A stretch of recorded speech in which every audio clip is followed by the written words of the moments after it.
Welcome to the second Johnny Dollar Palooza, with 18 great episodes from that classic detective show, yours truly, Johnny Dollar. I'm Greg, coming to you from the Retro Radio Sanctorum. Arguably the most popular and well-known detective shows of the golden age of radio, it ran from February 18th of 49 to September 30th, 1962, for 809 episodes. The very first audition show actually starred Dick Powell as Dollar, and was titled Yours Truly, Lloyd London, in 1948. Powell withdrew from the role after that, wanting to pursue other shows like Richard Diamond Private Detective, and the role went to Charles Russell instead.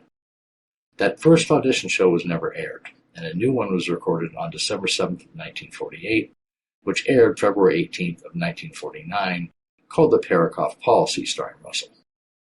The basic premise of the show never changed over its 13-year run.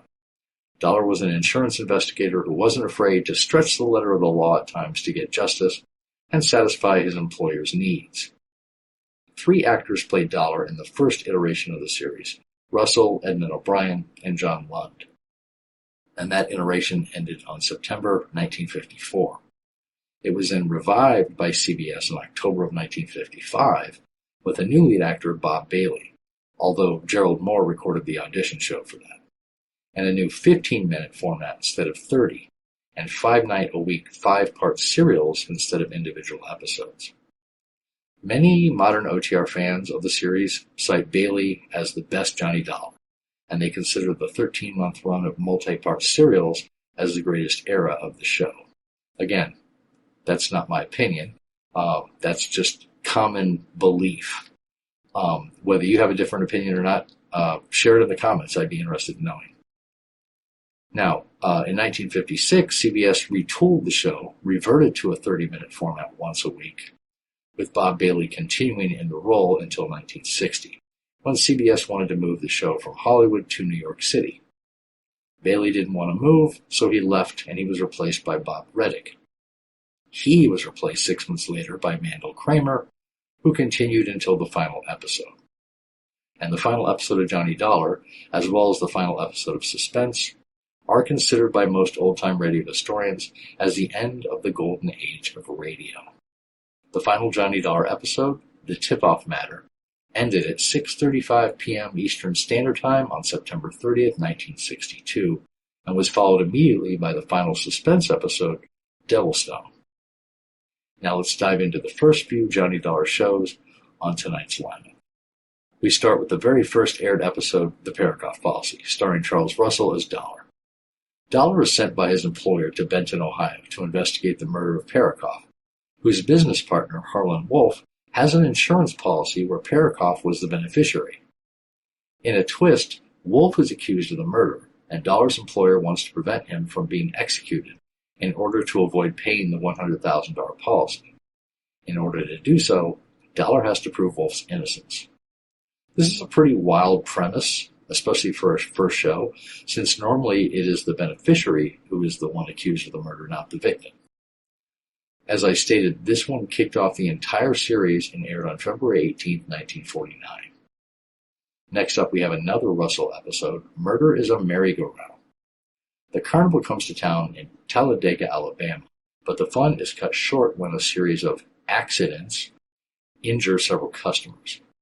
When Dollar is sent to investigate, he's knocked out with a tent stake, and the deeper he digs, the more contradictions and mystery he uncovers, culminating in murder and a really exciting episode. This one aired on March 11, 1949. Next is the Milford Brooks III matter, again starring Russell as Dollar. This one is a really odd episode, but a great one, with an insured man naming a known gangster as his beneficiary, and then attempting to commit suicide. Dollar gets involved and tries to protect the man, and find out if the obvious question has the obvious answer. Did the gangster force the man to name him as the beneficiary, and then blackmail him into committing suicide for the payoff? Apparently this was before suicide invalidated life insurance policies. It aired March 25, 1949.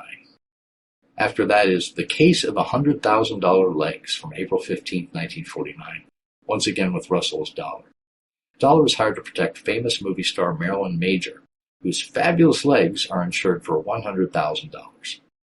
Since the policy is only for 48 hours, he just has to make sure that nothing happens to her legs during that time. When she winds up murdered, Johnny becomes a suspect.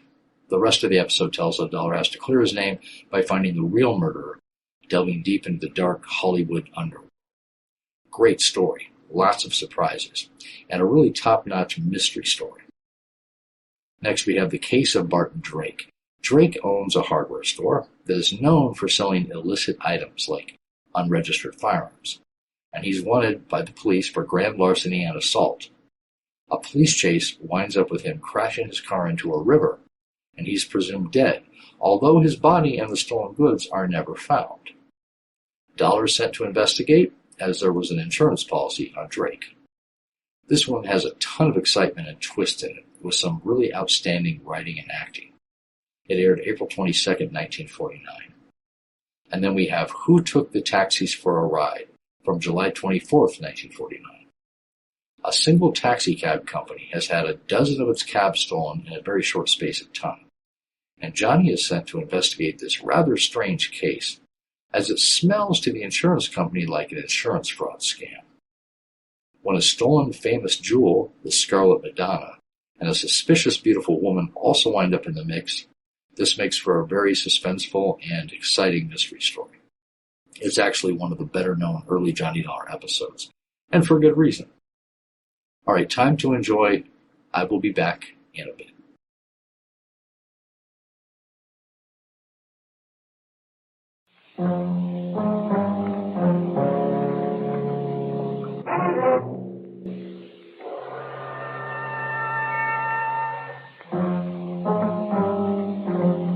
The Columbia Broadcasting System presents yours truly, Johnny Dollar.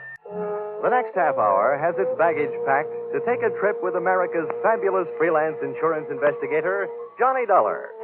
At insurance investigation, he is just an expert. At making out his expense account, he is an absolute genius.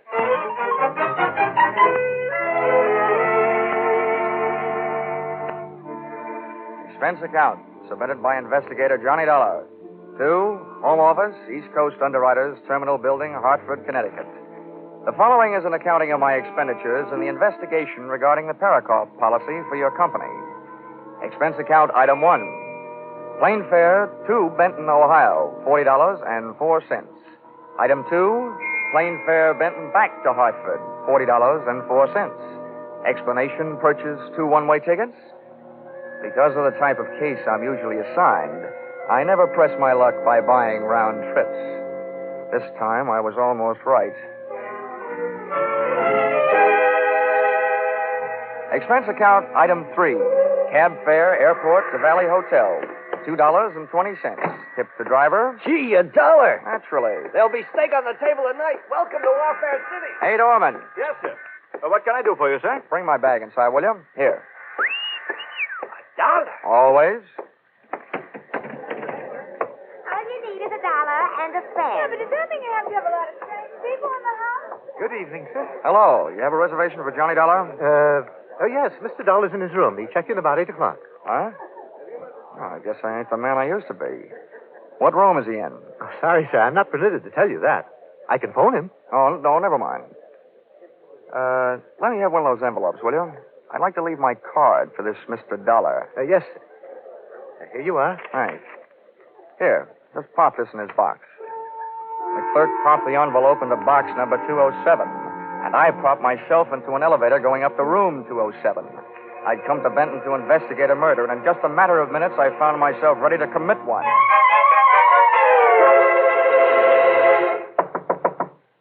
Yes? Who is it? Bellboy, sir. A package from Hartford. Just a minute. Package for me? Special delivery.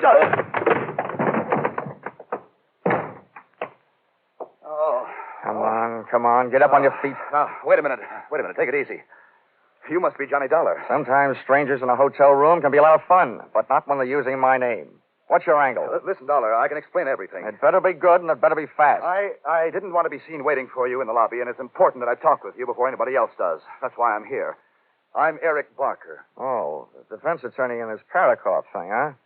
Well, I hope you're better at defending your client than you are at defending yourself. Whether my client goes to the chair or not, unfortunately, has nothing to do with my being a good lawyer. That's what I wanted to talk to you about. Well, I suppose this is one time when the attorney won't mind relinquishing the floor. Why don't you get up on your feet? Yeah, thanks. I will. Now, look, I'm no coward, Dollar. But if either one of us is going to get any place on this case, we'll have to work together. Now, I need your help, and I need it badly. I do a single act, sorry. Now, don't be hasty. I can help you, too. Just how much do you know about the Parakoff murder? All I know is it's one of the screwiest cases I've ever run into. All over the country, beneficiaries are knocking off insured people. But not here in Benton. Oh, no, here they tell me the insured man, Harlan Wolf, knocked off his beneficiary and partner, Parakoff. And now I've got the jolly assignment of trying to keep the state from executing the insured man. My employer, East Coast Underwriters, isn't anxious to see $100,000 of their money burn up in the electric chair. Well, at least we're both stuck with the same tough job. Now, look, I'll tell you the few things I already know, and you fill it in from there. All I know is that Parakoff was shot to death, and that his business partner, your client, Harlan Wolf, was picked up leaving town and being held for the murder. What have they got against him? Only what they found on him. That's enough. The murder weapon. Any witnesses? One. Parakoff's wife, Marcia, an eyewitness. A murder weapon and an eyewitness. Well, it seems, at least at first glance anyway, that the state of Ohio will be receiving a large electric bill one day soon. Hey, is there any chance of my seeing Wolf? No, not before he's indicted. Great. Dollar, Harlan Wolf shot Parakoff in self-defense. There was no premeditation. Well, I'm convinced that I could get him off with a second-degree manslaughter verdict if it weren't for the tactics of the prosecution. What's that? Well, they not only have intimidated my character witnesses, they've suborned their own to perjury. That's the sort of thing I'm up against. Well, as the insurance companies keep on saying, never say die. So where can I find the widow Parakoff? Well, if they aren't holding her in protective custody so nobody can question her, she may be at home. That's 1375 96th Street. That's a lot of figures. By the way, how's hers? Expense account item 4, cab fare to home of murdered man and the girl he left behind him, $2.40. I shivered all the way out to the suburbs, but not from fear or anticipation. A simple case of summer shorts in red flannel weather. The Parakoff place was obviously the product of a good income and a bad architect. It looked like a great big wedding cake, and Mother Nature had mercifully iced the confection. The front walk was white and untrammeled as if driven snow. As a matter of fact, that's what it was. 3 inches of it, which meant that Marcia hadn't had a visitor in the past couple of hours. I was playing detective, and somebody inside was playing the radio. So, I played Peeping Tom, and loved every second of it. I couldn't see her face, but she had a lovely profile. I hastened to the door.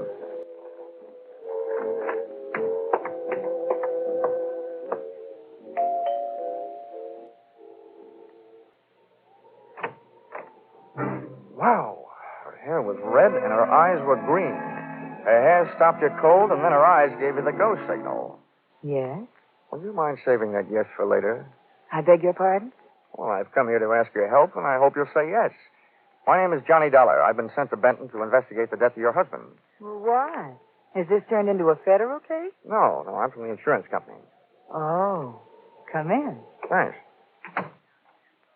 Say, where can I put my coat? This snow will melt all over your carpet. Let it melt. Just throw your coat any place. Okay. Good shot. Come on in by the fireplace. It's nice and warm. I should have brought some chestnuts. I could have followed her with my eyes closed. She headed for the living room, leaving a pathway of perfumed air behind her, and I didn't waste a breath of it. Yeah, that's nice perfume. Sit down. Thanks. Hey, you have good taste. That chair is a genuine antique. Oh? If you can stand a compliment before we get down to business, you certainly furnish a room. Oh, most of the things are just reproductions. Not the things I'm talking about. Oh, you mean me? Uh-huh. Oh, this is a happy surprise. I expected to find someone fatter and 40-er. My husband was.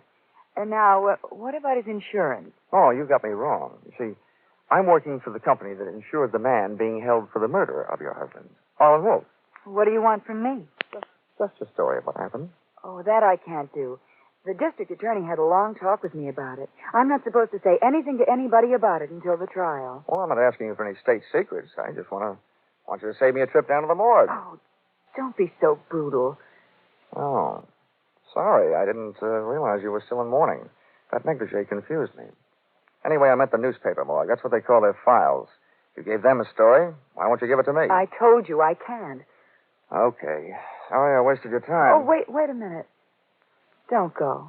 Well, you aren't exactly cooperating. Oh, please sit down. I'm going crazy in this house alone all the time. Can't we find something else to talk about? Sure. Later. First things first. That makes sense. All right. I don't see how it could be wrong to tell you what's already been in the newspapers, Johnny. Yeah, that's right. Go ahead. All right. Well, Harlan Wolf and I were here in this room alone.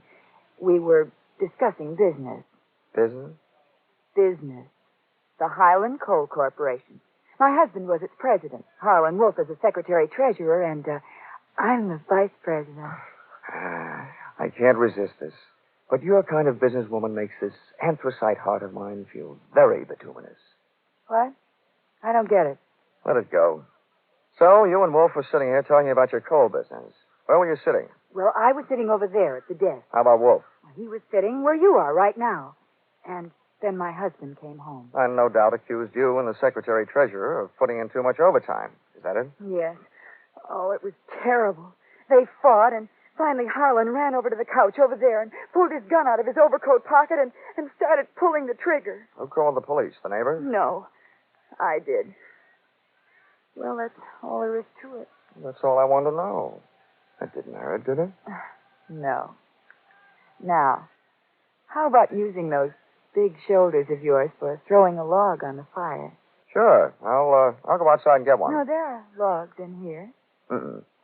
I'd rather go outside and get one that's a little damp. They burn much slower.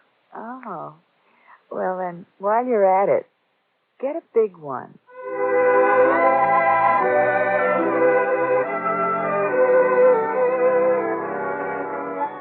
I left Marcia gazing into the fire, called a cab, and stepped out into the cold night air to wait for it.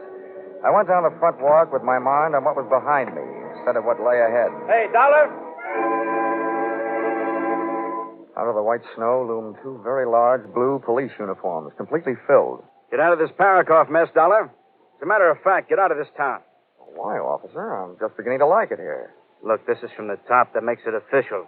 We've got the guilty man. We don't want any trouble. Look, you go back to the top and tell them that this is one sure way of getting trouble. They told us how to answer that one, too. I did my best. My best to break every one of the Marquis of Queensberry rules. I knew I was fighting a losing fight, but I was fighting for a little time. And that's all I got. A fist never stopped, and my head seemed to feel like a ping-pong ball in a four-handed game. Suddenly, things looked up. Me, flat on my back in the snow, seeing stars. Then a boot came flying toward my head and switched off all the pretty lights.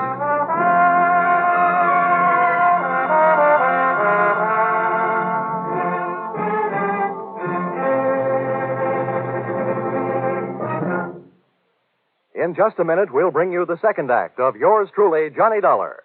But first, we want to remind you that next Sunday night, CBS once more will bring you 10 great shows, filled with great stars and complete with comedy, drama, and mystery. Betty Davis will make her first appearance on the Prudential Hour, co-starring with Ray Milland in a gripping story of a woman who has to bridge a lifetime in 3 short hours. Once more, you'll hear those 90 non-stop minutes of mirth with Spike Jones, Jack Benny, and Amos and Andy in succession. There'll be more comedy, more drama following rapidly.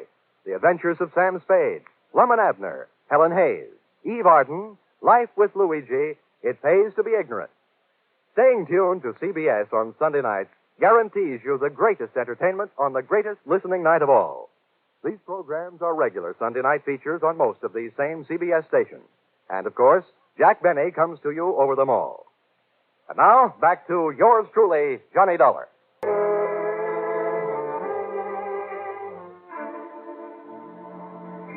Continuing expense account submitted by Johnny Dollar. To the Home Office, East Coast Underwriters, Terminal Building, Hartford, Connecticut. Expense account item 5, medical supplies, bonded, $7. Oh, and here's something I'll give you for free. A handy help for your regularly employed insurance investigators. When I find myself overwhelmed in a brawl with unknown assailants, cops included, I do my best to take away more than just bruises and contusions. During my career, I've picked more pockets than a rack boy in a pool room. And I added one more to the score during the brawl in front of the Parakoff house just before I went bye-bye in the snow.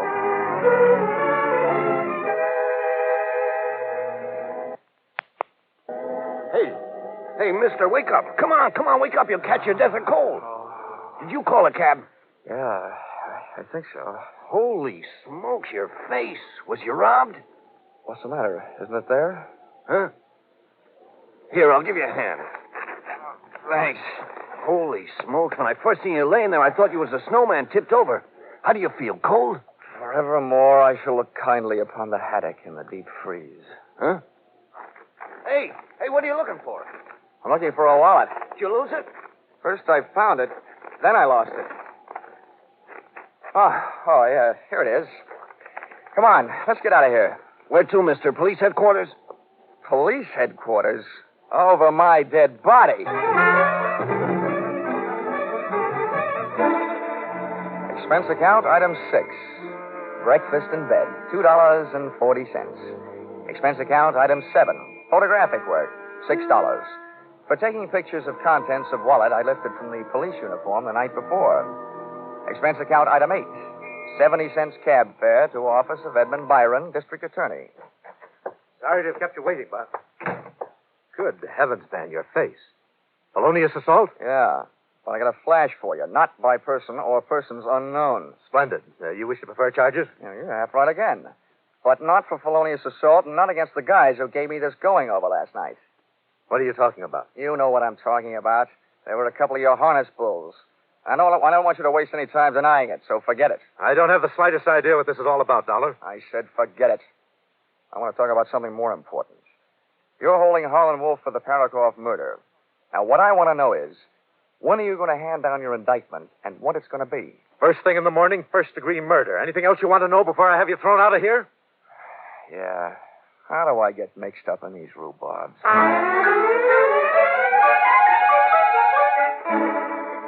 Expense account, item 10, 5 cents. A phone call to my partner in despair, Eric Barker, attorney for the defense, who agreed to lend me a set of police photographs of the scene of the crime and the principals involved. Parakoff looked very dead. Marsh looked very frightened. And the accused, Harlan Wolf, looked very fat. The pictures of the scene of the crime indicated that the shooting occurred with Parakoff and Wolf standing face to face, and that all of the bullets had gone banging straight into the right side of Parakoff's body. I set up an appointment to meet Barker at 3 that afternoon, and decided to make the most of the time in between by seeing what kind of a trade I could make on that wallet I'd picked up during the winter sports of the night before. The name in it was Ben Arnold, and the address was disreputable.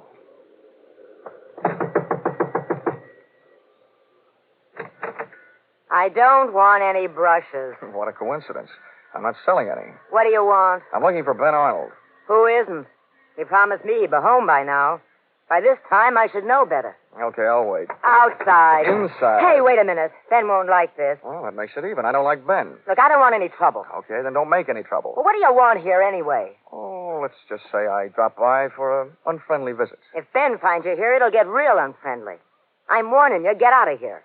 Ain't that face of yours marked up enough? Well, that mouse hanging under your eye isn't exactly a beauty mark. Ben really spreads his blessings, doesn't he? Hey. Ben had really spread one blessing right there close in front of me. It was a small room, about the size of a large closet, with a clothes sprawl high and low, making the whole place look like a collapsed clothesline. And there, hanging on the back of the door, was Ben Arnold's police uniform. My eyes popped out, pushed one of its shiny brass buttons, and rang the bell. There, like little brass love letters on the brass, stood the initials CPD. And CPD were never the initials of the Benton Police Department.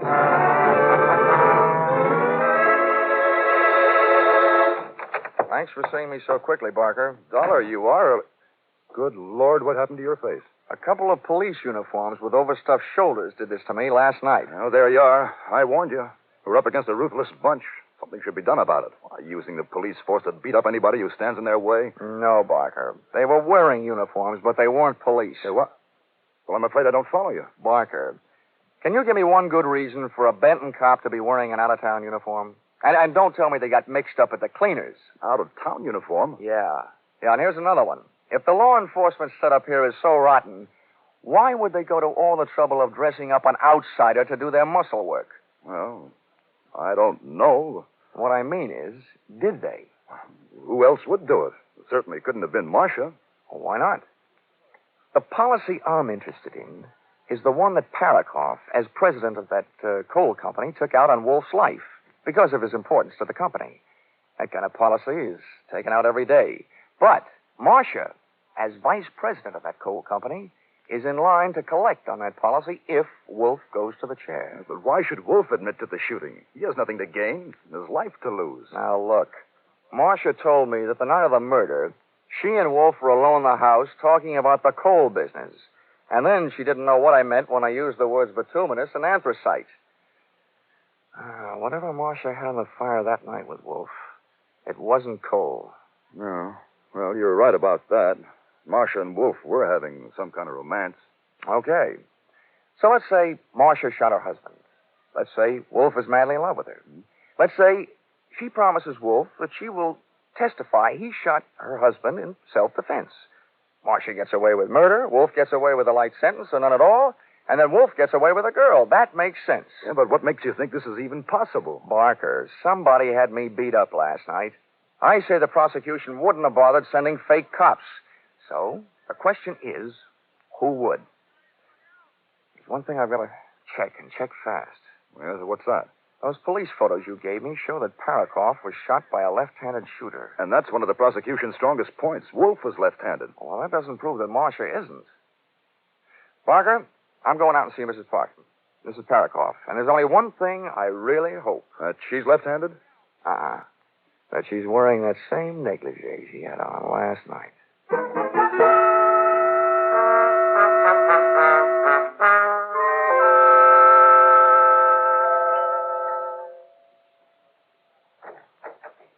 Hello, Marcia.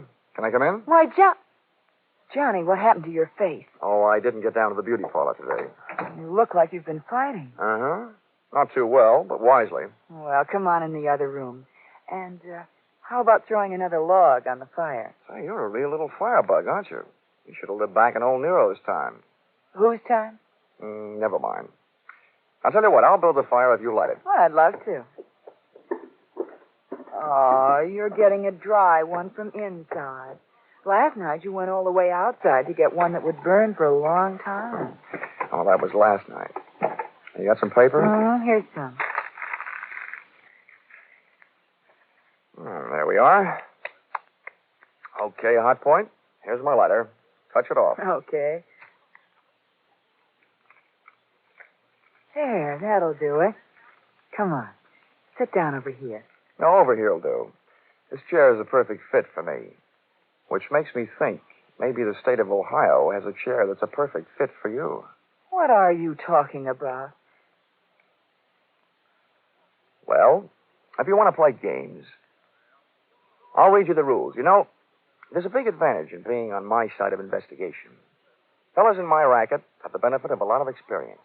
But murderers, well, almost everyone is inexperienced at that business.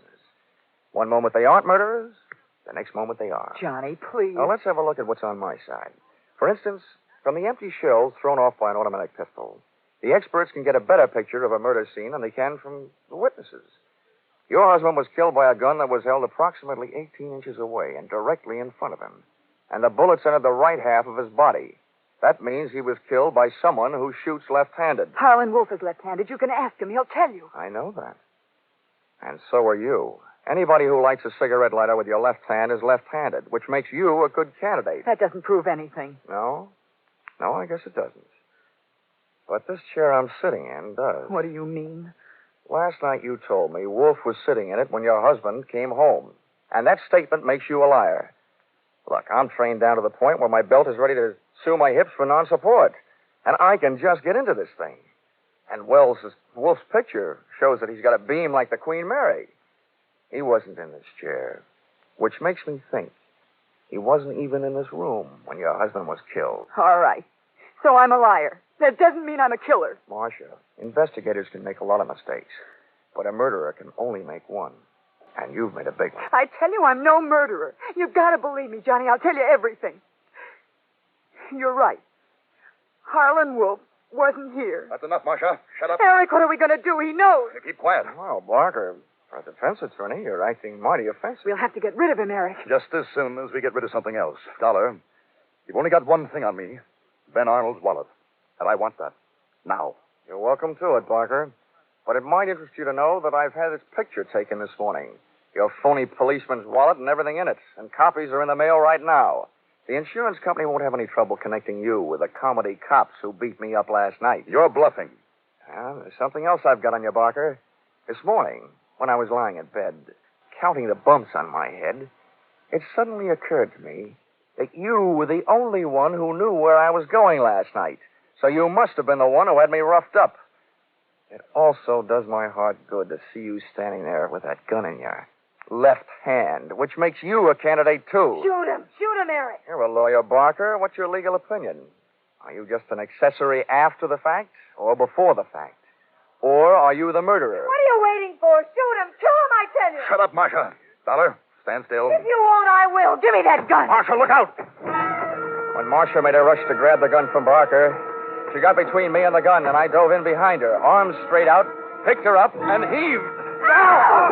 Marcia went smashing into Barker, and I went in a frantic treasure hunt through that flailing mass of snorting, angry bodies to find the head that held the gun. Believe me, it was no place for a lady, but Marcia was no lady.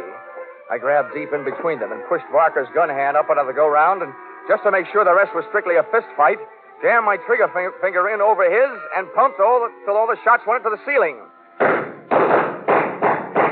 The way the plaster was falling, it was like another fight in the snow. But this time, Johnny Dollar came up heads instead of tails. Eric! Come on, Barker. Up you come. And down you go. Oh, Eric. All right, Marcia. All right. When I first met you last night, I asked you please to save a yes for later. I'm going to ask you a few little questions. If I'm right, let's hear it. 1. Did you kill your husband? Okay, 2. Did Eric Barker shoot your husband? Did you kill Harlan Wolf, tell him you did it, and talk him into taking this rap for you? It was all Eric's idea. He said we'd get rid of my husband and Wolf and collect their insurance. Well, Marcia, there's just one more question.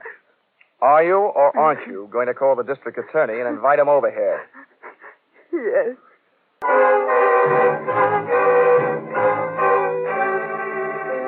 Expense account item 11. $12.40 as lunch for the district attorney, who also turned out to be left-handed. And a very nice guy to boot. We had a lot in common.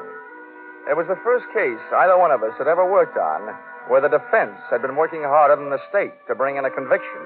Also, that it was the first case where everybody on both sides turned out to be guilty. Defense attorney Eric Barker of murder, his girlfriend Marcia Parakoff of being an accessory before and after the fact, and Harlan Wolf of conspiracy to defraud. No wonder the nation's jails are getting overcrowded.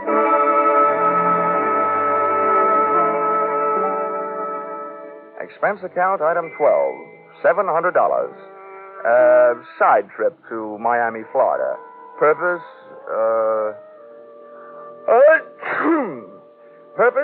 to recover from catching 40 winks and a miserable cold in Benton, Ohio snowbank. Hey, Johnny, come on in. The water's fine. Expense account total, $1,230.20. Signed, yours truly, Johnny Dollar.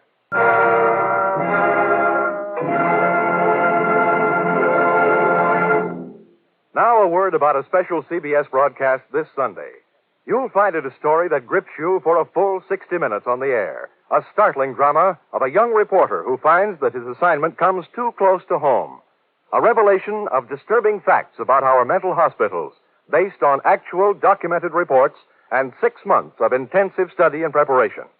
With Eddie Albert starring as the young reporter, this tale of a mind in the shadow comes to you by popular demand in a repeat performance next Sunday over most of these same CBS stations. Be sure to hear Mind in the Shadow next Sunday at 12:30 Eastern Standard Time. Listen in again next week when CBS brings you Yours Truly, Johnny Dollar, with Charles Russell as Johnny. Yours Truly, Johnny Dollar is written by Paul Dudley and Gil Dowd, with music by Mark Warno, and is produced and directed by Richard Sanville for CBS, the Columbia Broadcasting System.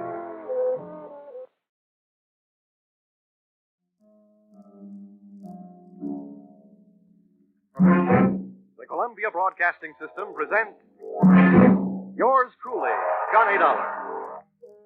The next half hour has its baggage packed to take a trip with America's fabulous freelance insurance investigator, Johnny Dollar.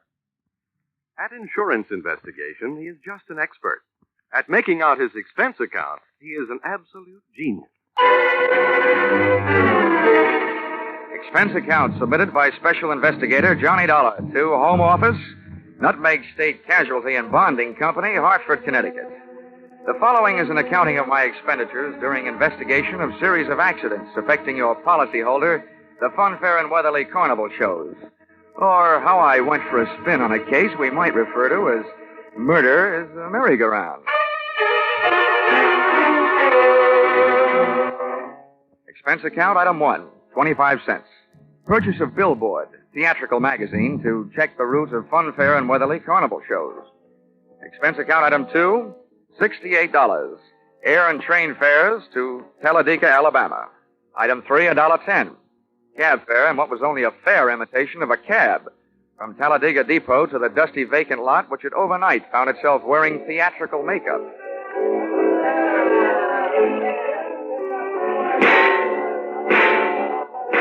Brightly as the hot sun beat down on the midway, it couldn't help the layout of canvas and slats from looking beat up. A perspiring mechanic shot sparks of profanity back at an obstinate motor as he tried to get it to roll the giant hoop of a Ferris wheel. I asked him what he knew about the accident of a week before when a car dropped off the same Ferris wheel, badly injuring 3. He was charming. Listen, pretty boy, don't go getting nosy around here. The Joe in charge of the electric scooter concession was just as sweet. On the subject of how come one of his scooters blew up a few nights back, sending a citizen to the hospital, he just didn't feel like talking. If you ain't a cop, start moving. If you are, where's your warrant? I was just asking the pilot of the giant airplane spin who he thought might have cut the cables the night one of his wallboard gliders took off across the carnival crowd, crashing and busting up a few more customers, when I got a canvassman's version of a sharp answer. A tent stake right behind my ear.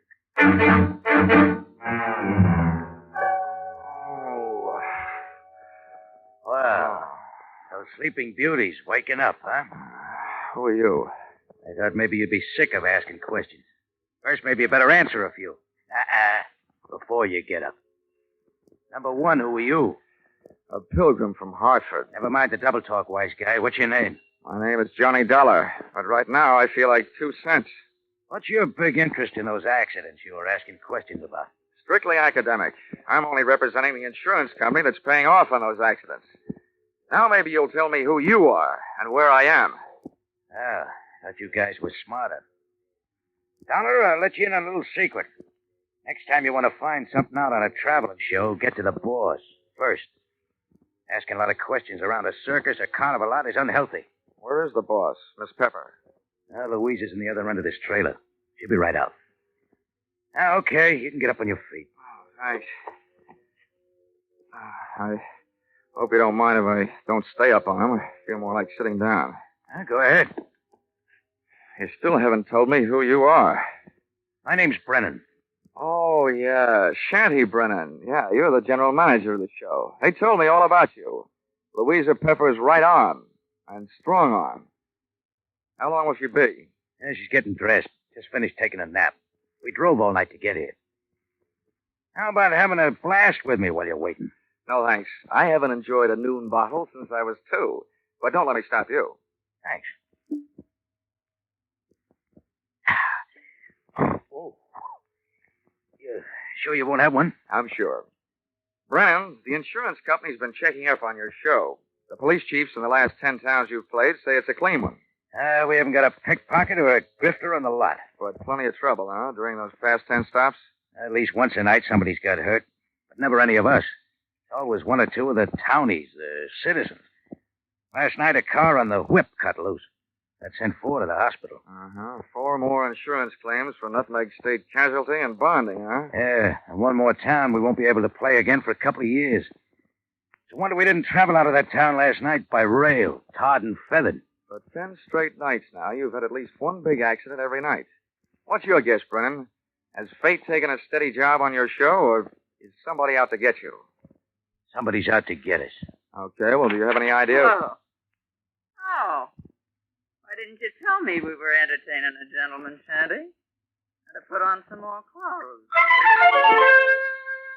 It would have taken a lot more clothes to cover all there was of Louisa Pepper. She looked like an aging Cupid doll, but even in a carnival, she was no prize. I didn't like the look in her eye. It looked much too friendly. So right away, I decided to change the unspoken subject. Miss Pepper, I'm here on business, insurance. Sorry, we're not buying any. And I'm not selling any. The way things have been going, the insurance company I represent would probably like to buy some of yours back. Oh? Yeah.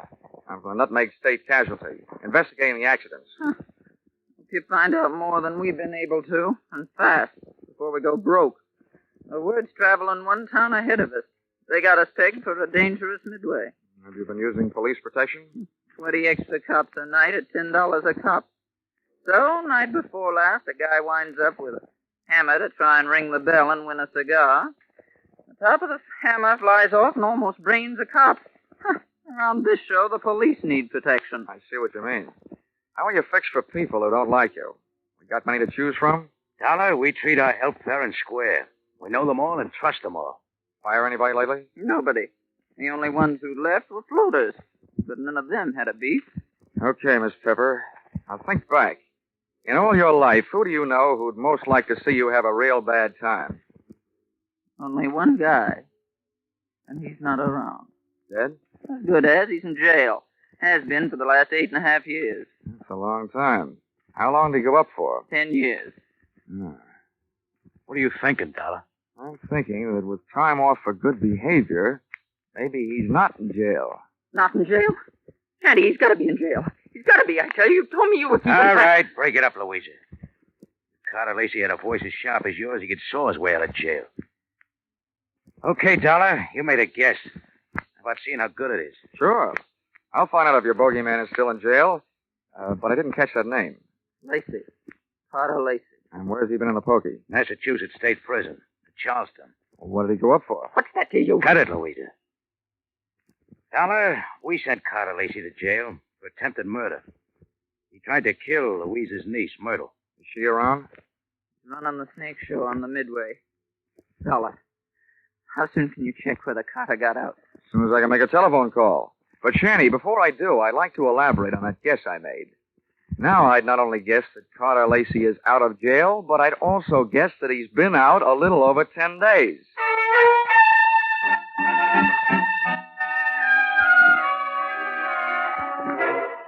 Expense account, item 4, $3. Telephone call to Massachusetts State Prison, confirming both of my guesses.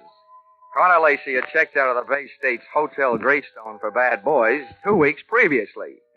Item 5, $32. Telephone calls to various hotels in the last 10 towns the Fun Fair and Weatherly Carnival shows had played. Item 6, 10 cents. 2 nickels spent calling 2 hotels right here in Talladega. Then I dropped 1 more nickel in the telephone. Got the lucky number? Yes, sir. We do have a Mr. Carter Lacey registered. Room 312. Shall I call? And hit the jackpot. Expense account item 7, 65 cents. Cab fare to Sunshine Hotel. Tip the driver, $1. From the lobby, I call room 312. He invited me up. I invited him down. I knew I'd feel better talking to Carter Lacey with a lot of people around. They'd make nice witnesses if he suddenly got homesick for prison life and used me as his ticket back. I waited in the coffee shop. The waitress brought me a cup of coffee, and my palate went to work refereeing a one-sided bout between the strong Java and the weak cream. Hello. Dollar? All right. Sit down. Thanks. You're Carter Lacey. Huh? Have some coffee? No, thanks. It keeps me awake nights. How about your conscience? Having the same trouble with that? My conscience deserves an 8.5-year rest. But it can't start its vacation until I even up a few scores. Busting up carnivals. Child's play. Look, Dollar, over the phone, you told me you're an insurance investigator. You can save your company a lot of money. How? Call them up and tell them not to insure the lives of 3 people. Because any minute now, 2 of them are going to be dead. Louisa Pepper, Anise Myrtle, and Shanty Brennan. Yeah, Dollar. I'm going to kill 2 of those people. The other one's still my friend is going to help me do it. In case you don't know your law, Dollar, don't bother calling the cops. I can't be held for making a threat unless I put it in writing. Oh, Lacey, I don't know what your beef is against the people running that carnival, but those accidents have been hurting a lot of innocent bystanders. Dollar, you're talking to a guy who really knows what it means. Getting hurt as an innocent bystander.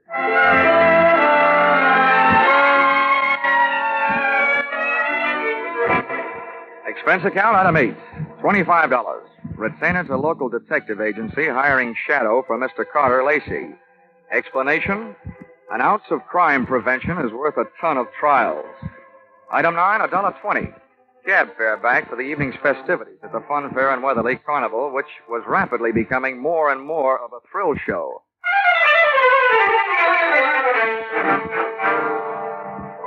Expense account, item 10, 30 cents. Down payment on ulcer, eating supper at what the Carney people call a grease joint.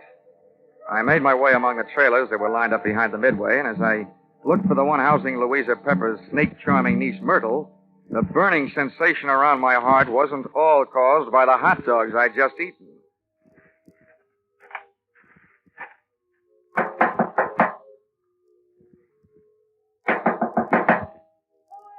I've got a message from Carter Lacey. What did you say? I said I've got a message from Carter Lacey. For you and your Aunt Louisa, Shanty Brennan. You're the only one I haven't met yet, so I thought I'd deliver it to you first. Where is he? In town. Got any snakes in the trailer? No, of course not. All right, then. How about inviting me? Are you the insurance guy they told me about? Yeah, that's right. Okay, come in. What did Lacey say? He said that he's going to kill 2 of the 3 of you. Which 2? Didn't he say? No, he didn't. He just said that 2 of you are going to get it. And that his one friend among you, the remaining one, is going to help him do it. He'll do it. He hates us. I know he'll kill it. You Louisa and Shanty don't know yet. No, they don't. You're the first to know. Well, then wait here. I'll run tell him. I'll stop back here before I go into the tent to do my next show. Grab yourself a drink. I'll be right back. But she wasn't right back, and it's just as well she wasn't. She might have interrupted me while taking a sightseeing trip through the drawers in the trailer's built-in bureau. The piles of silky nothings that give gals that certain something didn't tell me anything I hadn't known about women before. But a little black book stashed among them did. I needn't have rushed my search, though, because Myrtle Pepper was still gone after 10 minutes. That's about the time I headed back to her Aunt Louisa's trailer, pulled open the door, and walked in. You scared me, Dollar, barging in like that. Mr. Dollar, I told you I'd be right back. Did Myrtle here deliver Mr. Lacey's little love letters? Yes, the fool. He always was a fool. He can't kill us. You mean it's against the law? I mean, it's impossible, that's all. Look, Miss Pepper, you and your niece here are both plenty scared. While you're out shaking those cooch dancers you got working over on the midway. Myrtle, have you told Shanty about Lacey's threat? Yeah, I met him on the way over here. Asked him if he'd feed my snakes before showtime. They're dangerous to work with if they're hungry. Yeah, I told him. He said he'd join us here. What did he say when you told him? He said if Lacey had one of us helping him, then the 3 of us had better stick together so we could at least watch each other. Smart man. He had a good idea. I see the 3 of you had better stick close to each other, beginning right now. Come on. Where are we going? Over to the snake tent. And when we get there, Myrtle, you'll be the only one of us who'll be among friends. The 3 of us left Louisa's trailer. We walked past the back of the shooting gallery concession right in the front of it. And along the back of the line of canvas shanties. We stopped at one. Myrtle pulled back the canvas flap, and I stepped in ready for anything. With the ladies not far behind me, I edged slowly over to the square red board fence set up in the center of the tent. There were danger signs splashed in white paint along the outside walls of the pit. I clenched my teeth and looked down to the wire mesh top at a slithering tangle of writhing, angry reptiles. And there, lying among them with a vicious red welt splashing his forehead, was Shanty Brennan. He was feeding the snakes, all right.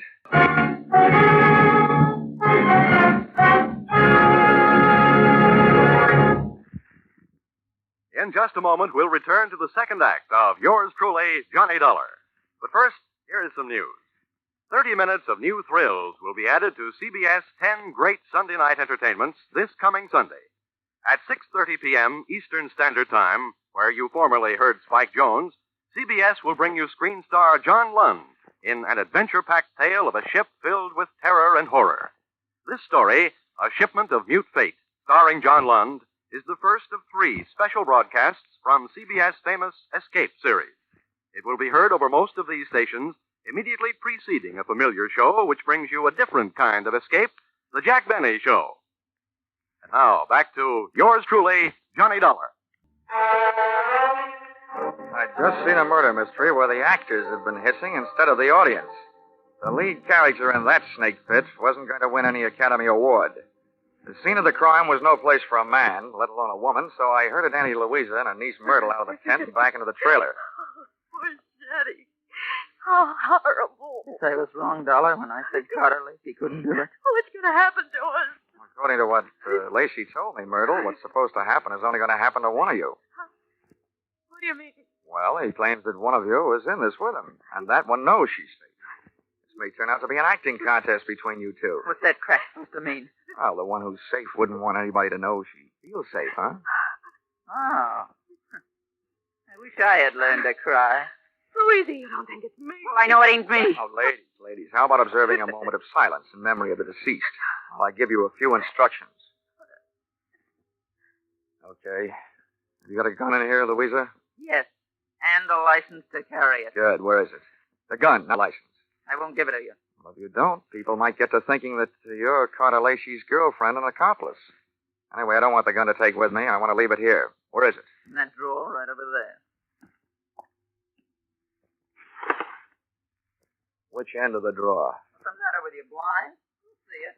I'm not turning my back on you. Which end? You'd make a lousy trapeze out of Dollar. You don't take any chances. This end, toward me. Thanks.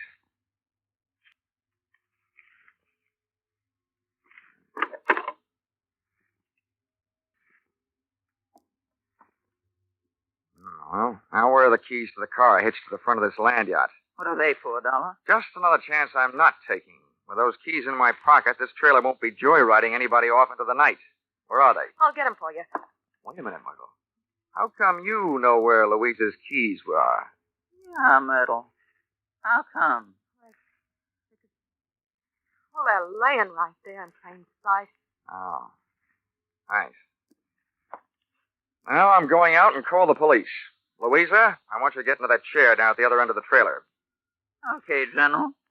You got the gun. And you, Myrtle, get on that bunk down at the other end.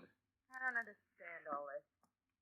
And now, ladies, while I'm gone, I don't want one of you gals to be knocking off the other. But on the other hand, I can't leave you here without protection. So I'm leaving the gun right here on this table in the middle of the trailer. And if Carter Lacey comes knocking at your door, you can have yourselves a race for the gun.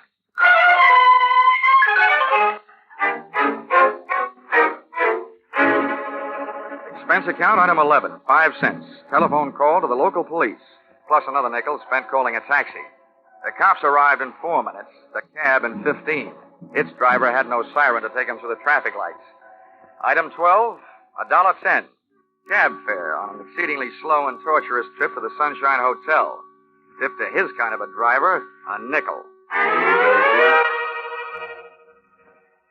I went up to the 3rd floor and headed down the hall to Carter Lacey's room, 312. I rapped for an entrance, but all that came back was an echo. The lock on the door was the soft touch type known to the trade as the burglar's friend, so I went in.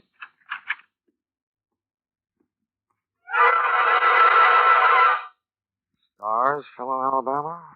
Oh. Stiffs fell in Alabama tonight. Oh, Operator, this is an emergency call. Let me have the Tuskegee police, will you? Hello? Police department? This is the same guy who just called you from the carnival to report a murder. Yeah, well, you can send in the second team. I've got another one for you over here at the Sunshine Hotel. Room 312. A party's just been strangled. Yes, I'm sure. Lots of bruises and deep-set fingernail marks on the throat. Sure, I know who it is. The name of the deceased is Myrtle Pepper. Myrtle Pepper certainly has been a fast worker. She not only has beat me down to the hotel, she's managed to get herself killed in the bargain. I dusted the room for information, which was obviously more than the floor mate had done for dirt, and came up with a kind of an eye-opener you don't drink. A pint-sized surprise in the form of some old newspaper clippings and Carter Lacey's prison release form. And what let him out let me in on something. I got out of the room into the elevator, and when I hit the lobby wondering where to start looking for him, I found him sitting there looking at me. Hi. Why do you want to talk, Lacey? I don't want to. But if you want to try and make me, what's the matter with right here? Okay. I supplied you with an alibi today. I don't see him in the lobby. As detective? He had stomach trouble. He got kicked in it. You can reach him at the city hospital. You know, in prison, I was a trustee. I get out, nobody trusts me. Oh, with that forecast you gave me this morning, what else? Forecast? Yeah. You predicted that you'll kill 2 people. Well, tonight the 2 people are dead. Shanty out at the carnival, and now Myrtle up in your room. What does that make you? A good forecaster. Or the killer, maybe? Thanks for the maybe. Look, Dollar, I came to this town to take care of something. I took care of it. You want to yell cop? Go ahead. From now on, nothing bothers me. Well, then stop chewing your nails. You told me this morning that one of those 3 people was working with you. There's only one left. And suddenly, Lacey, I don't believe your story. Suddenly, I don't care. Shanty Brennan lied to me this morning. He said that you went to prison on a charge of attempted murder. Your prison release papers say you went up for grand larceny. You see what happens to bad little boys that tell lies? I'm not through yet. I fished a bank book out of Myrtle Pepper's trailer, a 3-way joint account. Myrtle, Shanty, and Louisa. The first deposit, $60,000. The date? The same year you were thrown into the can for stealing $60,000. To me, that spells a 3-way split for them and a frame for you. Also, to you, it spells a motive for hating all 3 of them. So I lied to you. What are you going to do, wash my mouth out with soap? From now on, I don't need any answers from you, including smart ones. But look, you'd better stick around. If the cops don't pick you up for murder, maybe the hotel will want to press charges against you for having an extra unregistered person occupying your room. Who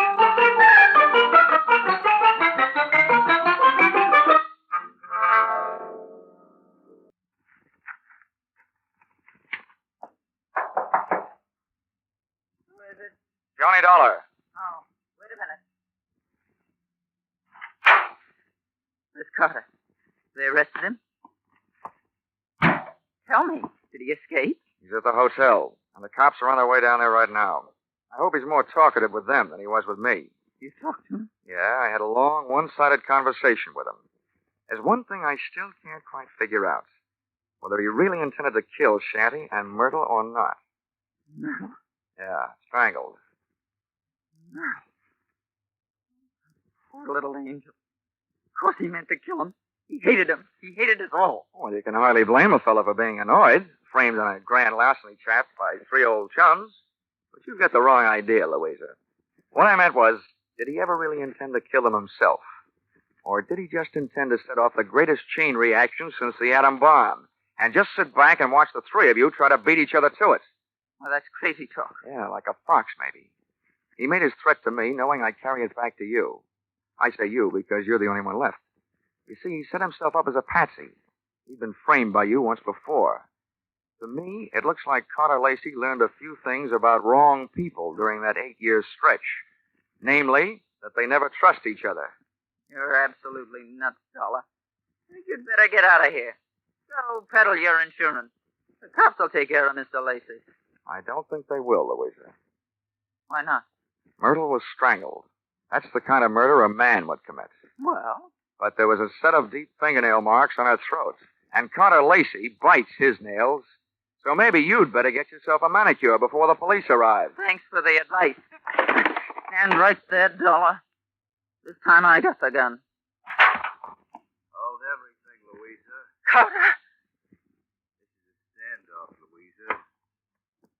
Point that thing someplace else before I point mine up your snoot.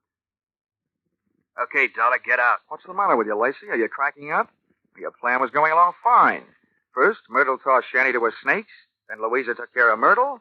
There's only one left, and the state will take care of her for you. That's not enough. There's one satisfaction I haven't enjoyed so far.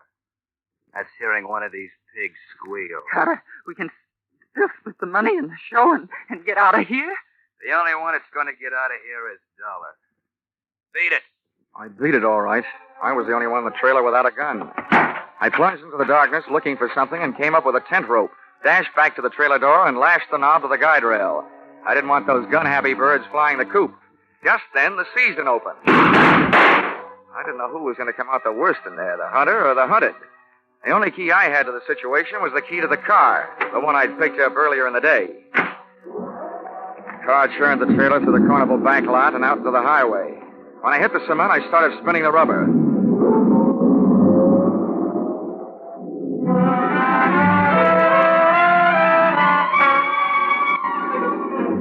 Just as we hit the streets of the sleeping city, things woke up. Whoever was left back there snapped a shot at me through the trailer's front window. The second shot was my cue to try to ruin their aim by playing rockabye trailer, swinging the car from one side of the street to the other. Just as the not-so-sharpshooter made another try, I picked up just what I was looking for, a game of tag with a police patrol car.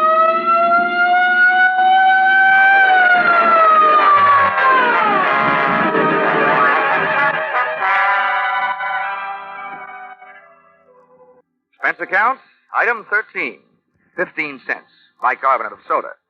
Those Midway hot dogs I'd had for supper were no thoroughbreds. Item 14, $35, cigars for night shift. Talladega police, for whom I had started things smoking. Item 15, $3, hotel bill. Oh, but never let it be said that I ever turned in a measly $3 hotel bill for myself. This was to check out of the Sunshine Hotel, the man who had checked out in the trailer at the hands of Louisa Pepper. Louisa Pepper, the only one who was a good bet to catch up with Brennan, who had been murdered by Myrtle. And Myrtle, who had been loused up by Louisa. And Carter, whom she had also carted out of this world, proving that when you start any kind of chain reaction, you should be careful, because you're never going to be sure where it's going to stop. Expense account total? What? Only $692.18. I must be slipping. Yours truly, Johnny Dollar.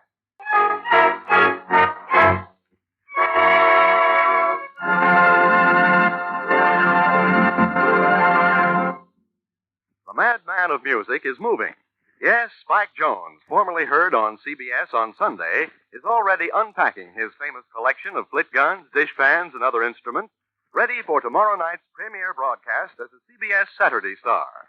Hear the Spike Jones Show on most of these same stations tomorrow night at 7 o'clock Eastern Standard Time, when it joins Vaughn Monroe, Gene Autry, Gangbusters, and Sing It Again as a regular Saturday night CBS feature. Listen in again next week when CBS brings you yours truly, Johnny Dollar, with Charles Russell as Johnny. Yours truly, Johnny Dollar, is written by Paul Dudley and Gil Dowd, with music by Mark Warno, and is produced and directed by Richard Sandville for CBS, the Columbia Broadcasting System.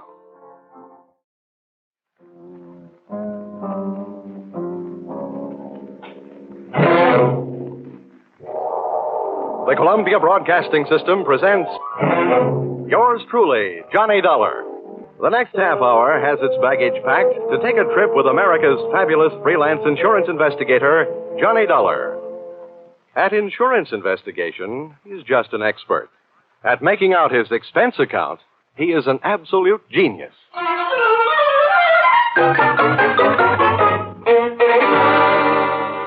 Expense account submitted by Special Investigator Johnny Dollar. To Home Office, Honesty Life Insurance Underwriters, Terminal Building, Hartford, Connecticut. Attention, Austin Farnsworth, General Manager. The following is an accounting of my expenditures in the investigation of policyholder Milford Brooks III for your company. Expense account, item 1. 75 cents. Cab fare to your office in answer to your original hurry call. Tip to driver, $1. Expense account item 2, 25 cents. Shoe shine. You remember I got my shoes scuffed when I unsuspectingly walked through the private door to your office. Dollar, grab him. He's trying to jump out that window. Let go. Get off. I'll show you. Oh, no, you don't. Hey, let go, you fool. Get away. Had a nice try, sonny boy. Now pay attention to teacher. No. Class dismissed. Well, Mr. Farnsworth, why didn't you tell me what you had waiting for me? I'd have worn my boxing gloves. Dollar, this was all a complete surprise to me. Well, just in case your little chum on the floor there wakes up in a hurry, I think I'll close the window. Now. My goodness, Dollar, what are you doing? I'm sitting on his head. I don't care if this guy tries killing himself again. I just don't want him to try and kill me. After all, we haven't even been introduced. Dollar, that happens to be one of our largest policyholders. His life is insured with this company in the amount of $2 million. Oh, now I can see why you're so anxious to keep him from putting a dent in the sidewalk. Precisely. He'd also put quite a dent in your company's bank account. By the way, Dollar, aren't you in danger of smothering the boy sitting on his head that way? Maybe. Now, tell me, what's this guy's name? And what's his story? That, sir, is Milford Brooks III. As I said, we have him insured for $2 million. His mother and father left him with a paid-up policy for the sole purpose of enabling his heirs to pay the inheritance taxes on his estate when he dies. Unfortunately, due to the kind of life he's been leading, Brooks not only hasn't any heirs, he hasn't any money. He blew all his cash? That's right. Now he's trying to get some out of us by threatening to kill himself.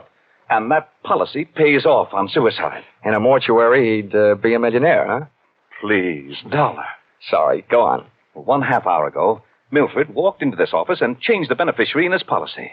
When that was done, he proceeded to demand, not request, mind you, $500,000 in cash. Oh, well, say, that's quite a touch. When I explained to him that there was no loan provision in his insurance policy, he threatened suicide. He said I could either give him the $500,000 cash or pay off the $2 million on his policy. So all you have to do is to keep him alive.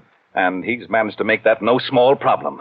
The man he named as his new beneficiary, just before he made his demand for the cash, is, well, it's downright frightening. Why? Who is it? One of the most notorious gamblers in the East. His name is Hatcher. Harold Hatcher. Oh. You know him? Yeah. Say, that kid's been a post office pinup boy for a lot of years. Well, there's the situation, Dollar. I'm engaging you to protect Milford Brooks' future. Yeah, what there is of it. The way this lad operates, you think he had but 2 lives to give for his country. He's not only set himself up to get knocked off by somebody else, he's just dying to do the job himself. Well, it just means that you'll have to work twice as hard. Oh, it also means something else. What's that? That you'll have to pay me twice as much money. You'll get your money. The situation demands sacrifice, I'm afraid. But protect the boy, Dollar. Give him something to live for, an interest in life. An interest in life, huh? Let's see. I know. Here, this should help. What's that you've got there? It's what's commonly referred to in the more successful bachelor circles as my little black book. Now, let's see. Ruby? No, her favorite expression is drop dead. Bernadine? No, she'd be the new beneficiary by midnight. Oh, here's one. Here. Butter. Butter? Hey, Farnsworth, would you mind passing me that phone, the one with the long cord? No, not at all. My little friend here is showing signs of life. Here you are. Maybe you should let him breathe a bit more. Don't worry. He'll be all right. Hello? Hello, I want to call New York. Person to person. Miss Theodora Butts. Yeah, that's right. And you'll get her at Hudson 24292. Dollar, you're not thinking of taking this boy to New York, are you? Well, I'm going there myself, and you want me to keep an eye on him, don't you? Don't fret, Farnsworth. All is not lost. You do worry me sitting on his head that way. Hello? Hello, Butter? Butter, this is Johnny Dollar. I'll be in town tonight. I want to see you. Look, here's what I want you to do. Yes, this is all right to say over the telephone. I want you to reserve a table at the hatchery in my name for 10 o'clock tonight. Will you do that? Okay, I'll see you in a few hours. Huh? But I can't make it any earlier. I'm sitting up on a sick friend. Okay, goodbye. I'm not sure that I agree with your methods. Oh! What's the matter, Dollar? Did he hit you? Hit me? No, he bit me.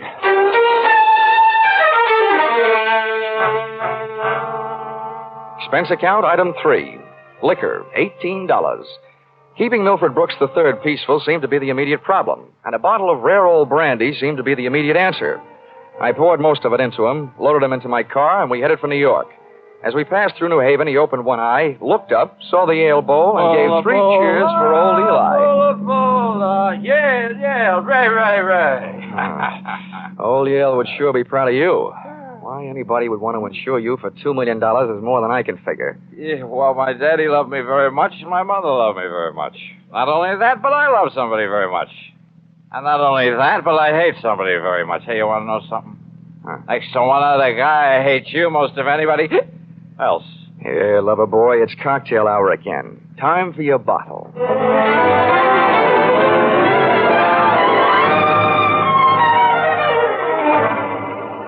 Rolling along the Merritt Parkway, I felt very much alone with my own thoughts. And believe me, they weren't very pleasant company. The way it stacked up for me, Brooks had built up a fat gambling debt to Harold Hatcher and had been forced to make him his beneficiary. The suicide threat that he was holding over Honesty Insurance Company was a little tougher to figure, unless he was trying to finance a trip for himself to get away from the man with a custom-tailored murder motive, Hatcher. My hungry little mind nibbled away on those unsavory morsels of food for thought all the way to Butter's apartment.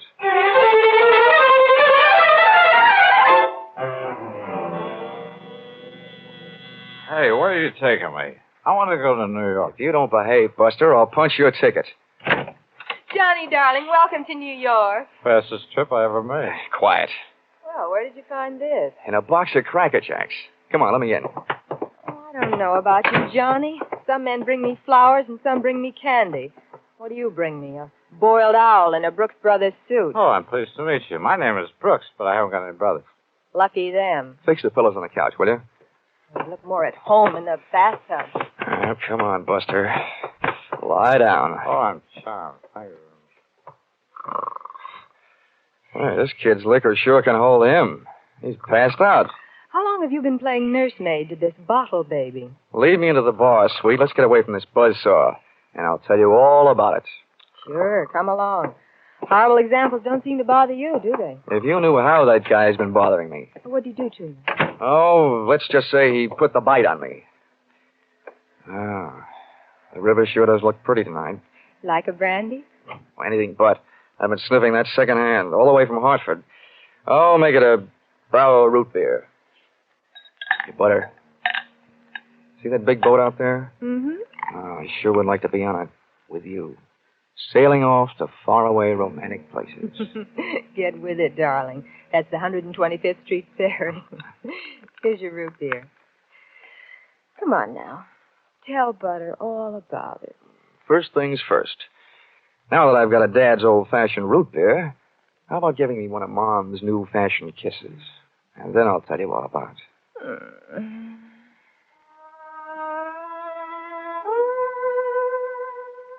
A few seconds later, I proceeded to tell her all about it, and it wasn't easy. Everything about her kept flagging down my train of thought. She was a sympathetic listener to my story until I gave her the answer to her first and only question. Where do I fit into all this? Well, baby, I thought you understood. My job is to give the poor, misguided boy something to live for. That's you. Well, he should live so long. Now, Butter, wait a minute. Well, don't butter me. Now, don't get excited now. You misunderstand. I really mean it. I thought if he just got a look at you, realized that things like you exist, you'd make any man glad to be alive. If you can't stand it, I'll take him away. But I sure need you, Butter. Come on, baby. Melt a little. I wouldn't let you get hurt. You know that. Did I hurt you? No, I'm getting used to it. People have been taking pokes at me all day. Oh, I'm sorry. Ah, that's better. Want some more root beer? I want some more of you. How about another kiss? Well, help yourself. Oh, darn. I'll get it, Johnny. Okay, and if a man answers, hang up, will you? Oh, don't worry. Hello. Yes, this is Hudson 24292. Well, that depends. Who's calling? Oh, just a moment. It's for you, Johnny. Mr. Farnsworth. Huh? Oh, okay, I'll take it. Thanks. Say, while I'm talking, be a good girl, will you? And take a look at Milford in the other room. And while you're at it, get me another root beer, huh? Oh, sure. The service is good around here. Hello, Farnsworth. Yes, Dollar. I'm glad I got you. How'd you get this number? It's the one you called from my office. I remembered it. I have a photographic mind. I hope you haven't got a picture of what I'm thinking. What do you want? I want to know how Milford is. I mean, is he still alive? Of course he's alive. Good, good. Do you suppose I could talk to him? I mean, do you think he'll talk to me? Well, the last time I saw him, he was sound asleep. I'll take a look. Hold the phone. Oh, Butter. Oh, Butter. Hey, Butter. Hello, Farnsworth? Yes, yes. Do you have any aspirin there at your house? Why, of course, Dollar. Why? Well, you better take a handful. Milford Brooks III just took a powder. I'll call you back. You let anything happen to him, and you'll need the aspirin. I've already got a headache. When Milford left, he took my girl with him. In just a moment, we'll return to the second act of Yours Truly, Johnny Dollar. But first, we want to remind you that it was 437 years ago, next Sunday, the famed Spanish explorer Ponce de Leon began his search for the Fountain of Youth. By sheer coincidence, the man who's still looking for it, Jack Benny, will be heard on CBS next Sunday at 7 o'clock Eastern Time. And now, back to Yours Truly, Johnny Dollar.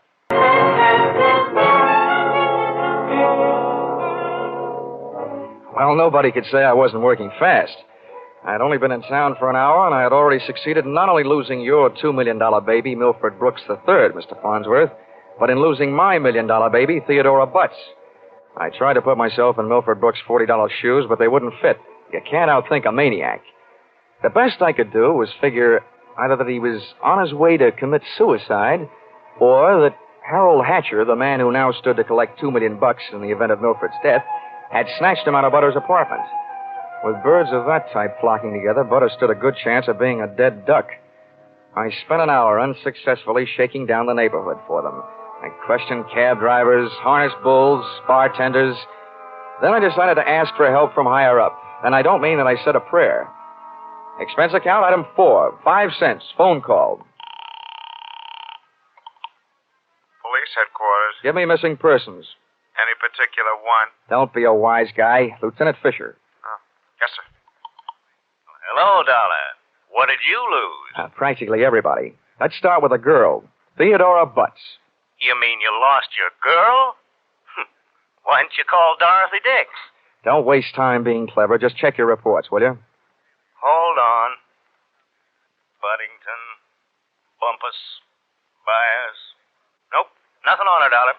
Okay, well, try this one. Brooks, Milford III. Bullseye. Brooks, Milford III.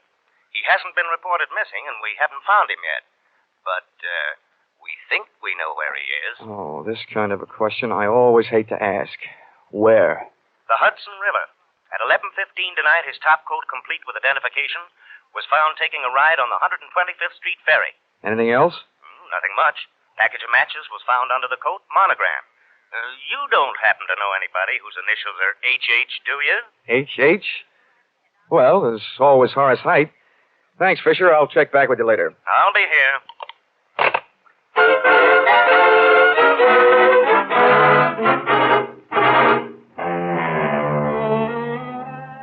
Expense account, item 5. Nightclubs, $28. Harold Hatcher's hatchery was in a cellar under a hotel, but the prices were high enough to rate a penthouse. The club was draped in too much satin, its lady customers in too little. The decor was French provincial, music Brazilian, and the food was nowhere. The drinks looked weak and the waiters looked strong. All in all, the joint was a sight for sore eyes, for making them sore. The only pretty thing in the place was a blonde. She came strolling up to my table, her hips unconsciously sending subtle little messages back to the rumba band. She opened her mouth, slid her tongue over her lower lip, and let a few warm, soft words slide out. Looking for someone?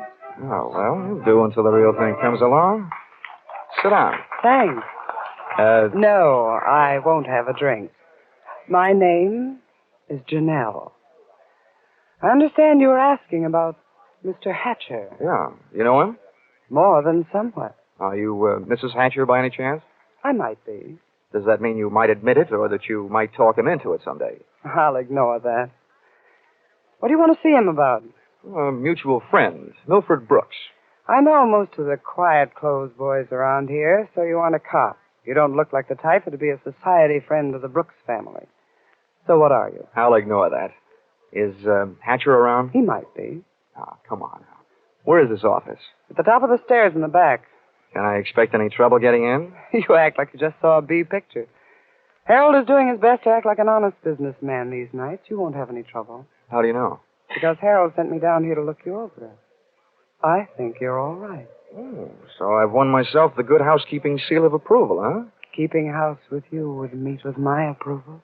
I ran for my life, had a slow walk across the dance floor, edged my way through a cluster of tables, and went up the back stairs. When I located the door to Hatcher's office, I knocked once and went in. Come on in. Thanks. I'm Johnny Dollar. I've been hired by Honesty Life Insurance underwriters to protect the interest of a guy named Milford Brooks III. What's that supposed to mean to me? You know him, don't you? Well, he isn't exactly one of my boozing buddies. How much money does he owe you? We've got him on the books for a few grand. Why?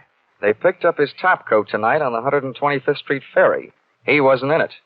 It might have been a suicide, or it might have been a knockover made to look like a suicide. What's your choice? Where do you get off asking me to make a choice? Where were you around 11:30 tonight? What's it to you? I don't know. I just thought you might like to rehearse a few answers. The law will be asking you some questions real soon now. I don't know why I should tell you, but I was driving around in my car getting some air. You better do better than that. They found a match folder under Brooks' coat. It had your initials on it. You're out of your mind. The guy owed me $200,000. You think I'm going around knocking off my own assets? I don't know whether you're stupid or bright, Hatcher. Don't worry about it. I know. What about that insurance policy? What insurance policy? Now, look, Hatcher, we're big boys now. We both know that changing the beneficiary of an insurance policy is a legal transaction. That means witnesses. That means it isn't secret. You mind telling me what you're trying to say? That you and the Honesty Insurance Company and I all know that Brooks made you the beneficiary in his policy, and that you stand to come into $2 million when they fish out his body. I don't know anything about it. Motives don't come much bigger. I'm telling you, this is all news to me. You or nobody else is going to move me off that story. I feel the same about mine. It doesn't take a genius to know that Brooks didn't love you $2 million worth. There's only one logical reason for his making you the beneficiary that I can see. You forced him into it. Who'd believe anything else? Who cares? They'd have to prove it. And, brother, that can't be done. Now, how would you like... Wait a minute. Yeah? Yeah.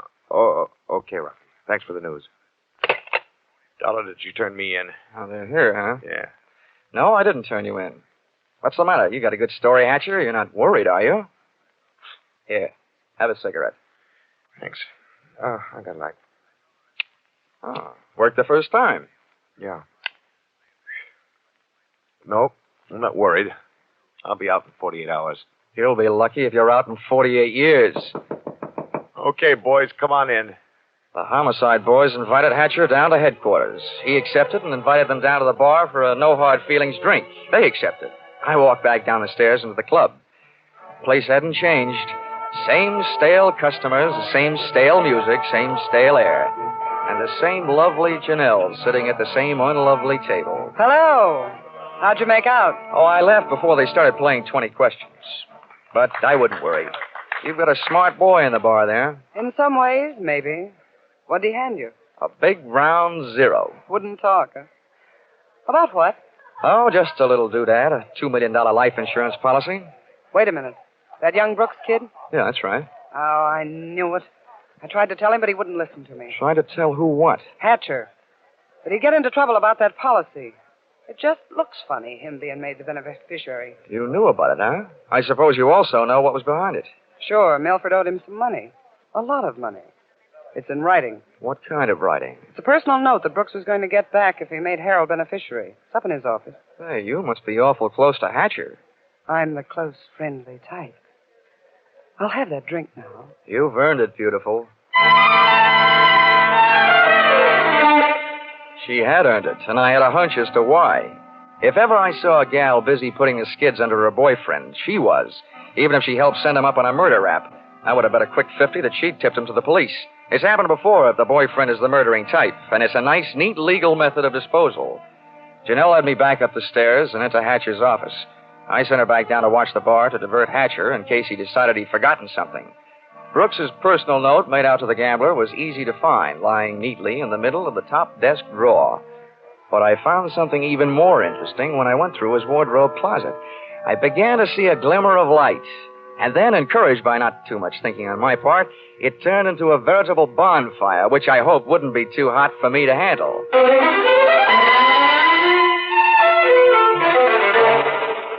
Did you find everything? Honey, if I were a judge, I'd be ready to sentence the guilty party. Good.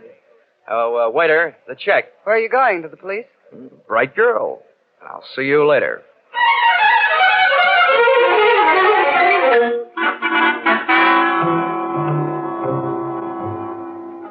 Expense account, item 6. Cab fare, $1. Tipped a driver, $1. Once out of the hatchery, I walked to the corner, got into a taxi, and waited. In just a few minutes, my favorite suspect came out of the club, jumped into a taxi, and the chase was on. We nuzzled our way through the traffic over to 2nd Avenue and headed downtown.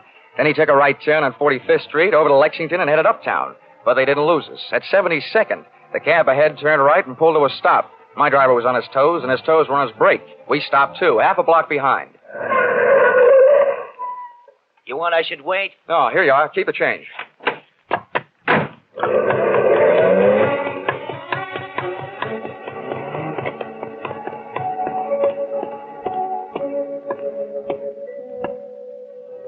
It was a garage that belonged to a residence on the parallel street a block away.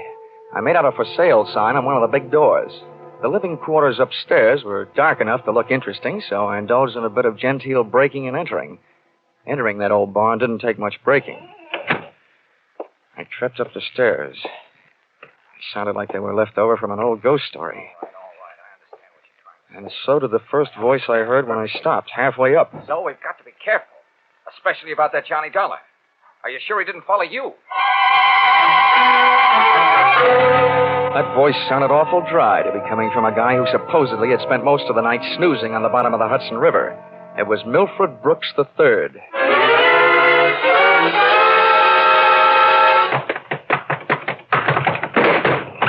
Get up on your feet, Brooks. Now, wait a minute. No! I started this thing slugging you. I might as well finish it the same way. Leave him alone. He's mine. Pull in the claws, Angel, and sit on his lap. Oh, you Connecticut hick. I'll kill you. Look, I'm the last guy in the world who enjoys physical violence, give or take. But believe me, you two are coming mighty close to changing my whole character.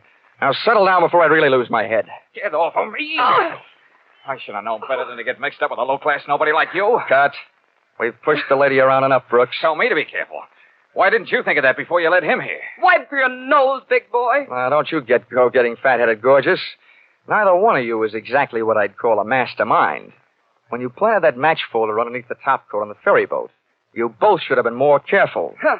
You think so? You bet I think so.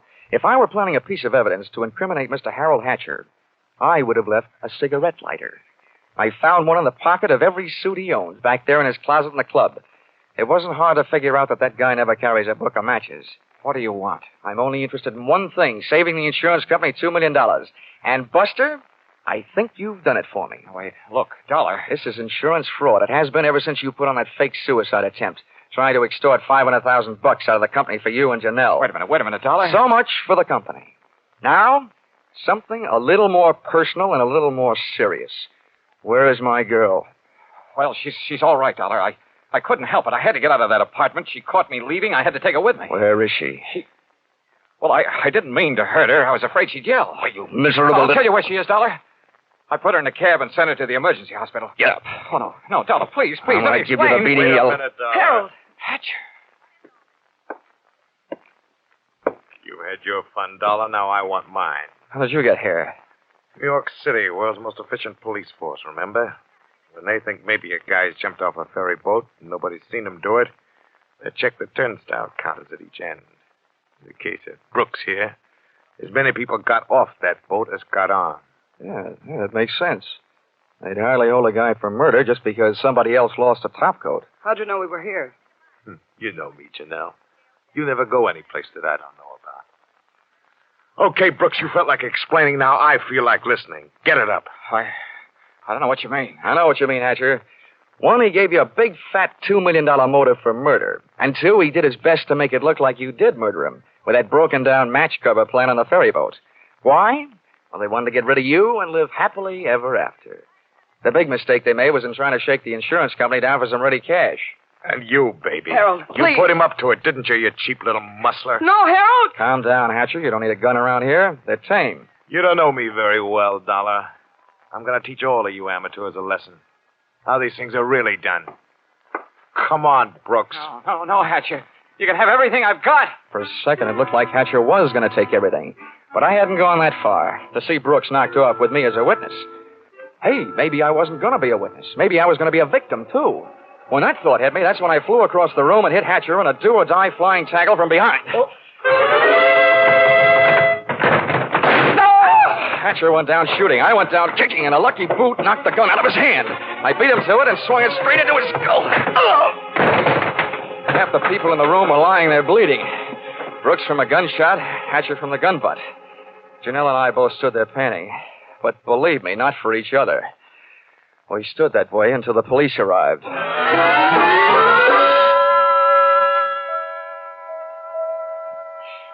Johnny, I hate being in the hospital, but I look awful. Butter, honey, you look lovely in white. This patch on my head, Johnny, they had to cut a big hunk of my hair off to put in the stitches. Oh, that awful man. Well, if it'll make you feel any better, baby, that awful man got taken care of.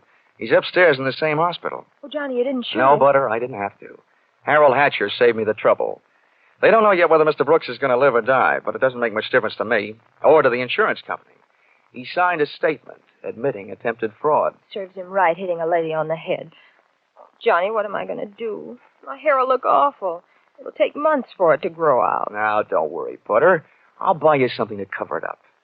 I know a guy over on Fifth Avenue who claims he makes something that looks prettier on a woman's head than her hair. Expense account, item 7. $640. Ladies' hats. To cover the lump on lady's head.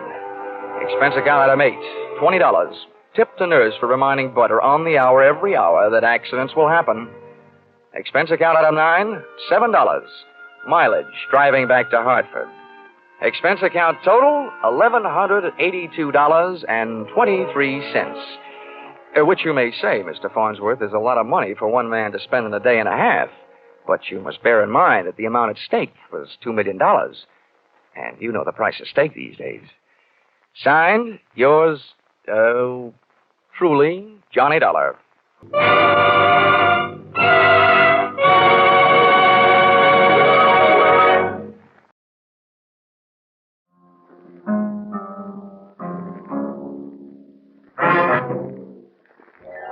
Time now for yours truly, Johnny Dollar.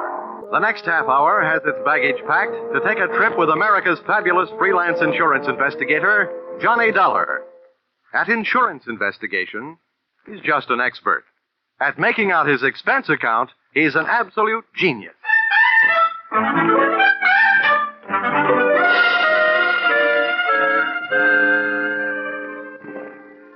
Expense account submitted by Special Investigator Johnny Dollar. To Home Office, Highworthy Insurance Underwriters Association, Hartford, Connecticut. Attention, General Manager Harvey Anthony. Dear Mr. Anthony, here is your problem. The following is an accounting of my expenditures in the case of the $100,000 legs, or who put your company out on the limbs. Expense account, item 1. $60. $20 across the board on a losing horse I was rushed into betting on when you had me paged on a public address system at the racetrack. This is Harvey Anthony, Dollar. Thanks for calling back so soon. Now, when they paged me, they said it was an emergency. It better be. Why? What's the matter, Dollar? This is my day off. And if I know you, this call is going to make it an off day. If I know you, my friend, you won't mind this assignment. I want you to go out to Hollywood.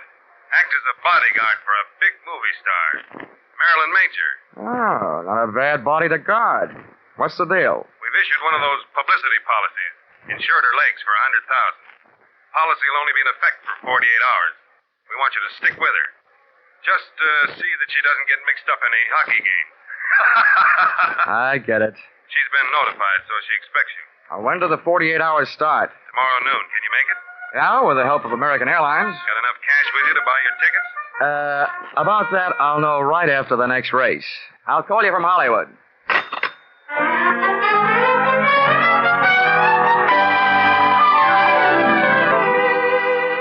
Expense account, item 2, $10. Borrowed from a friend. Taxi fare from the racetrack to town, where I cash check to pay, item 3, $186.13. Plane fare, Hartford to Hollywood. Item 4, $350. Cab fare, Los Angeles Municipal Airport to the home of the insured, Miss Marilyn Major, at the Horizon View Apartments on the Sunset Strip. Tip to driver, $1. Miss Major's apartment had the best view of the horizon, it being the penthouse. But her outlook was anything but rosy. I found the apartment door open. First I looked in, then I went in.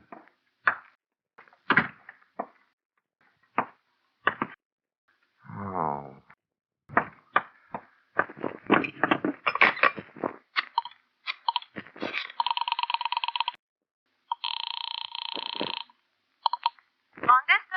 I want to place a person-to-person call, please, to Mr. Harvey Anthony at Hartford, Connecticut. Volunteer 3-6000. My name is Dollar, as in blood money. While I was waiting to get Mr. Anthony, I wondered who had got Miss Major. In the movies, I'd always thought she looked right at home anywhere. And now, right there in front of me, she was passing her toughest test. Lying there, nice and relaxed. She looked right at home in the role of the beautiful gal who had just been murdered. Her face was calm. Her legs were neatly placed in the best of cheesecake tradition. The only thing not quite as it should have been was a very real bullet hole, which she was wearing where an earring should have been. The next cameras that would be taking her picture would be police cameras. B pictures. B for bloody. Mr. Dollar? Oh, yeah? Here's your party. Go ahead. Oh. Hello? Hello? Hello, Dollar? Yeah, this is Dollar, all right. Anthony, first I want to tell you, those legs you insured are still in beautiful shape. Good, fine. I only hope you didn't also insure Miss Major's life. She's dead. What? Marilyn Major dead? That's right. Oh, we certainly do insure her life. We only issued that publicity policy on her legs as a courtesy. Dollar, get to work on it right away. I'll get to work on it, but don't waste too much hope. To me, it looks like your only out is if the policy does not pay off on murder. Murder? Good heavens. Well, there may be something about the case that'll save us from paying double indemnity for death by violence. Oh, this is death by violence, brother, any way you look at it. Okay, Anthony, I'll get to work on it right after I call the cops and make a report. Do your best. Goodbye. Okay, goodbye. Well, Hang up that telephone, mister. the dame standing in the kitchen doorway had .32 caliber steel in her hand to back up the brass in her voice. She was a youngster, but obviously an old-timer at a lot of things. Her hair was the same color as the murdered woman's, smoke blonde, and her dress was tobacco brown, and round and firm and fully packed. I said put down that phone. Yeah, sure, okay. Now, you do me a favor, will you? If you feel you want your finger near that trigger, how about moving it up to the front end of the trigger guard, huh? Mister, I only heard part of what you said, but you're not calling no police. What makes you think so? That dame in there's done me enough harm. I came here to kill her, but somebody beat me to it, and I'm not taking the rap. Okay, so beat it. Who cares? Then I'll call the police. Somebody's going to eventually. Before I go, I'm finding a few things and taking them with me. Now, come on, get up on your feet, mister. You're coming with me in the bedroom. Okay, don't get excited. Okay, mister. Over against that wall with your face in close and your hands straight up. Come on, move. All right. You learn this at the movies or by watching your friends work? Don't be a wise guy. I'm not as dumb as I look. Now, hold still. Look, sister, by this time I shouldn't still like you well enough to warn you, but what you're doing right now will get you in plenty of trouble, even if you didn't commit this murder. I'll take that chance. If you don't get picked up for larceny, they'll still get you for tampering with evidence. As far as the police are concerned, at the scene of a murder, nothing gets touched. They like it that way. What I'm taking won't even be missed. There are plenty more here just like him. That's all she's gotten here. Love letters from men. Who are you covering up for? Your boyfriend? It's none of your business, mister, but it's my husband I'm covering up for. Well, then you're just plain nuts. If he knew her, they'll find that out. Then if they want him, they'll find him. Yeah, and they'll find him dead. Huh? My husband committed suicide over that no good dame this morning. Oh. No, I've had enough out of you. Back up. 2 steps. Okay. Now get over there and into that closet. Come on. Too bad. What's the matter? I always feel sorry for a sucker. felt around in the dark. It was a small closet. That meant not much air. That meant doing something about it. I took my fingernail file, stood it on edge, and slipped it under the door, pressing down the nap of the rug. I did the same with my fountain pen. That would at least allow a small supply of air to sneak into my stuffy little cell. And then I glued my ear to the thin wooden panel that separated me from the bedroom. It wasn't long before my captor apparently completed her search. I heard her pass the closet door and head for the front room. I didn't hear her dial the phone, but it didn't take me long to realize that's what she was doing and who she was calling. Give me the police. This is an emergency. Hello? Hello, police. I want to report a murder. All right. Hello? There's been a murder. The movie star Marilyn Major in the penthouse. The Horizon View apartment on the Sunset Strip. Never mind who I am. I've caught the murderer. You'll find him locked up in the closet. From the moment she hung up, I could only guess what was happening. I heard a man's footsteps rush in and then his voice. Blackmail me, will you, you cheap little That's what I'm paying you for these letters. Now I'm taking them with me. I didn't think I had the time to spend picking the lock on the closet door, so I started kicking. The girl who had just tried to turn me into the cops was lying on her face in front of the telephone stand, and a covey of bullets had turned the brown silk on her back into wet red lace. She'd been shot in the back. And if she'd succeeded in finding her letters, her killer had taken them with him. I made a quick search myself and took a look through the remaining sets of letters. One from a guy who signed himself Baron, and the other one from a guy whose autograph read, "With all my love, Lawrence." My instincts were trying to pull me out of that apartment, but one look down the street threw them into reverse. Black and white prowl cars were arriving, and it was less than another minute when their passengers started pouring out of the elevator and through the front door. All right, watch out. I'll take it. All right, come around. In the bedroom closet, boys. Make sure you don't stand in front of that door. Okay, Lieutenant. Never mind the closet, Lieutenant. It's empty. I kicked my way out. All right, let's see your hands. Get them up. I swear I'm going to buy some stock in a gun company. Everybody's got them. Miller, get around behind him. Check him for weapons. Yes, sir. He's clean, Lieutenant. Okay. Who are you? Johnny Dollar. And if you lend me back my right hand, I'll give you my ID. It's in my wallet. Keep him up. Miller, get his wallet. Yes, sir. Here it is. Insurance dick, huh? Please, I'm a freelance special insurance investigator. It sounds better. Keeps my price up. Hartford, huh? What's your story? Well, first, I'd like to go on record as saying I didn't commit either one of the murders. Either one? What are you talking about? Well, this one here is the girl who phoned in the report that brought you here. The one she was talking about, Marilyn Major, is lying just as dead on the floor in the bedroom. Miller, get in there and take a look. Yes, sir.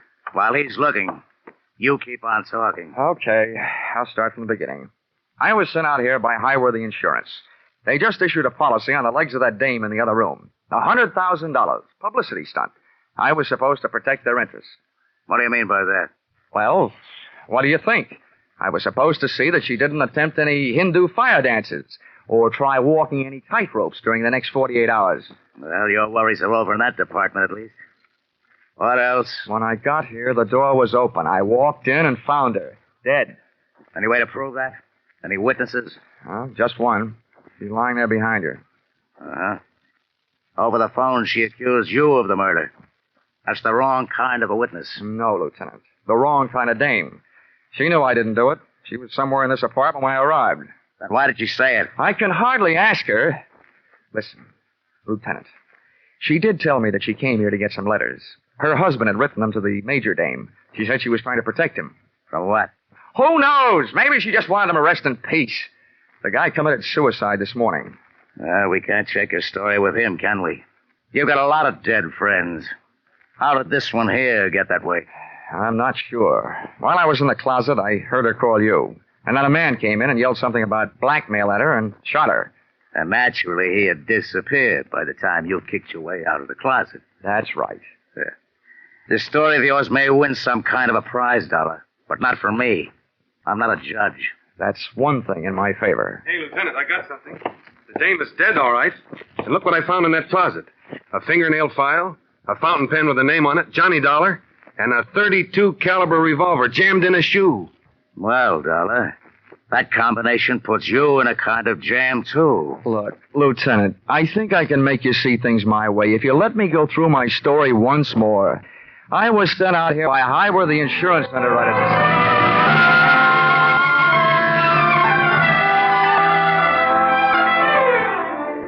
Expense account, item 4, $3. Candy, gum, cigarettes, and magazines to make cell number 36, Los Angeles City Jail, less like a no place and more like a home.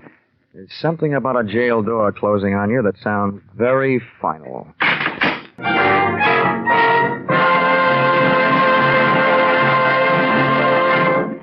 In just a moment, we'll return to the second act of Yours Truly, Johnny Dollar.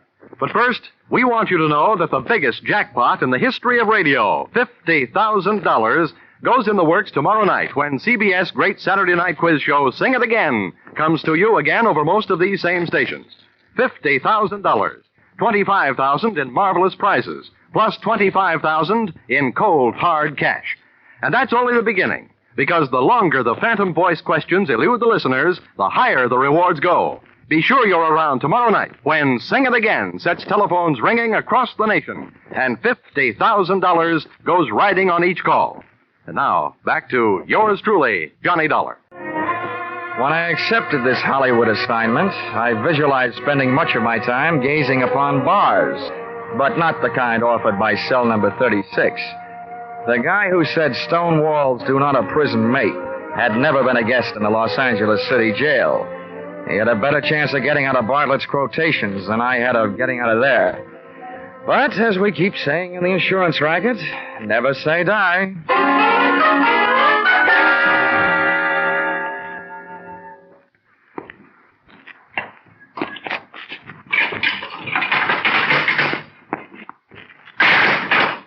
Well, Lieutenant Roach, what are you in for?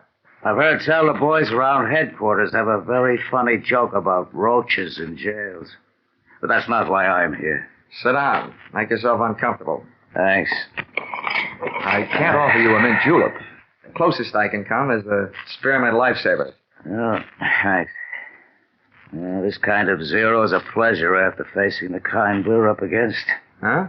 So for $1, all we've got to go on is you or a mess of evidence we haven't as yet been able to trace down to its rightful owners. Oh, incidentally, about that gun we thought might be yours. Oh, don't tell me you're going to give it to me as a birthday present. It was the weapon used to kill Marilyn Major, all right. The paraffin test we took on your hands let you out. You haven't been firing any guns lately. Does that mean you've come here to escort me to the front door? No, not so fast. We do want to know what your fingerprints were doing all over those 2 bundles of love letters we found. I'm going to have to learn to pick things up with my knuckles. Lieutenant, I just had a natural curiosity as to who killed the cat. The only difference between us, Roach, is that your curiosity is official. How far did you get? Not far enough. Didn't take much figuring to know that Miss Major has been playing a high-class badger game. All the perfume in the joint couldn't cover up the smell of blackmail. On top of that, we found the 2 batches of letters that you'd been messing around with. One signed Barton, the other signed Lawrence.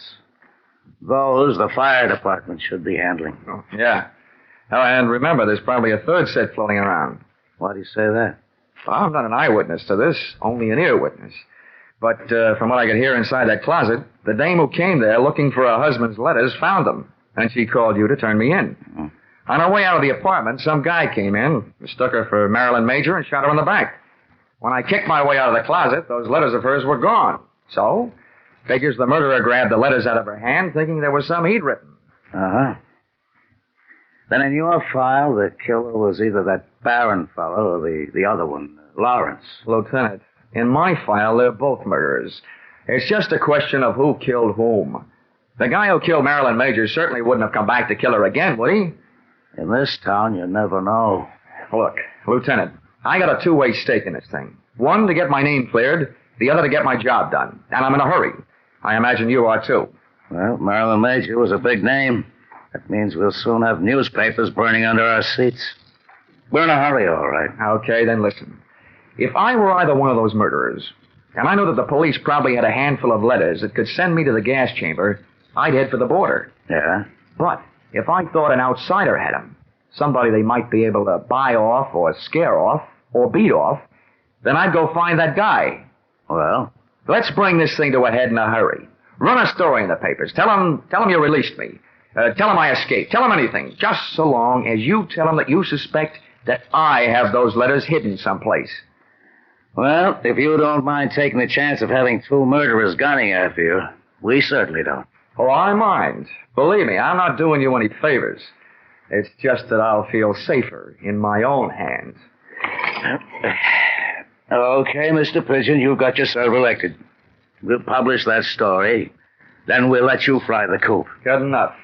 Just make sure that you give me plenty of fighter cover.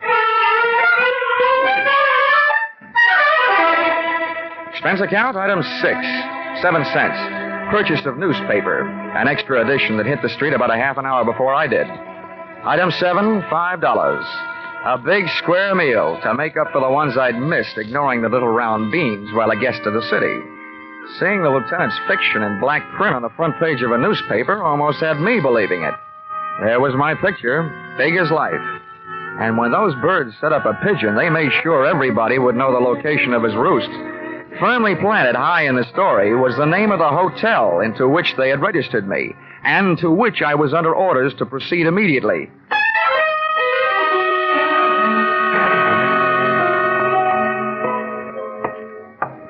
As I walked down the hotel corridor to my room, I felt an icy chill and a flight of goose flesh headed south down my spine.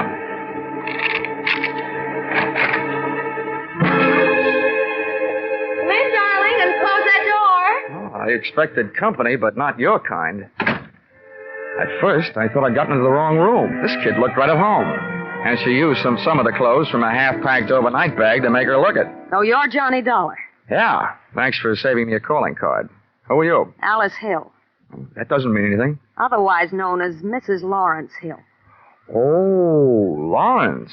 Oh, the last time I saw that name, it said, with love. But not to you. That's why I'm here. I want those letters. Why aren't you carrying a gun? It'll be here if we need it.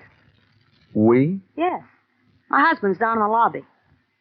Look, if you give me those letters he wrote, I'll pack up my little bag and leave, and everybody will be very happy. Yeah? I think I know the next line, but go ahead. I hope you keep on being that smart. My husband was watching for you when you came in, so he knows you're up here. Naturally, he knows I'm here, and he's on his way up. We want those letters. This isn't just a Badger game. This is the World Series. If I don't give you the letters, your husband busts in here, shoots me, and I get written off under the unwritten law. Neat, neat, neat. It's a handy law. You're right. It's covered a multitude of sins. Where are the letters? Where's your husband? What's the matter with you? What do those letters mean to you? Well, right now, they look like my only hold on the future, Mrs. Hill. How do I know that you and your dear Lawrence won't kill me after you get them? Do you want me to take your word for it?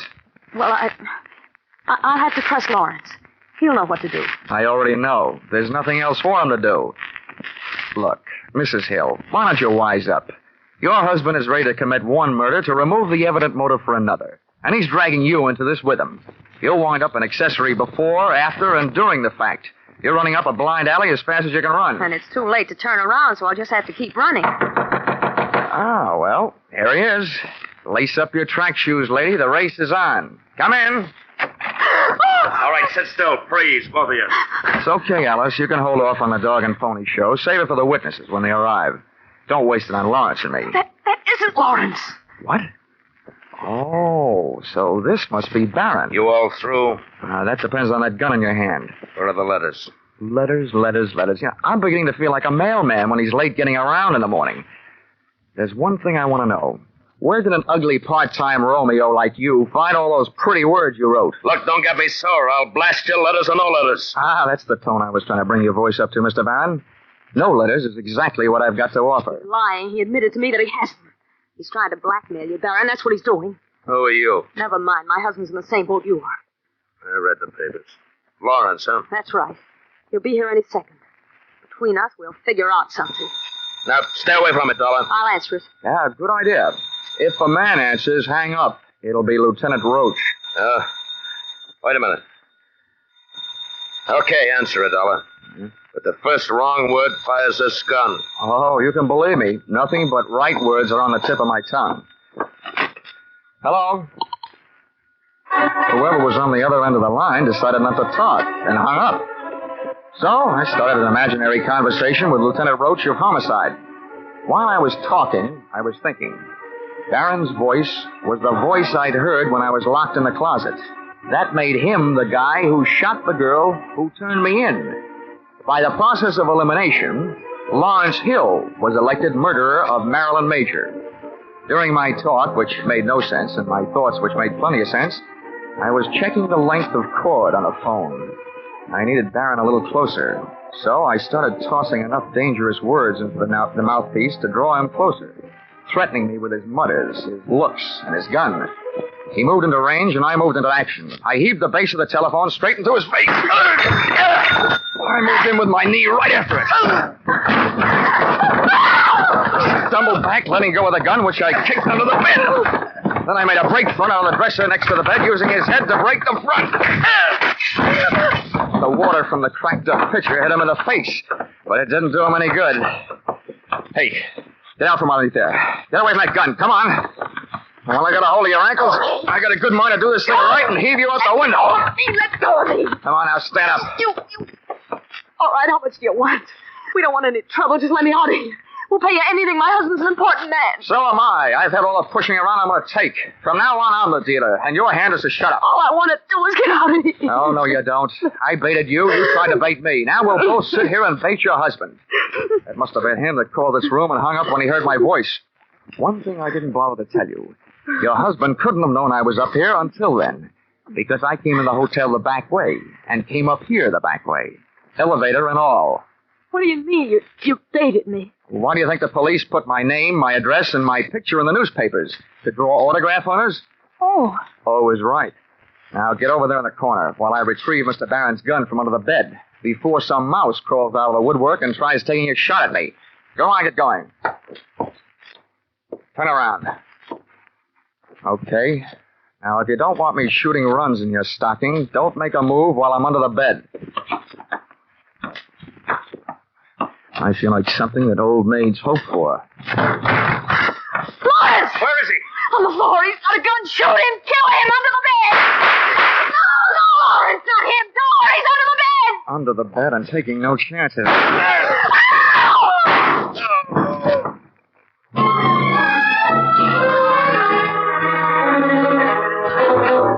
Listen, Roach, you may be a lieutenant to the police department, but to me, you're just a big, fat private. Now, calm down. I don't mind setting myself up as a pigeon, but you promised me protection. Where was it? Temper. Now, who's who here? Let's get these stiffs sorted out, then we can talk. There's only one stiff. The other one, the one near the door, is Lawrence. He's only wounded. I had to shoot his pins out from under him. He came crashing in and killed Barron by mistake. That's Barron over there by the bed. Another case of mistaken identity? How did he miss you? I happened to be under the bed at the time. Oh. And I wasn't hiding. No? I was looking for a gun, and I found it, and I used it. And if I had one right now, I'm not so sure I wouldn't use it on you. You still haven't told me why you left me here alone, holding the sack all this time. I'll tell you why. And I guess it was our fault. The men I had posted in the lobby didn't see you come into the hotel. Well, how do you like that? Johnny Dollar. Wise guy. Huh? Lieutenant, I got some news for you. Just to make sure I was taking no chances, I came in the back way.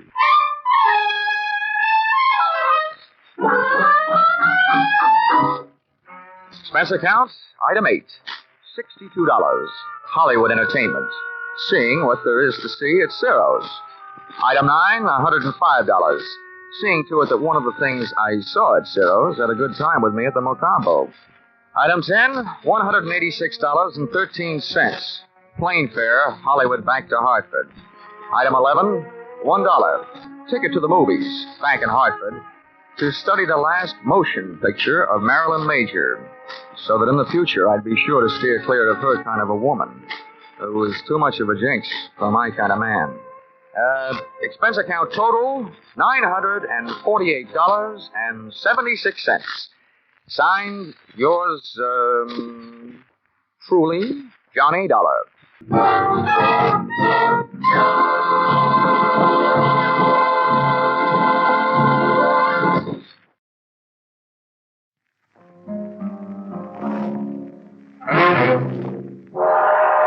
Time now for yours truly, Johnny Dollar.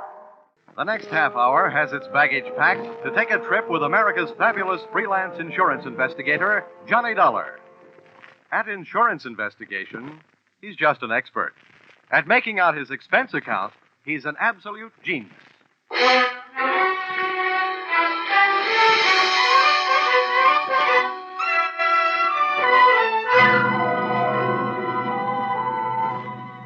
Expense account submitted by Special Investigator Johnny Dollar to Home Office, American Pioneer Life Insurance Company, Hartford, Connecticut.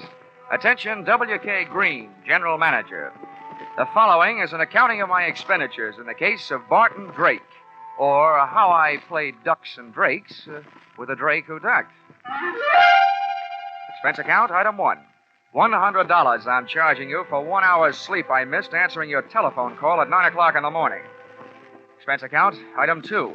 $1.50. I had to go out for breakfast. The Easter Bunny didn't leave me any eggs. Item 3. Cab fare to your office. $1. Tip to driver. $1.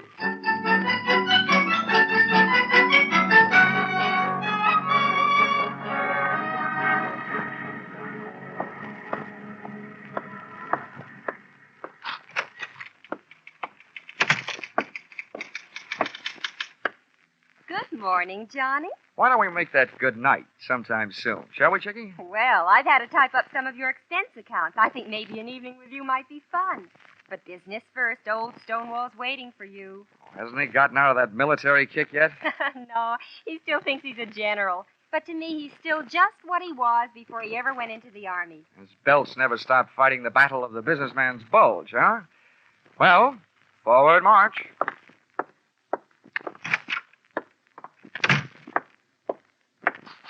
Good morning, Mr. Green, sir. Mr. Dollar reporting as ordered, sir. Addy, huh? Oh, yeah. What's this saluting and heel clicking about? Oh, I thought you might be homesick for some military courtesy. Yeah, I'd be surprised to get any kind of courtesy from you. But we're not paying you to be polite. Sit down. Here. I got a job for you. Here. Had a copy made of the file in that case. You can take it with you. Thanks. Barton Drake, huh? Oh, yeah, I remember him. Let's see. Life insurance, $30,000. Beneficiary, Mrs. Barton Drake. Well, what is it? Is he dead or just dying? Neither, we hope. Well, if you'll pardon a little before-noon philosophy, just by living, a man is slowly dying of old age. We have a statistical department to worry about that, Dollar. Your job is to find this man, Barton Drake. Okay. What's the story? As far as the company is concerned, the story started one night just short of 7 years ago. Oh, that would make it 1942. Yes, the same year I was called upon to fight for my country. Yeah. In the insurance division, Pentagon Building, Washington, D.C. Huh? But don't get me wrong. Those who served can be just as proud of what they did as those who fought.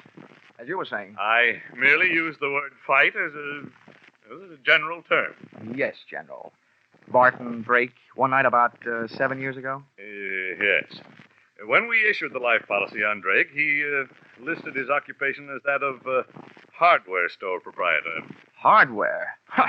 As I recall it, he specialized in unregistered pistols, handcuff keys, and hacksaws. And if I'm not wrong, at the time he disappeared, he was under suspicion of grand larceny and wanted for assault with intent to kill a police officer. Yeah, that's right. At the time, he was suspected of a number of large robberies. Ah. Refresh me on that cop shooting. How'd that happen? You remember. When the police arrived at the house to pick him up, he opened fire from the bedroom window, made a dash for it out of the back to his own car. There was a chase during which the car skidded and went through the rail of a bridge into the river. Oh, yes. Now I remember, yeah. They never did recover the body or the loot. All they got back was a wet Buick. Dollar, that was 7 years ago. At least it will be 7 years in 1 more week. At that time, Barton Drake will be declared legally dead by the probate court. His wife has already instituted proceedings. And when the court says she's a widow, she says, I want my $30,000. And you have to pay it, right? Exactly. But we're not going to pay that $30,000 if we can help it. At 9 o'clock this morning, the Missing Persons Bureau of the New York Police Department called us and gave us reason to hope that Drake is still alive. What happened? Did they see him in a crystal ball?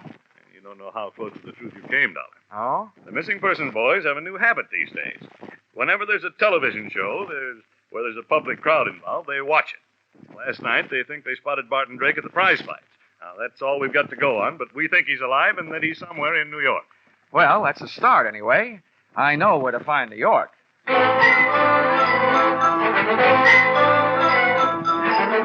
Expense account item 4, $7. Mileage, Hartford to New York. I stopped in Bridgeport to soak up a dish of coffee and whatever information there might be in the insurance file. Of the two, the coffee was the stronger. All I learned from the file was Drake's physical measurements, the birthplace of his mother, his wife's maiden name, the last known quotation on his blood pressure, and his home address in Manhasset, Long Island, to which I went.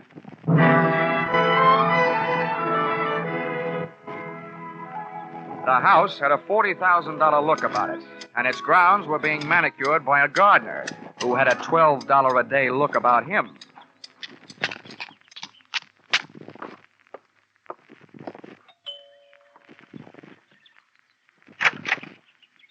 Yes, sir? I'd like to see Mrs. Drake. Here's my card. Yes, sir. Step in, please. Thank you. If you wait here in the hall, sir, I'll go tell her you're here. The maid had a $40 a week look about her and completed the picture of prosperity. For a hardware merchant, Barton Drake had died leaving his wife living a soft life. Either that or he was still alive and not giving his wife grounds for divorce on the basis of non-support. Or she was that certain kind of gal who wouldn't have any trouble making that certain kind of man get up that certain kind of money. And when I saw her, I knew not only that I couldn't afford her, but that Drake probably hadn't been able to, which probably led to his undoing. Just to give you an idea, she was wearing a diamond necklace and a negligee, and it was 2 o'clock in the afternoon. Mr. Dollar? Mrs. Drake? Yes, Stella Drake. I'm having breakfast. Won't you come in and join me? Well, I'll join you, but no breakfast. I just had a tomato surprise. Hmm? Lunch. Oh. I'm glad you didn't mean me. Come on, right in here. Are you sure you won't have some breakfast? No, thanks. I couldn't bring myself to hurt that poor, tired trout you've got there. Oh, please. That's a genuine English kipper. Oh, I beg your pardon. I didn't recognize it without its monocle. Oh, you're more fun than an eye-opener. I should have you around when I get up every day. Well, I have something to tell you that should make you really feel good. You don't mean that bunch of stuffed shirts at the insurance company who decided to give me my money without going through all that fuss at probate court? Oh, I've got better news than that. You may not get that money. But we think you have a good chance of getting your husband back. What? Yeah, the New York police think they saw him last night. Alive. Oh. Maybe I was wrong. Maybe that doesn't make you happy. Why, yes. Yes, of course it makes me happy, but to live without a man for 7 years and then have a stranger just sit across the table and calmly tell you he's alive, it's just too much. Tell me, where did they find him? They didn't. They think they spotted him at the fights they were watching on television. I imagine they're looking for him. I know I am. Well, it's impossible. If he were alive and back in New York, he'd come to me. That's what I was hoping, Mrs. Drake. Well, I don't believe it. Why would he do a thing like that to me? Why would he make me suffer all these years? I think you'd better go now. I've got to be alone. I've got to think. Oh, Barton, why?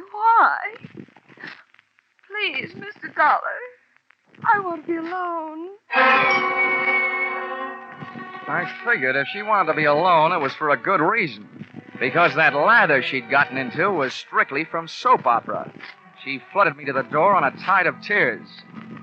Once outside, I picked up the hedge clippers the gardener had conveniently left near the front walk and pruned the telephone wires leading into the house. Then I took a plant on the place from the other side of the street. I figured Mrs. Drake would want to share her troubles with somebody, and with the phone wires cut, she'd have to leave the house to do it, giving me a chance to follow her. And that's the way it worked out. She led me someplace, all the way into New York City, but not to Barton Drake. That would have been too easy. Once in Manhattan, she headed for a drugstore and a telephone booth.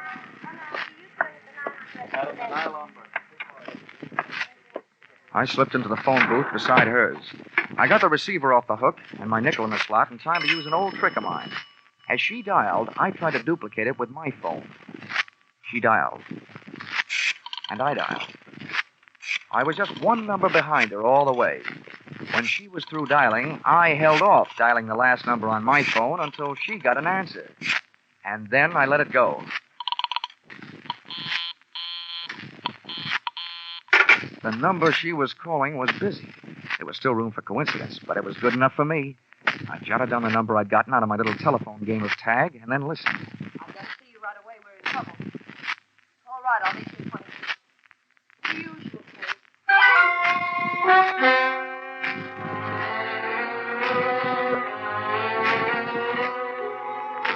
place. The usual place turned out to be the usual place to meet trains, Grand Central Station. But no train ever pulled into where Mrs. Drake went. As a matter of fact, no man ever did.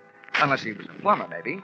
That's right, where the ladies go to powder their noses and things. She came out 30 minutes later alone, but she never hit the street. Instead, she went through the tunnel into the adjoining Commodore Hotel and checked into room 407. The only room I could get was 1313. Expense account item 5, $10. Tip to hotel detective for keeping an eye on the Eiffel in 407. Item 6, $35. Purchase of portable phonograph. Item 7, 65 cents. Purchase of phonograph record. Frank Sinatra singing night and day. With this for ammunition, I went back to my hotel room and gunning for a bird I'd never seen. I set up the phonograph near the telephone, put on the record, and placed a call to the number Mrs. Drake had called earlier in the day.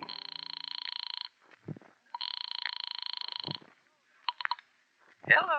Hello there. 7 p.m. again, and this is your favorite disc jockey, Happy Jack the Money Man. Yes, your favorite disc jockey, your spinner with the winners. Tell me, are you listening to our show? My radio is not on. Goodbye. Oh, hold the phone, madam. A little thing like that doesn't make any difference to Happy Jack. Here's all you have to do to win a house full of prizes. Now, you just listen closely over the phone and identify today's puzzle platter, and you'll win all these wonderful prizes. A genuine Sunbeam Mixmaster that makes those fresh little eggs just happy to get beat up. Yes, and you'll clean up with the next prize. Make a real clean sweep with a Hoover vacuum cleaner with all attachments and no strings attached. And to send you tripping happily through life, you'll also receive a handsome set of easy-to-lug luggage, a pair of Gladiator bags. Are you interested? Why, of course I am. All right, then. Here's the tune. There it is. What's the title of that song? Night and day. You're right. You win all the sensational prizes. Quickly now, give me your name and address. They'll be delivered tonight. Mrs. Knott. Yes, Mrs. Knott. The street number? 127 East 89th Street, apartment 3C. Thank you, Mrs. Knott. You'll get the whole works immediately.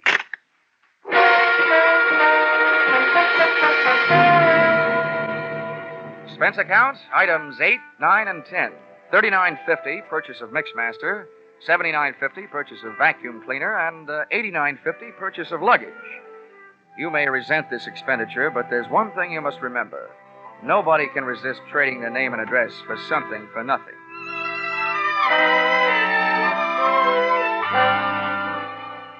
I felt like an out-of-season Santa Claus when I knocked on the door of apartment 3C at 127 East 89th Street.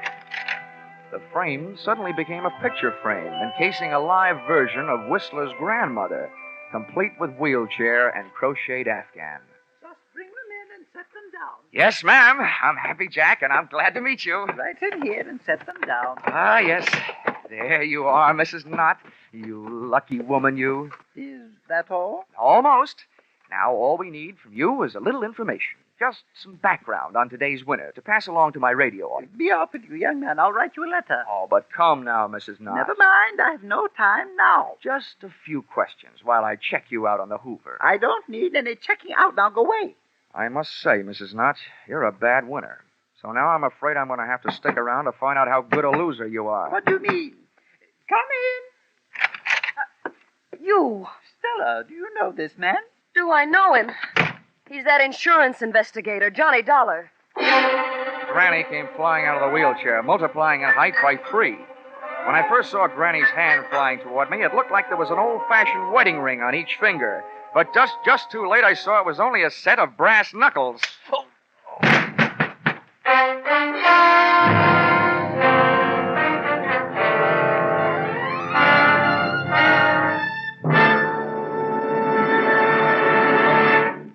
In just a moment, we'll return to the second act of Yours Truly, Johnny Dollar. CBS cordially invites you to hear the adventures of Philip Marlowe and the stories of modern crimes and their solutions as unfolded on Gangbusters when they come to you every Saturday night on most of these same CBS stations. Tomorrow night, Philip Marlowe will investigate the mystery behind the cloak of Kamehameha, and Gangbusters will deal with the case of the callous killers. Now back to yours truly, Johnny Dollar.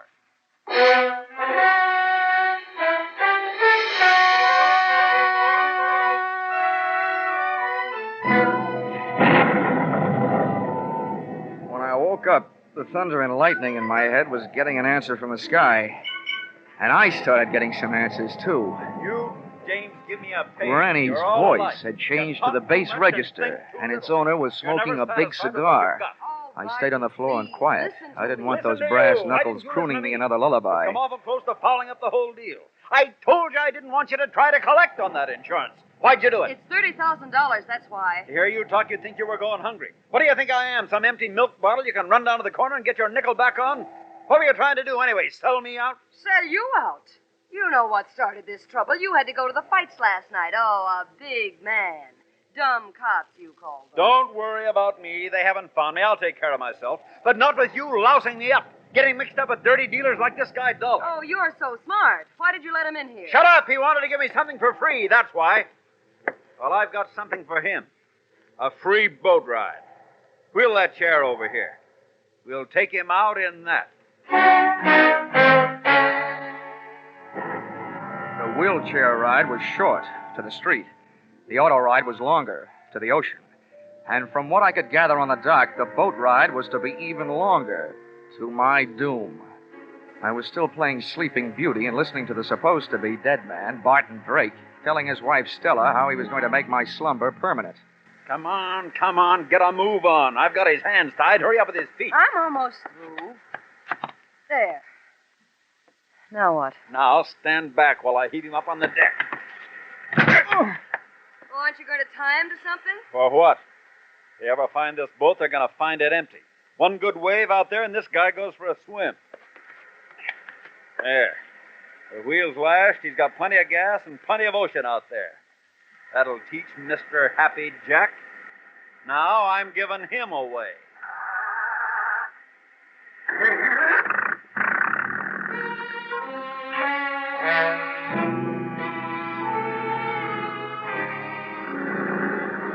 Taking that salt shower bath with my clothes on wasn't the big chill in my life. I was scared. My heart was racing faster than the boat engine. And for the first 20 minutes, all I could think about was hanging onto that slippery deck with all I had to hang with, my hopes and my heels. I was on a thin strip of deck after the wheel. Hard by my hands was a deck cleat. With that for a starting point, I went to work, trying to out-navigate that rope, with which Barton Drake had lashed the wheel. I worked my tied wrists over the cleat and dropped my legs down over the side into the icy racing water. I had rigged myself into a human jury rudder to swing the boat off its course. I didn't know where it would take me, but I didn't care so long as it wasn't out to the open sea.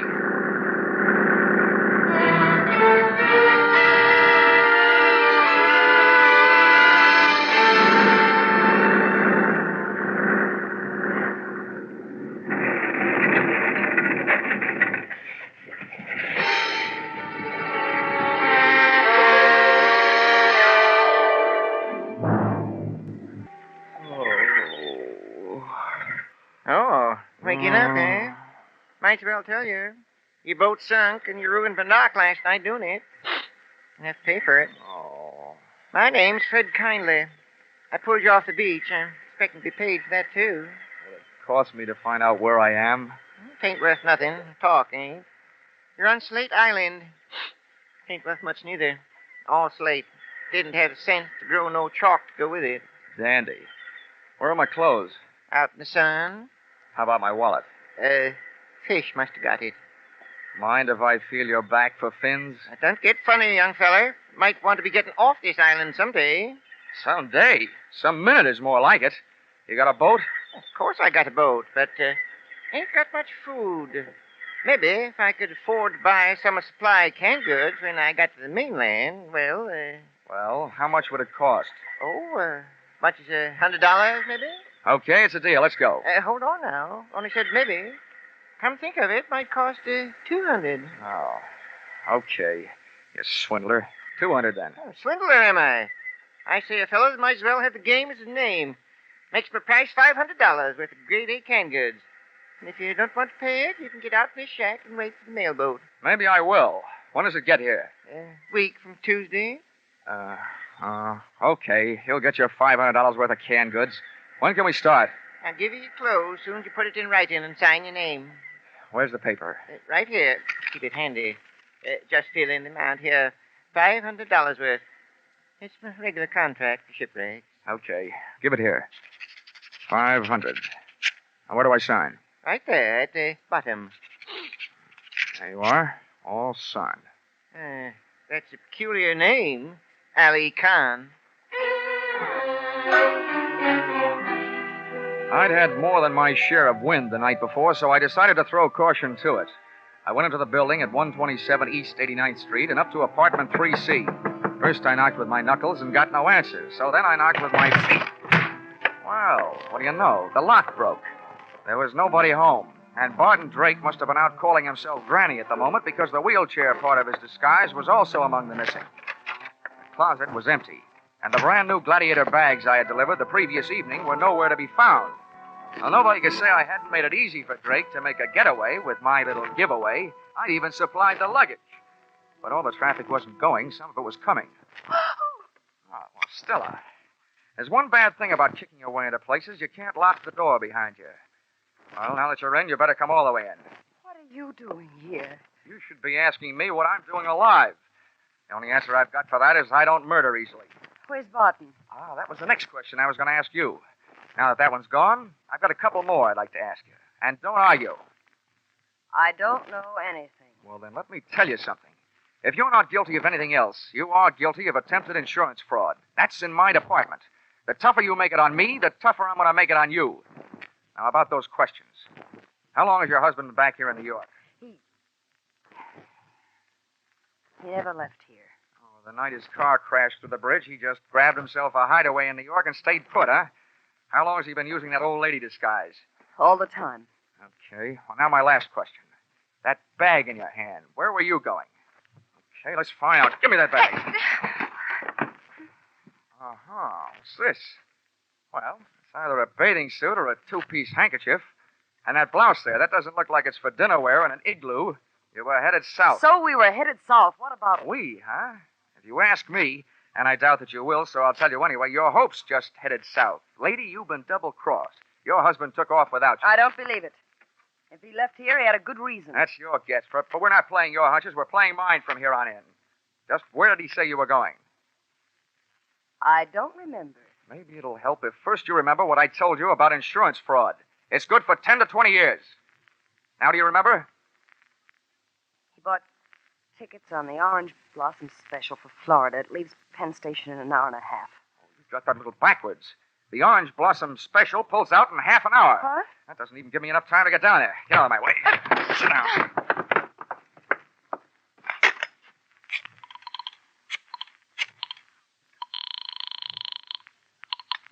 Information. Hello. Information. Look, I want the telephone number of the Penn Station branch of the Travelers' Aid Society. This was once when I didn't want the society to aid the traveler. I told them that Barton Drake was my invalid aunt and as nutty as a fruitcake. With Stella's help, I described his costume from the daisies on his hat to the buttons on his shoes. I tagged it off with a warning that when my aunt left the house, she thought she was a honeybee and was on her way to throw herself in front of the Orange Blossom Special, wheelchair and all. The guy on the other end of the line took off to round up the railway police, and I took off to round up a taxi.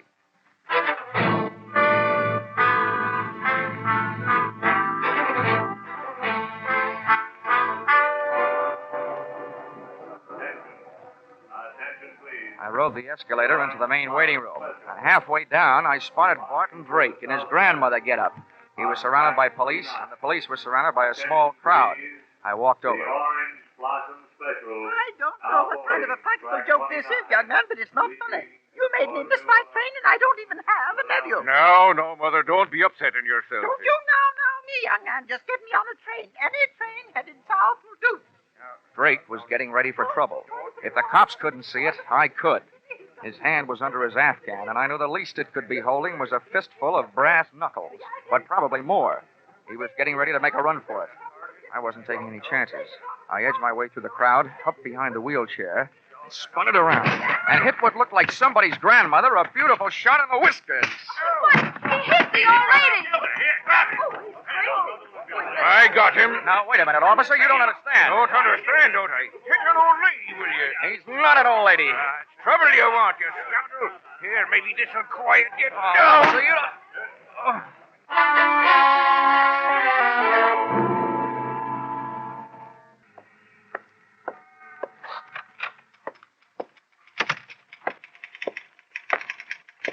Johnny. Hiya, Chickie. Oh, that bandage. What's the matter with your head? No brains. Where's the general? Oh, when he found out you'd saved American Pioneer $30,000, he decided to take the morning off and celebrate. He's out playing golf. Oh, great. To celebrate my getting hit on the head with police clubs, he goes out and swings golf clubs. Oh, Johnny, I was sort of Now, hoping don't that... worry, Chickie. I've still got enough energy left for nightclubs. You want to help me with this expense account? I'll get it out of the way. Oh, that's all that stands between us. Uh-huh. Expense account submitted by Special Investigator Johnny Dollar to Home Office, American Pioneer Life Insurance Company,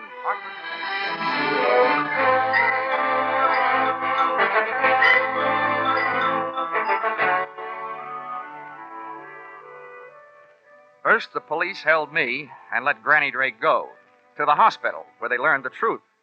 Then they let me go to the hospital and transferred Barton Drake to the pokey, where he was soon joined by his lady-in-waiting, Mrs. Drake. Expense account item 11. Something I almost forgot. $500. Canned goods. For the man who got me off the rocks on Slate Island, Mr. Fred Kindly. Even if he did rob me, I didn't feel like robbing him. The only thing I did do was remove all the labels from the $500 worth of canned goods. I'm sure that this will see to it that Mr. Kindly had some very unbalanced meals, because I happen to know that there's no difference in the sound of canned tomatoes and canned peaches when you shake the can. Expense account total, $1,482.63. Yours, truly, Johnny Dollar.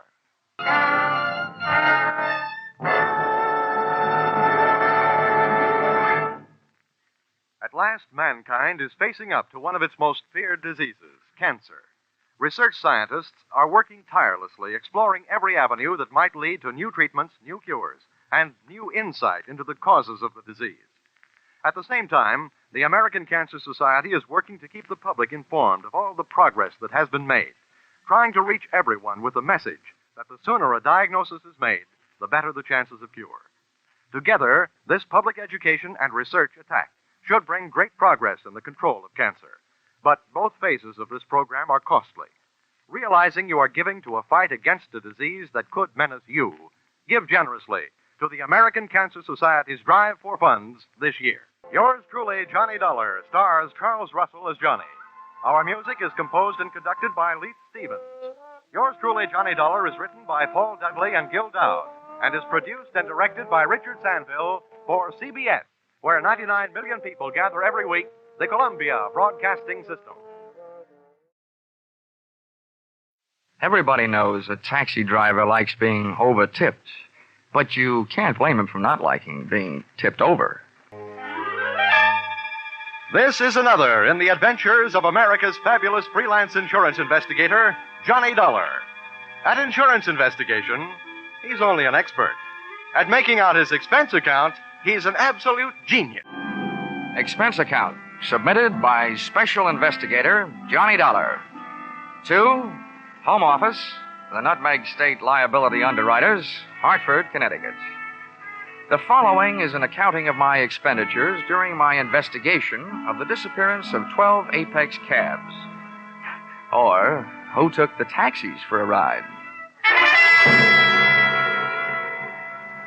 Expense account, item 1, $3.10, train fare Hartford to New York. Item 2, $1.10, dinner en route. Item 3, $18, club car. Expense account, item 4, $1.30, cab fare from station to garage and offices of Apex Taxi Company. I naturally waited for an Apex cab, but could have saved my time. The driver told me nothing, except that the man who came rushing out of the Apex office when we pulled up was the big boss, Mr. Gordon McKissick. Thanks, driver. He's just the man I'm looking for. Here. Thank you, sir. Hey, McKissick! I can't stop now. I'm in a hurry. See me tomorrow. Wait a minute, will you? I'm Johnny Dollar from the insurance company. Oh, good. That's different. Just in time. Come along. Where are we going? Come on, tell you in the car. Just had a call from the police. Another one of my cabs has been stolen. Huh? They found the driver slugged and unconscious, and I got to get out there. I tell you, Dollar, I'm going crazy. This has got to stop. It's not only driving me out of business, it's driving me out of my mind. The police have done their best, and Lord knows I have too, but I'm about ready to give up.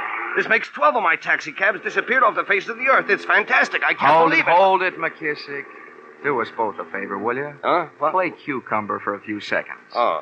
Remember, the insurance company I represent has plenty to scream about, too.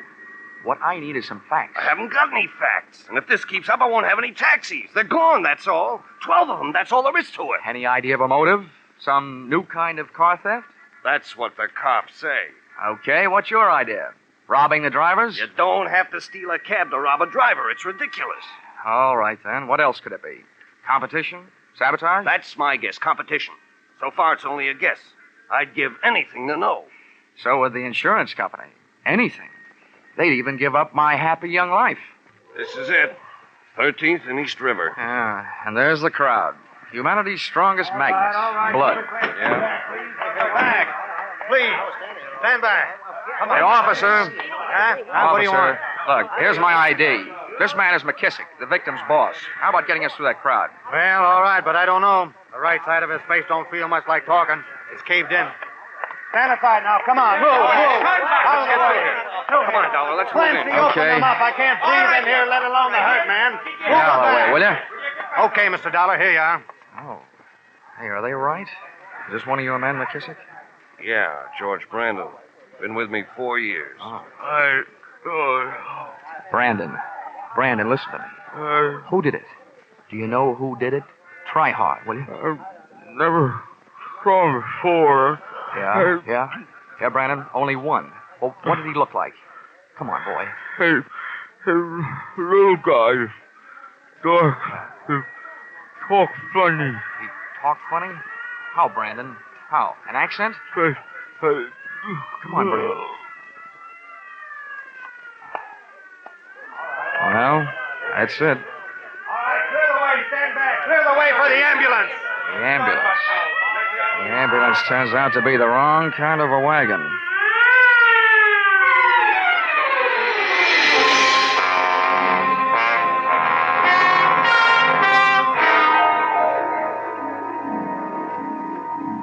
Expense account, item 5, $28. Transportation the following day, visiting hospitals and the homes of the other 11 Apex drivers who had lost their cabs. During the course of this, I contracted a severe case of what GIs used to refer to as Jeep seat. Out of 11 interviews, I got 3 clues. One, that up until last night's killing, the cab nappers had worked as a team. The little dark guy with an accent, as described by the dead driver Brandon, and a 300-pound accomplice wearing a seersucker suit, a Panama hat, and a complexion akin to a perspiring blob of leaf lard. This heavier of the two heavies, it seemed, never actively participated in any of the rough stuff, merely assuming the role of director of operations. Clue number 2, that in each instance, the driver's uniform cap was also stolen, which indicated to me merely that the getaway driver was very much interested in looking like a cab driver. Finally, clue number 3. From the most disgruntled of the drivers interviewed, the fact that fleet owner McKissick had spent 3 years bootlegging, another 4 bookmaking, and had spent some very short vacations getting away from it all in prison, which naturally led me back to McKissick's Apex garage and office. Come in. Oh, Dollar. Well, what have you found out? Well, I'll tell you, McKissick. So far, I've just hit the ABCs. Later on, I'll get to the XYZs. Look, Dollar, I'm getting fed up with double talk. What I want to talk about is a double life. Yours. What? I once broke a leg jumping to a conclusion, so don't get me wrong. That's not what I'm doing. But a less experienced investigator might immediately assume that a man like you, an ex-bootlegger, ex-bookmaker, ex-jailbird, just might be stealing his own cabs for the insurance money. Well, you small Now, wait a town- minute. Don't get that way, or I might also get the idea that you have a killer instinct. My record's my own business. It was okay with the Hack Bureau. It was okay when that company sold me the insurance, so it'll have to be okay with you because you're stuck with it. Nobody's calling you guilty. Okay. Okay, all I'm telling you is this. I want your cabs off the street until this thing is cleared up. That's big talk, little man. When the day shift comes in at 4:30, tell them to park their cabs in the garage. And you can tell your dispatcher the night shift isn't working tonight. Bad enough to have my competition running me out of business. Now the little helper from the insurance company shows up to finish the job, huh? I'm not trying to put you out of business. I'm trying to keep you in. Well, it don't sound like it. No cooperation from you, no insurance. I'll have it canceled as fast as I can get to a phone. How about it? Okay, Dollar. I can't do anything about it. But if I were you, I wouldn't be caught hanging around here by any one of those drivers you're putting out of work. Some of them play rough.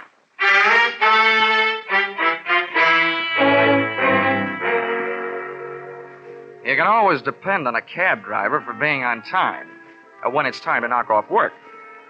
By 5 o'clock, the garage was full of taxis and carbon monoxide fumes. By 5:30, it was devoid of humanity, and a night watchman I'd met before stood guard outside the locked gate. At 6 o'clock, a visitor dropped in on him, followed almost immediately by me. Senor, it is so important that I find it. Yeah. It contains everything I have in the world almost. All my money, even my passport. What's this, Vinny? Huh? Oh, Mr. Dollar. Yeah. Well, a young lady claims she lost... My purse, senor. I hired one of your taxi cabs this afternoon and left my purse in it. It's so important that I get it. Yeah. I told her to call Lost and Found in the morning. But, senor, what will I do tonight? While we're trying to figure that out, will you join me in a drink? I would like that. Her name was Marita Guastella. She was the dark type, so I took her around the corner to a dark saloon. On the way in, we passed 4 grumbling Apex cab drivers shooting hot looks at me over cold beers. I arranged her in a booth so I could keep an eye on them, in case their intentions were no good, and an ear on her story, which I knew wasn't. You see, this is my first trip to America. I came from Spain 2 weeks ago. This afternoon, I was shopping on Fifth Avenue, and that is when I took the cab from 49th Street to the Sherry Netherlands Hotel. 49th, Sherry Netherlands. Yes. What time did you take the cab? Wait, I'm not sure exactly. That would help. Oh, well, it was exactly 10 minutes after 4. I remember now. I looked at a clock. And what time did you arrive at the hotel, Marita? Why are you writing all this down? Just trying to help you find your purse. Oh, but I do not want to put you to any trouble. I am perfectly willing to search through the taxis myself. Honey, the city of New York has gone to a lot of trouble to save you that trouble. Every driver has to keep a record of every trip. Where he picks up his passengers, where he drops them, and when. Oh. He puts it on a big card. So all we have to do is find out which card has your trip listed on it, then we'll know which cab. Oh, I see. Then we'll go to the little cab and probably find your little purse. All right? Oh, it is very good of you, senor. If you would not mind the trouble. Sometimes bothering with this kind of trouble eliminates my employer's troubles. How about another martini? Expense account, item 6. $4, bar tab. Tip to waiter, $1. And here's a tip to young ladies who are pretending that they just came from Spain 2 weeks ago. Don't order bird bath martinis and put them away in one gulp. The drinking taste of Spanish ladies is more the sherry type. And martinis are hard enough to get used to in 2 years, let alone 2 weeks. Oh, who knows? Maybe she was just in a hurry to get to the Spanish Olives. One thing was fairly apparent, though. She seemed to be in a hurry to get something out of one of those cabs, and not by way of the lost and found department. The least I could do, both as a gentleman and an insurance investigator, was to accept her phony-sounding story and take her back to the garage. I arm-in-armed the sometime senorita around the block, passing the time in a conversation not exactly based on her mother's favorite recipe for a rosa con pollo. As we passed the office portion of the Apex cab building, I gave up looking into her eyes and saw something that was open even wider, the garage gate. Johnny, what is it? The watchman, he's gone. Perhaps he just stepped inside. Look at the stains on the sidewalk. Blood. Bridewell. He's been... Bridewell? Who's Bridewell? I do not know. Who's Bridewell? Please, let me go. Let me go, please, Johnny. You're hurting my arm. Marita had twisted away and was hightailing it up the street. I went stamping up the ramp in the direction of the source of the scream. On the way up, I hit the light switch. In this racket, even big boys should be afraid of the dark. The first portal, I slowed my run into a pussyfoot pace. and edged around the corner, sliding my back along the dispatcher's counter. When I got halfway down, the corner of my right eye picked off a pair of high black shoes, night watchman type. Heels on the floor, toes pointed up, sticking out from behind the end of the counter. I didn't have time to get a look at the rest of them. Something so round, so firm, and so fully loaded gave me a cold steel kiss under the left ear. Pray do yourself the favor, sir, of remaining absolutely still. Now you may turn around. Would this be Mr. Bridewell? Good indeed, sir. What about the night watchman? Have no fears for him. I'm fortunately accomplished in the administration of first aid. Got a good deal of practice. I've seen to it that he's resting comfortably. I'll bet. Well, Victor, my boy, I trust your search was successful. Success? Somebody feed us to it. All them cabs has been searched. Nonsense, my boy. How can you tell in so short a time? How about taking a look for yourself, fat boy? You couldn't possibly have picked over all of them. Proceed with the searching quickly. In the meantime, perhaps our friend here is the proprietor of the search that preceded ours. In this case, practically anything could happen. Yes, anything could. Knowing that should encourage you to mind your manners. Now, sir, will you accompany me to my hotel where we can discuss this further? With you holding that .38 caliber steel-engraved invitation in your hand, I'd be a perfect cad to refuse. In just a moment, we'll return to the second act of Yours Truly, Johnny Dollar. But first, your armed forces are constantly searching for new methods and devices for national security and better peacetime living. Today's serviceman is a skilled professional who works with advanced techniques and equipment. If you're interested in science and technical subjects, your armed forces offers you a great opportunity now. Find out how you can join the world's greatest scientific enterprise, the Armed Forces of the United States. Now, with our star, Charles Russell, we return to the second act of Yours Truly, Johnny Dollar. And tonight's story, Who Took the Taxis for a Ride? Looking for some stolen taxicabs and wound up in a hotel room looking stupid.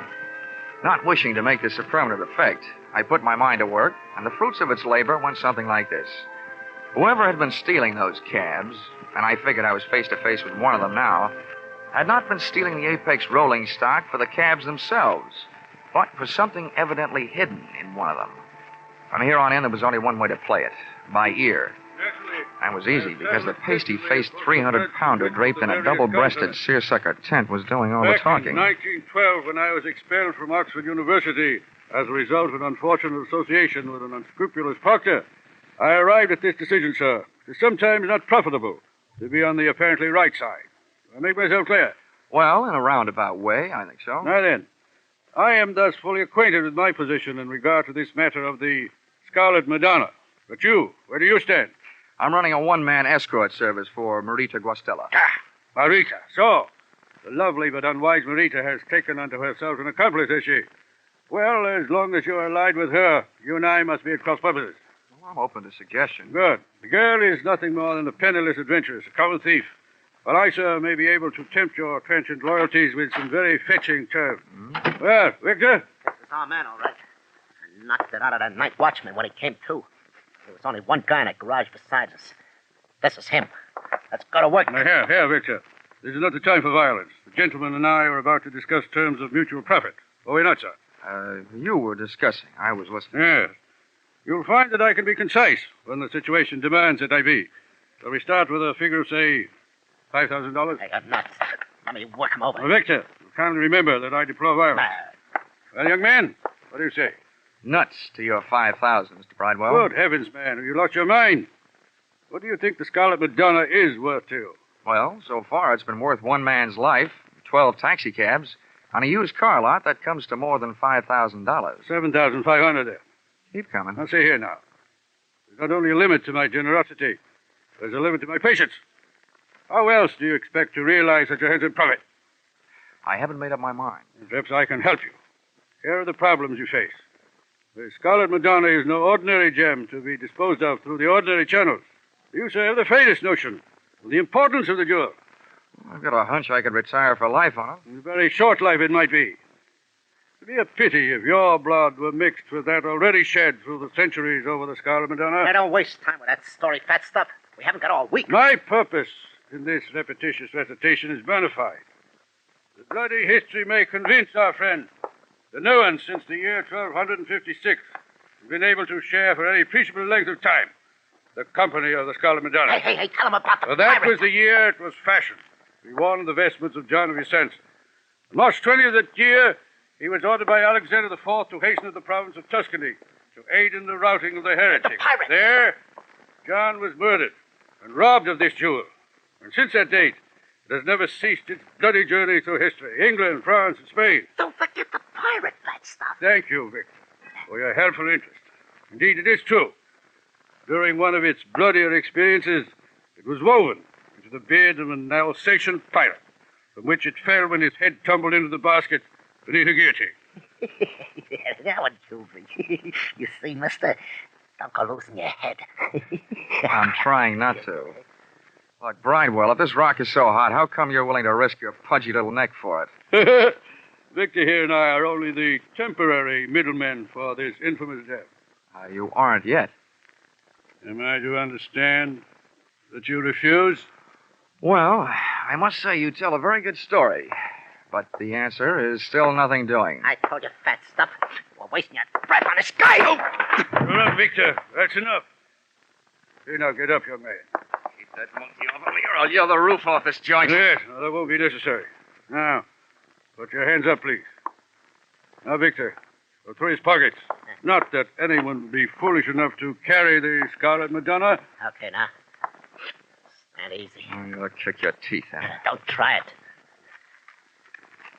Hey. All right. You know what we got here? An insurance stick. No, Victor, one gun is enough. Not for me, it ain't. He must be from the company insuring the rock. No, Victor. I am thoroughly familiar with the policies covering the Scarlet Madonna. What's the gentleman's name? Johnny Dollar from Hartford, Connecticut. And right now, thinking there's no place like home. I'm leaving. No, not alive, you ain't. We can't let him out of here. He's red hot for Put us. down your weapon, Victor. There's been trouble enough. Hunter, now you don't. Oh, yes, I do. Back off, Buster. Victor, I must insist. Let him get away. Focus. Let go of me. Insurance investigator, whatever. If he knows where the jewel is, he's more good to us alive than dead. More valuable than even you.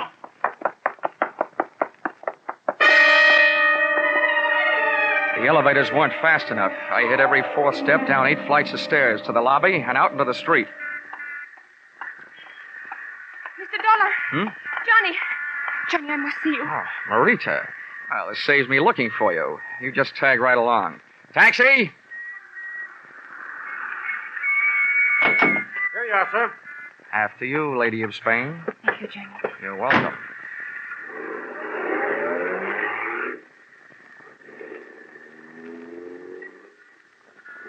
Oh, my poor Johnny. What did they do to you? A gentleman named Victor hung a right hand on me, complete with signet ring. Oh, Johnny. Oh, never mind that hanky. I'm not in the mood to be dabbed at. I'm so sorry. Johnny, what did they tell you?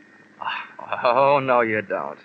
First, I want to hear what you have to tell me. Then we'll compare stories. Wait, there's not much to tell. The Scarlet Madonna is rightfully and legally mine. My only crime was to bring it into this country illegally through customs. I met Bridewell and that horrible Victor on the ship. And when I got to New York, I realized that they were following me. I was terrified. That I'll believe. I was in a taxi cab, and they followed me in another. It forced us to a curb, and well, I hid the jewel in the upholstery of the taxi. Then I jumped out and fled for my life. Oh, I remember it, that it was an Apex cab. I've been trying to find the exact one ever since. So apparently are they. How'd they find out? They ran after me that night. They searched me and all of my belongings. And then when I started my search, they realized what I was doing. Well, looks like anybody can catch the brass ring on this merry-go-round. Please, Johnny, tell me that you will help me to recover the Madonna. Look, gorgeous. All I'm trying to catch up with is a dozen stolen taxicabs. But you are not just going to leave me flat? With that figure? Impossible.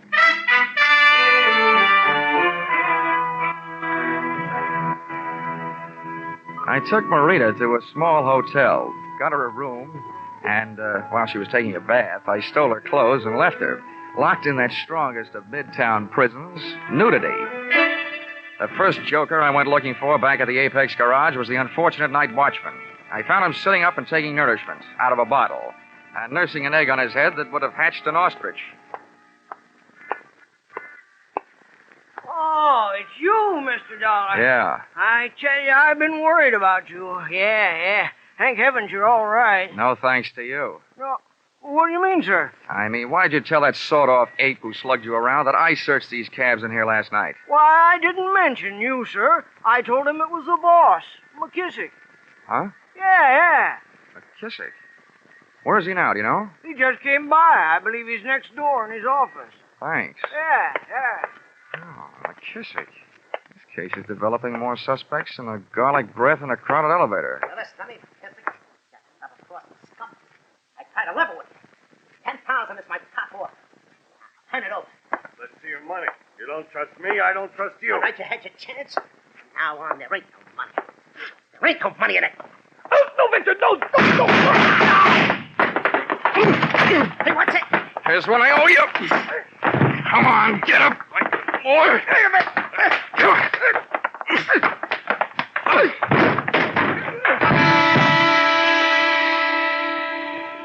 Then I finished the job he had started.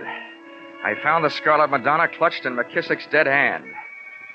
For a Scarlet Madonna, it was mighty green. It was an emerald about the size of a pack of cigarettes that's been flattened out in your pocket. A Madonna figure was carved in bas relief on one surface. As I stood over the body of McKissick, looking down at the green gem in my hand, I realized where it got its crimson name. For on the floor, outlying my hand, was a spreading pool of scarlet blood. Well, sir, we meet again. Yeah, so it seems. May I offer you my congratulations, at the same time request that you hand over the Scarlet Madonna? Being unarmed, as you are, you're not welcome to it. Well, perhaps I have something more persuasive than a weapon. Here are my credentials. I'll look at them if you'll back up against the wall. Very well. You'll also find there a letter authorizing me to the legal possession of this infamous, this hateful, this accursed instrument of greed. I'll explain that it's been my odious duty to retrieve it for its rightful owner, the Stillwell Museum in London, from which it was stolen by Victor and his erstwhile lady-in-waiting, the exotic Marita. Insurance investigator. You? Where do you come from? What's your outfit? Yes, I thought I'd set you back on your heels. I'm from London. Pity we didn't have each other's interests classified earlier. We might very well have, shall we say, collaborated in this matter. Yeah. I'm sure there's an unvoiced question lurking on the tip of your tongue. My association with the bestial Victor. Well, at this point, I didn't want to insult you. Think nothing of it, my boy. Due to a fortunate similarity in voice and physique to your accomplice actor, Mr. Sidney Greenstreet, I find myself automatically listed as undoubtedly the villain of the piece. In this case, and in many others during my fantastically successful career as an insurance investigator, I was able to align myself with the basic source of the villainy involved. Further, I pray that you not accuse me of being associated with any of the physical violences which have punctuated this case. In short, this Victor fellow occasionally slipped through my fingers.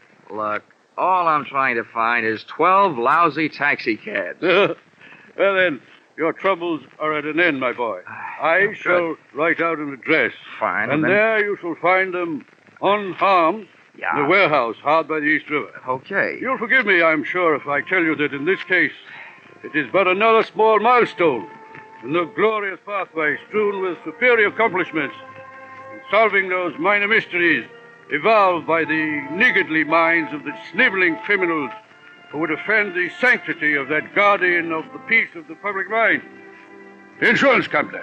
Amen. Expense account, item 7. $1.95, one evening gown, which was hard enough to find, but would probably be even harder to wear at that price. Purchased in an all-night salon de mode on 136th Street. This dress I gave to Mr. Bridewell to take with him when he went calling on Senorita Marita Guastella, prior to turning her over to the police. Expense account, item 8. $6.10. One bottle of you-know-what, with which to gargle the half-good, half-bad taste left by this case out of my mouth. Expense account, item 9, transportation.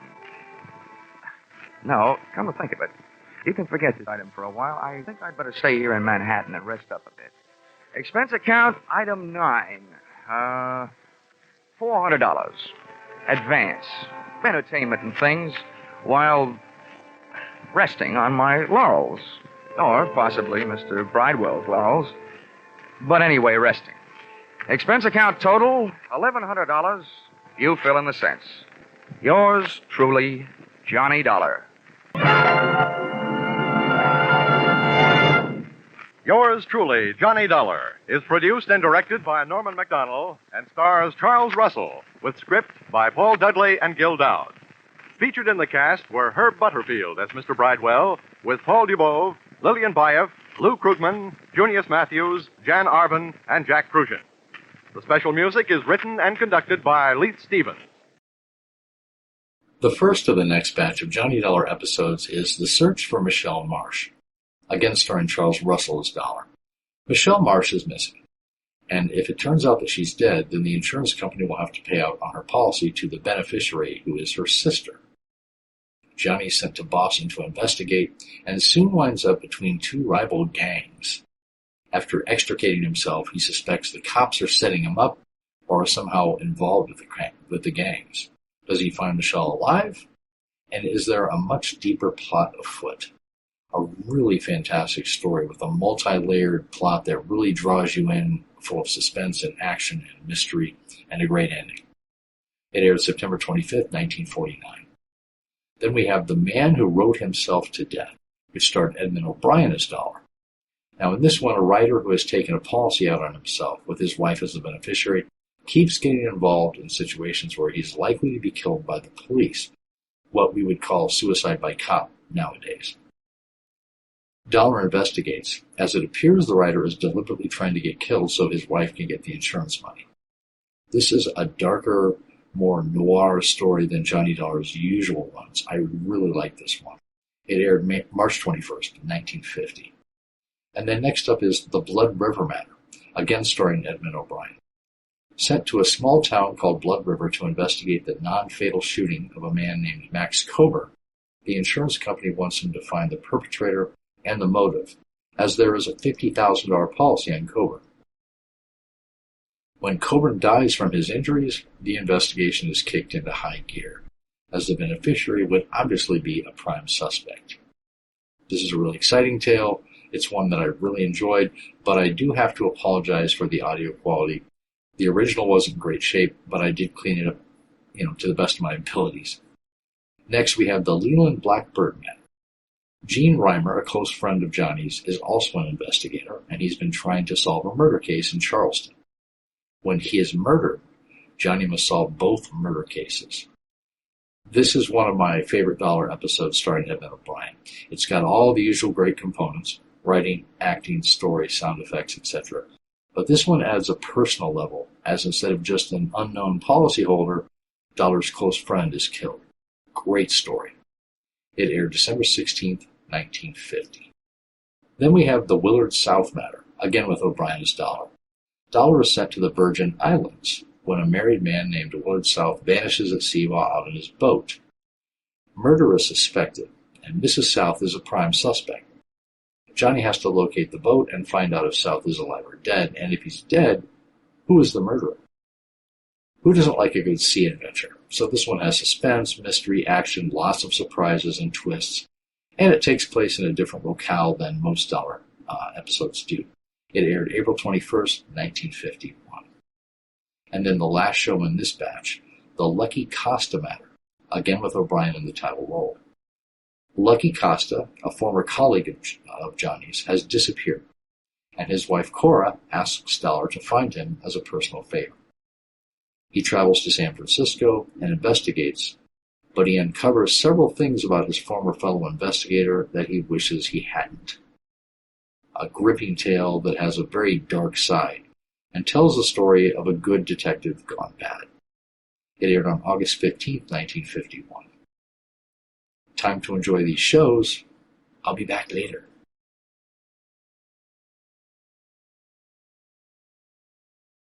Sure, they may have plenty of blue blood in Boston, but from what I just saw, they've got plenty of the other kind, too. This is another in the adventures of America's fabulous freelance insurance investigator, Johnny Dollar. At insurance investigation, Johnny Dollar is only an expert. At making out his expense accounts, he is an absolute genius. Expense account submitted by Special Investigator Johnny Dollar. To Home Office, Tri-State Life and Casualty Insurance Company, Hartford, Connecticut. The following is an accounting of my expenditures during my search for your missing policyholder, Miss Michelle Marsh. Or, she came in like a lion and went out on the lamb. Or, she should have been banned in Boston.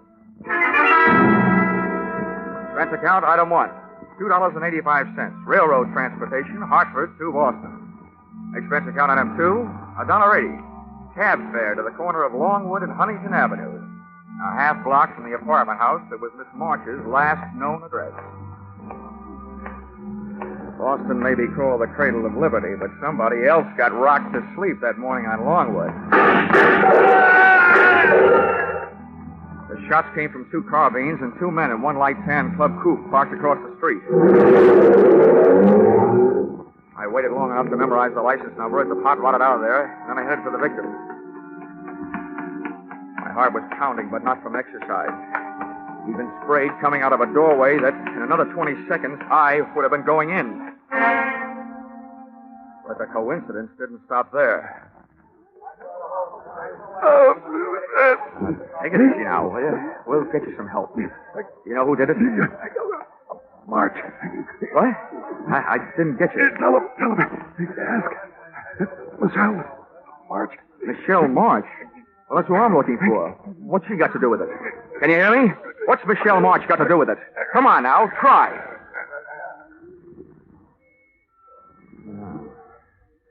I wonder if I should have stayed in Hartford. I didn't see it happen, but I sure heard it.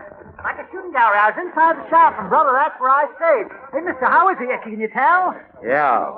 Let's just say you don't need to stand back to give him air. He can't use it.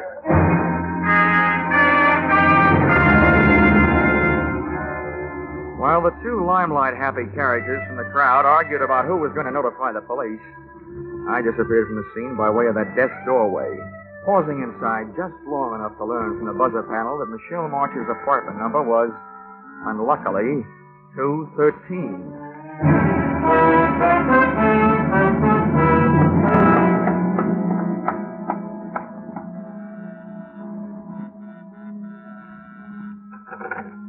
I didn't bother to look for the apartment house manager. I didn't even bother to pick the lock. I put my shoulder to work on the door. It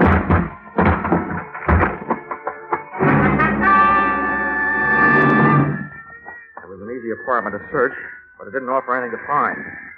The only thing even faintly resembling a lead I found on the floor behind the bureau. A book of matches that advertised Boston's Best Bar by Far, Flannery's, with an address on Washington Street. About then, I decided that rather than being found at the scene of breaking and entering, I'd look up the police at the scene of murder.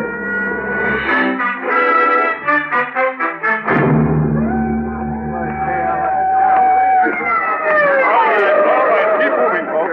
Tear them out of here, Sergeant. You'll have to give the There he comes, boss. There's the guy who's bending over. Oh, who are you there? What do you got to say about this? Not much, Lieutenant. He was shot from across the street by 2 men in a tan club coupe. Probably stolen.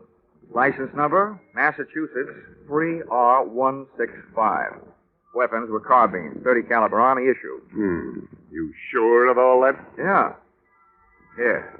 This will tell you why I make it a habit to be sure of things. Oh. Dollar. Insurance investigator. Uh-huh. Hartford. Well, in a way, that makes 2 of you. Huh? I'm Lieutenant Bell Dollar. Sergeant Major.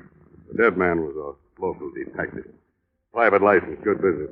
And a bad reputation. Name of? Something I can't pass out right now. Well, look, here's why I'm interested, Lieutenant. If friend detective was on a case, he could have been hired to find the same party I was hired to find. And since he was blasted at said party's last known address, it could be that somebody doesn't want said party found, which paints an interesting but gloomy picture of my future. Who is this said party? A girl, Michelle March, reported to missing persons in New York yesterday by a worried sister, who was also the beneficiary of a $25,000 insurance policy owned by Miss March. The insurers, Tri-State Life, got the report from missing persons and hired me to find her. You think she's dead? I'll tell you when I find her. Yeah.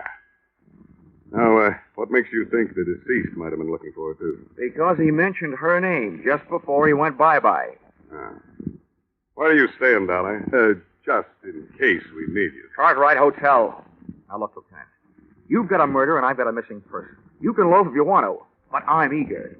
I want to talk to the apartment house manager. Any objections? No. Go right ahead, Dollar. Good luck to you.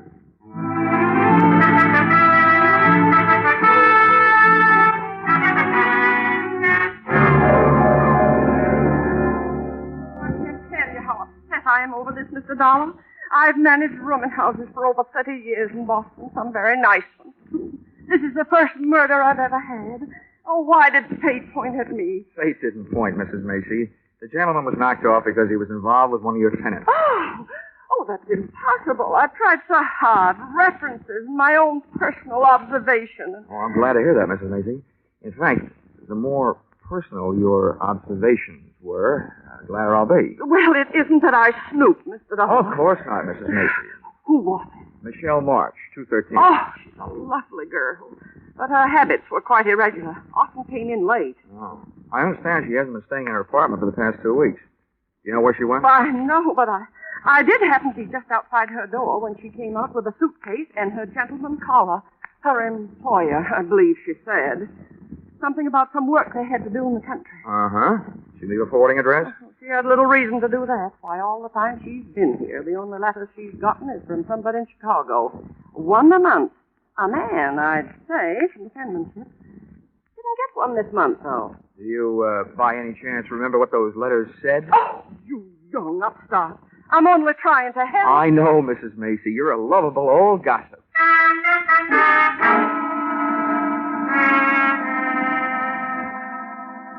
After Mrs. Macy chased me out of her apartment, I questioned some of Michelle's second-floor neighbors. What they gave me only augmented the story I already had. She hadn't been seen in the company of anyone for 4 or 5 months, until dapper, medium build, and swarthy took over. All of them had seen him. None of them knew his name, but they all agreed he was the guy Michelle March had marched away with. Everything I learned added up to a dame getting tired of waiting for somebody in Chicago and ducking out with somebody else. It would have looked that simple if it hadn't been for that detective who had so recently taken up new headquarters in the city morgue.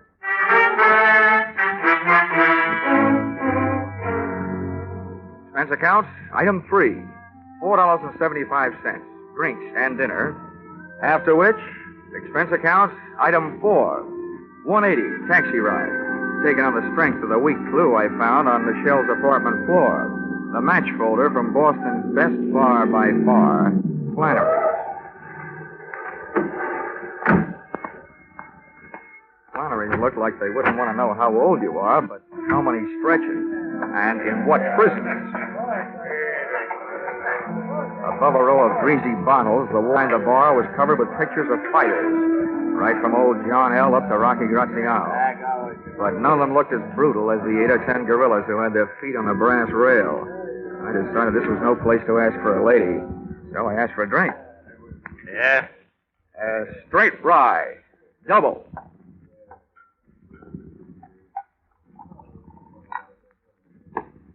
You've never been in before. Where are you from? I'm trying to forget. Has, Blackie been around lately? Who's Blackie? Well, maybe that's not his full name. It's the one I knew him by. He wore a lot of sharp suits, about medium build, dark, swarthy. That could be anybody. Now drink your drink, pay for it, and move along. Now, wait a minute. Now, I haven't got anything against the guy. I'm looking for a dame that's with him, see? What's the freeze for? I need the room, expecting a private crowd. Now beat it. I'm off, Flannery.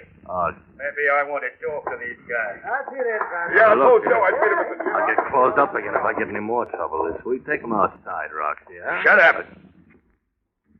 What's this Niles name you're looking for? Michelle Marsh. You know her? Yeah. Let's go someplace and talk. Thanks for the invitation, but let go of the arm. You get gangrene when the circulation is cut off. Sorry. Come on. What makes you so upset about the lost Michelle? What do you want with Louis Marine? Louis Marine? If he's the guy she's with, all I want him to do is to point her out. You and me might get along at that. It'd be worth plenty to look out. Get this rifle. Hey!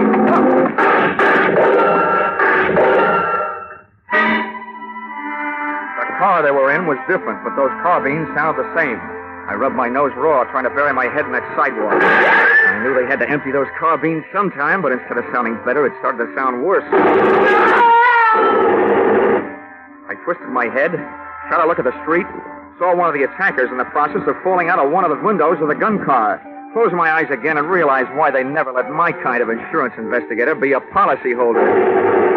I'd been sent to find a missing girl, and there I was in the middle of another Boston massacre.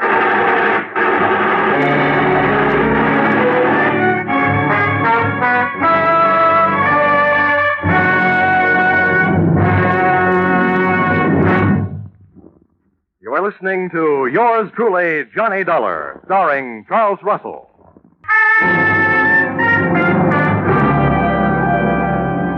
It took a full 20 seconds after the smoke of battle had started to clear for me to realize that I'd been saved by the arrival of fire support from an unexpected source, the police. I looked around for my new friend and brother target, Roxy, but he had disappeared. A wave of suspicion broke over my flow of thought with this question.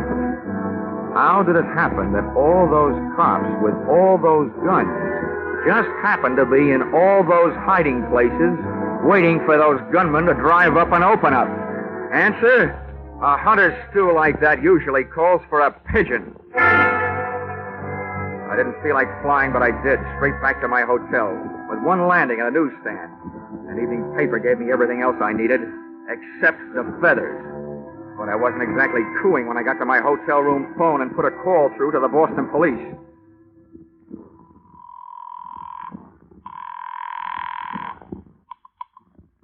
South Precinct, Sergeant Miller. Give me Lieutenant Bill on homicide. 1 moment.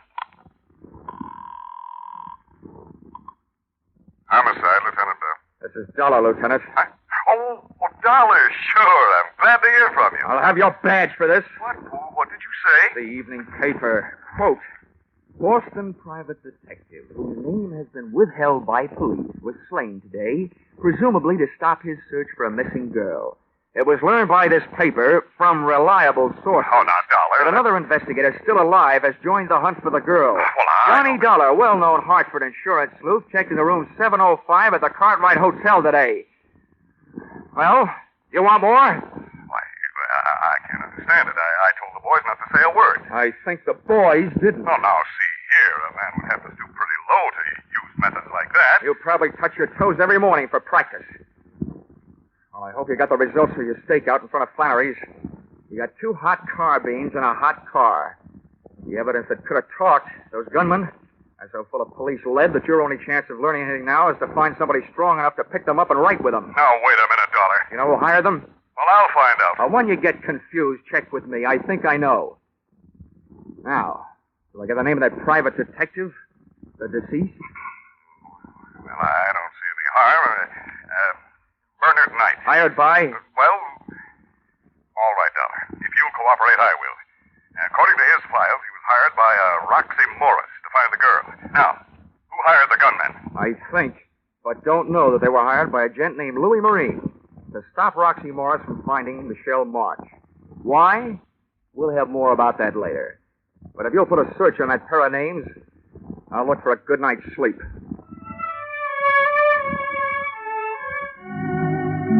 And after that sidewalk, it was easy to find.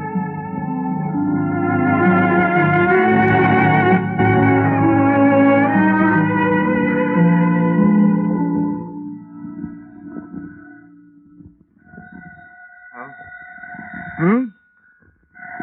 Oh, Boston. Good morning. Hello, is this Mr. Dollar? Wait a minute till I pick you up off the floor. Who is this? Is this Mr. Dollar? Yeah, it is. Well, this is Michelle March. Huh? Good morning, Michelle. I've been looking for you. That's why I called. I read that you were hired by my insurance company. Yeah, that's right. They don't like disappearing policyholders. Well, let me tell you this. If they want to save the money, they'll have to pay for me. Stop looking for me. What are you afraid of? That Roxy Morris will follow me? What do you know about Roxy? They'd like to find you and Louis Marine. What did he tell you? Oh, what counts is that I filled in what he didn't tell me.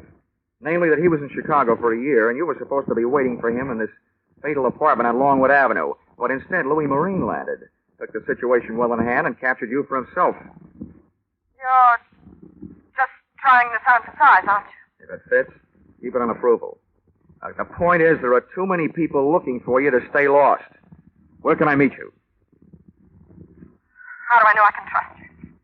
I can't trust anybody. Look, I'm still working for insurance companies, so my greatest interest is keeping you alive, not selling you out. What about the police? Well, my promises aren't equipped with lifetime guarantees, but I'll do what I can. If you tell all, and if the story is big enough, they should be willing to make a deal. It's big, all right. They'll clear something out of their books that's been there for a year. Where do I meet you? You know where Charlestown is? I know it's part of Boston. Take the subway and get off at City Square. An hour from now. I'll be in a bar. The Gangplank. On Chelsea Street. Near the Navy Yard. Okay, sweetie. I'll be there. Up until now, whoever's been doing the shooting has used everything but battleships. Even though Michelle's story sounded like trap bait, cheesy indeed, I had to take a chance. I dove into a cab and had the cab dive into the top of Hanover Street and down to Boston's North End. Playing quiz games with strangers in that section is called Take It or Lump It. But a few well-placed 20s led me to a neighborhood undertaker who had the officially unproved reputation of creating a large demand for his own services.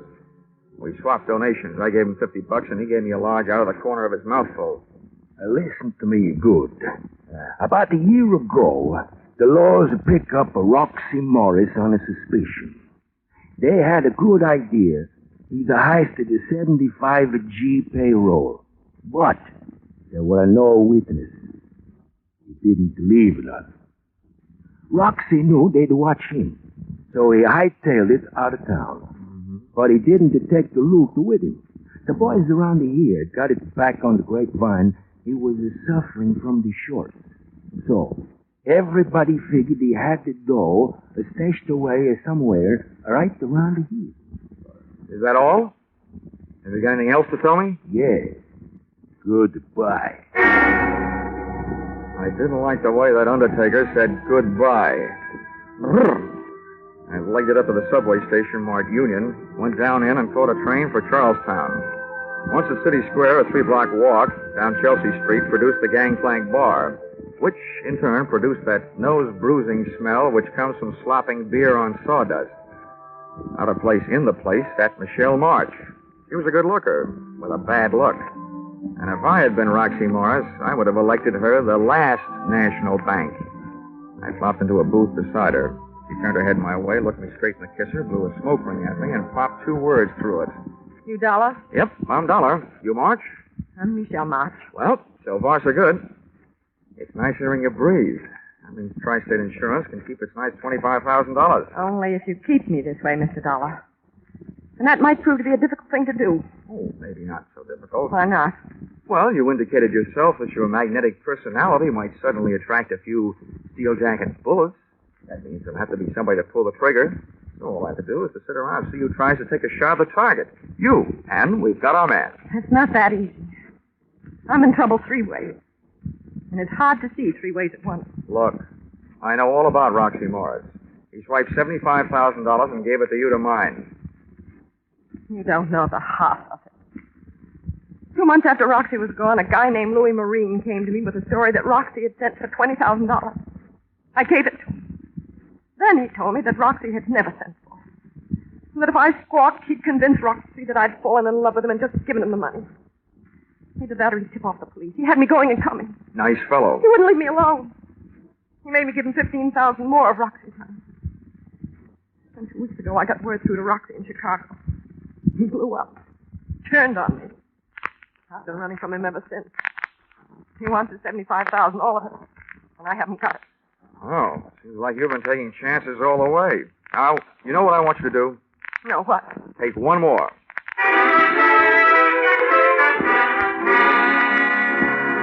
I told Michelle what I had in mind for her, during the next few hours at least, and grabbed a cab back across the bridge into the north end. Expense account item 5, $50. Another donation to my expensive undertaker. This time I paid him for talking, but not to me. Then I took over the telephone and dialed my way through to the guy to whom I was about to give a chance of becoming the ding-dong daddy of the Boston Police Force, Lieutenant Bell. Yes, Dollar, this is Lieutenant Bell. Bell, how would you like to get the goods on Roxy Morris? I'd like it fine. Okay. And along with that, how'd you like to pin a receiving stolen property rap on Louis Marine? I hope you aren't just being salty, Dollar. I'm not, Lieutenant. Now, look, you may have to do some trading with the gal on this deal. Yeah? You may have to promise her some time off for verbal good behavior. Well, such things are possible. All right, what's the pitch? Listen, I have baited a tall, thin granite trap for Roxy Morris and Louis Marine. The bait is Roxy's ex-girlfriend, Michelle Marsh. Okay, what then? I had a tipster call Roxy Morris and tell him that Louis Marine was meeting Michelle at a certain place at 3 o'clock this afternoon. Yeah. I also had Mr. Blabbermouth call Louis Marine and tell him that Michelle is meeting Roxy at the same time and the same place. What? I had him tell each of the gentlemen that Michelle was meeting the other one with what's left of the money in cash. Oh, you've started a war, Dollar. But if it does the trick, it's worth it. All right. What's my move? First, call the place where I've arranged the surprise party and tell them to get rid of the public.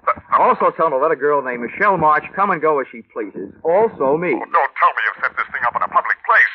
Where is it? Lieutenant Bell, what I want is for those two characters to run up a blind alley. And when I say up, oh, brother, they got the word the Michelle meeting would be held at the top of the Bunker Hill Monument. Oh, no. And you might remember what General Prescott almost said.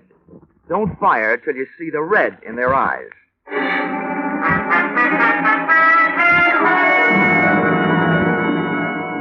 I was back in Charlestown and at the base of the Bunker Hill Monument at 2:45. The door of the museum at the bottom was open, but a state park officer stood by its side. I told him who I was, and he nodded me through the bronze doors. Officer, did Miss March get here? Yes, sir, young man. She went up the shaft.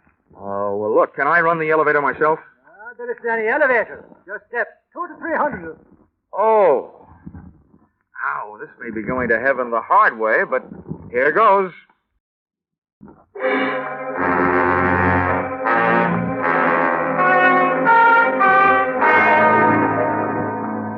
Halfway up the winding granite stairs, I yelled for Michelle. But she either didn't hear me or just didn't want to answer. I kept going and hoping. As I came closer to the top, I tried yelling again. Still no answer. Finally, I made it. Up into the observation landing at the top. Michelle was there. She still wouldn't talk, but she had written me a note. Beside her crumpled figure was a vial that hadn't been filled with perfume. The note was short and to the point. Dear Johnny Dollar, I still want to help, but I hadn't better be around here alive when everybody gets here. And it was time Michelle. As I've been over to see what kind of bye-bye medicine she'd taken, I heard something that might mean a sudden dose of lead to the head for me. Either Morris or Marine had landed, and there I was stuck at the top with a bait that had suckered them into a trap, which suddenly turned out to be mine. Waiting up there in that tiny room for death to come get me would have killed me anyway, so I started down. Over the pounding of my heart and my own steps on the granite blocks, I heard the pitter-patter of anything but tiny feet come charging up a narrow staircase. Whoever was coming up and I both slowed down, but my heart didn't. And I crept around a curve and my eyes went into a head-on collision with a pair staring back. What are you doing here? I'm a tourist, Roxy. Maybe right, white guy. You may be taking a trip. Who's up there? Up there? Oh, I don't know who they are. Just some girl with a guy she keeps calling Louis. Okay. Let me by. Don't try anything. Roxy Morris tagged me with the butt of a .32 going by. But lying there with my head against the cold granite inside wall of the monument brought me back. And conscious was a very dangerous condition for me to be in, because charging up the stairs came another pair of unfriendly feet that couldn't have belonged to anybody but Louis Marine. Who are you? What are you doing here? Well, up until somebody hit me on the head, I was tailing Roxy Morris and his girl. They're up there? Sure, Louis. Yeah, they're up there. Then let me by. Come on. Get up out of my way. Okay. Go ahead, by. Yeah. But wait a minute. I got an idea. Come on, chum. Ahead of me. Up you go. You can affront for me. Move! Louis had a gun at my back, and Roxy had one waiting for me up front. We took the last few steps up to the top real quiet-like. When my eyes came level to the floor of the observation room, Roxy was bending over Michelle, but he snapped up in a hurry, and his right hand was loaded with heat. Louis pushed me ahead of him, up and in. I stood there between them, listening to them grind their teeth at each other, with one foot under Michelle's arm. Then I got two big shocks. A scream from Michelle, just before she snatched my legs out from under me.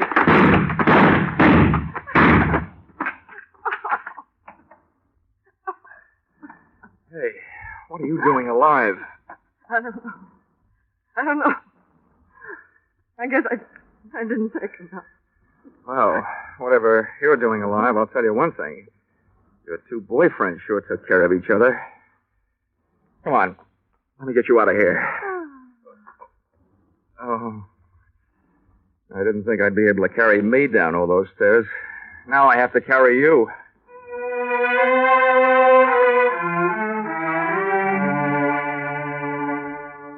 Expense account, item 6, $20. City hospital. Having Michelle's stomach pumped out. And the way Michelle took my suggestion that she voluntarily turn herself over to the police was very good. Lieutenant Bell was very cooperative. Otherwise, I might let it be known that the reason that he didn't show up on time to help me in the 1949 Battle of Bunker Hill was because he forgot to reset his watch at the end of daylight saving time. He showed up for our 3 o'clock appointment at 4. Expense account total, $786 and no cents. Signed, yours, truly, Johnny Dollar.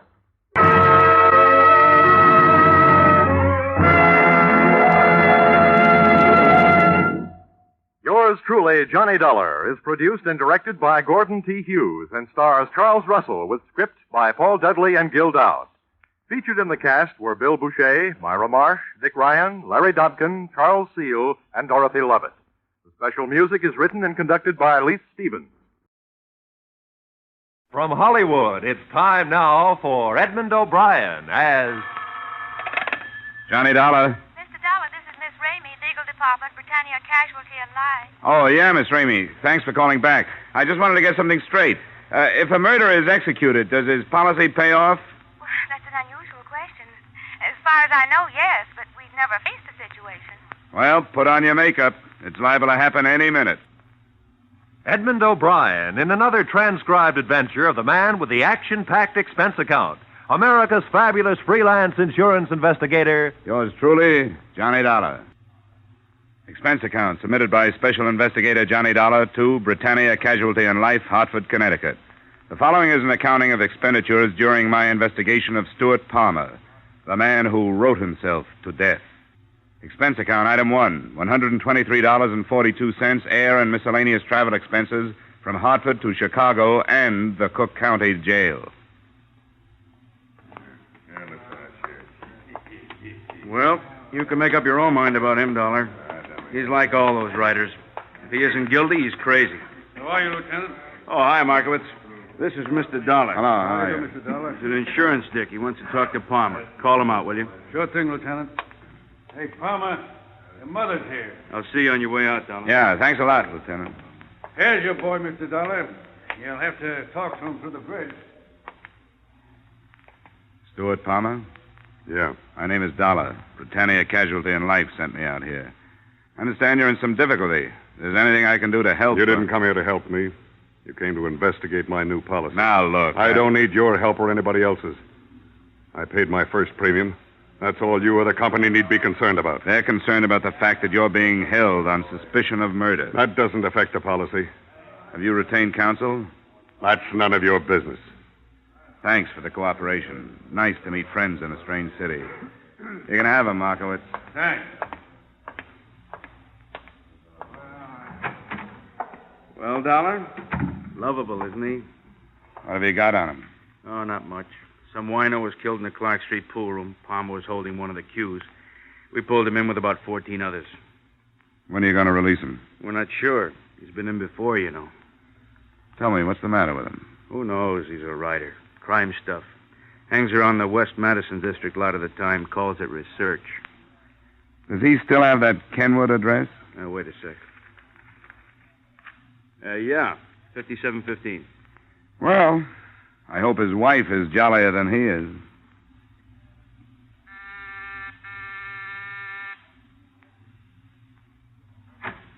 Oh, Mr. Martin, Oh, I'm sorry. I thought you were somebody else. I am. My name is Dollar. I'm an insurance investigator. Well, I'm sorry. We have all the insurance we can use. I said investigator. I want to talk to you about your husband. Oh, come in. Why do you do this to him? I know why. It's like he says. You're all after him. You don't like him because he's a genius. You don't understand him. You'll never understand Now, him. wait a minute. You can try all you want to. As Stewart says, when one human being does something better than another human being, that's when they attack him. Well, go ahead. Look, Mrs. Palmer, I'm on your side. I'm not the police. Oh. Now, why don't you sit down? I'll explain the whole thing to you. Come on. That's better. Now, your husband took out a $100,000 life insurance policy last week. Well, there's certainly nothing wrong with that. Mrs. Palmer, please. This week, your husband is arrested on suspicion of murder. There, now, you see? You don't know anything about him, and already you're accusing him of the most awful I thing. am not accusing him of anything, Mrs. Palmer. I'm just trying to help. I talked with your husband a little while ago. He wasn't very cooperative. I'd hoped you would be. Well, you put him in jail, and then you expect him to be cooperative. Does he have a lawyer? Yes, of course, Mr. Martin. That's who I thought you were. Well, how does Mr. Martin feel about this? But he's been very nice. Stewart isn't worried. Stewart knows that Mr. Martin can spring him any time he wants to. I see. What does your husband write? Books? Well, he used to write for the radio. But as he says, it's a very limited medium. So one morning he went to his agent and tore that contract up right in his face. And that very day he started to write his play. 140 pages. Uh-huh. With real people in every scene. He took every one of them from life. Is the play about crime? How did you know that? Well, I met your husband doing a little research in jail. Well, they put him in jail because they don't understand. As he says, they don't put a doctor to bed in a hospital because he's doing research on a dangerous disease. People don't know good from evil. That's what's wrong. They're afraid of the truth, and that's what Stewart writes. He practically lives with his subjects. Criminals? Yes, he studies them. Nobody can write believably about something unless they're familiar with it. That's the sacrifice he makes. You don't get to see much of him, do you? Well, his work is infinitely more important than I am. But as soon as his play is produced, we're going away together. Atlantic City or Bermuda. The manuscript has been in New York for 6 months now, so it shouldn't be long before he hears. What has your husband's income been for the past 6 months? Well, there hasn't been much. But great art is often born of poverty. But $100,000 insurance policies aren't. Who's this man, Neil Beasley, your co-beneficiary? Co-beneficiary? Well, if you're going to sit here and be insulting, perhaps you'd better leave. Well, perhaps I'd better. You mentioned an agent. What's his name? George Michaelkoff. He's in the Ingram building. Crazy. The guy is crazy. You can't do business with a guy like that. Art, he talks. Everything's got to be art. Spends his time with bums, and he calls it art. Hasn't he done anything for 6 months, Mr. Michaelkoff? Not with me. Well, let's face it. Not with nobody. You know, he could have been a good writer, this boy. But he was too arty, not commercial. Then, boom, He's got to write a play. And where is it? Probably in the bottom drawer of Hallstein's desk. And it's going to stay there. Here's a copy. Take it along and read it. Thanks. What about this research he does? Research? Is that what he told you? I had to go down to the county jail and bail him out. Twice. That's what washed me up. Someday they're going to catch him with the goods on him. You know, maybe it started out to be research, but it ain't now. Well, how did it start? With a guy named Neil Beasley. Neil Beasley? Oh, you heard of him, huh? Yeah. Yeah, that's the boy. He took Palmer under his wing, and that's where he still is. I don't know. Maybe he can't get out. Beasley came up to the office with Palmer once. What a character. Where does this Beasley hang out, do you know? Who knows? Nasty neighborhoods. Expense account, item 2, 80 cents, cab fare to a nasty neighborhood. After a lot of questions and bad bourbon, I came across a character who called himself Roscoe. Roscoe was the walking who's who of the district. When I mentioned the name Beasley, he swallowed his drink, wiped the back of his hand over his mouth, and leaned over the table toward me. Beasley. Let's see. Beasley. Come on, here. Here's something to stimulate your memory. Well, yes, of course. Beasley, Neil Beasley. Been a friend of mine for years. Slipped my mind. Getting old. Beasley was born in Cincinnati of well-to-do parents. They say he attended Harvard, but perhaps it's only a story. You know how stories start. Skip the history. Where can I find him? Any number of places. If the racetrack was open, you'd find him there, but the racetrack ain't open. There is his place of residence. Where is that? I don't know.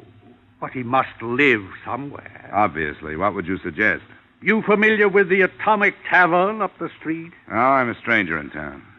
Peoria? No. You have the face of a Peoria salesman. I don't know, something in the eyes. Yes, well, the Atomic Tavern up the street. Thanks, Roscoe. You never did say where you were from. Hartford, Connecticut. If you're ever in town, look me up. 4 blocks away, squeezed between a delicatessen and a shoe parlor, I came upon the Atomic Tavern. It exploded just as I arrived. And stay out. That's no name to call a lady. Oh, come right in, sir. Come in. Anybody with a civil tongue is welcome, sir. Thanks. Here, boys. Neil Beasley around? Eh? Who wants him? Name is Johnny Dollar. I'm a friend of Stuart Palmer's. Well, you tell him that. He's at the back table there. All right, boys, come on. What you have? Don't bother me. And he didn't bother me anymore. Your name, Beasley? Boy, I love him. Mr. Beasley. Who are you? Mr. Dollar. What's your business, Dollar? Insurance, investigation end. Can I sit down? I'm working for a company that holds a policy on the life of Stuart Palmer. Insurance racket. I wonder how it started. I suppose somebody back in Rome bet Julius Caesar 10 drachmas he wouldn't live through the 15th of March and won. What do you want with me? Well, I'm looking for somebody who'll make some sense. Maybe you're it. I understand you're Palmer's beneficiary. That's right. He's a good boy. Yeah, but he's not a good risk. The company insures a radio right. I come out here and learn he's a petty criminal. What's your problem, Dollar? Why don't you cancel the policy? Well, I will if I can. Tell me, what got him started? Well, put yourself in his place. He spends a lot of time around here learning so he can write good stuff. He writes good stuff, so good they won't buy it, so he falls back on his education. That's logical, but illegal. Oh, they'll get him. They'll get me, too. It's fate. The bumps on your head, the lines in your hands, the stars, destiny. Who can stop it? Well, that's quite a philosophy you've got. I was looking toward the front of the building. I hadn't seen him come in, but it was Stuart Palmer. He was standing at the elbow of the bar, obviously looking for his friend. When he spotted me, he started for the door. Oh, sit down, Dollar. That's my arm, Beasley. Sit down and leave him alone. The cops released him. Just leave him alone. Let go, Beasley. Hey, watch the furniture. Lay off, will you? Look what you're doing. By the time I got outside, he was half a block away, heading west. I knocked over several West Madison Street characters, and then it suddenly occurred to me that the only reason I was chasing him was because he was running away from me. Costa crashes in Toronto. I was 50 feet behind him when he rounded a Walgreens drugstore on the corner. Read all about it. For a second, I lost him. Then I saw him. He wasn't running. He was turned toward me. Palmer! Don't! The crowd! I bent over the newsboy just long enough to see that he was dead. And I started after Palmer again. There was no mistake about it. He wanted that policy, and he'd kill to keep it. In just a moment, we will return to the second act of Yours Truly, Johnny Dollar. But first, the screen's sophisticated, caustic Mr. Belvedere, alias Clifton Webb, will swap quips with Bing Crosby on the Groner CBS show this Wednesday night. CBS cordially invites you to hear this great show that promises some of the best laughs of the season when it comes your way on most of these same CBS stations this Wednesday night. Mildred Bailey, the rocking chair lady of popular song, also will be on hand as guest star. So remember, be listening when Clifton Webb, Mildred Bailey, and Bing Crosby get together tomorrow night. Now, with our star, Edmund O'Brien, we return to the second act of Yours Truly, Johnny Dollar. I lost Palmer in the next block. If daylight had held for a little longer, maybe I could have stopped the whole thing. I looked at my watch. It was 6:05. The Hartford office was closed. I headed back for a phone in the Walgreen drugstore. I got to the corner just as the police in the person of Lieutenant Carrigan pulled up. All right, you people. Clear away. Clear away. Dollar! What the devil are you doing here? Look at that kid, Carrigan, lying there. If you hadn't let that maniac out, the boy would still be hawking his papers. Hey, wait a minute. Back off. What are you talking about? Who do you think did it? Palmer. Palmer? Are you sure? Yeah, he was shooting at me. What'd you let him out for? Oh, look, Dollar, there are laws. I told you earlier we didn't have much on him. He was clear. Oh, he's sure not clear on this one. Huh. Kid only had 3 papers left. I think you better tell me what happened, Dollar. Well, let's move away from here. Yeah. Oh, hey, folks, why don't you go home? Come on, move, huh? I don't know what there is about people. They're just glad it wasn't their kid. Well, here's the tale. I came down here to find a guy named Neil Beasley, a friend of Palmer's. Palmer showed up in the joint. When he saw me, he made a dash up the street. I took out after him, and when I got to the corner, he opened up. The kid was standing next to me. After the gunfire, I went after Palmer again. Believe me, I wish I'd caught him. Yeah. Sergeant? Yes, Lieutenant. Put out a general on Stuart Palmer. All the dope's in my office. Yes. Why would he want to kill you? That's a $100,000 question, Lieutenant. I'll be in the drugstore. Gotta make a phone call.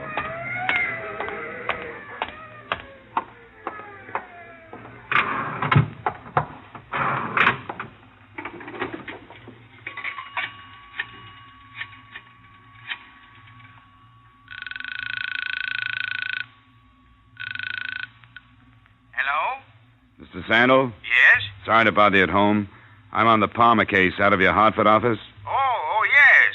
Mr. Dollar, isn't it? That's right. How are you making out?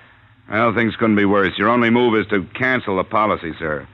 How soon can you do that? On good grounds. Well, I couldn't get word from the East until tomorrow afternoon at the earliest. Well, if you can't do it tonight, just forget the whole thing. Well, I don't understand. Well, the police have put out a general alarm for the policyholder, dead or alive.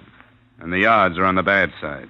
All right, Dollar. I'll do what I can. I'll get on the phone to Hartford as soon as I hang up. Good. I won't keep you waiting. Bye.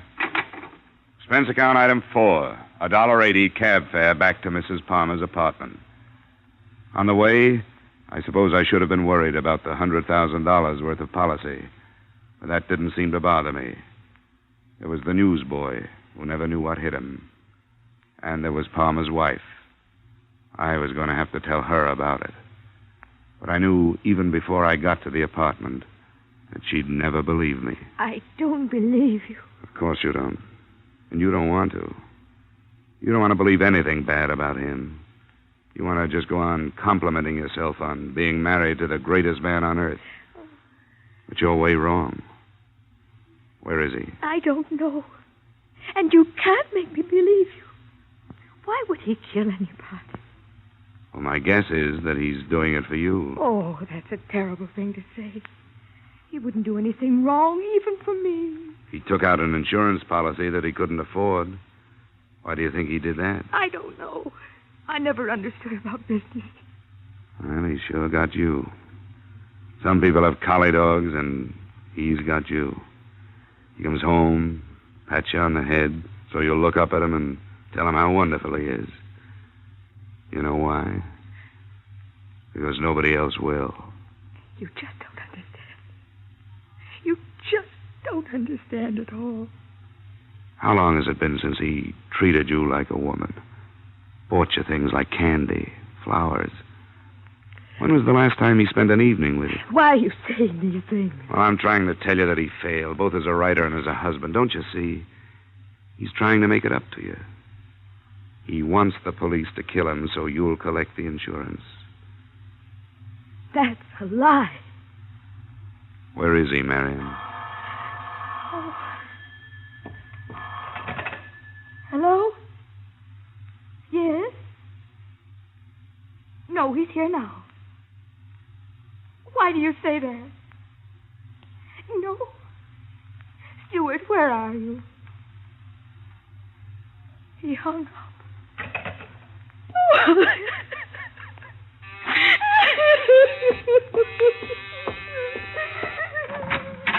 Well, look who's here. I wish Palmer was as easy to find as you are. You won't find him here. Does she know where he is? No, he just phoned her. Wouldn't tell her. Well, looks like a long night. Yeah? For her, too. Mind if I ride back to the Madison district with you?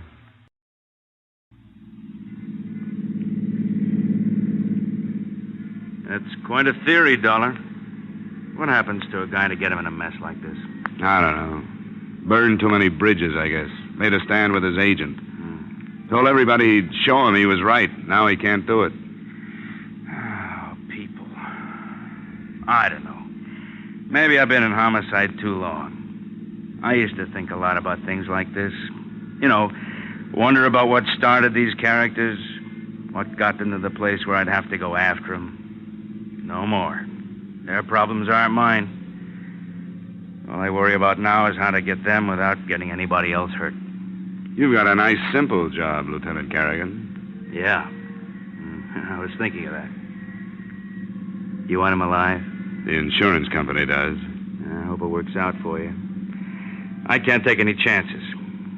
We always try to save him for a trial. But if you're right about this one, he'll come out with a gun. Those are the kind we have to stop. You know, this could turn into a very unpleasant situation. The lieutenant was kind enough to drop me at the Atomic Tavern. The place was empty. The sirens had frightened most of the clientele out of the precinct. All except one. He sat in the same position, at the same table, with what looked like the same glass of beer. Hello, Beasley. Mr. Beasley. I was expecting you. Sit down. Thanks. How is the insurance business? Well, sometimes we sell too much. You know where Palmer is? Surely, always know where Palmer is. He tells me things he wouldn't tell anyone else. You may not care, Mr. Beasley, but you just made yourself an accessory to insurance fraud. Not unless I tell the police where he is. And then your company is out the $100,000. And you're in 10. I'll tell you the truth. I don't want that money. I don't want a penny of that money. Looked good at first. He wanted to give his wife a break, offered me $10,000 to help him out. How did you help him out? Well, take right now, for instance. I could have tipped the cops twice a minute since it happened. In fact, I was supposed to. Cops would have killed him. Wife and I would have collected our money. But I can't do it. Isn't it a little late for Boy Scouting? No. No, not if you could talk him out of it. Where is he? No cops? No cops. Just as soon as I finish my beer. We walked down Halstead with the red streetcars rumbling by and the fruit trucks and the chicken wagons. I didn't notice the name of the street we turned west on, but a block and a half later, we stopped, 2 doors away from a basement barber shop. Well, that's where he is. You're crazy to go in there. Are you staying out here? No, I'm going in. But I'm crazy, too. Really? That's why you should never listen to a guy like me. Palmer's got nothing to lose. How much do they pay you for getting killed? Come on, if you're going, let's go. Okay.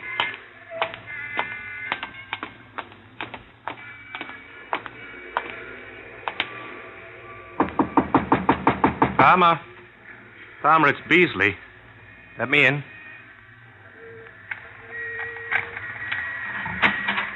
Good work, Neil. Bring him in quick. You've got a good line, Beasley. Mr. Beasley. So good, I believe it myself. What's that supposed to mean? Oh, Palmer, it's a bad deal all the way around. What do you want to do, make history? You won't go down in any books. What's got into you? You helped me lay out the whole thing. Oh, yes, it looked good, but it won't work. He's right, Palmer. It won't work. I put through a cancellation request on your policy. But it hasn't gone through yet. If it had, you wouldn't have come in here. It's no good, Palmer. Even if it doesn't come through, they'll fight it in court after you're dead. We've got too much against you. How far will they get without your testimony? You aren't going to be around to give it. Well, that's no good either. If you kill me, that'll clinch it. Oh, come on. Use your head, Palmer. You've got a chance. The newsboy is only a second-degree rap. There was no premeditation. You're trying awful hard to save that company of yours $100,000. Listen, there isn't a commission big enough to make me come here. All right, then why did you come? I don't know. Maybe because way back in my mind I thought to myself, I can get to this guy. Maybe it was your wife that made me come. I just saw her, Palmer. You know, you aren't doing her any favors by getting yourself killed. She loves you too much. You can't buy a thing like that off with $100,000. They're coming. I didn't tip them. They must have followed us down. It doesn't make any difference how they get here. Just so they come. Oh, watch it, Dollar. Stay away from me. Nobody's going to stop me now. This is what they all wanted. Like the big literary agent with the big promises. Great play, he tells them. Yes, and the old friends. They'll cut the story out of the papers and they'll save it in the desk drawer. Poor Stu, they'll say. He could have been a good boy. Well, all right, they can save it. It's gonna pay off. That's what counts. It won't pay off, and you know it. The only guy that wants it this way is you, because you haven't got the guts to go on. Palmer, we know you're in there. We'll give you 30 seconds, Palmer. I'll be right out. Palmer, it's waste, Palmer. It's for nothing. It's no use, Dollar. He's going to do it. Better lie down on the floor.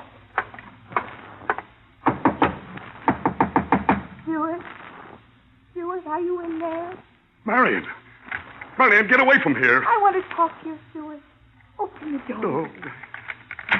Oh. Come on in here. Marion, what are you doing here? You're the lieutenant. Don't do it, Stewart. I don't want money that way. Wait a minute. Did they make you come in here? No, I wanted to come. Don't do it, Stewart. Please. Goodbye, Marion. Stewart, don't go. Stewart, come back. Let go of me. Stewart! Get down on the floor. No! Come on, get down. No. There's nothing you can do. Stop, Palmer! Stop!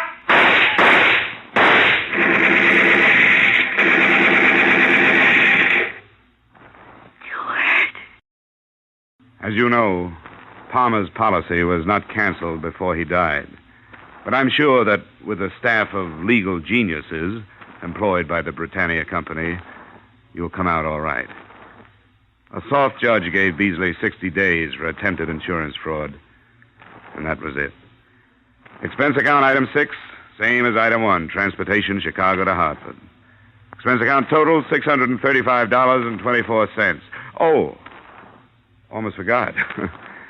Item 7, 35 cents tip to Western Union boy.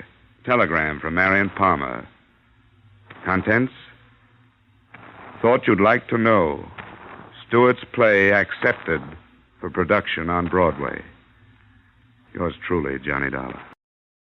Yours truly, Johnny Dollar, stars Edmund O'Brien in the title role and is written by Gil Dowd and David Ellis, with music composed and conducted by Leith Stevens. Edmund O'Brien can currently be seen in the Harry M. Popkin United Artists production, D.O.A. Featured in tonight's cast were Lorene Tuttle, Larry Dobkin, Bill Boucher, Bill Gray, Jack Crucian, and Herb Butterfield. Yours truly, Johnny Dollar, is produced and directed by Jaime Del Valle. Wrigley's Spearmint Chewing Gum, the refreshing, delicious treat that gives you chewing enjoyment, presents for your listening enjoyment Edmund O'Brien as Johnny Dollar. Your call to Blood River is ready, sir. One moment. Go ahead, please. Hello, Deputy Gray? Yeah, is this Mr. Dollar? Yeah, right. I've been assigned to the Coburn shooting. I got your telegram. Why'll you be here? Well, I have to ask you a favor. I got a plane space to Parkinson, and I understand there's a bus to a place called Divide, but I can't find any transportation into Blood River. Well, there isn't any. I'll have to meet you in Parkinson. Oh, good. I'm due to arrive at 4 tomorrow afternoon.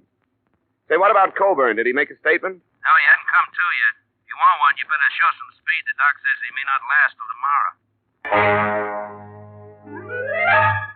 the makers of Wrigley's Spearmint Chewing Gum bring you Edmund O'Brien in another adventure of the man with the action-packed expense account. America's fabulous freelance insurance investigator. Yours truly, Johnny Dollar.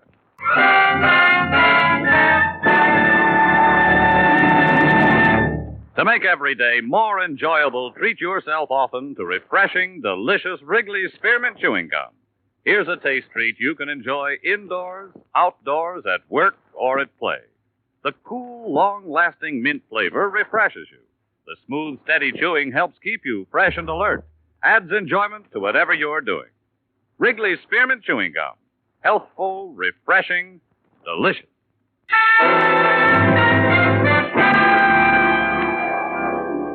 Expense account submitted by Special Investigator Johnny Dollar to Tri-State Life and Casualty Company, Hartford, Connecticut. The following is an accounting of my expenditures during investigation of the Blood River matter. Expense account item 1, $240, transportation and incidentals between Hartford and Parkinson. I was paged at the airport and given a note that directed me to St. Paul's Hospital, where I was met by Deputy Sheriff Tom Gray. I brought Coburn in here this morning, trying to pump some blood into him, I guess. Nothing like a hospital out in Blood River. Any improvement? Yeah, I don't think so. Slugs from a 45, 4 of them. If it was me, I'd have left him where he was. Moving him 40 miles didn't do him no good. What did this insurance company send you out for? Just a routine check. When a policyholder gets shot up, they like to know why and by whom. How much insurance do you have? $50,000 worth. Oh, I didn't know that. Who's it go to? Frank Coburn, a son, and Mary Coburn, a daughter. Oh. Do you have any leads, Sheriff? Leads? Oh, I got what the hired girl said. What was that? I didn't hear about it. Oh, she was a witness. She was in the kitchen that night. Man knocked on the door, asked for some grub. Old Coburn walked in, started to shoo him away, and the man shot him down. Have you got him? No, not yet, but a posse's out hunting him. We'll find him. Come on, operating room's down this way.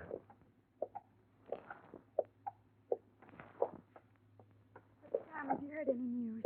Not yet, Mary. Hello, Frank. I didn't know you two were here. Yeah, we came in as fast as we could. Now, this is Dollar. He's from your pa's insurance company back east. Miss Coburn, Frank. Who sent for you, Dollar? The insurance company was notified of the shooting. They asked me to come out. Why? I don't think this is the time to talk about it. It's just the way they work, Frank. They like to look into things like this. Come on, Dollar, in here. Oh, Tom, wait. Can't we go in, too? The doctor told us to wait here, but we've got a right to go in if anybody has. Well, I guess you have, Mary, but the doctor probably thought it'd be easier for you this way. If something went wrong, you know. Well, it isn't. I want to be with him. I have a right to be. All right, Mary, if that's the way you want. You too, Frank? I don't see how it'll do anybody any good, but I'll come.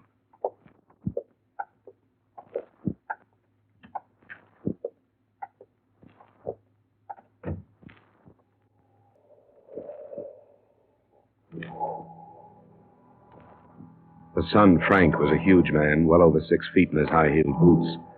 But the figure on the operating table must have towered over him during better days. I learned later that Max Coburn was more than a man. He was already a legend in the Blood River section. But here, under the intense glare of a battery of overhead lights, and under the probing instruments of the surgeon, Coburn was a great deal less than a man. Through the concealing sheets, you could realize the disintegration of his body, and his massive head, skin now bloodless and drawn, had already taken on the aspects of a skull. I knew he'd never make a deathbed statement, but we stood there and waited 2 hours for him to die.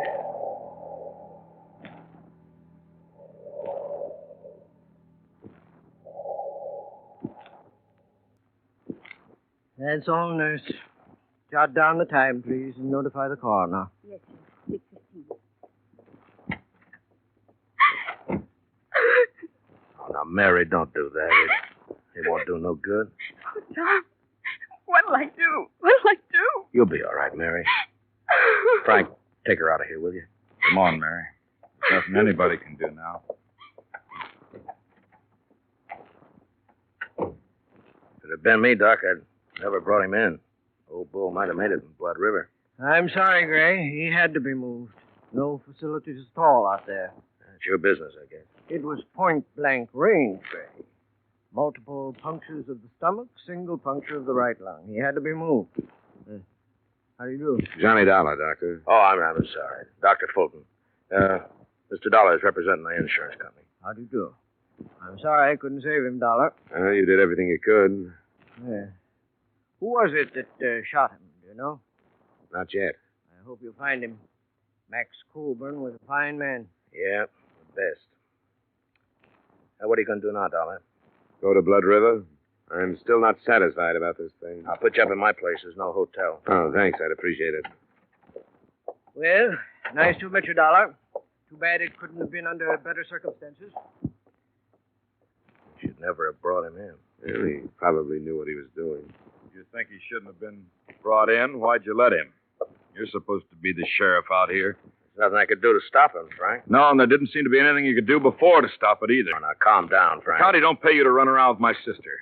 If you'd been spending half the time on your job that you do with her, this wouldn't have happened. That's enough, Frank. Now shut up. And if Mary don't know it's mostly your fault, I'm going to tell her. He's a hot-headed buzzard. Yeah, I noticed. Can we make it to Blood River tonight? Yeah, we can make it all right. Look, Dollar, I want to tell you something. It's a funny little place, only about 300 people in it. They aren't going to like you butting in. They don't like strangers. I'm used to that. Okay, as long as I told you. My Jeep is out in the back in the parking lot.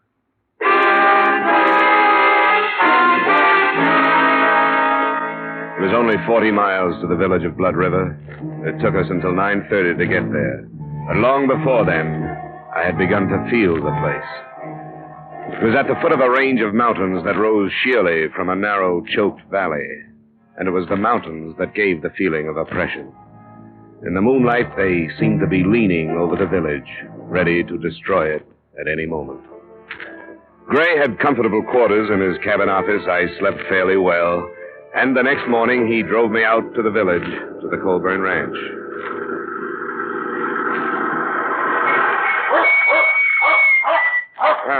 Quite a layout. Only 400 acres now. Colburn used to own the whole valley. There's open range up in the hills there. Well, this is the best fattening range in the whole... Will you get away, Duke? That dog dangerous? Yeah, could be, I guess. He's the old man's dog. He knows something's wrong, but he don't know what. That's right, isn't it, Duke, boy? Yeah. Now, go away, go away. Go on, boy, go. Well, come on, we'll go up to the house. Our girl will be in the kitchen, I suppose. Oh, cut it out, Duke. He's all right. Now, shut up, will you? He don't see many people dressed like you. He's got nothing on me. I don't see many dogs like him. Millie, it's Tom Gray. I don't want to talk about it no more, Tom. I told you what I saw happen. Here's a man from back east. He wants to talk to you. Why? You tell him what I said. I did, Millie, but he wants to hear it from you. I see it all happen again. That's why I don't want to talk about it. But I will if I got to. Well, thanks, Millie. I'll make it short as I can. Go on, Duke. Now, you stay outside, boy. Go on, go on. There. Well, this is where it happened, Dollar. He's lying right there. This way with his head on the table. Two of the slugs hit the wall there. Hey, see the marks? Yeah. Was he lying face up? That's right. Went over backwards. Shot from about here, I'd say. Is that right, Millie? I don't know. I went in the sitting room when I saw there was going to be trouble. How much did you see? I told Tom. It was after supper and I was cleaning up. A stranger come to the door and said he was hungry.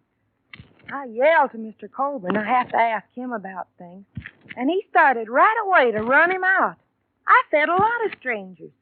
I never heard him act that way before. Did it sound like he knew this stranger? I couldn't tell.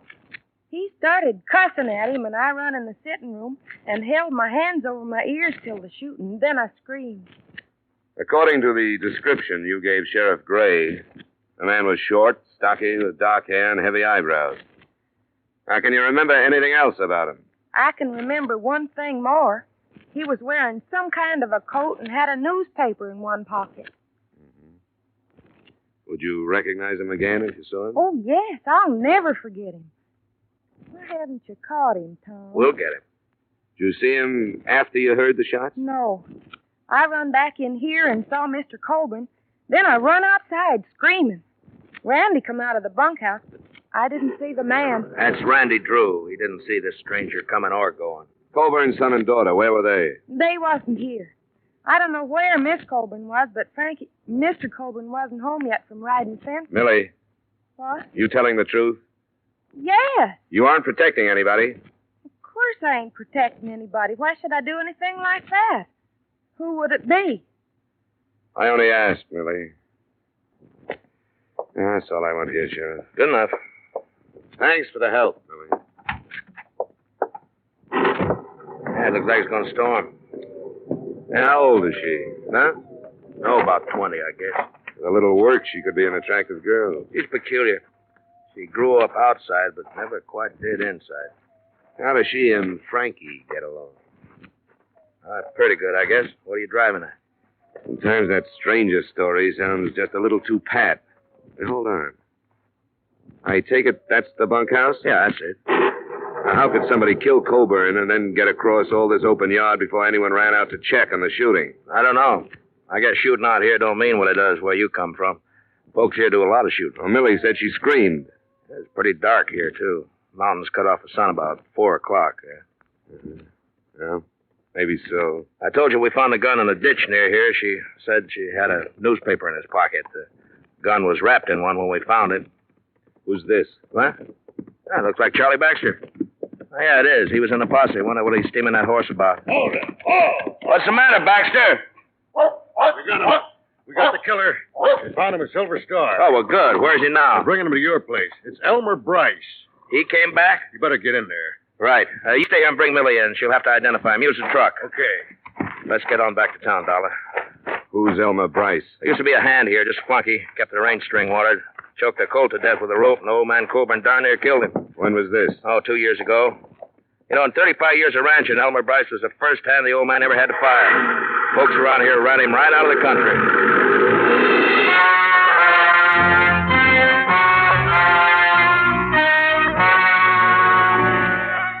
The thunderstorm swept in over the mountains and began to drench the valley during the trip back to the village. A group of maybe a dozen curious were huddled in slickers outside Gray's office waiting for a look at the prisoner. He arrived by car, went through the formalities of arrest, and a few minutes later, Colburn's hired girl walked into the office and faced him. That's him. He's the one. You swear on the Bible, Millie? Yes, I could never forget him. Okay. You can go on back to the ranch.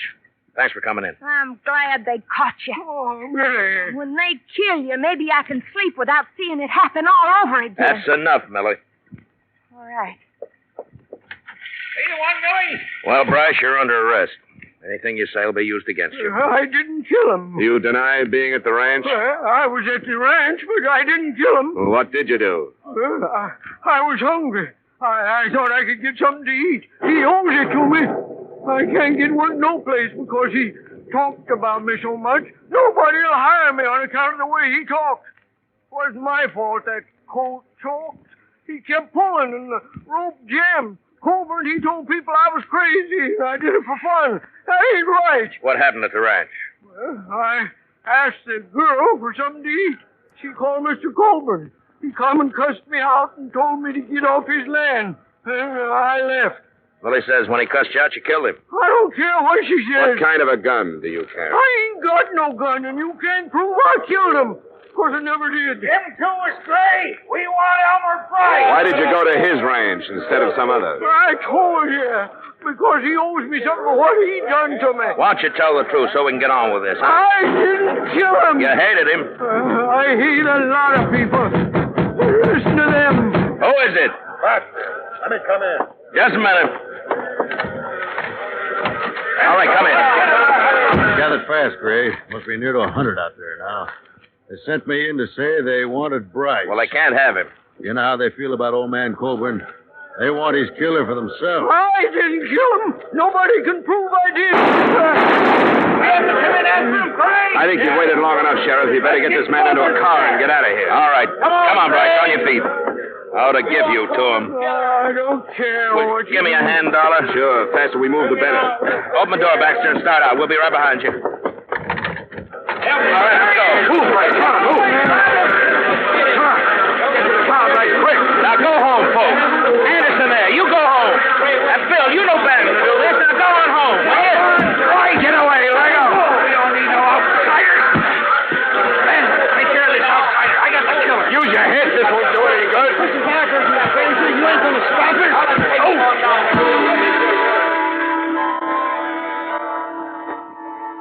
There was no stopping them.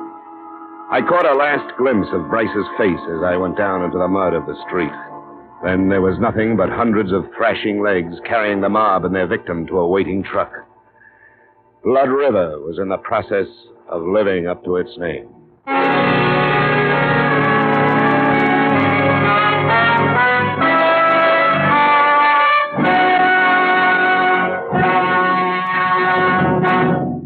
To make every day more enjoyable, treat yourself often to refreshing, delicious Wrigley Spearmint Chewing Gum.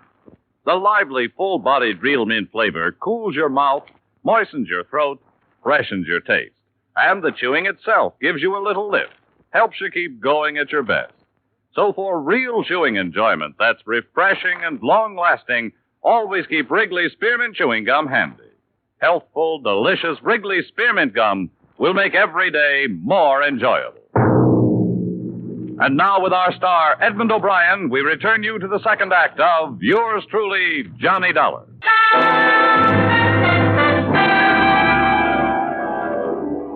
Deputy Sheriff Gray had fared worse than I. A boot heel had stunned him.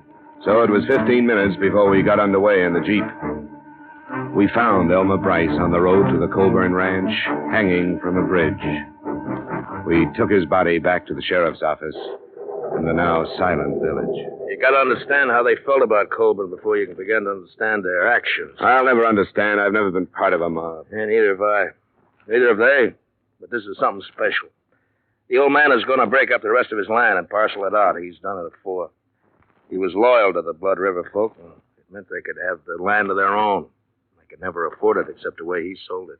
You're in a bad spot, aren't you? What are you going to do about this lynching? I'd like to call back the last hour and a half. That's what I'd like to do about it. Should have kept Bryce out of Blood River, but I didn't know.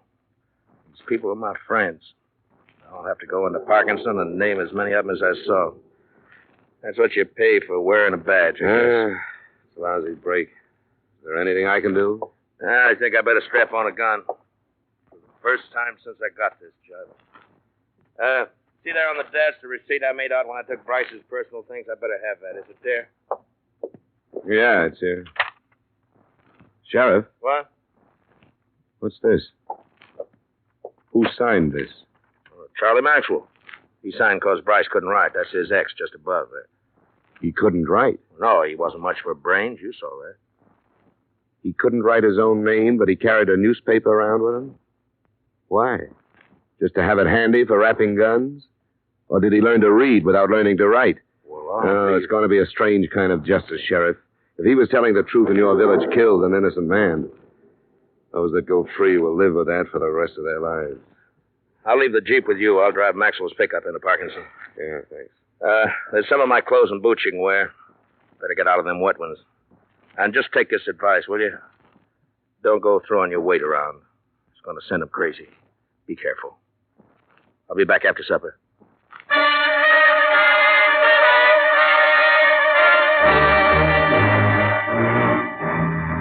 The single street was still silent and empty when I left the Colburn Ranch.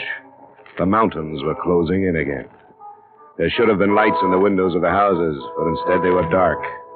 And I could feel the eyes of the people who stood inside them, watching me pass.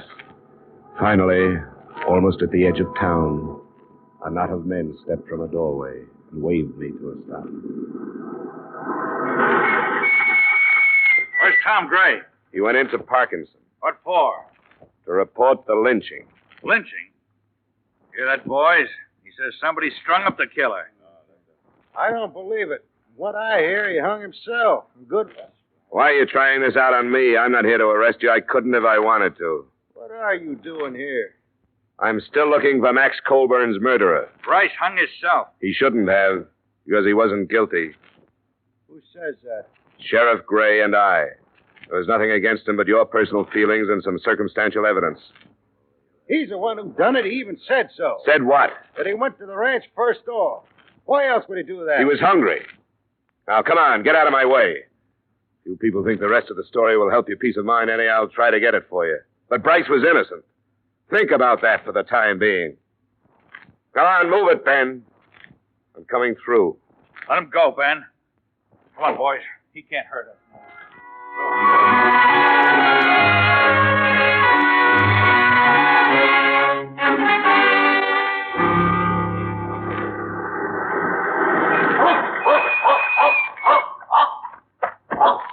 All right, boy, all right. It's all right. Come on. You're a good boy. Sure, it's all right. Yep, these clothes belong to a friend of yours.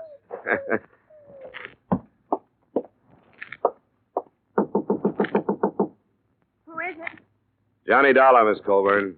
Oh, Who is it, Mary? it's Mr. Dollar, Frank. Oh, yeah.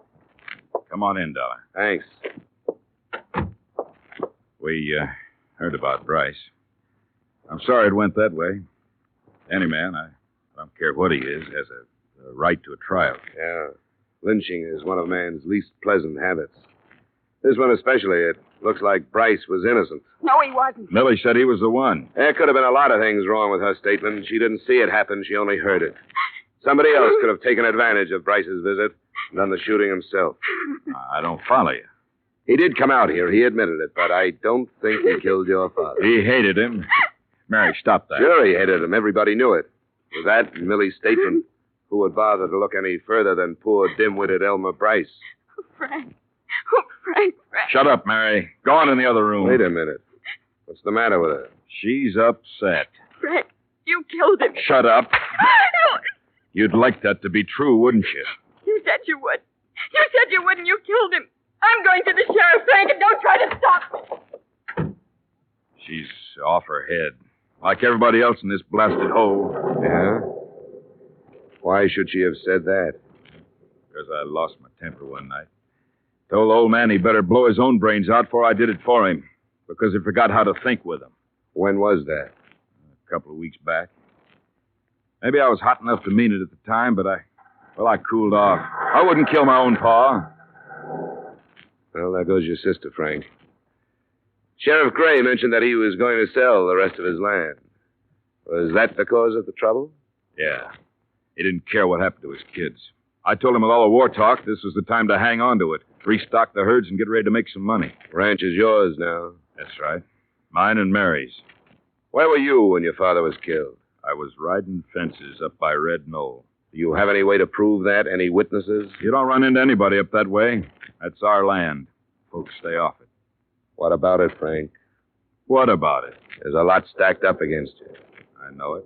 You can depend on my sister. You and anybody else who'd like to string me up for it. What about Millie? Was she in it with you? In it? Now, wait, don't get the wrong idea. I didn't kill my pa. There's a lot stacked up against you. Well, there are places to go. I don't like jails and courtrooms. I think I'll just fade until it blows over. That's not the way. You won't make it. You're going to stop me? I'm being paid to see this thing cleaned up. I'll have to try. Get out of my way, Dollar. You sit down until the sheriff gets you. Get away from the door. You're an outsider. It's none of your affair. Now get out of the way. I said get out of the way. What's this to you? Stay where you are. You can't make me.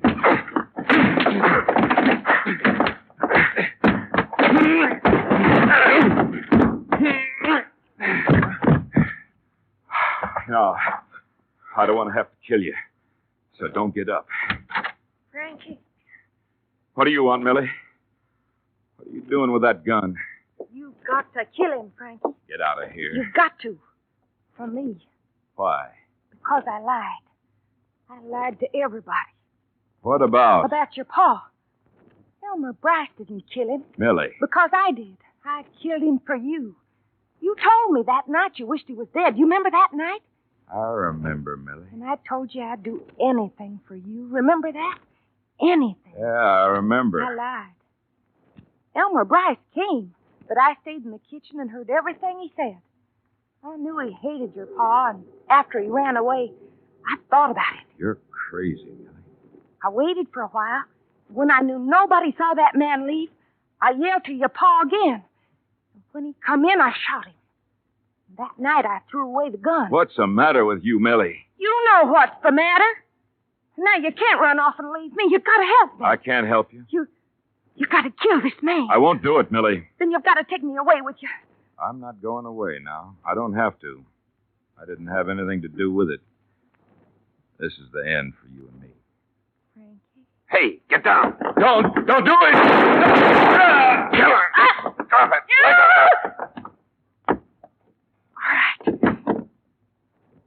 All right. I did it for him. Now I don't care what happens to me. As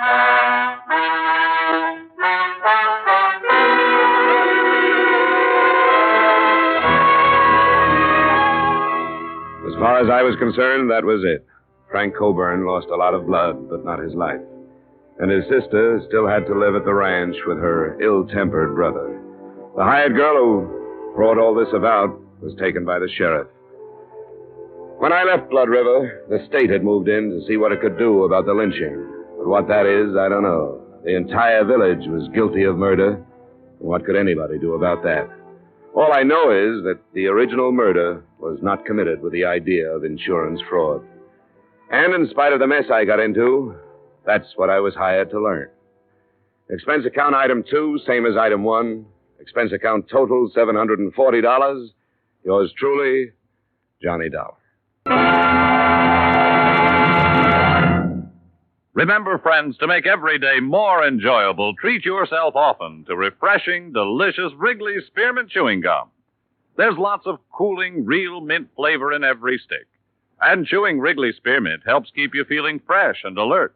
You feel better, work better, get more fun out of doing things.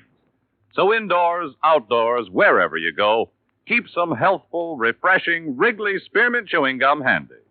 To make every day more enjoyable, treat yourself often to delicious Wrigley Spearmint Chewing Gum.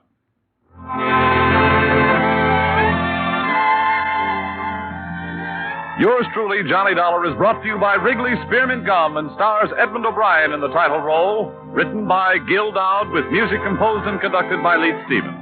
Edmund O'Brien can now be seen starring in the Columbia Pictures production 711 Ocean Drive. Featured in tonight's cast were Virginia Gregg, Bill Conrad, Junius Matthews, Sammy Hill, Clayton Post, Tyler McVeigh, Dave Light, and Howard Culver. Yours truly, Johnny Dollar, is produced and directed by Jaime Del Valle. The makers of Wrigley Spearmint Chewing Gum hope you've enjoyed tonight's story of Johnny Dollar and that you're enjoying delicious Wrigley Spearmint Chewing Gum every day. We invite you to join us again next week at the same time when, from Hollywood, Edmund O'Brien returns in another adventure of... Yours truly, Johnny Dollar. Bob Stevenson speaking. This is CBS, the Columbia Broadcasting System.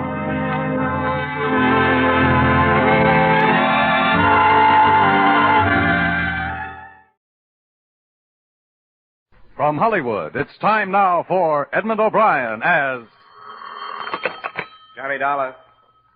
Johnny, Bob Hall at Plymouth. We've got a bad thing down here. Oh, what's that?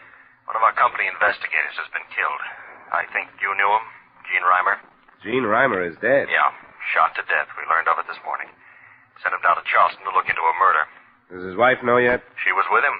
I mean, she went to Charleston with him. We want to put somebody right on it, Johnny. That's why I called. Oh, sure, Bob. I'll come right over and get the rest of the story from you. Edmund O'Brien in another adventure of the man with the action-packed expense account, America's fabulous freelance insurance investigator. Yours truly, Johnny Dollar. Expense account submitted by Special Investigator Johnny Dollar to Home Office, Plymouth Insurance Company, Hartford, Connecticut. The following is an accounting of expenditures during my investigation of the Leland Blackburn matter. Expense account item 1, $250, cab fare from my apartment to the Plymouth building. Hey, Johnny. Yeah? Oh, hi, Merle. What are you doing down here? The Gene Reimer shooting. I wondered if it heard. He talked a lot about you. You were good friends. We learned the business together in the Pinkerton agency. Almost opened our own office. It didn't pan out. I wish it had. We're going to miss him around here. He was a great guy. Yeah. Well, Bob Hall's waiting for me, Merle. I'd better get in there. Sure. Good luck, Johnny. Mr. Dollar, he's waiting for you. You can go right in. Thanks. How are you, Bob? Thanks for coming right over, Johnny. Wouldn't have blamed you if you turned it down. Forget it. I feel pretty awful about it. I gave the case to Gene myself. He wasn't up for one, but there would have been some extra money for him. I knew he needed it. He didn't have to take the case. He didn't have to earn a living this way. It's a funny thing for you to say. Well, there's no other way to look at it. You can't hunt trouble forever without finally running into some. I got the idea that you were his friend. I was. But you aren't hiring a friend, Bob. You're hiring an investigator. If you want me to go to work on this, I'd better get some facts. I don't understand you. What about the case he was on? You said it was murder? A policyholder named Leland Blackburn was bludgeoned to death in his home. How long had Gene been on it? Less than a week, 5 days. Had he sent in any report on what he'd learned? No, he hadn't. Is that all? That's all I know. He was staying at the Hotel Lee. His wife is still there. As I said, she'd been with him. I suggest you talk to her first. I will. I'll leave as soon as I can get plane space. All right, Johnny. Good luck.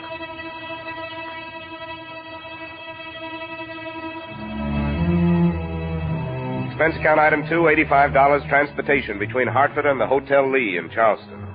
It was 8:30 p.m. by the time I checked in, and my first move was to the phone. Yes? This is Johnny, Barbara. Johnny, where are you? The floor above you. The Plymouth company sent me down to look into Gene's death. Oh, I'm glad you're here, Johnny. When will I see you? As soon as possible. Well, give me just 15 minutes to put a face on it. It's been a long time. I can't tell you what a shock it was to hear your voice on the phone. I've been thinking about you. Oh? Well, it was natural to. You've been the only one I've turned to when there was trouble. How did the company happen to send you? Because I knew Gene, I guess. Was anything said about us? There was no reason for that. Everything between you and me stopped when you got married. We'd better keep it that way now. Sure. It was a beautiful marriage all the way around. I told you it would be. You remember that? Yes. But there was a side of Gene Reimer that hardly anybody knew. You didn't believe me. I learned to. And you made some pretty serious statements to me after you did. I want to get that off my chest before we go any farther. I don't know how many times you told me that you were afraid you were going to kill him for what he'd done to you. And you meant it, didn't you? Johnny. The last time was less than a month ago. You don't think I killed him? I remember what you said. Johnny, don't. Why did you come to Charleston with him? Because he made me come. Why? Because he... I don't want to tell you. Why not? It doesn't have anything to do with what happened. Then you shouldn't mind telling me. He found out about somebody I'd been seeing in Hartford. I know it sounds cheap, but you must realize... Never mind that. Gene brought you down here to keep you away from this guy. Yes. Johnny, you can't think I killed him. I hope you didn't. For old time's sake, I'd hate to learn that you did. They were good times, Johnny. What do you know about the case Gene was working on? Nothing. He never talked about any of them. Well, I'll start on it tomorrow. Good night, Barbara.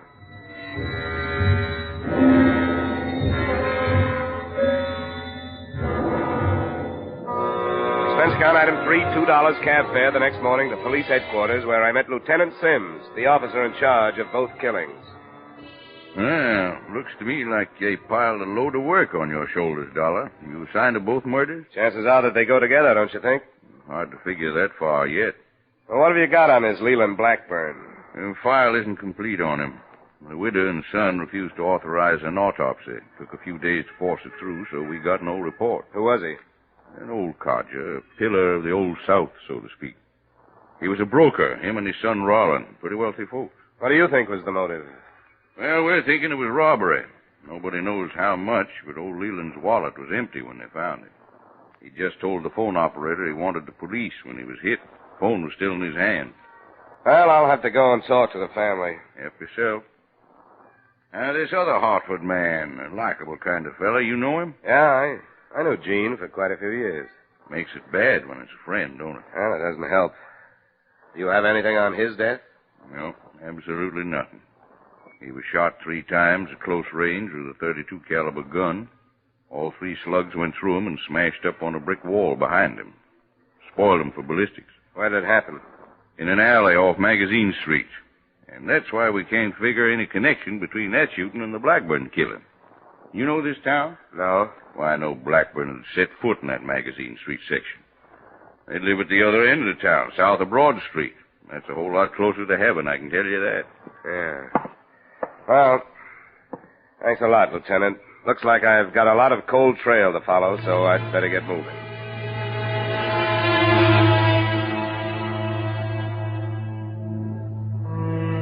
Later that day, after checking my phone to learn when the son would be home, I went to the Blackburn residence. It was a warm, friendly estate glowing with Southern tradition. The same thing could have been said about the widow, Mrs. Blackburn, but son Rollin must have taken after his father.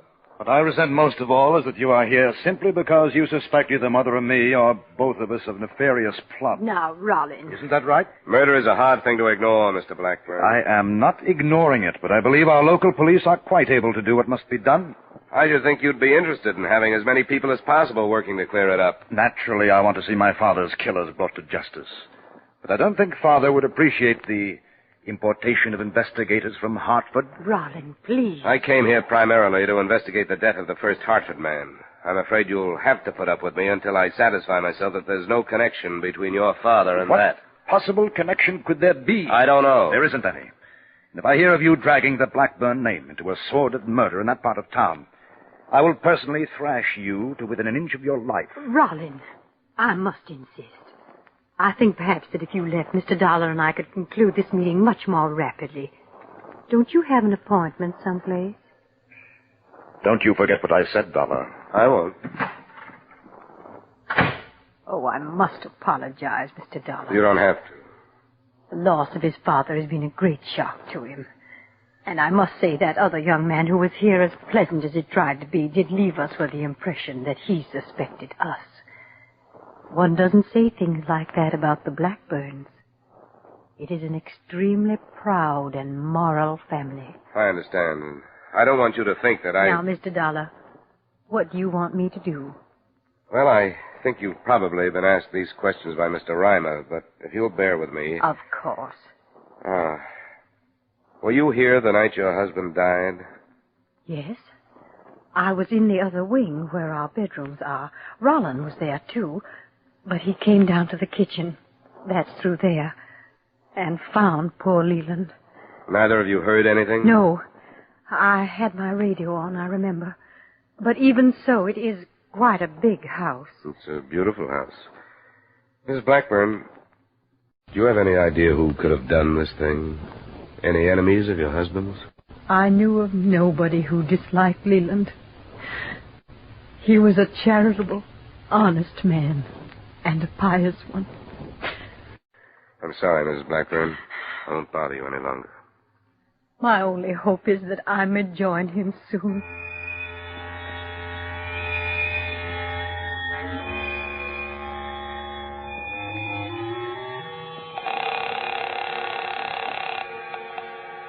Lieutenant Sim. Mrs. Dollar, Lieutenant. Oh, yeah. What have you been up to? I went out to see the Blackburns. How did you reconstruct the killing out there? Well, like I said, he still had the phone in his hand. He'd been hit a number of times with some blunt instrument.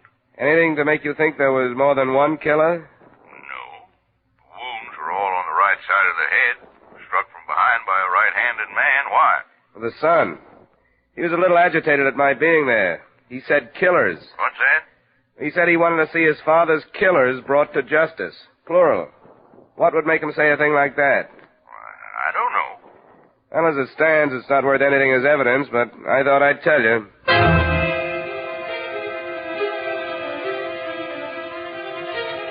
To me, at that moment, it meant there was a possibility that Rollin Blackburn knew more than he was saying. I spent another 2 hours trying to find something to strengthen that possibility, the financial condition of both the family and their brokerage firm. I got no place with it, but I returned to my hotel with the feeling that that one slip was going to develop into the link to connect Jean's death with the Blackburn investigation. The feeling lasted only a few seconds after I met the man who was waiting for me outside my room. Mr. Dollar, I'm Hal Brand. Oh, yeah? I'm the hotel detective here. Oh. I think I'd better talk to you. What about? The woman down on 413, Mrs. Reimer. How'd you find out about me? I've been keeping my eye on her. I saw you go to see her and checked on you. I had an idea that insurance company would send somebody else. Why have you been watching her? Her husband paid me to. I guess there was something wrong between them. Yeah. A man showed up to see her the day the husband was killed. I didn't get a chance to tell him, but I thought I ought to tell you. Who is he? Richards is his name. George. He's in the Clemens Hotel up the street. He checked in from Hartford, too.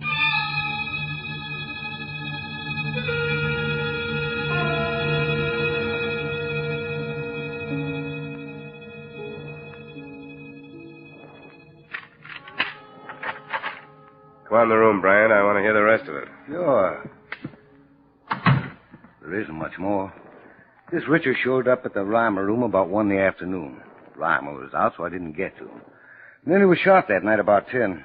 Maybe it don't mean anything. You know where Richards is now? He checked out this afternoon and took the 540 plane to New York. Let me pour you a drink, Brian? Sure. You know, a man's a fool to marry a woman as beautiful as that. It always means trouble. That's my personal opinion anyway. My wife's as ugly as sin. But that's as far as it goes. Yeah. Thanks. Have you told this to the police, Brian? Not yet. Why not? Oh, I figure a couple of days won't make any difference. If the police don't come up with something else, by then I'll tell them. You've talked to her. What do you think? I don't know, but I'm going down to see her. Wouldn't be very smart, would it? Maybe not. That's the way I have to play it. Help yourself to another drink, Brian, and thanks.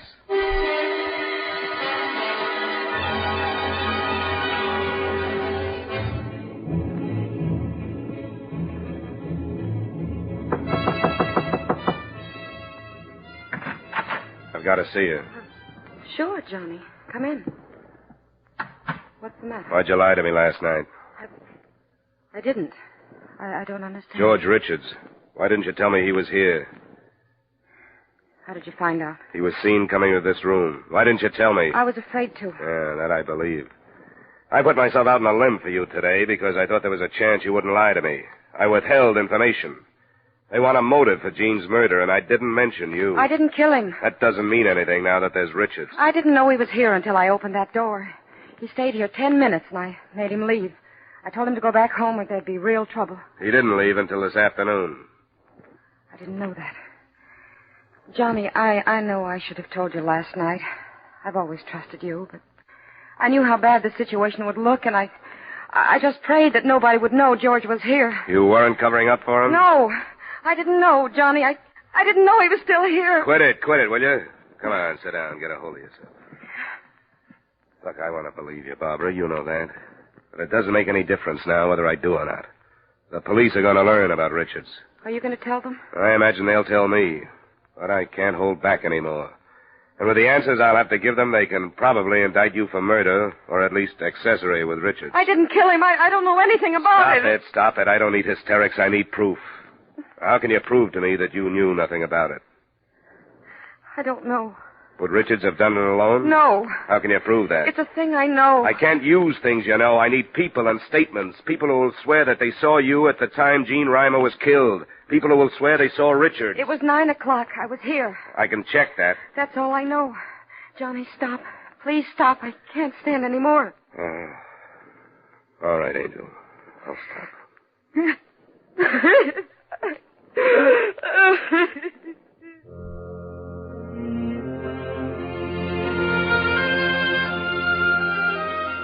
I tried to find an alibi for George Richards that night, but a stranger in a city the size of Charleston is hard to nail down. I went to the Clemens Hotel and questioned bellboys, clerks, maids, and bartenders, but those who remembered him hadn't seen him during the evening in question. Then I tried cab drivers with no better success. It was after midnight when I went to bed, and 9 the next morning when I was awakened by a summons from the police, accompanied by official transportation. Here he is, Lieutenant. Thanks, Sergeant. You can wait outside. Yes. Sit down, Dollar. Thanks. Why'd you do it? I'm not sure. You admitted knowing that Jean Reimer. Why didn't you tell me then that you knew about trouble between him and his wife? Well, I wanted to check the other angles first, the Blackburn investigation. How bad was this trouble? Pretty bad. Reimer had a mean streak that didn't show except to his closest friends and intimates. You'd say he did her bodily harm? Yep, lots of it. How'd you find out? From her? How well did you know her? I knew her before they were married. In love with her by any chance? If I had been, I would have married her.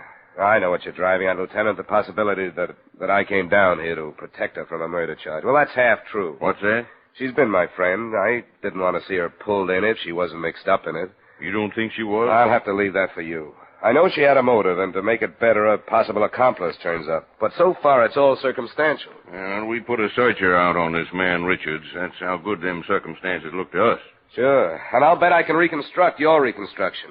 A phony tip to Reimer on how to crack the Blackburn thing, an appointment on Magazine Street, and the payoff, huh? You break that down?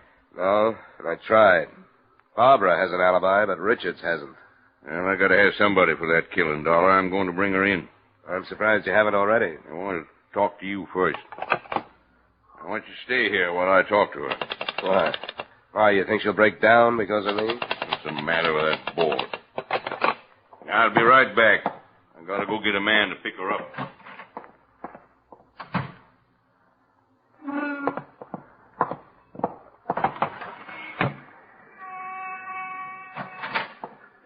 Hey, what are you doing? Contemplating suicide. Where's Lieutenant Sims? Just went out the other door. I'll be right back. Hey, you finally got the autopsy report on old man Blackburn.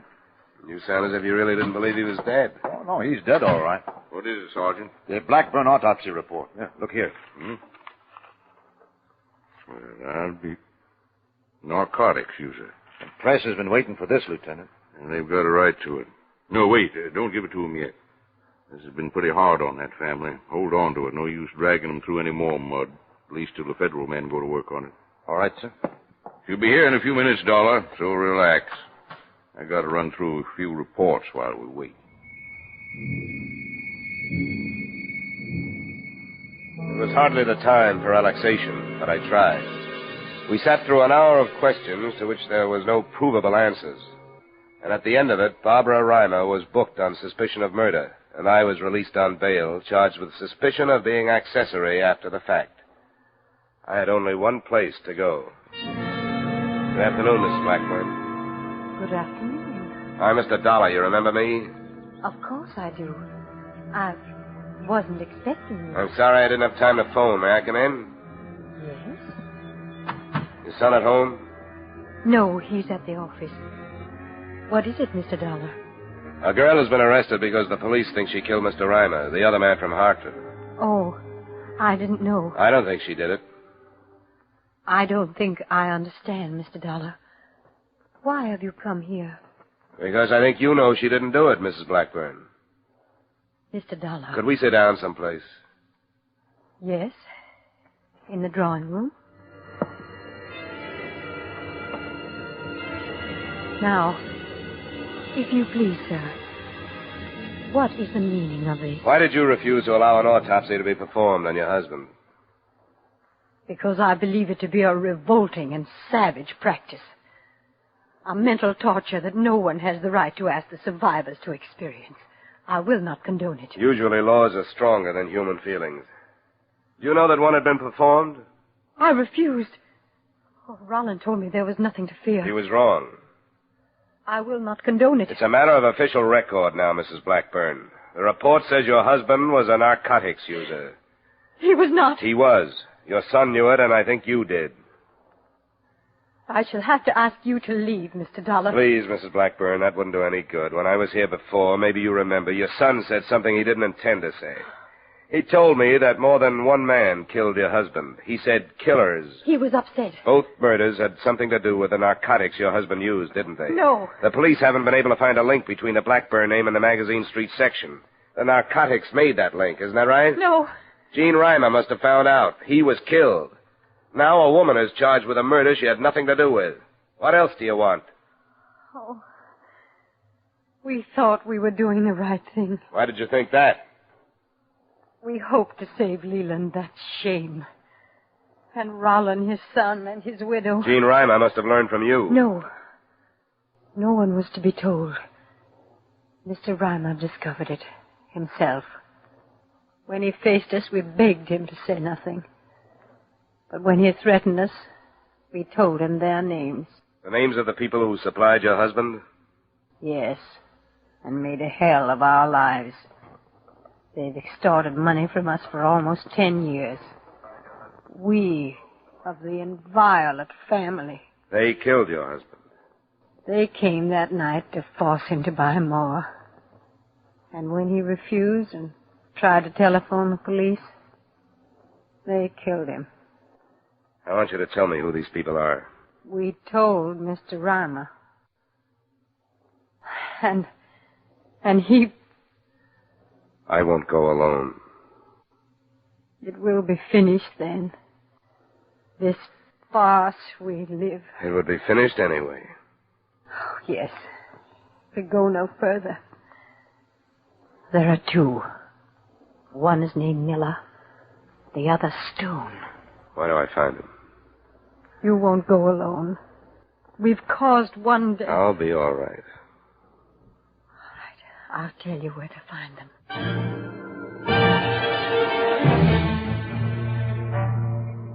I hadn't planned to go alone, but on the way I began to wonder if the time I spent interesting the police wouldn't be used by Mrs. Blackburn to warn the two men whose capture would put the finish to the family reputation. So I didn't contact Lieutenant Sims. Instead, I stopped by my hotel to pick up an automatic and cab to the Magazine Street address by myself. This is the place. I'd take it easy up there if I was you. Thanks, I will. Here you are. Thanks, sir.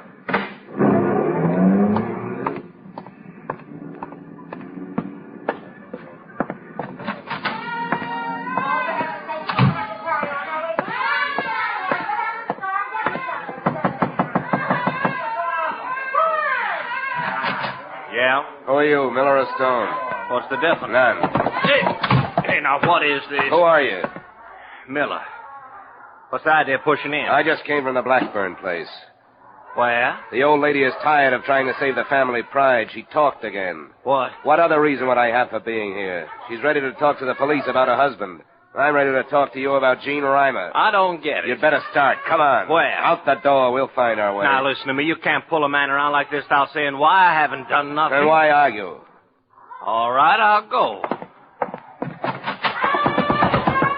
Miller!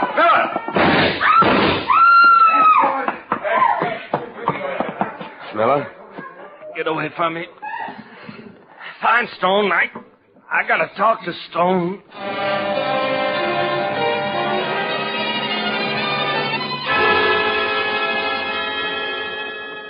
He did get a chance to talk to Stone, but not before Lieutenant Sims heard him out and added his statement and added the surviving Blackburns, which cleared Barbara Reimer and yours truly.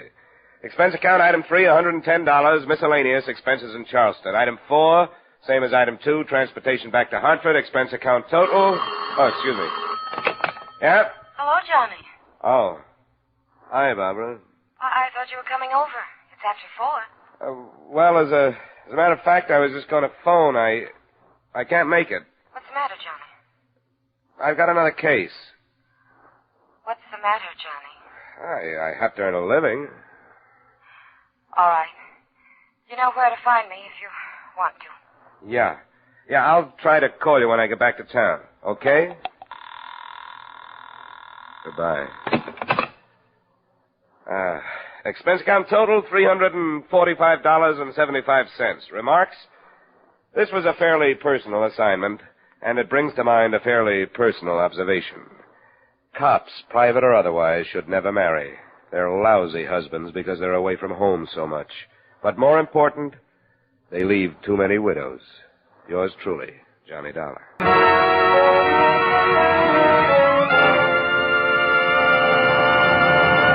Yours truly, Johnny Dollar, stars Edmund O'Brien in the title role and is written by Gil Dowd with music by Wilbur Hatch.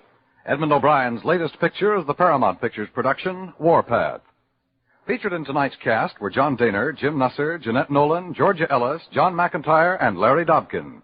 Yours truly, Johnny Dollar, is transcribed in Hollywood by Jaime Del Valle. This is Dan Coverly inviting you to join us next week at this time when Edmund O'Brien returns as... Yours truly, Johnny Dollar.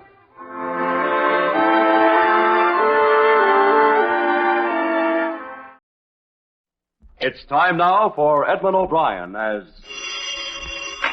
Johnny Dollar. Lou Kramer, Mr. Dollar. Yeah, Lou, what's up? They found the boat a few miles off the Atlantic side of St. Croix. Oh? She was empty.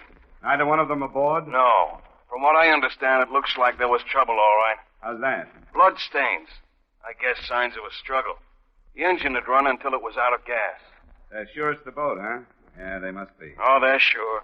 It's registered to Willard South. Yeah, all right. Where can I see it? Well, they won't have it in for another 30 minutes. The police dock is next to Royal Mail. You can't miss it. I'll meet you there if you want. Good, Lou. I'll see you in about 20 minutes.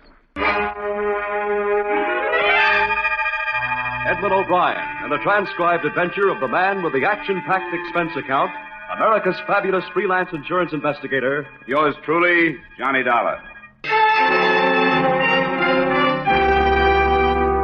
Expense account submitted by Special Investigator Johnny Dollar to Great Eastern Insurance Company, Hartford, Connecticut. The following is an accounting of expenditures during my investigation of the Willard South matter. Expense account item 1, $143.80, airfare and incidentals between Hartford and the city of Charlotte Amalie, island of St. Thomas, Virgin Island Group. I arrived there 2 days after the disappearance of your policyholders, Willard South and his wife, Georgina, and 1 day after the report had been made by his foster mother. She was too upset to be questioned, but I did find a local guide and boat owner who claimed to know the boating habits of Willard South through a number of fishing trips. I made arrangements with him to start my own search the next morning, but it was this guide, Lou Kramer, who phoned that second evening to tell me that South's cruiser had been found empty.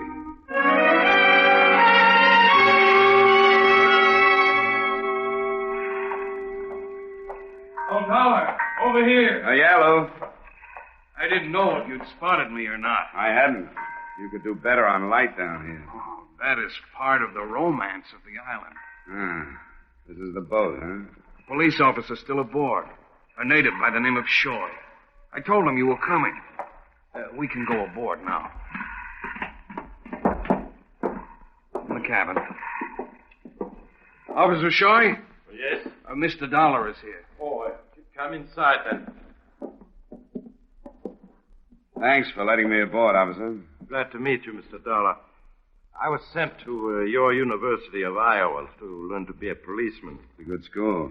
I learned what they taught me, but I've had no chance to learn if what they taught me is right. It is our boast that there is no crime in the Virgin Islands. That has been right. But now this... Well, it happens in the best of circles sooner or later. What do you make of it? Well, let me show you with my light. Near the wheel, see? The bullet still in the wood? Yes. I will take out the piece of the panel with a saw and take the bullet from that. This bloodstain under the wheel. Are there more like it? This is the large one. As if somebody fell there. As if somebody fell there. There are more here and more in the passageway, then on the deck. There on the rail, as if somebody climbed over the side or was pushed over. Yeah. There's one other thing back here. This piece of line. Look. It's been cut. Mr. Kramer says a small boat was usually tied to the stern. You sure of that, Lou? Oh, yeah, I'm sure. Willard always trailed a dinghy. You know, a skiff, unless he was trolling. Then he hoisted it aboard. But where is it now? You're searching for it, aren't you? Yes. So is the Coast Guard boat. I wish you luck.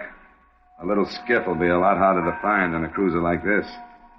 Well, I'll be anxious to learn of any developments, Officer Shoy. I'm staying at the Grand.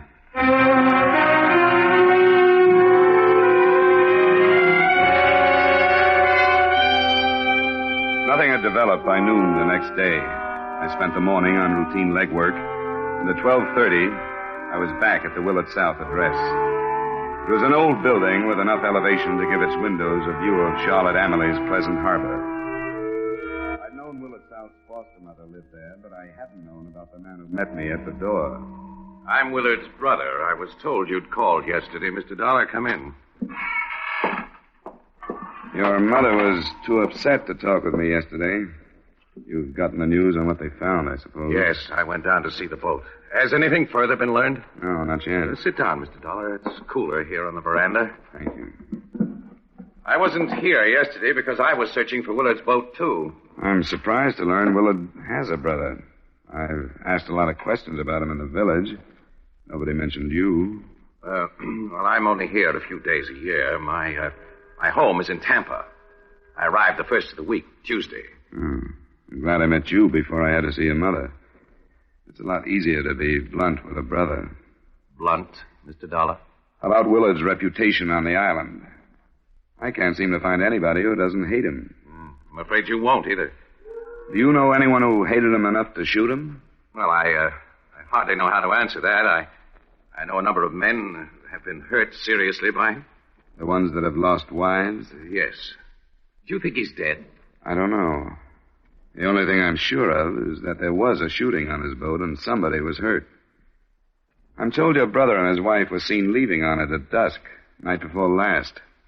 Is that right? Yes. They'd packed an evening meal. Meal had never been eaten.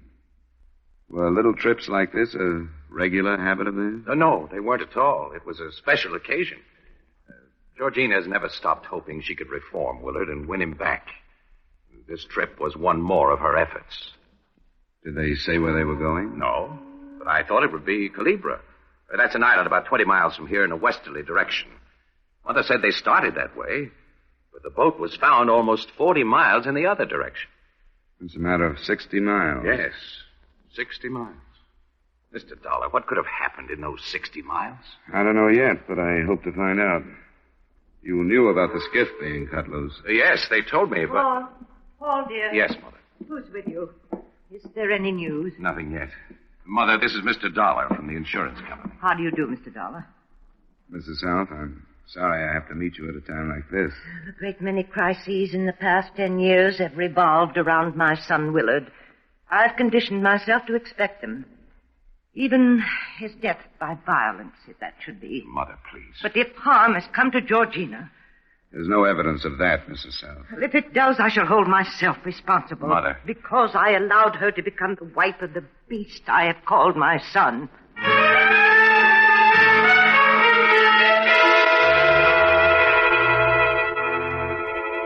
It was a rare situation.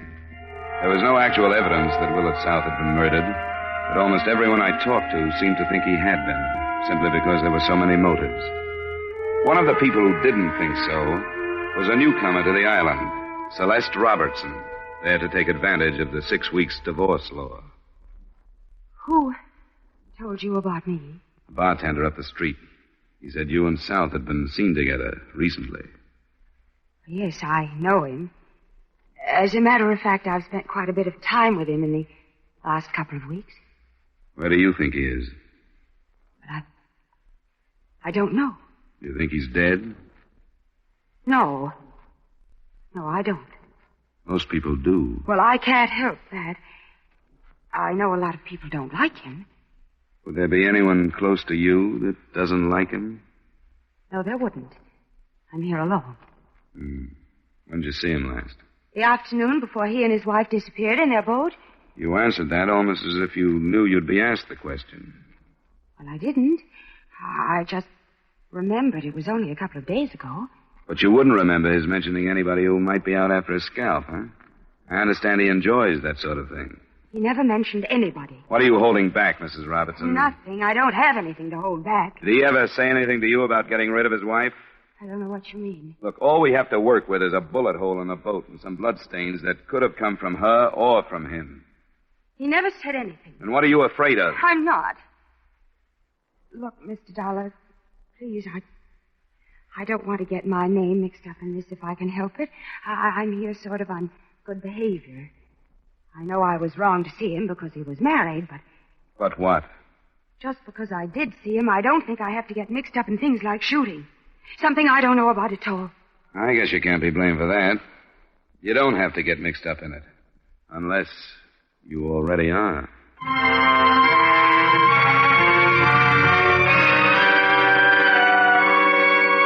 All that day, planes searched the sea for the missing skiff. Boats, too, swept back and forth between the islands. It wouldn't seem possible that anything they missed would ever be found. But it was. That evening, After the planes had given up in order to get back to their fields before dark, a radio report was received from one of the boats. The skiff had been found, and in it, still alive, was Mrs. Willard South. I was with Officer Shoy when the boat was docked under the steady hand of a leathery old skipper with the help of one crewman. Forward there. Get some fenders over, Gerald. What's the matter with you? All right. Take a strain now. We can go aboard now, Mr. Dollar. All right. Hello, Captain Bracken. Hello yourself, Officer Shoy. Your luck is good. Ain't used these eyes for 72 years for nothing, Officer Shoy. How's Mrs. South? Can she talk to us? She cannot. She's been put through a hard time. She gets turned over to Dr. Garr before she talks to anybody else. What about her husband? Did she say what happened? Yes, she did. She seen him shot down before her very eyes. And his dead body heaved to the sharks. And then somebody go fetch Dr. Garr. She needs some work, else she'll die.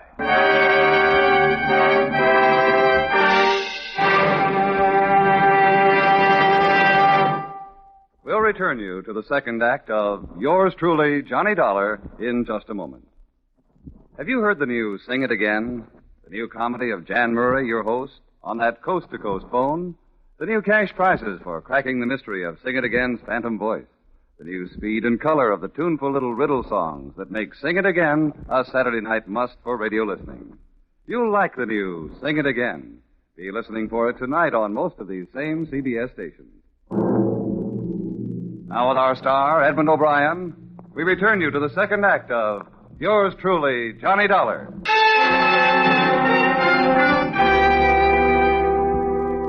It wasn't until the next morning that Dr. Garr decided Mrs. South was strong enough to be questioned.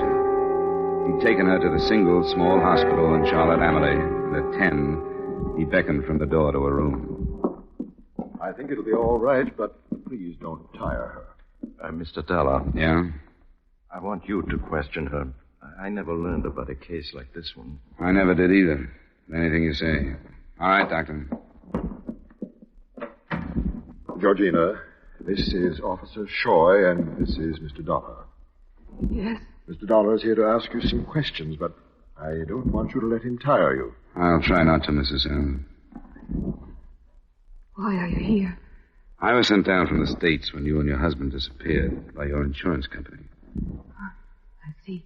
Now, I know it's pretty horrible to go back over it, but we've got to find out just what happened on that boat. The quicker we do it, the quicker we can get to the bottom of it. I'll try to help. Captain Bracken told us just the bad details. He's the boat captain who found you. Remember, I mentioned his name. Yes. He told us you saw somebody shoot your husband. Who was it? I don't know. There were two men. I've never seen them before. How did they get aboard, Mrs. Allen? We were on our way to Calibra. Almost halfway, I think. It was dark, and we saw a light blinking from another boat. Will said it was a signal that somebody was in trouble, and we went over. This man said they'd run out of fuel and asked if we had any to spare. But when Will pulled alongside, this man jumped on our boat with a gun. It's all right, Georgina. Don't go on if you don't want to. He shot Will. That's all. He shot him, and then the other man jumped aboard, too. What did they say? They didn't say anything. You think your husband knew them? No, he didn't know them. What did they do then? Well, one of them hit me because I was screaming. I was wearing a bracelet, and he grabbed it off my wrist and made me take off two rings and give them to him. And they took Will's wallet and they dragged him out, and then they pushed him into the water. And I don't remember anymore. I can't. It's all right, Georgina. Nobody can hurt you now. No. Gentlemen, I think we'd better let her rest now. Sure, Doctor. I'm sorry we had to bother you, Mrs. Allen. I'm I'm sorry. Don't be. Considering what she's been through, I think she did very well. Actually, her physical condition, except for exhaustion, is quite good. She did have water during the time she was adrift and some shelter from the sun. What do you make of it? Well, the whole thing seems pretty brutal for simple robbery. Say, where's the nearest prison, Shoy? Puerto Rico. Now, that's something that had not occurred to me. Escaped convicts might carry out such a ruthless attack, might they not? Yeah, even more so. Well, I will send cables to both of those prisons. I think you'd better.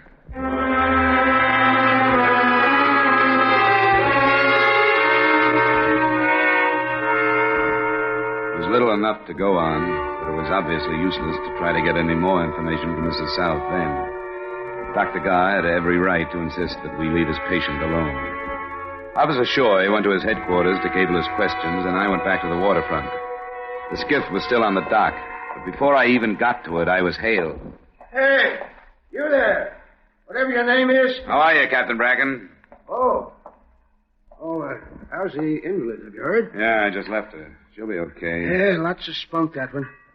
What are you figures behind it? Well, she wasn't strong enough to tell us much. But Officer Shoy is checking the possibility that those two men she talks about might be escaped convicts. Say, they might have been. Well, I can't see anybody like that leaving her alive to talk about it. And no matter how low they get, there's them that can't kill a woman, I suppose.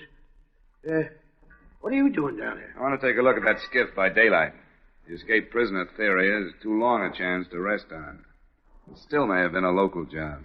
Oh, I hate to see it turn out that way somehow. Why do you say that? Oh, this wants to be a peaceful island.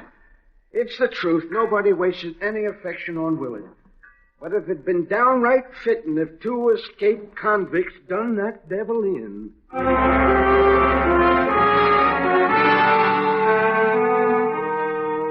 I spent 30 minutes looking over the skiff, and another hour going over Willard South's cruiser again. Nothing I dug out of either one added up. Neither did the results of a trip to the cable office. There had been no recent escapes from the prisons. Right from the beginning, for all my prying and all my questions, I hadn't gotten one positive lead. But by this time, there were so many things I couldn't put my finger on that I began to reason, why not make a weapon of just that? So I started again with Lou Krager, the first person I'd met in the investigation. I found him aboard his boat. Dollar, what's got into you anyway? I'm sick and tired of the runaround and double talk I've been getting. I don't get it. You will. You were quick to make yourself available to me when I showed up here. Why, Krager? I thought you needed some help. You wanted a boat, I had one. I think you mean somebody else needed help. That piece of line you pointed out to Officer Shoy and me on South's cruiser, the short piece. Who cut it? I don't know. How should I know who cut it? It's one of the things you better get straight. You said it had been used to tow the skiff. But the line of the skiff had not been cut. What does that mean? That you were lying. Now, I'm no sailor. But why cut a line when loosening a couple of half hitches would free the skiff? But it was cut, wasn't it? The line you pointed out was cut. And you made your point that Willard South always trailed the skiff. Why? Because you wanted the search for it to go on. Because you knew his wife was alive and would be found in it. I think the tropics have got you, Dollar. You don't think I can break this case down, do you? Because half of the non-tourists on the island are willing to lie to cover up for her. I don't care how noble their loyalty is. This case is going to be broken down. Because there's a reason Coast Guard planes can search for 3 days and not find her, but that night after dark, your friend Bracken can. Her story of the other boat and the two men. If the South cruiser had been stolen, the other boat would have been found. How do you know what happened? I know that a doctor will be here in less than 18 hours who will prove that Georgina South did not spend 3 days adrift. Dollar! You don't know what you're talking about. Where are you going? To cable the doctor. Now, wait a minute. You don't know what you're doing, Dollar. I was told what to do when I was sent down here. Leave things as they are, Dollar. Believe me, it's the right thing to do. Not where I come from. Well, I can't let you. Mr. Krager, I told you to stop. Stop, or I have the right to use You heard him, Krager. You heard him. Take it easy now. Listen to me, Dollar. Sometimes right, the way you find it in the book, isn't right. Remember that I told you.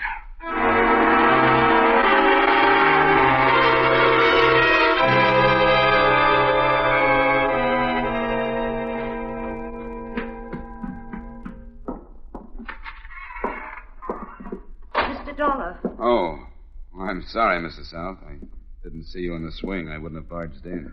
You startled me. I must have been dozing. There's been so little sleep. Yes, I know. I went to the hospital first. They told me that Georgina had come home. Yes, she did. I'll have to see her, please. Why must you see her, Mr. Dollar? I think you know. You know. Willard's brother knows. Captain Bracken, his crewmen know. Luke Krager, Dr. Garr. I'm not sure how many others. Well, I'm afraid Please, what's the use? You shouldn't have tried it, no matter how you felt. You should have realized that it wouldn't work. Even way down here in the Virgin Islands, a murderer is hard to protect. Where is she? Who told you this? There were too many mistakes. Luke Krager made the biggest one. You too are making one, Mr. Dollar. I'm sorry, Mrs. South. Murder is murder. They speak of heredity and environment. Many say that heredity will never be overcome. Others say that environment will win out. But both are right and both are wrong. Mrs. South. My husband and I took our boys from the poorest foundling home we could find. Paul is one of the best. But Willard didn't deserve to live. He became more bestial every day. He couldn't live any longer. No more secrets, Georgina, my dear. I must tell Mr. Dollar the truth. It's I who've been hiding behind my friends. I'm the murderer. I killed Willard. I had to before he destroyed us all.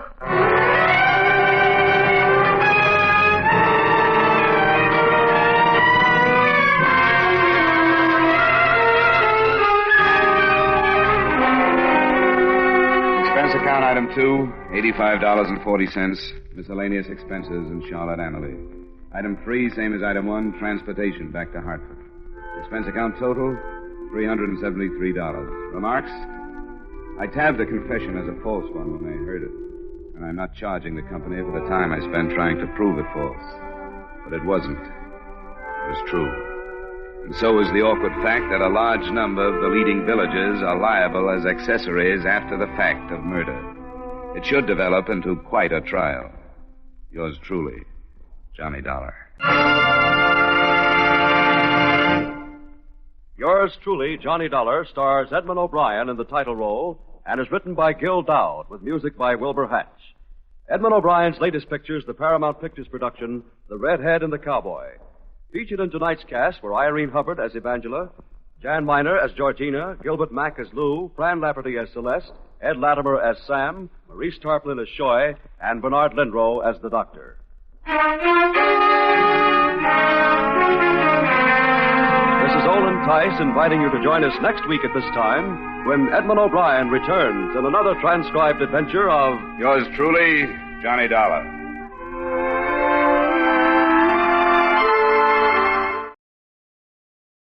Wrigley's Spearmint Chewing Gum, the refreshing, delicious treat that gives you chewing enjoyment, presents for your listening enjoyment Edmund O'Brien as Johnny Dollar. Johnny, this is Louise Costa. Oh, Louise. Say, that's funny.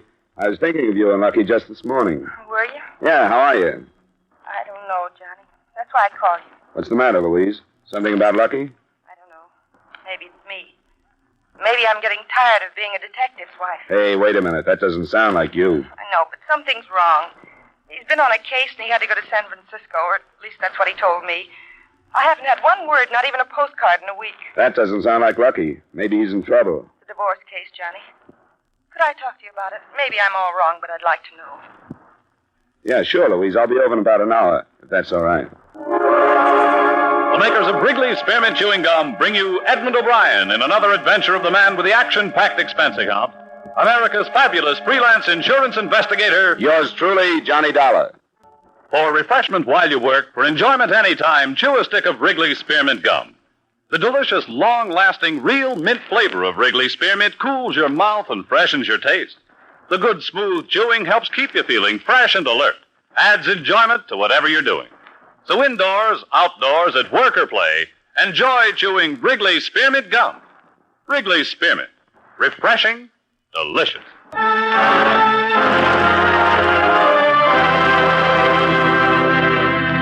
Expense account submitted by Special Investigator Johnny Dollar to New York Police Department, Attention Homicide Bureau.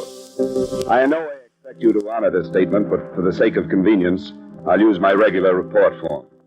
The following is an accounting of expenditures during my investigation of the Lucky Costa matter. His real name was Frank Costa. I don't know where he picked up the Lucky tag, but he'd had it 5 years ago when both of us were on the payroll of one of the big detective agencies. He opened his own office at about the same time I went into insurance. I got to know him and his wife well, but not intimately, and I liked them both. So when she phoned with worry in her voice, I went over to see her. In a way, I wish I hadn't. Now that you're here, I feel kind of silly and embarrassed. Well, you don't have to talk about anything you don't want to, Louise. Why don't we go to dinner and a movie and forget the detective racket for a while? That doesn't work. I've tried it. Johnny, it's not only this week that I haven't heard from him. Lucky's changed. How? Well, it's nothing I can explain to you. If you'd seen him every day, you probably wouldn't have noticed anything, but something that a wife could see. Thing with his eyes when he didn't know I was looking at him. Sort of a far away, as if he was thinking of something that I didn't have any business knowing about. And you know Lucky's never been like that. Well, I guess any man keeps secrets when it's his job to. Well, Lucky never has with me. He didn't need to. As far as his job went, he's always told me that it did him good to come home and talk things over with me. Even things he really wasn't supposed to talk about. It hasn't been that. You think he's mixed up with another woman, don't you? It started over a month ago, Johnny. I've been used to Lucky being away. You know that. Yeah, I guess you'd have to be. But like I said, I knew when things got different, when it was more than just being away from me. You sure you aren't imagining things? I'm not imagining that I haven't heard from him in all this time. That never happened before. How long has this been going on, this change you speak of? I tried to remember exactly when I first noticed it. And I think it was one night about a month ago. I asked him what he was thinking about, and he sort of came to and said something that I don't remember now. Did you press it any further? A couple of times, and then I didn't anymore. Because it made me think he was hiding something from me, and I didn't want to think that. I kept telling myself that everything was all right. But now I know it wasn't. Was he on a case a month ago? Well, he was tracing some phonies. It doesn't have anything to do with work, Johnny. I know that. He'd traced phonies before. He'd done everything before. It wasn't work. Well, I don't have a wife's viewpoint, but I know Lucky pretty well. Some things about him I know better than you do. It seems to me that if he was going to go wrong with a woman, he'd have done it a long time ago. We met some, you know. Yeah, I've heard. Does his brother still live here in town? Yes, but I haven't phoned him. Same address on Broad, wasn't it? Yeah. Are you going to see him? Yeah, I thought I might. You want me to check on Lucky, don't you?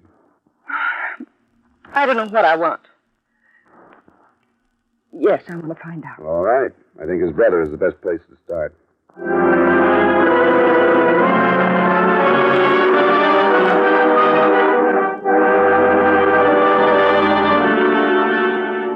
The last time I'd been at the Broad Street address had been for the funeral of the Costa's mother. The house was a few years more beat up than it had been. Some old chicken coop stood empty in the backyard, and Joe, the brother, pulled up in an old car after I'd thumbed the doorbell 3 or 4 times and had started to leave.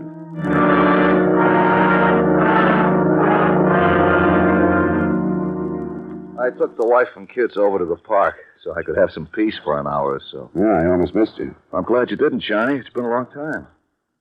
How things been going with you? Fair, Joe. You? A guy can make a living. But making it go far enough is another story. Hey, come in the house. Sure, thanks. I'm working over at Bricker's now. It's a better spot than the old job. Had one raise already and got another one coming up. Yeah, that sounds good, Joe. You still doing the same thing? Yeah, still following people. You, see much of Lucky anymore? No, not for 6 months anyway. As a matter of fact, I came here to talk to you about him. Yeah? What about him? Well, I wondered if you'd spoken to him before he left for San Francisco last week. No. I talked to Lucky for the last time, as far as I'm concerned. That was about a month ago. What's the matter? Thought you two were okay, that you got along all right. You're a pretty good friend of his, aren't you, Johnny? Well, you know how it was. He and I just fell together when we were with the agency. Yeah, we're good friends. Maybe I see him only twice a year, but he's almost the only guy I've held on to. Did he ever tell you about his first wife? He was married before? Yeah. Did he ever tell you about the year and 6 he spent in prison? Joe, are you serious? Yeah. That's the way Lucky is. He don't let his friends know anything about him that he don't want them to know. He's always been like that. There's always been two sides to Joe. One that you know about and one that you don't. What about this prison term? It was grand theft. It was over this girl that he married, his first wife. He stole some furs for her. How long ago? 12, 15 years, I guess. Well, we're still living in Brooklyn. Lucky was a wild kid when he was 18 or so, and he still got some of it in him. Who was this woman he married? Her name was Hazel Mackey, and she called me about getting in touch with Lucky. Oh? When? It was about a month ago. That's when him and me had our showdown. I told him he was a dumb cluck if he saw Hazel again. I said, you got a new wife now. You're amounting to something. You're married to a nice kid. But I could tell I wasn't getting to him. He was going to see her. I knew that. So I told him if he did, it was the end of him and me, brother or no brother. You're sure he saw her? Well, before he left that he would. She had some kind of hold on him back when they were married. And she still got it. What do you want with Lucky, Johnny? Louise called me. She hasn't heard from him in a week, and she wants to know what goes. He's dropped out of sight. Sure he has. I knew he would. Where can I find this Hazel? New York. She's got an apartment on 82nd. You got the number? Yeah. Come on in the other room. I'll get it for you.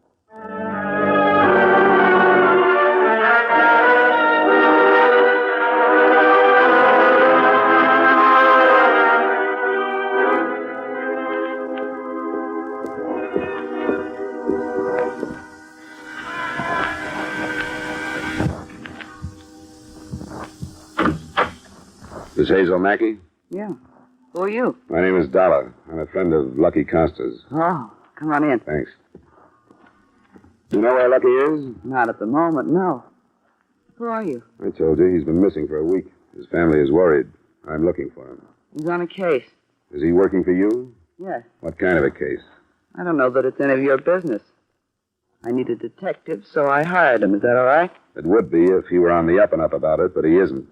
As far as his wife knows, he's in San Francisco on a divorce case. I can't help what he tells his wife. How did you get here? His brother told me about you.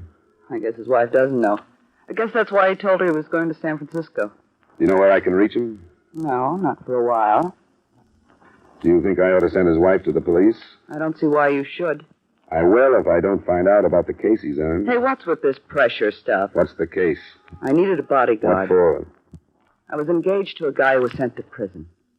He was there 2 years, and I changed my mind about him. He's out now, and I'm afraid of him. Who is he? You know I don't like you. You got a lot of nerve. None of this is any of your business. I wish you were right, but I've already stuck my neck out and made it my business.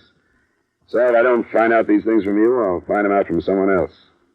Yeah, guess you would. His name is George Myers. What makes you think he's going to cause you any trouble? Some of the things he told me when I went to visit him. It's hard to talk sense to a man who's been in prison that long. I tried to tell him how I felt, but he'd blow his top and make a lot of threats. Where is he now? I don't know. Been out a week. Lucky's trying to get a line on him. He hasn't contacted you yet? No, but he will. When it's over with and we get things straightened out, then Lucky can go back to his wife. Now, if you approve, I'd just as soon you'd get out of here. No, a few things don't figure.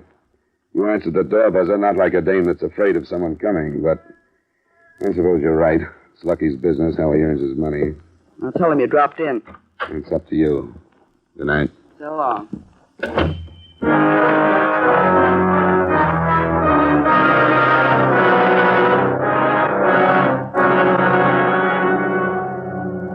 I put off telling his wife for 2 days because I didn't know how and because I didn't think it was up to me to tell her things she never knew about her husband. But on the third morning, it broke. The story made page 1, part 2 of all the New York dailies. The body of ex-convict George Myers had been found the night before. He'd been shot to death by what they called an unknown assailant.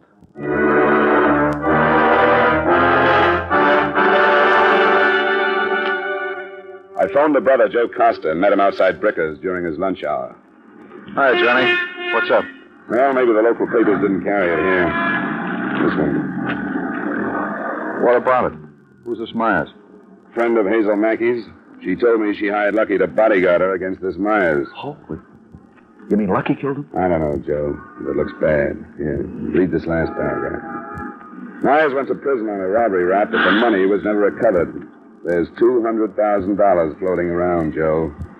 I can't help wondering if this Mackey woman hadn't her finger on it. Why do you have to tell me this, Johnny? Because I couldn't carry it myself.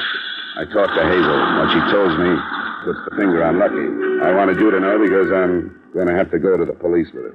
This is going to kill Louise. You know that. What can I do, Joe? Well, it seems to me you could stop playing hero. Now, wait, Joe. You don't have to run to the police. If Lucky did it, let them find out. You don't have to tell them. Not for that no-good Lucky, but Joe, listen to me. If they get to Hazel Mackey and she tells them about talking to me, then what happens? Then I'm in trouble. I can't afford that, Joe. I've got to stay clean with the police. Sure, stay clean, no matter what it does to Louise.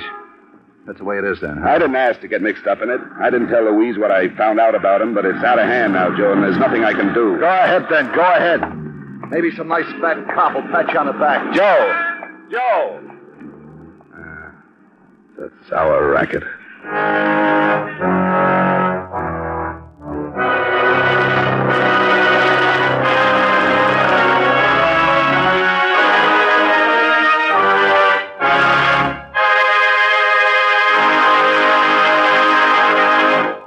For refreshment while you work, for enjoyment any time, chew a stick of Wrigley's Spearmint Gum. When your mouth feels dry, when you're warm or tired, Wrigley's Spearmint is really refreshing. The lively, full-bodied, real mint flavor cools your mouth, moistens your throat, freshens your taste. And the chewing itself gives you a little lift, helps you feel your best and do your best.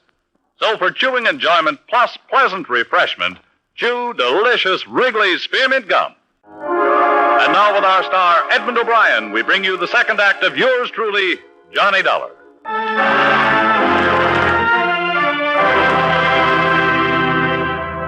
I left Hartford for New York on the 110 that afternoon. When I got there, the later editions reported the usual rounding up of known criminals who were being grilled about the Meyer shooting. And the closer I got to the apartment on 82nd Street, the rottener the whole thing looked to me.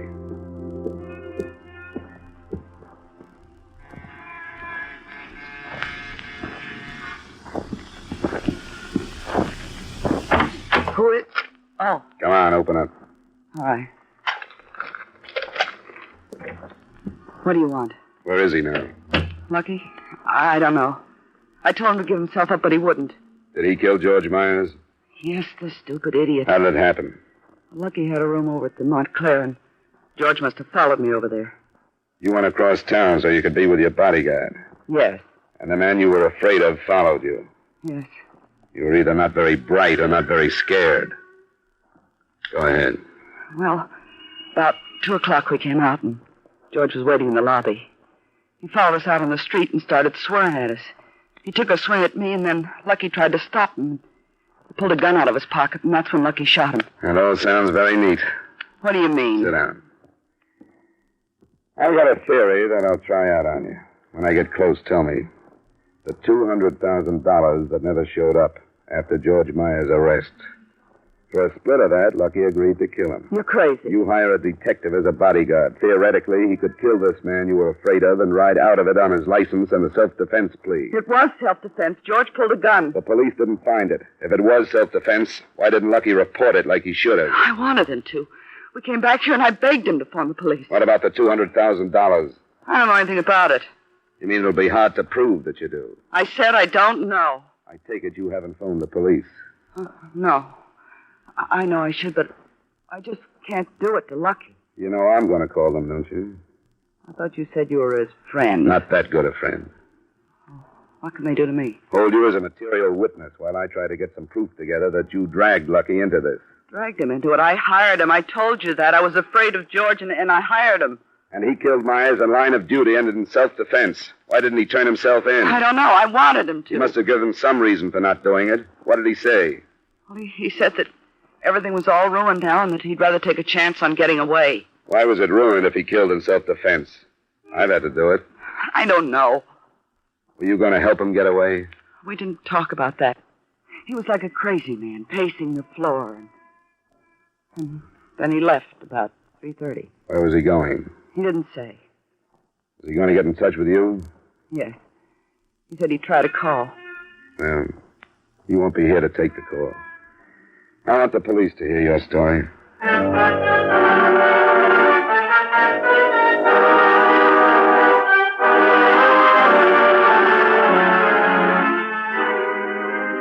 The officer who answered my call was Lieutenant Carl Belder.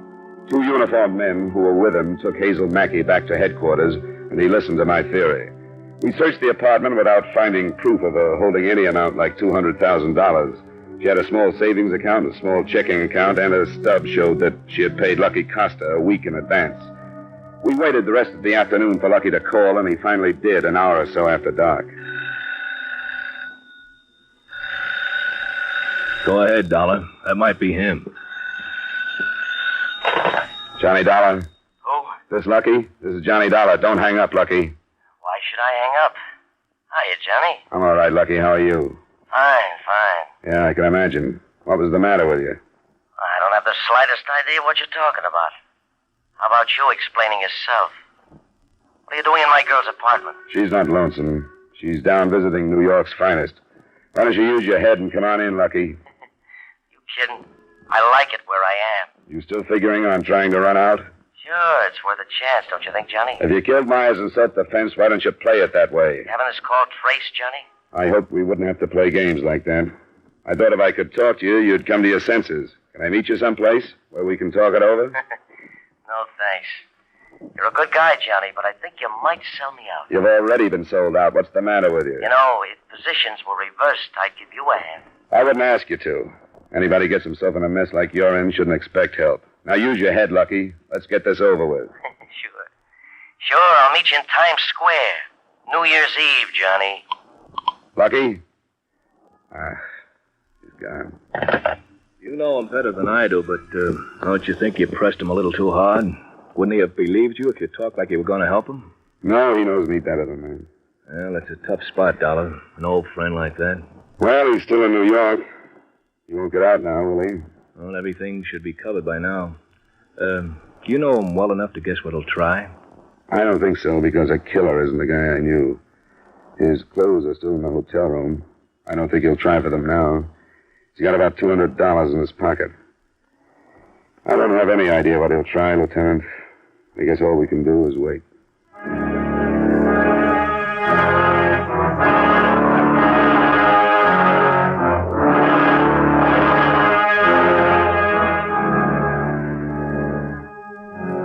An officer was posted at the apartment, and Lieutenant Belder and I went down to headquarters. Under steady questioning, Hazel Mackey held to her story that she knew nothing about any $200,000, that she'd been afraid of George Myers, that she'd hired a detective in good faith to protect her, and that after Myers had been killed, she had pleaded with Costa to give himself up. It seemed apparent to me then, after having talked with him, that she had her statement well rehearsed and felt that if she stuck to it, there was no way for us to prove anything else.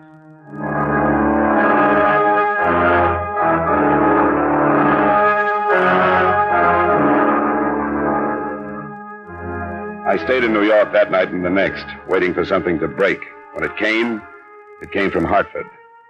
Joe Costa wanted to see me as soon as possible.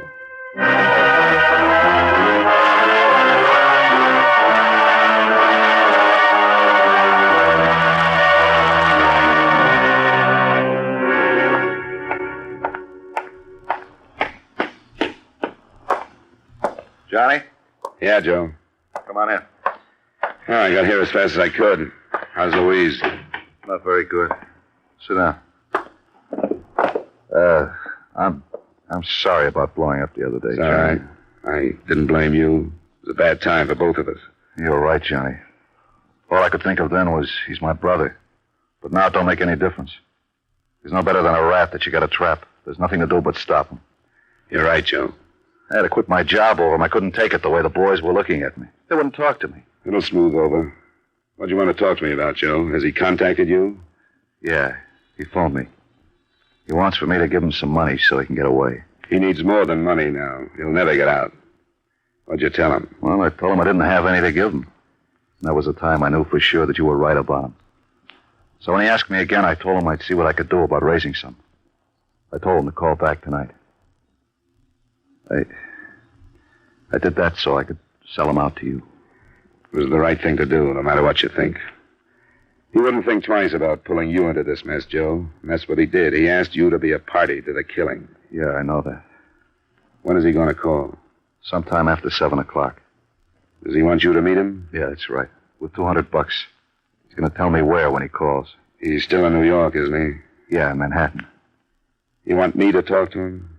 Yeah, if he gives himself up, I kind of figure they might take it easier on him. It could be. That's a deal, Joe. I'll talk to him. I'd like to see him go in by himself. Well, want a glass of wine while we wait, Johnny? Yeah, that'd be fine. This is some new stuff for my wife's folks. I took her and the kids up to their house to stay till this blows over. You'd think we were all criminals the way people treat us in this town.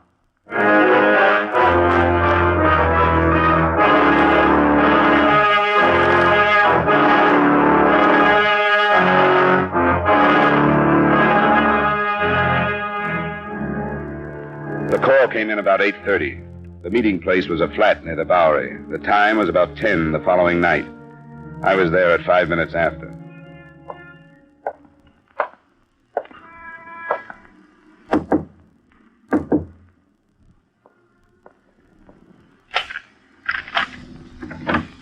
Hi, Lucky. Oh, what's this? Let me in. Nice place you got. You like it better than a home with a wife? Shut up. Joe sold me out, huh? He gave you a break. He didn't call the police. He sent me some money? No? You think you had any right to ask him to? I need some dough, Johnny. I'm running short. What about your girlfriend? You can shut up about that, too. A double cross, Lucky, huh? Yeah. Yeah, double cross. A real good one. I got no beef coming. You gonna let Hazel get away with it? It's not worth a murder rap to square with her. You know who set up the double cross for her? Who? You did, Johnny. You stumbled into this thing and set it up for her. Maybe she'll send me a gold watch. I saw her 3 days before you killed him, Lucky. If you knew I stumbled in, why didn't you pull out? She didn't tell me about you until after I killed him. Oh, that's the way it went. Yeah. One little thing Hazel forgot. And she hoped it wasn't important. She hadn't wanted to bother me with it. But a friend of mine acted like he was suspicious of what we were doing. All it did was blow the whole thing sky high. I was going to cop a self-defense plea, but you were around sniffing out the premeditation. I didn't have a chance. That's tough, Lucky. I'm sorry it didn't work out for you. Get off, will you? I came into this with my eyes open. I know what kind of an operator she was. I'm not beefing. There was a chance to make $100,000, so I took the jump, so I lost. What now, Lucky? I was going to ask you. You want a drink? No, thanks. You won't drink with me, huh? Not right now, Lucky. Afraid I'll slip you a Mickey? I wouldn't put it past you if I was in your way. You are in my way. Aren't you, John? Everybody's in your way now, the whole world. You can't make it, Lucky. You won't get out of town. How much you got says I won't. Start making sense.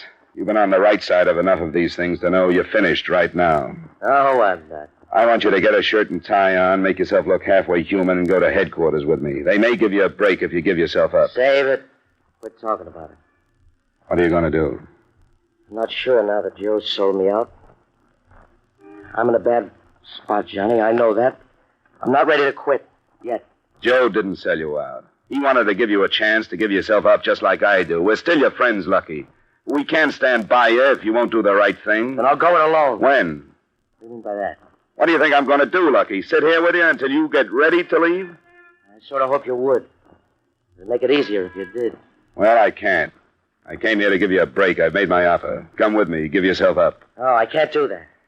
Well, then I'm leaving. I'm telling the first cop I see to come and get you. You're going to put a gun on me, Lucky? Yeah. I can't let you leave. Then you'll have to use it. You want me to come up a coward in front of an old friend like you? I'm sorry, Johnny. You got nothing to lose? You won't get blamed if I get out of here. I can't let you, Lucky. I'm not bluffing. I'll have to see. I'm leaving. I'll ask you once more to go with me. Don't try it, Johnny. I'll kill you if you start for the door. That's your privilege, Lucky, because you're already a killer. Johnny. Yeah? I'm telling you, don't. Johnny, I'm telling you. Johnny, I told you.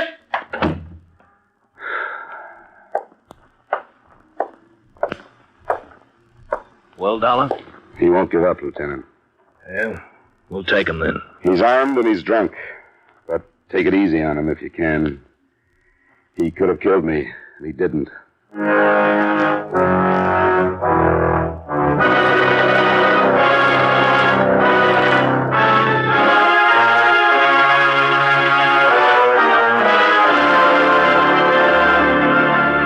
I realize that the confession as set down in this report is worthless as evidence, and as far as proof goes, you are still unable to charge Hazel Mackey for her part of the conspiracy. But after Frank Costa died trying to fight his way out of the flat, I want to suggest that she be picked up again and grilled until she breaks. She's as guilty as he was. Yours truly, Johnny Dollar.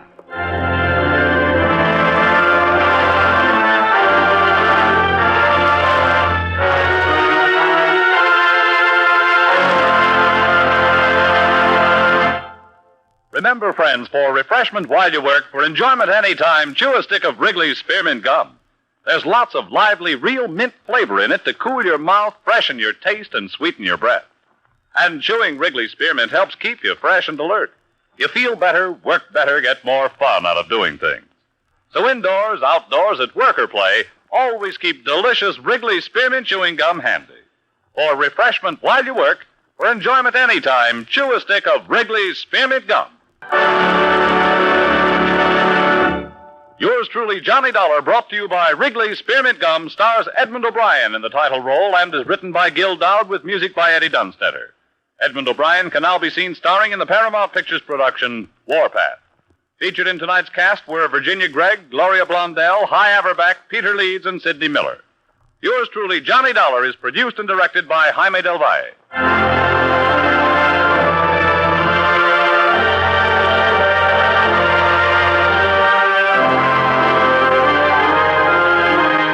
Wrigley's Spearmint Chewing Gum hope you've enjoyed tonight's story of Johnny Dollar and that you're enjoying delicious Wrigley's Spearmint Gum every day.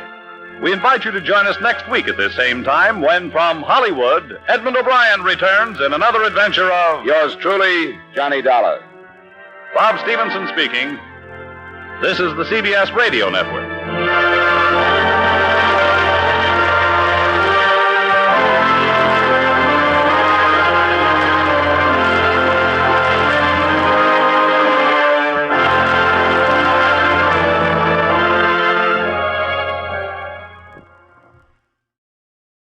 The Patterson Transport Matter is the first of our last batch of Johnny Dollar shows, which aired on June 15, 1954, starring John Lund as Dollar. Now in this one, a series of hijackings of trucks belonging to the Patterson Transport Company have occurred, and the drivers have been beaten up and their contents stolen. The insurance company sends Dollar to investigate before paying out the insurance claims of the company. Is there another actor responsible, or is the company committing insurance fraud? Great story, lots of intrigue and deception, and one wild mystery story. Next, we have the Yours Truly Matter, starring the great Bob Bailey as Dollar. Ed Morgan, a generous, wealthy man, is found dead, and he's been posthumously accused of embezzling $80,000 from his company. Dollar is sent to San Francisco to find out if his death was truly an accident, and if he was really guilty of embezzlement, which does not fit his reputation as an honest and generous businessman. Several contradictions are found, and a suspicious widow before the truth finally comes out. Great story. This one has the trademark excellent portrayal of Dollar by Bob Bailey, writing and production, along with a really gripping story. It aired on July 21st, 1957. Next, we have the Diamond Dilemma Matter, also starring Bailey. This is a pretty strange story by the usual Johnny Dollar story standards, involving a millionaire's diamonds being stolen, and then the millionaires claim that extraterrestrials are responsible. Dollar is sent to investigate this far-fetched story before they pay the insurance claim. The obvious conclusion is insurance fraud. But was it really? I enjoyed this one, my first time hearing it. It's got a very strange but enjoyable tale, and I like that the writers went quite a ways outside of the box on this one. It aired March 2nd, 1958. Next up is The Paperback Mystery Matter, starring Bob Readick as Dollar. A Boston crook, Henry Gerson, has made a fortune during his criminal life, and he has a lot of enemies. He's convinced that one of them is going to kill him. But he also has 3 living heirs who he doesn't like, who are all impatiently waiting for him to die so they can inherit his fortune. And he suspects them of killing him as well. Dollar is asked by the insurance company to meet with Gerson, who asks Dollar to protect him from his enemies and his heirs. While Dollar is interviewing one of the heirs, Gerson is found dead in his apartment, apparently from suicide. Dollar doesn't believe that. Great story, great surprise ending. It aired on January 8, 1961. Next up is The Wayward Gun Matter, starring Mandel Kramer as Dollar. This is one of my favorite Johnny Dollar stories. Dollar is called into the Home Office to explain his most recent expense report and report on his most recent murder investigation. While he's there, he's accused of the murder of another client, Mr. Alfred Berryman, and he's arrested. The police have found Dollar's .38 at the scene of the crime. Dollar then has to prove his innocence, and the story of how he does so is a fantastic story of deception, misunderstandings, and misdirection. The twisting, surprising plot really is impossible to stop listening to until the surprise ending. And I gotta say, the character of Mr. Dorfman is hilariously irritating. This aired on June 3rd, 1962. And then we have the final episode of this collection, and the very last episode of Yours Truly, Johnny Dollar, which marked the end of the golden age of radio, The Tip-Off Matter, with Mandel Kramer as Dollar. A dying convict in the state prison asks Dollar for a favor to be paid $100,000 if he succeeds, as a thank you for Dollar helping his younger brother get a start in life. The favor he asks is that Dollar recover the stolen loot from one of his jobs, as he claims it will prevent a murder. I liked this episode, but I have to say it wasn't as great as you would expect from the very last episode of this landmark radio series. Plenty of mystery and intrigue and excitement, but not quite up to the standard of some of the most memorable episodes of the series, although I think Kramer did a great job in the title role. It aired on September 30th, 1962, going off the air permanently at 6:35 p.m. Eastern Standard Time. All right, time to enjoy, and I want to give a big thank you to all of you for tuning in. Please give the video a thumbs up if you enjoyed it. Leave me a comment letting me know which of the 6 actors portraying Dollar is your favorite. Maybe I'll do a poll. I'm Greg. I will see you on the next one.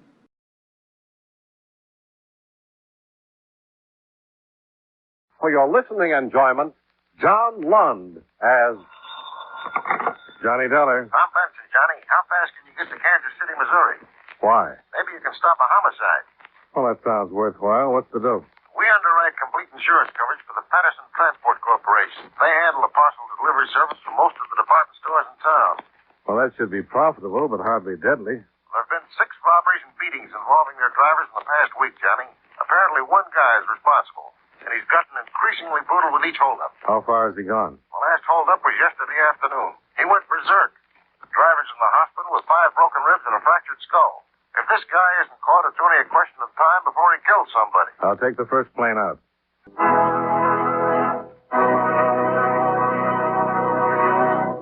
You know, many great men have attained the highest office in our land, the presidency of the United States. Can you guess the name of this man?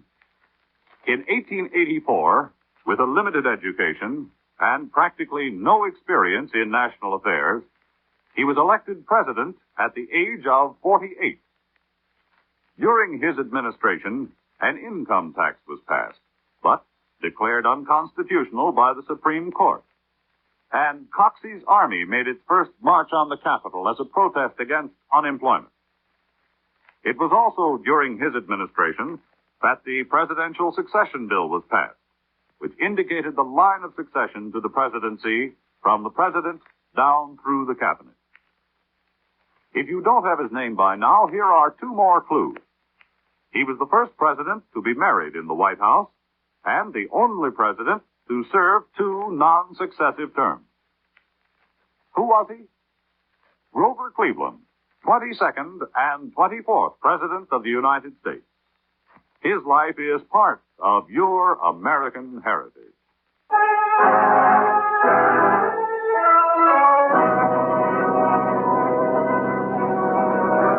Expense Expense account submitted by Special Investigator Johnny Dollar to Home Office, Eastern Indemnity and Insurance Company, Hartford, Connecticut.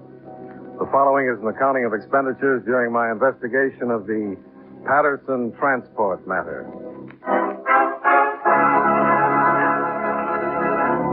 Expense account item 1, $73.20. Airfare and incidentals between Hartford, Connecticut and Kansas City, Missouri.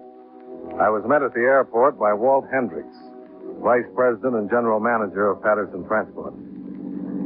It's a rough one, Dollar. 6 holdups in a week. Over $3,700 in COD money stolen. 3 drivers beaten so badly they can't work. One of them in the hospital in critical condition. Real rough one. I understand one man has been pulling the job, Mr. Hendricks.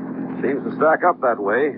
So far, we haven't been able to do a blast thing to stop him. How's he operating? Oh, it's like this. He buys something at a department store, has the package sent out COD to a vacant apartment or house. When the driver gets out there, he lowers the boom. Mm-hmm. What about the police? Well, since yesterday morning, they've had a plainclothesman riding the delivery trucks with the drivers. Well, that should have brought results. Yeah, we thought it would, too, till last night. The driver that's laid up in the hospital? Yeah, he got it in his own garage, coming home from a movie with his wife.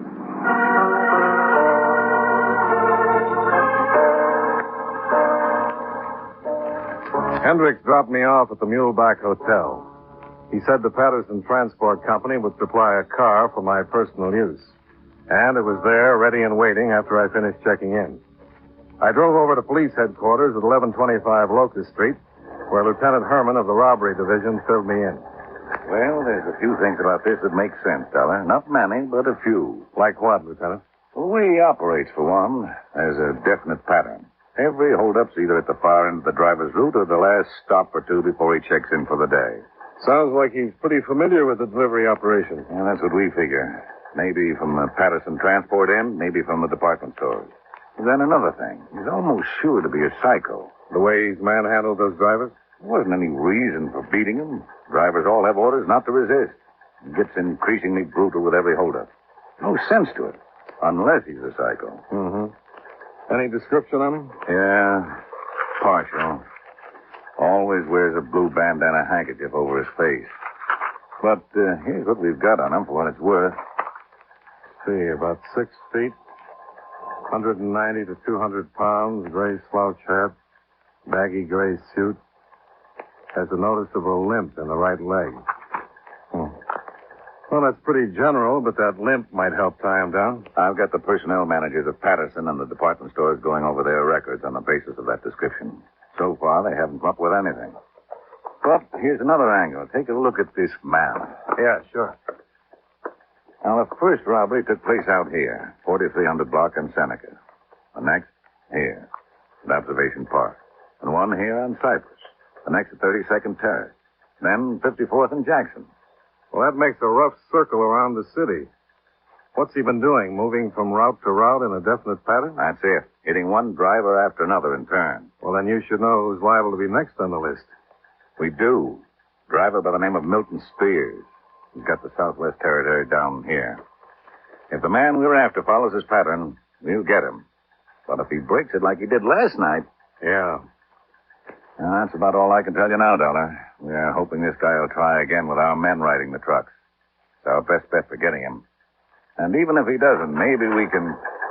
Oh, hi, Grayson. Lieutenant, we just got a report over in Traffic Division. One of the Patterson Company's trucks was in an accident on Anderson Avenue. What kind of accident? Well, apparently the truck got out of control, smashed into a parked car along the curb. The driver was killed. What about our man? They didn't have anybody assigned to it. The truck had been in for repair, and the driver was just road testing it. Doesn't sound like it ties in with a holdup. I thought you'd better know. Well, thanks, Grayson. Let me see the complete report when you get it in. Yeah, sure, Lieutenant. Say, Sergeant. Yeah? Did you get the name of the driver who was killed? Yeah, we got it. The name was Spears. Milton Spears.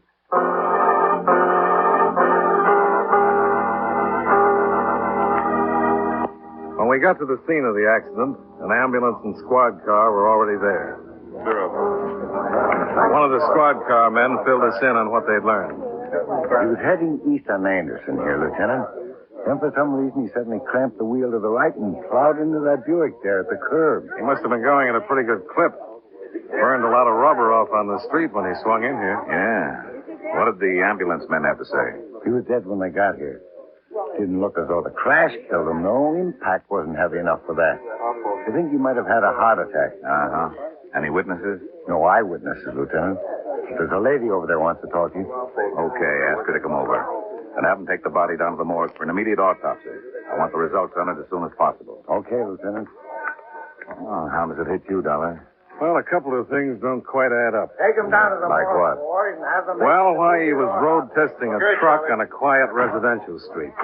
Why he was going fast enough to make heavy skid marks like that. And why it had to happen to a driver by the name of Milton Spears. Yeah. Well, maybe the autopsy will give us something to go on. Yeah, maybe. Here's the lady I was telling you about, Lieutenant. Mrs. Robertson. How do you do, Mrs. Robertson? I understand you have something to tell us. I should say I do have something to tell you, Lieutenant. It's about time you police officers did something to protect the interests of our citizens. We've got rights, you know, and it's your duty to see that they're protected. I'm not sure I understand. No, I didn't think you would.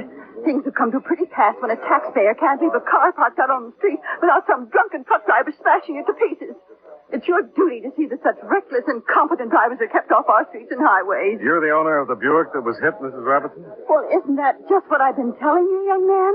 And believe me, somebody is going to pay for the damage done to my car and for the shock and damage caused to my nerves. Did you see the accident take place, Mrs. Robertson? No, I didn't see it. But not that I had to. I was upstairs in my apartment over there, playing whist with some friends. Then what makes you think the driver was drunk or irresponsible? Oh, of course he was. What other explanation could there be? Smashing into a person's car like that in broad daylight on a quiet street. There's not the slightest doubt in my mind. Both of them were drunk. Then there was somebody else in the truck besides the driver? Well, of course there was. Well, how do you know, Mrs. Robertson? Oh, because I saw him, that's why. I looked out of my window and saw him. A big, husky man he was. He got out of the truck right after the crash and went limping off down the street.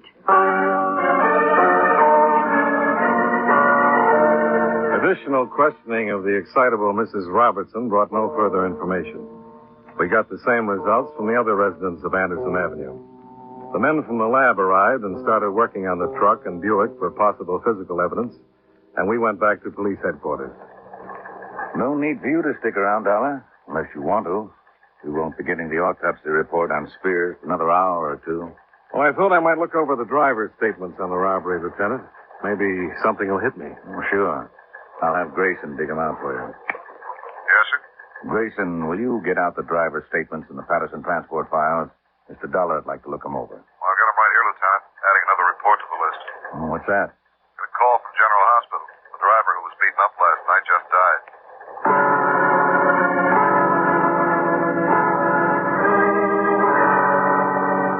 I went over the driver's statements and the official investigation reports.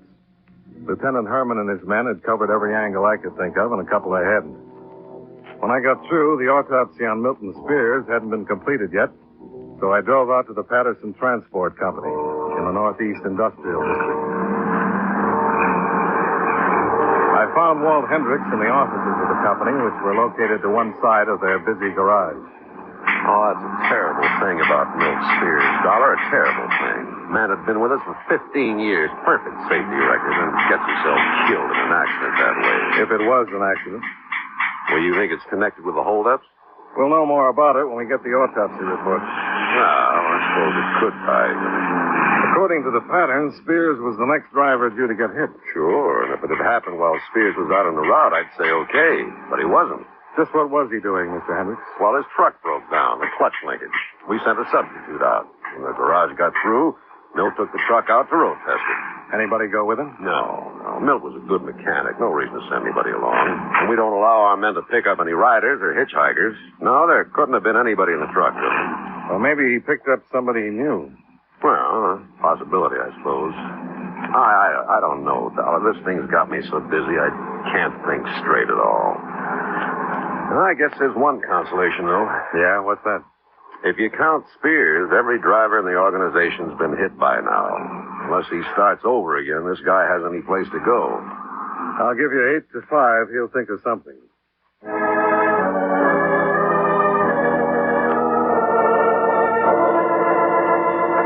was getting late in the afternoon, so I figured I'd pay one more visit to headquarters before going back to the hotel and knocking off for the day. As I walked into Lieutenant Herman's office, he was just finishing a phone call. Okay, Doc. Thanks for the fast report. I'll buy you a dinner someday if you're lucky enough to catch up with me. Oh, hi, Dollar. That was Doc Winters, autopsy surgeon. There was a .22 caliber bullet in Milton Spears' brain. Wow. Nothing very accidental about that, is there? Not likely. Fired at close range behind the right ear. Point of penetration was covered by hair. Bullet lodged in the bone. That's why the ambulance attendants didn't catch it. No wonder he crashed the truck. Yeah. We'll have ballistics examine the bullet. Don't know that they'll come up with anything, though. Well, it's been a long day.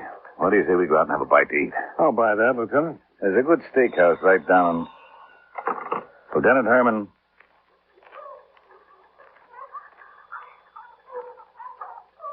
I remember.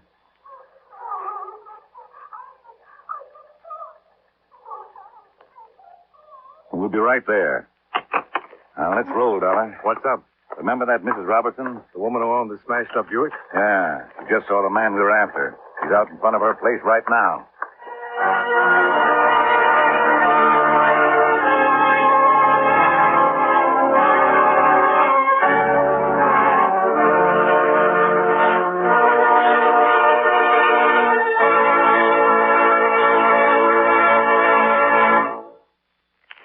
Mind if I cut in to say something, fellas? It won't take too long, since a word to the wise is sufficient. And in the English language, there is one word which is important to just about everyone in the world. That word is security. Security has several different meanings, however. Usually, we think of it in connection with the protecting of our military installations and defense industries. But it means more than that. There is a security which applies to every man, woman, and child in America. The security which comes from being in good health, having a good education, and being well taken care of in case things get a little too tough to handle by oneself. This kind of security is the problem of the President's newest cabinet member, the Secretary of Health, Education, and Welfare. This department ties together the work of several governmental agencies. First, there is the United States Public Health Service, which strives to make certain that the general health of the people in our country is in the best of condition. Then there is the Food and Drug Administration, which guarantees that the food we eat is pure and safe to eat. The Social Security Board, which takes care of old people, children, and the blind who need assistance, also comes under the Department of Health, Education, and Welfare, as does the United States Office of Education. This office does research on the educational possibilities, changes, and opportunities, and passes on its information to the various state boards of education. As you can see, the Department of Health, Education, and Welfare is one of the most important agencies in our government, assuring us, as it does, of a normal and healthy way of life. And now, with our star, John Lund, we bring you the second act of Yours Truly, Johnny Dollar.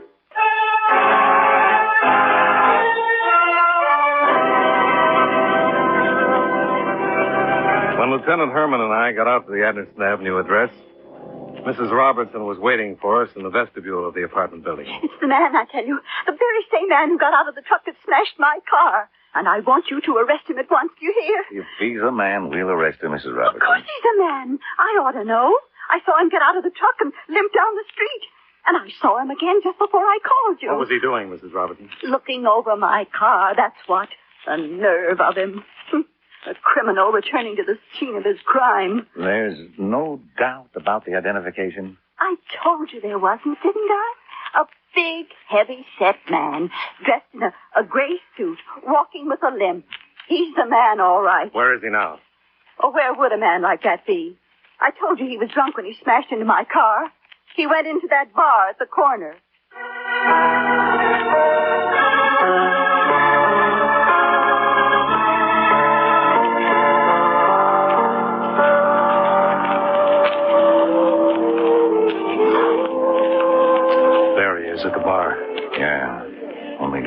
answer the description. You want to take him over there? As good a place as any.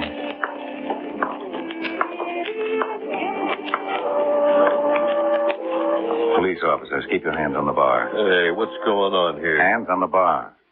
Shake him down, Dollar. Yeah, sure.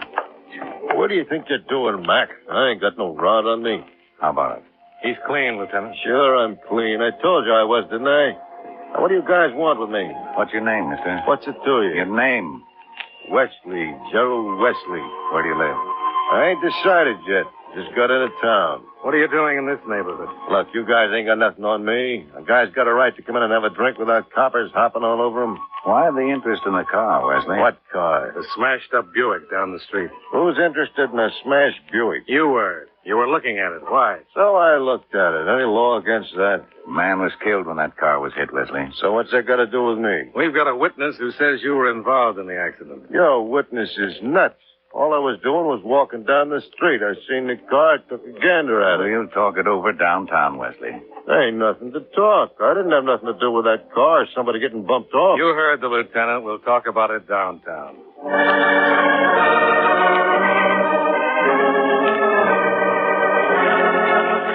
Might as well come clean, Wesley. Make it easier on yourself. There's nothing to come clean about. I told you, coppers, that you ain't got nothing on me. We've got a witness who says different. I told you he's lying. I never been in that neighborhood before. What did you do with the gun? What gun? The one you used to knock off Milton Spears. I never had a gun. And I never heard of the Spears. Now, why don't you guys lay off and let me out of here? Pretty good racket you had, Wesley. How'd you happen to think of it? What racket? The parcel delivery gimmick. You nuts or something? I didn't have nothing to do with them Patterson trucks. We didn't mention the name of the outfit, Wesley. So you didn't mention it. Then how'd you know what we were talking about? I can read the papers, can't I? They've been full of them parcel delivery stick-ups. You know more about it than that. Come on, let's have it, Wesley. I tell you, you're nuts. I just got into town yesterday. From where? California. Where in California? Folsom. We can check on that, Wesley. So check. You'll find out it's like I said. You ain't got a thing on me, coppers. Not a lousy thing.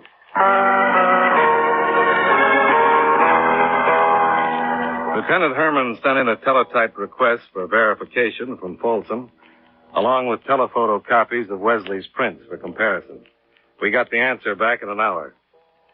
Well, there it is, Dollar. Wesley wasn't sprung from Folsom until yesterday morning. Served his full time.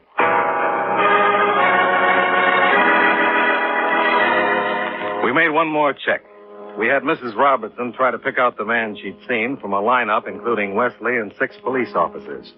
She made a positive identification of Sergeant Grayson.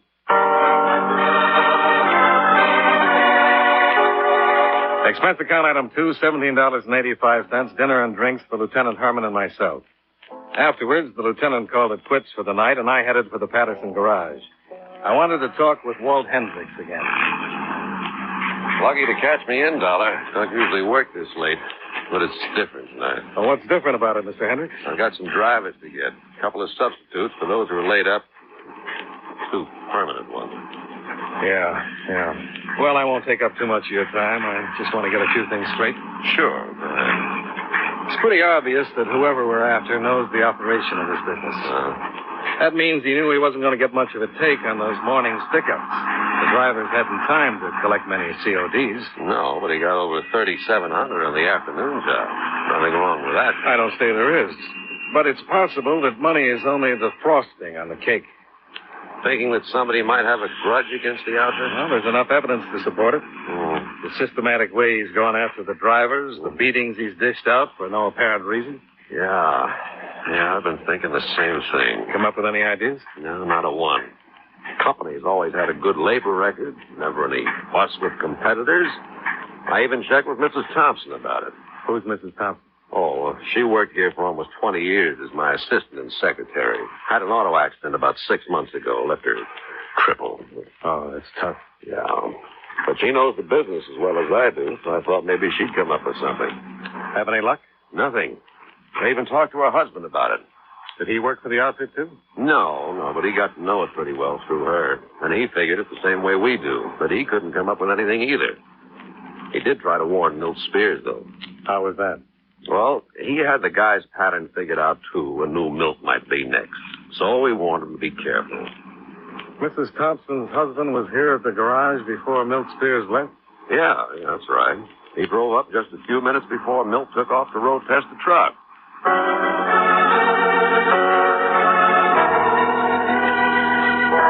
I went back to the hotel and put in a call to Tom Benson in Hartford. In the company's interest, he was willing to bust up his bridge game and go down to the office. He called me back in about 45 minutes with the information I wanted. The accident took place last Christmas Eve, Johnny. Thompsons were leaving a party at the Patterson offices. Apparently, the husband had a little too much to drink. Drove out of the garage too fast, skidded as he hit the street, and wound up on the wrong side. One of the delivery trucks was just coming in. They met head on. Uh-huh. What's the medical report say? Well, the driver of the truck was killed outright. Mrs. Thompson suffered 2 broken vertebrae, left her permanently crippled. We paid all medical expenses. She's got a life income of $100 a month. What about the husband? He was in the hospital up until a couple of weeks ago. Had a depressed skull fracture, bad compound fracture of the right tibia. Outside of that, he should be as good as new. Help you any, Johnny? I wouldn't be surprised.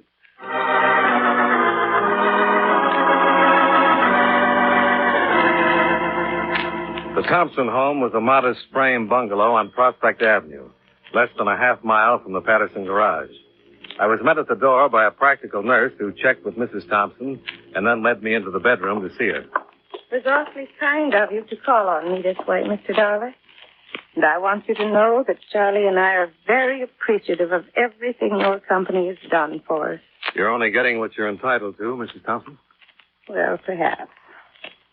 But when you've been used to making your own way of life, earning your own living, then suddenly find yourself in a position like I'm in, well, it's awfully nice to know that there are people like you around. Well, thanks, Mrs. Thompson. Is your husband at home? I'm dreadfully sorry, but he left just a few minutes ago. And you did want to talk to him about those robberies, didn't you? What makes you think that? Oh, Mr. Hendricks told me you were in town. And Charlie's been so interested in those holdups.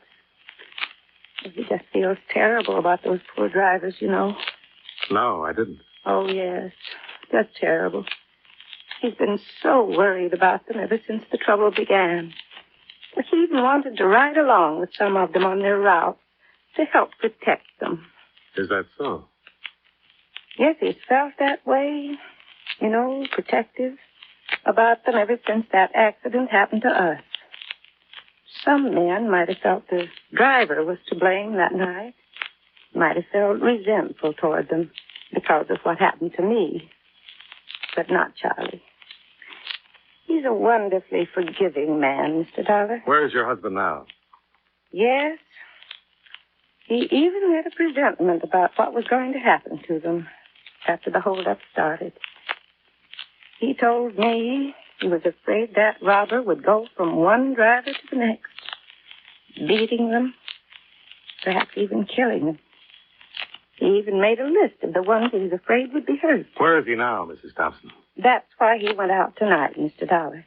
He's determined he won't let anything like that happen again. That's why he went out to protect him. To protect who? Well, the next one on his list, of course. My former employer, Mr. Hendricks. The phone was in the living room. I put in 2 fast calls. The first to police headquarters. We'll have a car right out, Dollar. The second was to the Patterson garage to warn Hendricks.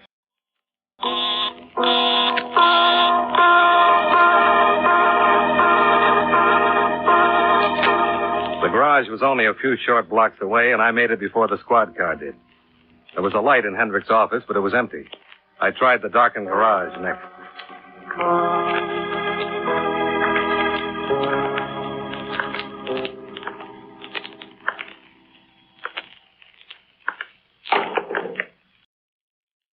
Thompson? Is that you, Thompson?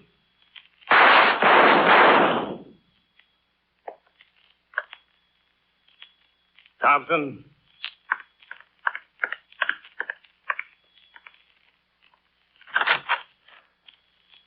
What's going on out there? What's the shooting about? It's Dollar, Hendricks.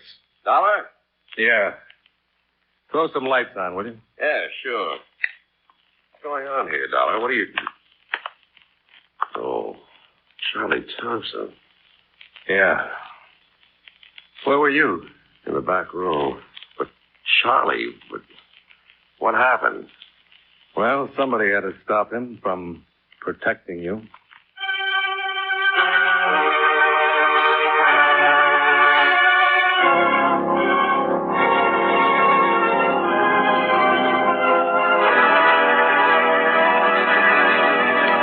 Expense account item 3, $22.10. Hotel bill and miscellaneous. Expense account item 4, $71.30, airfare back to Hartford. Expense account total, $184.45. Remarks. When ballistics verified that Thompson's .22 Colt had killed Milton Spears, my official job was over. My unofficial one, informing Mrs. Thompson, wasn't nearly as easy. I guess I got a little confused. It's the only way I can account for the fact that she believes her husband died a hero, getting the bandit single-handed. Yours truly, Johnny Dollar.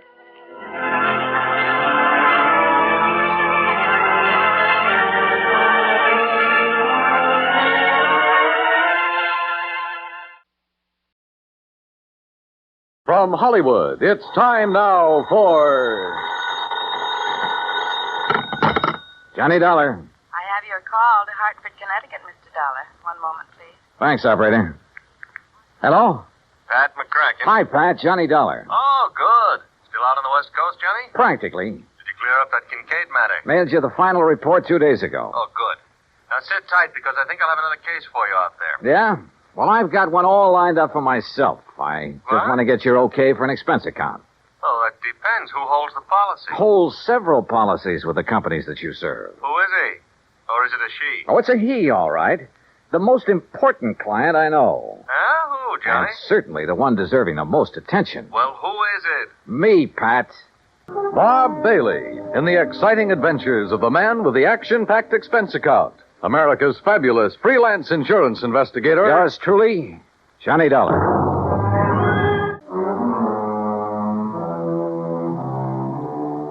Expense account submitted by Special Investigator Johnny Dollar. To the Universal Adjustment Bureau, Hartford, Connecticut. Attention, Mr. Pat McCracken. Following is an account of expenses incurred during my investigation of and participation in the Yours Truly matter.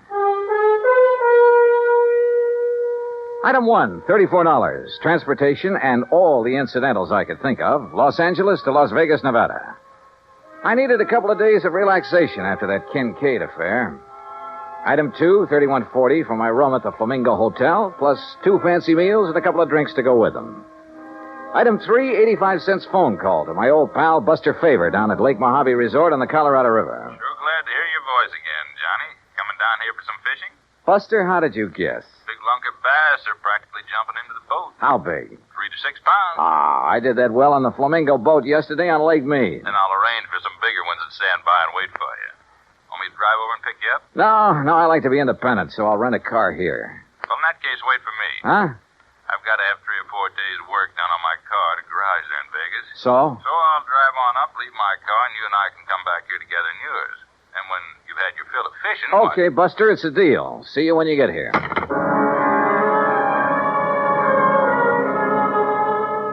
Item 4, $100 deposit on a rental car, a shiny new air-conditioned Cadillac. And remember, Pat, one of your companies holds the insurance on it. Item 5, $21.70 for drinks and a big dinner with Buster when he arrived.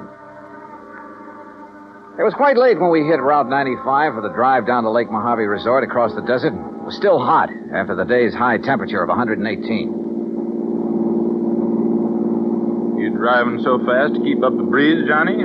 You ought to take it a little easier. They patrol these roads pretty good, you know. Are you kidding? I haven't seen a car in nearly 10 miles. Yeah, and you mightn't see one of those law boys until he's right up on top of you. Oh, Buster, you mean they hide on the side road? No, not hide. They patrol some of them. Hey, where do all those side roads go, Buster? Some of them are a little more than wagon trails. Mostly to old mines, Johnny. Some of them 10, 15, 20 miles away up in the hills. Some of them being worked, some of them just... Now, look. Yeah? Over to your right. You see those lights? Look like they're on the side of the mountain? Oh, yeah. That's Haley's tungsten mine up there. Real big operation. few miles ahead. One of my old friends has mine. He works it for, Uh-oh.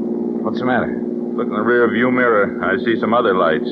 Oh, hey, if you think we're stepping along, that guy behind us is certainly...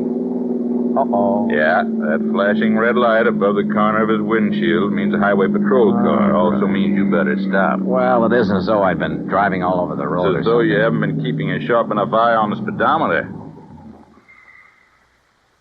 Okay, start thinking up excuses, Johnny, and they'd better be good. Oh, no, I'll take it like a man. Shall we get out and greet the minion of the law? No, don't. He might think you're trying to pull something. And those laddies carry guns. Just sit here calmly, eyes front, and try to look innocent. All right, boys. Huh? Oh, there's nothing in the back seat, officer. What? Right, mister? Nothing but me. And this. Hey, now, wait a minute. You're not... Hey, Johnny. Yeah. I take it that thing's loaded. That's right. Now get going. You were flashing that red light. Flashlight. Fooled you pretty good, didn't I? You were making like the highway patrol, and man, is that against the law. You think that's bad? Just wait till you see what I've got for you. I'll start her up. Hey, look, mister. Don't argue with a gun, Buster. Yeah. Buster, remember that. And remember it's aimed right at the back of your head. I'll get going, you. Sure. Here we go. Whoopee! Watch it, will you? What's the idea of backing up that way? I'm sorry. It's a rental car. I guess I'm not used to it. Well, watch it. Sure, yes, sir. Here now. Take it real slow, buddy, and no funnies, or I'll pull this trigger first and figure it out afterwards. Yes, sir. You're the boss. You bet I am. Well, what happens now? Just keep going straight ahead. When I want you to turn off, I'll tell you. Where do you think you're taking us, mister? Where you guys will be a long, long time getting back to civilization. And by then, I'll be loaded and out of the state. Just a plain stick-up, huh? Yeah, that's right. Modern style. Well, look now, just because we're driving a big car doesn't mean... If you got dough enough to gamble big money in Vegas and rent a big car, you got enough for me. You and a few others I'll take over before the night's over. Unless you get tagged first. This car will be plenty easy to identify. You'll find this car back where I stopped you.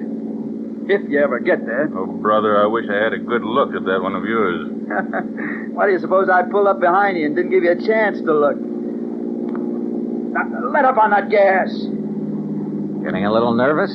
Well, I just want to be sure that if I have to put a hole in the back of your heads, I can get to the wheel before this crate flips over. Pretty smart, aren't you? Yeah. That's why I stay alive and in the chips. Easy now. You see that little side road? Yeah, what about it? Turn off on it. Why not? Hey, Johnny. Yeah? It's the road to old McKinney's mine. Who's? McKinney. He's the one... Look, if you guys want to talk up. I'll quiet you down permanently. Talking about this lousy road is all. Yeah, well, that's why I picked it, buddy. And take it easy. Hit these bumps too fast and this gun's liable to go off.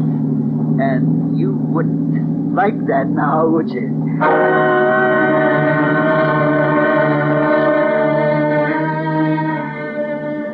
We continued up the rough, curving road on the side of the mountain. 10, 15 miles, I guess. And I could see nothing but the road itself and the shadow of the mountain ahead of us. Turn up that air conditioning, buddy. It's a hot night. Yeah, sure.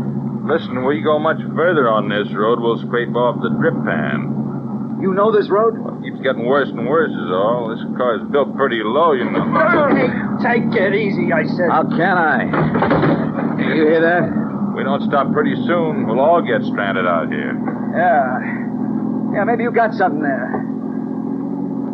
Okay, buddy, that wide spot. You turn us around and stop. And take it easy. Okay. Now what? Just leave the engine running and both of you get out the right-hand door. Yeah, sure. Now, look. Shut up. From now on, I'm not going to waste any time. Come on, get out.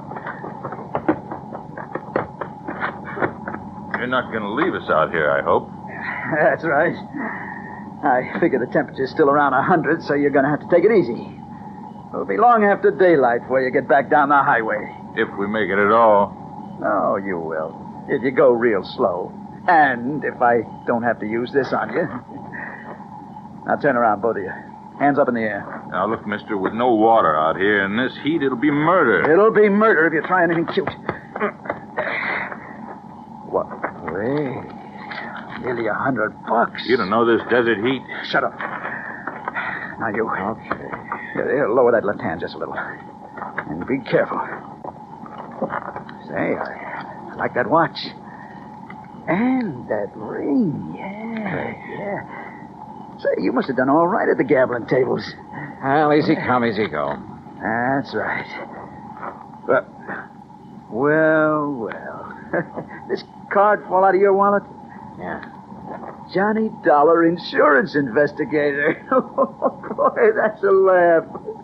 A private dick. Just as big a sucker as anybody else. Yeah, I'm laughing. All right, now, boys. Walk. 10 steps, straight forward. Together. Come on, Buster. No, sir. Now, look, you, if you think that you're going to... Wait a minute, Buster, don't. Oh, no, you don't. Why, you dirty rat. Yeah. One phony move out of you and you're going to get the same.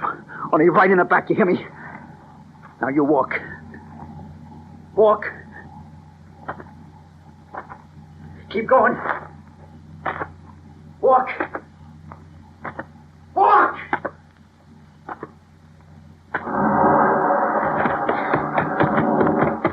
Buster. That dirty murdering...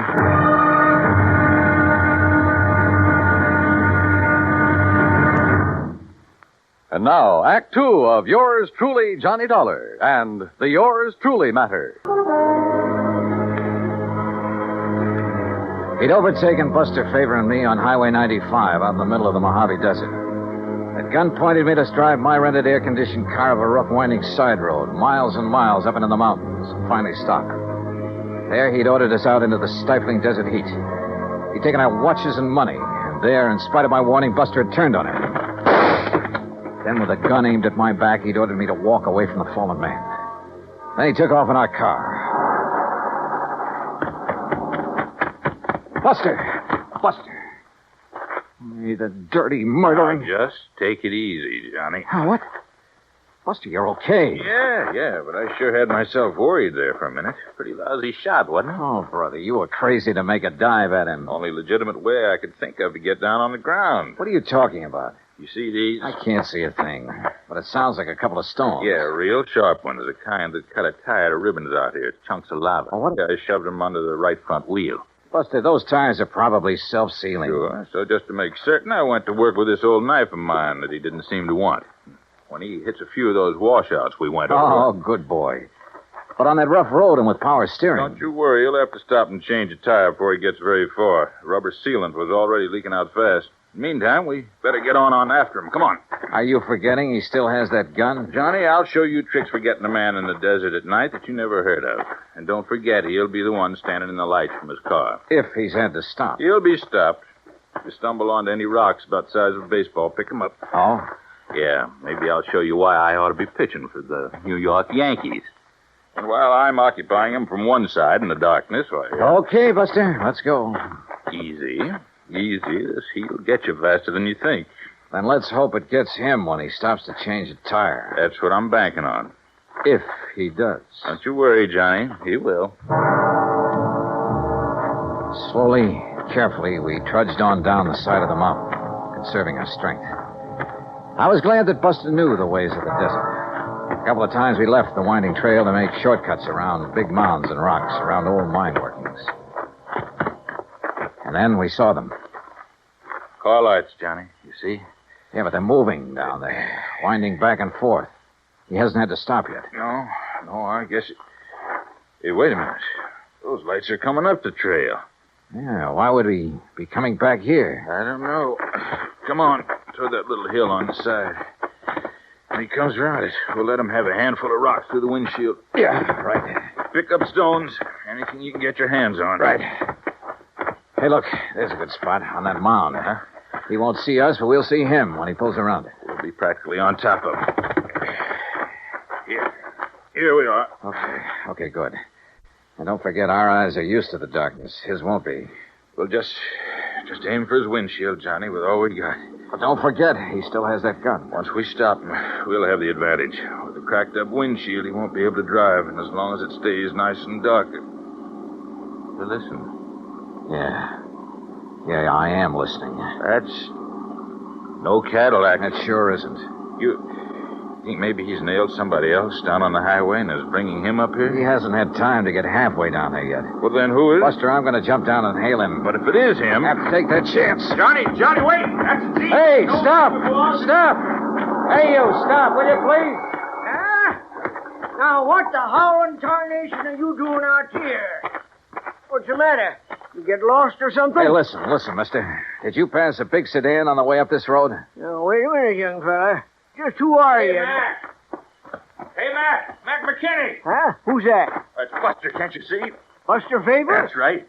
Well, hey, you gone crazy or something? Wandering around out here this time of night? Look, never mind that. I asked you about a car. Did you pass him? Pass him? I helped him out. Just below that last hill What do there. you mean? Well, he had a flat tire, so I helped him put on his spare. You what? City dude, having a lot of trouble with the heat, so I give him a hand. Oh, no. And him, he give me a 10-spot for my trouble. Doggone it, Mac. That guy stole our car and money from us and left us up on the mountain. No kidding. Who's kidding? Well, well, then, maybe I done right at that. What do you mean? Yeah, I've been worrying about it ever since I left him down there. What are you talking about, Mac? Well, me, I got an instinct. Yeah? The same kind of instinct about everything that I got about finding Mac. a gold mine. Buster, don't you tell the government. But I have took over 40,000 worth of ore out of my mine Mac. up there since the turn of the year. Yeah, well, go on with whatever it is you were getting at. Yeah, come on. Yeah, well, instinct. Now, you take my gate down at the end of the road. Oh, Mac. That wasn't closed when you come up here, was it? No, come to think of it, I wondered about that. But now, Mac... Usually, when I go into Vegas, like tonight, I close it. But you know something?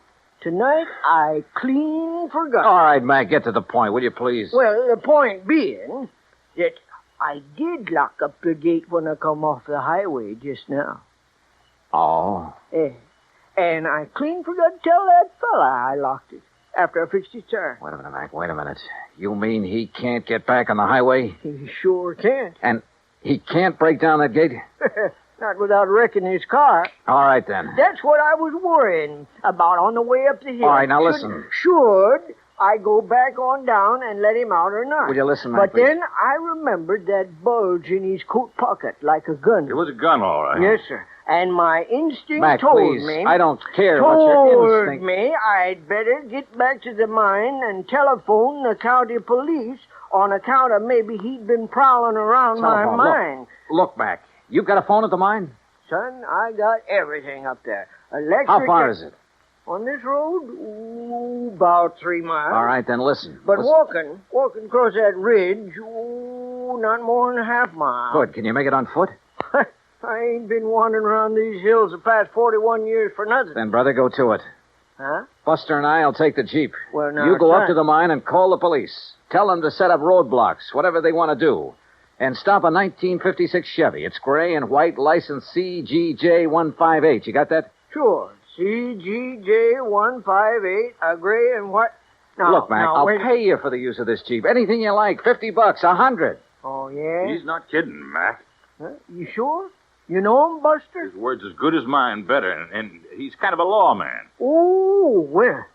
Now, why did you So tell get me... on up there to that mine. Yeah, fast as please. You can. Will Tell you? the police what happened to us. Give them that description. 1956 Chevy CGJ158. That's the car the crook is using. Got it. And you then go to it. Right, Buster. Come on, One Buster. more way. Yeah. Right? And you better let me drive. Okay, if you like. Okay. Now, hold on to your seat, and I'll show you how one of these things can really take these roads. What do you mean? You've only hit the road every 20 feet so far. Hold on, Johnny. You ain't seen nothing. Buster wasn't kidding. And Mac's old Jeep would have put a mountain goat to shame. To this day, it's a wonder to me how he ever held the thing together. To say nothing of how we managed to stay aboard. You think 90 miles an hour on the open road is a thrill? You should try 20 per on that old wagon trail. Hey, wait a minute. Wait, nothing. We gotta catch up on that guy. No, what I mean is, how'd you ever know the make and license of his car? There wasn't enough light when he stopped us to see a thing. Why do you suppose I put the car into reverse when we started? Huh? Doing that turned on the backup lights. Backup lights? Sure. Gave me a good look at his car in the rearview mirror. Johnny, you're all right. Oh! Hey, how much more of this is there? We ought to get to the gate any minute. The gate? Buster, we ought to be shot. What's the matter? Oh, Mac didn't give us the key to that gate. We'll be locked in as well as that bandit. Well, you don't think he's just going to be sitting there, do you? Oh, yeah, you're right. He'll have to go on to his own car on foot. Which gives us more time, Johnny, to take advantage. Now, look. No, you look. Huh? Oh. Yeah. Either he didn't see the gate or he tried to plow right through it. And look what it did to that nice car. Come on. Okay. Over this way, Buster. All right? Stay out of the Jeep's headlights. Circle around. He may still be in that car. Oh, yeah. Yeah, you're right. Okay, we'll take it easy. And pick up a rock or two. I'm way ahead of you, brother. I don't see any sign of him. No. He's probably hoofing it down the highway to his own car. We're going to take no chances. Right. That kind of his look good. Right easy now. Uh-huh. Okay. Oh, he's gone. Yeah. Oh, brother, what he's done to this car. Somebody's going to pay a pretty penny. The insurance company. But come on. We'd better light out after him. We'll use the Jeep. But, Buster, if this big car couldn't knock down We'll that drive gate... off the road and cut through the fence if old Mac had a pair of pliers in the toolbox. Come on. There were pliers in the toolbox, all right. And a pair of wire cutters, too. But it took us longer than it should have to find a place where even the Jeep could navigate through the fence. Finally, though, we got out on the highway. All right, not too fast, Buster. If he's still on foot, I want to be sure we see him first. You know what I'd like to see? What's that? The lights from a couple of patrol cars coming this way. You think they'd have time to get there? Even if Mac phoned them right away? Yeah, that's true. But with our little pal with a gun, we ought to come on his car pretty soon. Unless he's already got to it and taken off. I just don't think so, Johnny. He'd try to move too fast in his heat, he'd collapse. Must be somewhere along this highway. Hide, maybe. Under one of those storm bridges along there. No, I think he's too smart for that. With a racket like his, he has to keep moving. Maybe he's bummed a ride back to his car. Is on his merry way again. Well, we'll soon find out. The place he stopped is right ahead, on the curve behind that hill, just beyond that next bridge. All right, then take it easy, will you? Yeah. Maybe we ought to stop the other side of this bridge. Say, along about here. Buster, there was something underneath that bridge. Looked like a car. Your eyes are deceiving you now. Let's stop right here. Let's keep going. What? No, what? Just keep driving until you get to my car. Get it? Why don't you put that thing down? Listen, how'd you get in the back of this Jeep? While you two bird brains are prowling around the cab there at the gate playing detective. Pretty smart, aren't you? That's right. Like I told you, that's how I keep alive. Which is more than I can say for you boys. What's that mean? Pull up. There's my car. Pull up right beside it. Now, look, mister. Don't argue with him, Buster. Okay, here's your car. All right, now. Give me those keys. Come on. Yeah, and kill your headlights. Kill them. Okay. Now, look. Things got balled up tonight. I got held up too long. Now, I heard you say something about getting word to the cops, so I got to get out of here. I got to get out of the state. I don't know how you guys got the Jeep away from that crazy old man. I didn't plan on you getting down off that mountain before daylight, see? But it's too bad you did. Oh, you sure? Oh, yeah, I'm sure. Because I didn't take a chance on your getting away now. I can't. Especially you, Mr. Private Eye. Well, thanks. That means you think I might find some way to get the police on you in a hurry. Yeah, that's right. Maybe I have. No chance. Before I leave here, you're gonna be dead. From this. You're out of your mind. Yeah, Buster, I think he is. Oh, yeah? Oh, stop waving that gun. One shot, just one shot, and you'll be dead so fast. Oh, yeah, wise guy, how? You know, Buster, I was right. Huh? What, Johnny? There was a car parked under that bridge back there, a police car. You're crazy. Oh, yeah, Johnny, I see what you mean. What? What do you see? You don't think you're the only one who can hide in a back seat, do you? What are you talking about? Old Mac must have really got that phone call through in a hurry. What are you talking about? That officer there. Oh, that old bluff. The officer waiting there in the back seat of your You're car nuts. with his gun aimed straight at your head. Oh, yeah? Where? There!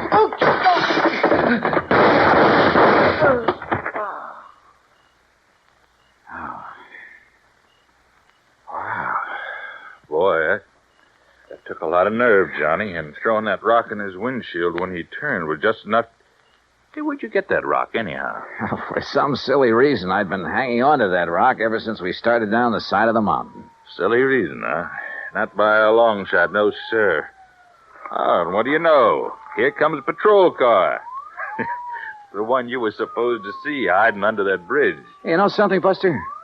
I really did think I saw a car under there. Oh, no. No, really, honest. I think I saw it back there. Look very much.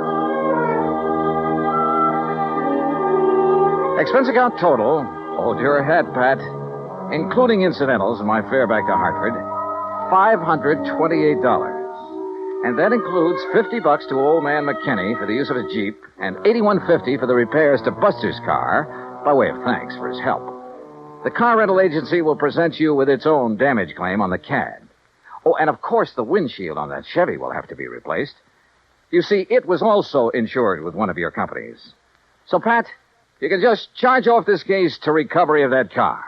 Yours truly, Johnny Dollar.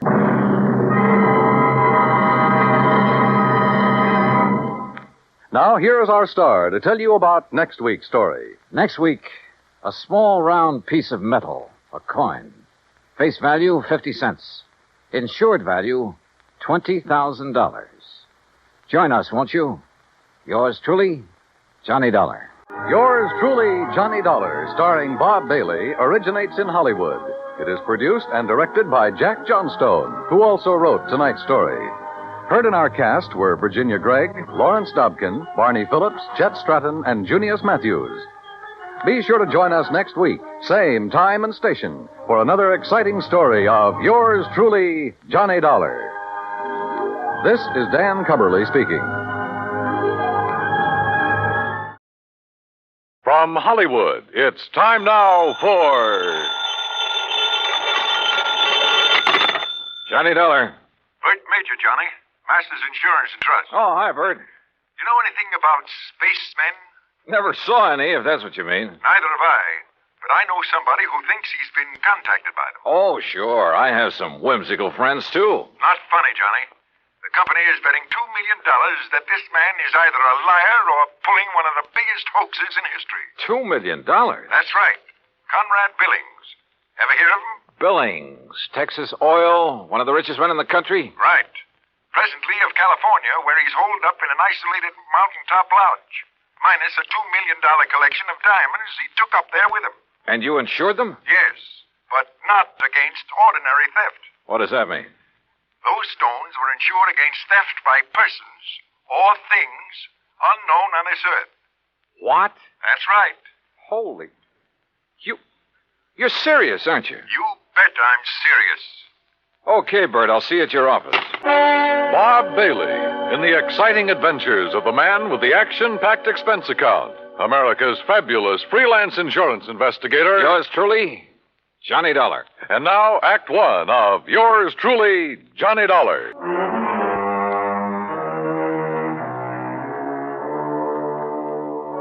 Expense account submitted by Special Investigator Johnny Dollar to the Home Office, Masters Insurance and Trust Company, Hartford, Connecticut. Following is an account of expenses incurred during my investigation of the Diamond Dilemma matter.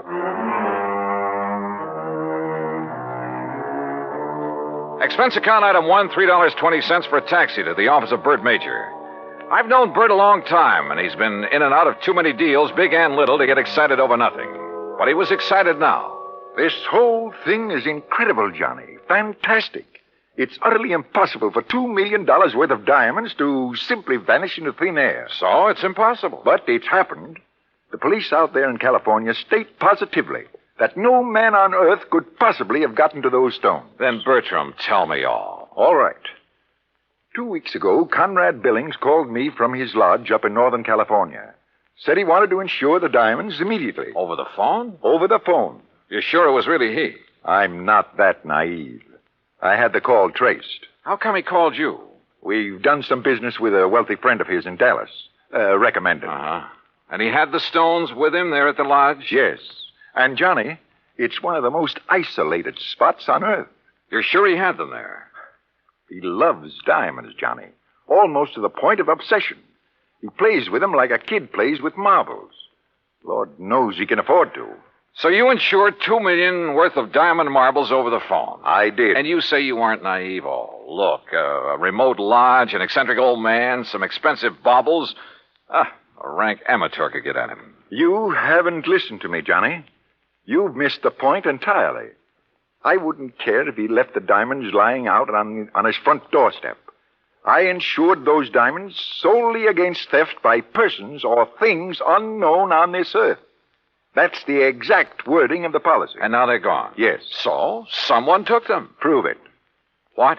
Someone, and not something. Now, why would anybody in his right mind want to insure against theft by other than people? I asked myself that question. My answer was that a billionaire in active command of his business empire must be of sound mind. And if he wants to satisfy a whim and is willing to pay for it, why should my company refuse his money? You think maybe he has an obsession about flying saucers and the people or things who fly them? Who knows? Or what knows? Johnny, you've got to go out there and make some sense out of all this. Who are the contacts so far?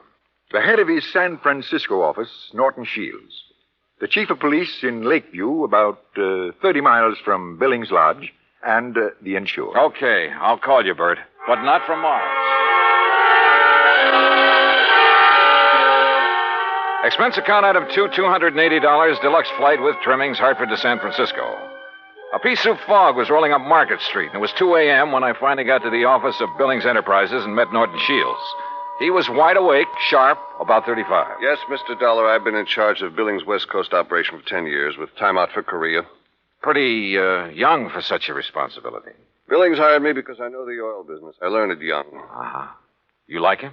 You don't have to like a man just because you work for him. He's shrewd and knows how to make money. But he has foibles. Yes, he has foibles. Diamonds. Have you ever seen them? Sure. Where?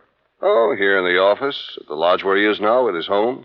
You're certain he took them up to that lodge? 3 weeks ago tonight, they were spread out right here on this desk. He put them one by one in a chamois bag, put the bag in his pocket. I walked him to his car, and he was driven straight to the lodge. All right. What about the flying saucers, the spacemen, or whatever it is? No, that's a new one. I learned of it when Mr. Major called, disclosed the terms of the insurance, and the fact that the diamonds had been, that they were gone. You haven't talked this over with Billings himself? No, I haven't. Don't you think you should? Why? If he wants me, he'll call me. How do I get to this lodge? I have a company plane and pilot ready to fly you to Clear Lake in the morning. You'll be met there by a car and driver. Anything else you want, call me. Why all the cooperation when you're not even supposed to know what's going on? A good lieutenant knows when to follow orders before they're issued. You're registered at the Mark Hopkins. You better get some sleep. Yeah, I may need it.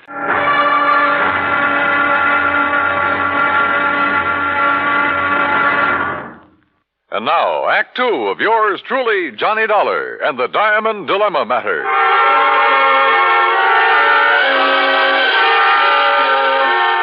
The company plane turned out to be a plush two-engine amphibian waiting for me at a private dock near the Golden Gate Bridge. The pilot introduced himself, and we headed due north up San Pablo Bay and then northwest past the Valley of the Moon. Then, a few minutes later, we glided in for a landing on Clear Lake, the largest body of water in the state of California. There, I was met by a car and a driver as promised.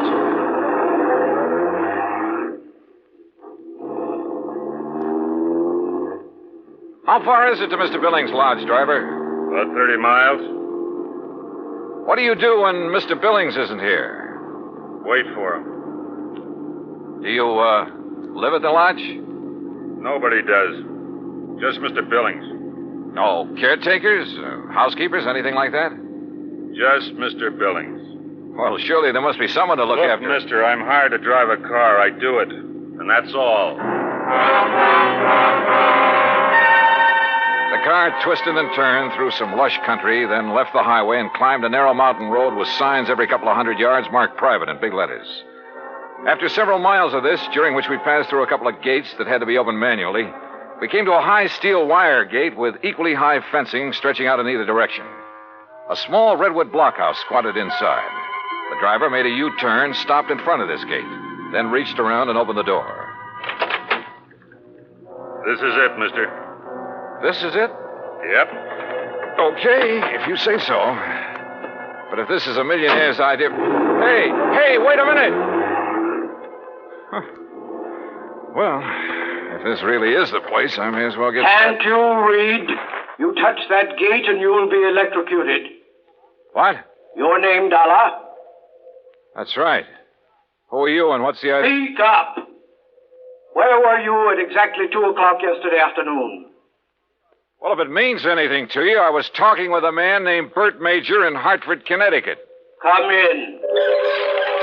The big gate swung open, and I gingerly walked through it, as per instruction from the loudspeaker nestled in the wall of the Redwood blockhouse. You drive, don't you? Yes. Then get in that car you see there and follow the road. The car referred to by the voice was parked against the blockhouse on the far side. I did as I was told. After a while, the road narrowed to a single track and continued on up the mountain. At one point, there was a solid granite overhang, a sheer drop of 1,000 feet or more, and another gate that opened as I approached it and closed behind me. Finally, I rounded a turn where a fill had been made, and a moment later, it came out on top. A few hundred yards away, across the terrace top of the mountain, was a charming rustic lodge. I drove over to it.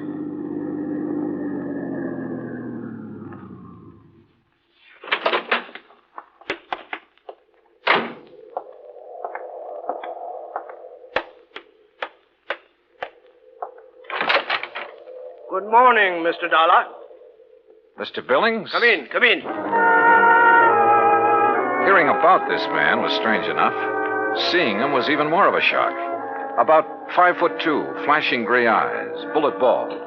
He was wearing a baggy old jacket that hung nearly to his knees. This way. I want you to see my view of the lakes below. Well? Beautiful. What was that? I said beautiful. Yes, it is. Now, Mr. Major has informed you of the insurance on my diamonds, which disappeared 2 nights ago. Yes, sir. He told me that... Speak up!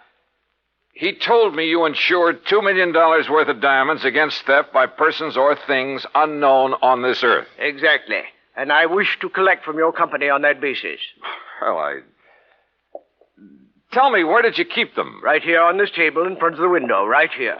You mean to say you didn't lock up such valuable property? Mr. Dollar, let me show you something. Look here, on my control panel. Do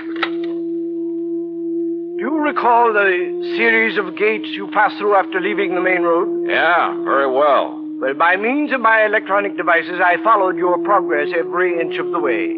Well, I'll be darned. I watched your arrival at the main gate on this video screen. Ingenious, eh? That's putting it mildly. What did you say? I say that's putting it mildly. Yes. As I'm sure you noticed, this mountaintop is completely encircled by a 12-foot electrified fence. Between it and the inner fence is a maze of photoelectric cells. This panel controls floodlights with which I can cover every inch of ground between the 2 fences. These viewers are geared to the floodlights. All of this equipment is automatically activated on contact. In short, Mr. Dollar, I can detect and follow any person or thing which moves through or between these 2 fences. Anyone who knows electricity could cut your fences and come right on up the road. I did not say this mountaintop was impregnable. I said no one could reach it without my knowledge. Why did you take out such limited insurance on your diamonds, Mr. Billings? I've made my money by leaving nothing, absolutely nothing, to chance. Now that man has projected objects into outer space, it is reasonable to assume that other planets may be ahead of us in technical endeavors. Diamonds would be of tremendous value to an unknown civilization. Well, look, how do I know this is not just an elaborate scheme to collect $2 million? A fair question, Mr. Dollar. What would prevent you from hiding those diamonds somewhere on this mountain? I should consider that question an affront to my integrity, but under the circumstances I do not. I simply defy you to find them. Then what's your explanation of their disappearance? I have none. And unless you find one, I intend to collect from your company under the terms of the policy. Mr. Major mentioned the chief of police in Lakeview. Do you mind if I talk to him? Andy Prentice? Not at all. I have a direct phone to his office and he's home. Would you care to talk to him now? No, thanks. But I would like to use your car. By all means. I'll open the gates for you on your way down. just one point. There must be no publicity on this matter. Understood? Mr. Billings, if I can't prove that your diamonds were taken by a person, those space cats are going to get a lot of publicity. Act 3 of yours truly, Johnny Dollar, in a moment. And now, Act 3 of yours truly, Johnny Dollar, and the Diamond Dilemma Matter. While I drove down the mountain with gates electronically opening and closing behind me, I did some thinking. Billings had bought and paid for his privacy at tremendous cost. I couldn't see any loopholes in the setup. Yet, the diamonds had disappeared. 45 minutes later, I pulled up in front of the police station in Lakeview. Obviously, I was expected by the chief of police, Andy Prentice. Hello, Mr. Dollar. My name's Prentice. Mind if I join you? No, hop in. Just cruise down by the lake. I'm sure you want this to be a private conversation, too. Good idea. Well, what's your opinion on the diamonds? Well, I don't know who took them, but I'll tell you one thing. I don't believe it was some thing or somebody from outer space. Well, how would you get through all those electrified fences, photoelectric cells, floodlights, and closed-circuit viewers? Yeah. Well, what's your opinion? I'm as practical and logical as the next fella. If a human being couldn't get to Mr. Billings without his knowledge, and he'd call me the moment somebody tried, well... Oh, sure. Spaceman. Well, what else? I noticed one thing, Chief. He's a little hard of hearing and doesn't wear a hearing aid. He doesn't need one. Just turns up the volume on all that electronic stuff he has around him. Well, suppose someone parachuted onto the top of that mountain. How would he get out? Man could dig under those fences. That would leave evidence, and I've been over every inch of the ground. I've even thought of the expert pole vaulter idea. No sign. Nothing makes any sense. Yeah, I see what you mean. How about a ride in Billings' private plane? I'd like to take a look at that mountain from the air. I don't know what good it'll do you, but I'll go along. Well, maybe there are spacemen. But I still don't believe it.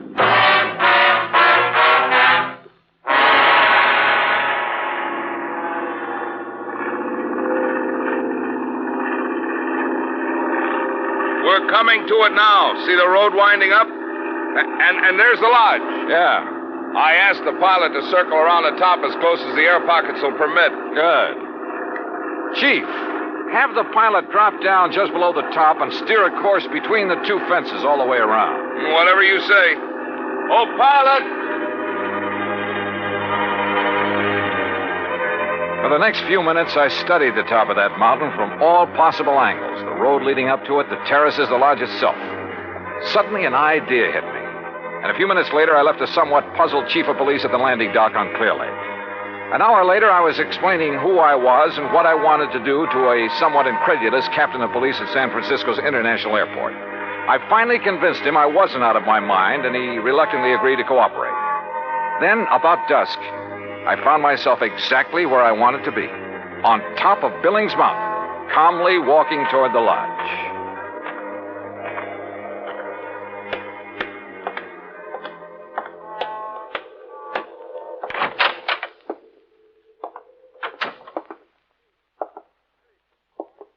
Good evening, Mr. Billings.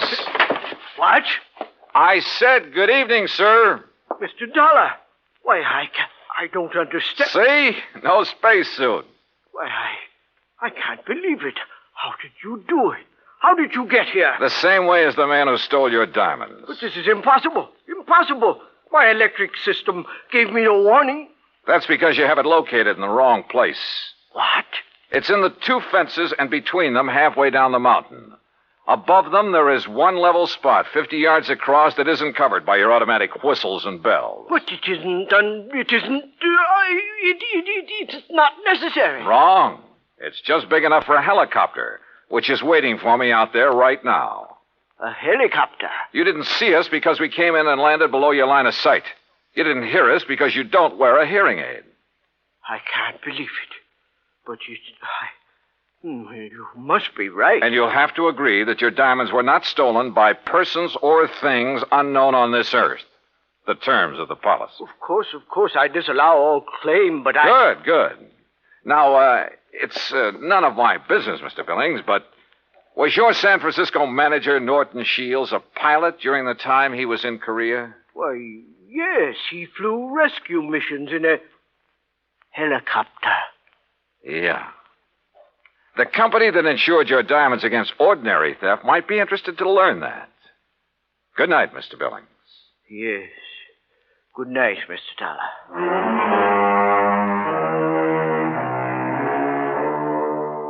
You know, in some ways, I felt sorry for him. He'd spent millions of dollars to insure his diamonds and his privacy. Came a real showdown, and it turned out he had neither. Oh, he'll get his diamonds back, sure, and probably buy some more. But privacy, with or without money, is a pretty hard thing to come by.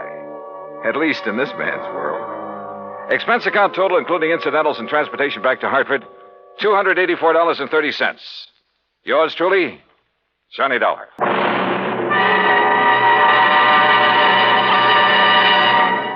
Our star will return in just a moment.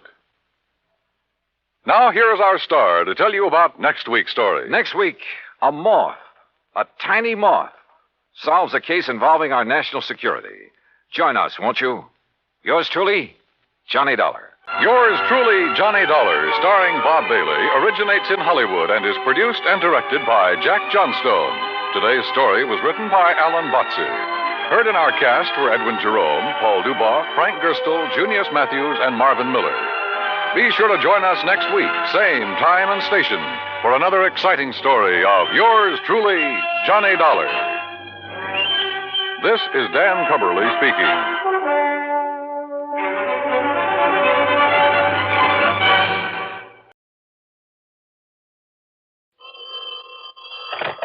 Johnny Dollar. Hi, Johnny. This is Fred Briscoe. Continental Insurance Company? That's right. In Boston, Mass. Yes? Well, it's nice to hear your voice again, Freddie. Only why doesn't somebody call me from somewhere where it's nice and warm this time of year? Well, I have a little insurance problem that's been making things pretty hot for me. Well, tell me all. Run on over here to Boston, I will. Okay. And, better come prepared. Prepared? What I mean is, well, I may be all wrong, but you usually carry a gun, don't you? Well, of course. Oh. Yes. I see. Yes, Johnny.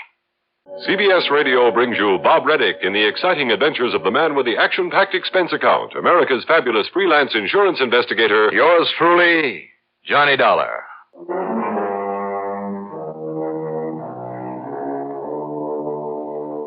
Expense account submitted by Special Investigator Johnny Dollar to the Continental Insurance Company, Boston office. Following is an account of expenses incurred during my investigation of the Paperback mystery matter.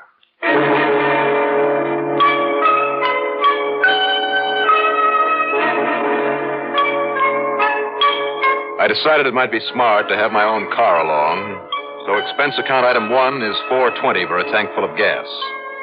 And less than 4 hours after I talked with Fred Briscoe on the phone, I was in his office on Commonwealth Avenue there in Boston. And then, over a lunch at the famous old Union Oyster House. Is that another half dozen on the half shell, Johnny? Oh, are you kidding? But I sure love the seafood in this town of yours. Who doesn't? But I certainly wish Mr. Gerson would get here. I ought to be back at the office. Gerson, that's your client? Yes, Henry R. Gerson. He wants to tell you all about his worries himself.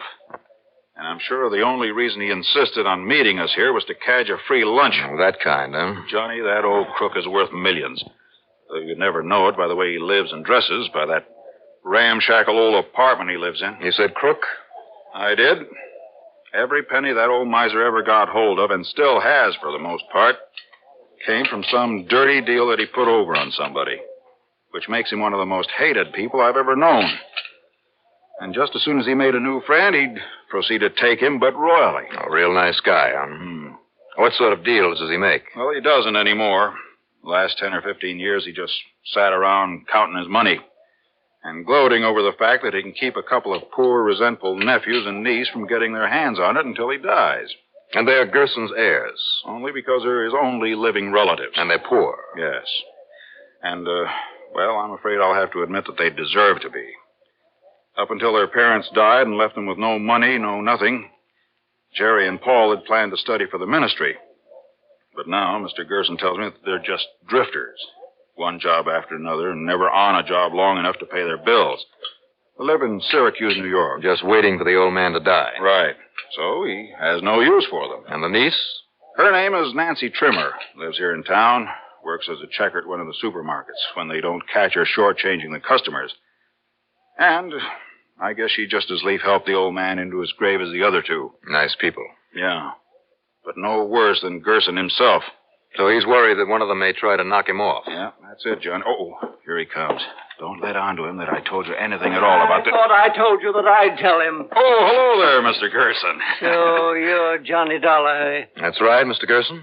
Well, you don't look like much to me. And you think you can keep those worthless young relatives of mine from murdering me? You get their hands on my money? Well, suppose you sit down, sir, and tell me what makes you think they might try it. Think? I know it. I've got proof of it.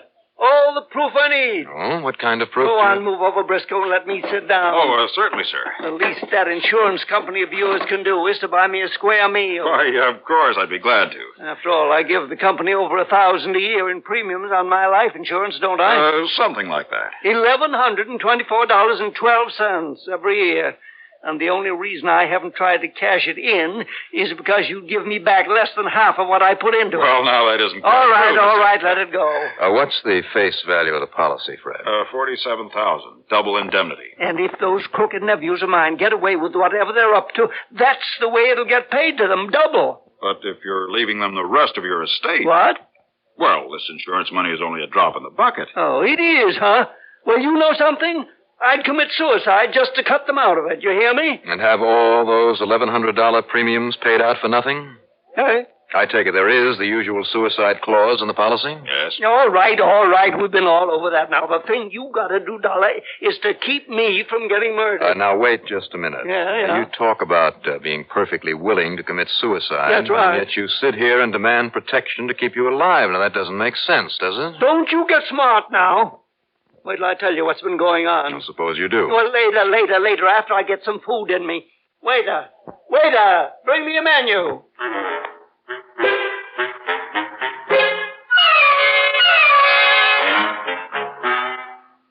What a crackpot. And he packed away the food as though it were to be his last meal on earth. And he refused to talk further about his problem until he was finished and the bill was paid. By Fred Briscoe, of course. Even then, when I asked him once more about whatever it was that had him worried... Here, in a public place like this? Where everybody in town might hear me? You think they don't now? What's that? What did you say? Nothing. You think I want to stay around here in town with my life in danger? I'm going to take you out to my place where I'm safe. You got any objection? Whatever you say, Mr. Gerson.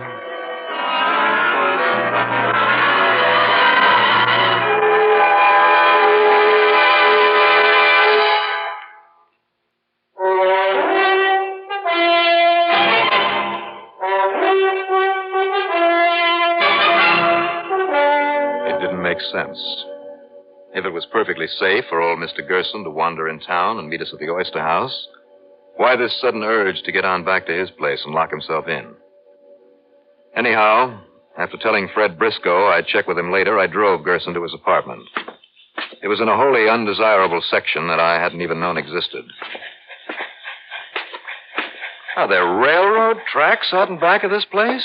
What's the matter with you? Can't you hear? Well, if you will pardon me for saying it, Mr. Gerson, I got the idea from Fred that you were pretty well off. I am. Of course I am. Yet you live in a dingy place like this, in a neighborhood like this? Is there any reason why I shouldn't? Waste not, want not is my rule. Sure, I got money, plenty of it. A couple of million, if you want to know. That's no reason I got to throw it away on high living, is it? 2 locks on the door? That's right. And double locks on the windows. I put them on myself. Even nailed up the transom there over the door. As long as I'm here, I'm safe. You sure are. I got plenty of food in there. And if I run out of it before you can put a stop to all this nonsense, well, you can bring me some more. Well, now, you still haven't told me. All right. Sit down, Dollar, now. I'll tell you why I know that one of my nephews, or maybe it's my niece, why one of them is going to try and kill me. And just to get their dirty hands on my money. You sit on the chair now. I'll sit on the bed. Well? Look. Look here. If these aren't proof, if these warnings aren't proof they're going to kill me, I'd like to know what it is. Philippians 2:12. Yes, that's from the Bible. You know your Bible? Well, I'm afraid I don't recognize that part. Well, I looked it up. And you know what it says in that chapter and verse? It says, work out your own salvation. Well, I'd hardly call that a threat. I would. And the second one came in the mail. Same neat kind of typing. No name signed on them. Where were they mailed from? Over in Syracuse, New York, where my nephews live. And look at this one. Isaiah 38:1. That's 38th chapter, first verse. Set thine house in order. I thought you didn't know the Bible. Well, I remember that because it was used in a threatening letter a few years ago out in Chicago. So, you see what I mean? And this one, Revelations 2:10, says, be thou faithful unto death. So I should be faithful to them, eh? Huh? Keep my promise to leave them all I got, huh? Mr. Gerson. And this one, Romans 6:23. The wages of sin is death. That's right. Sin? Just because I let them starve a bit when their folks died and they didn't have anybody to turn to. And you didn't give them any help? Why should I? Couldn't they get out and use their brains the way I had to? They won't get any help from me. Not while I'm alive. But you're still keeping them in your will. What's the matter with you? Don't you see? That's where they've got me. They're all the relatives I got. If I don't will it, then the state will give it to them anyhow. There's nothing to keep you from giving your money to charity. Charity? Me? Not on your life. So I gotta leave it to them. But I'm not going to let one of them kill me. Not if you can help it. You see what I mean? Yeah, I guess so. Yeah, that's what you're getting paid for, isn't it? Yeah. Listen, boy, now either you lock up those rotten kids and throw a scare in them that'll keep them from murdering me, or else you gotta stay here and protect me. Now, wait a minute. These quotations from the Bible. I tell you, they're threats. That's as plain as the nose on your face. Didn't Fred say that one of the boys had planned to study for the ministry? The ministry? Phooey. What boy in his right mind would ever spend his whole life? Sure. That proves the notes came from one of those boys. Which one? Well, how should I know? They both had that crazy preacher idea up till the folks died off. Well, then I guess I'd better look them up. Go ahead. Then you come back here and look after me. Because while you're gone, I'm staying locked up tight here in this apartment. You do that.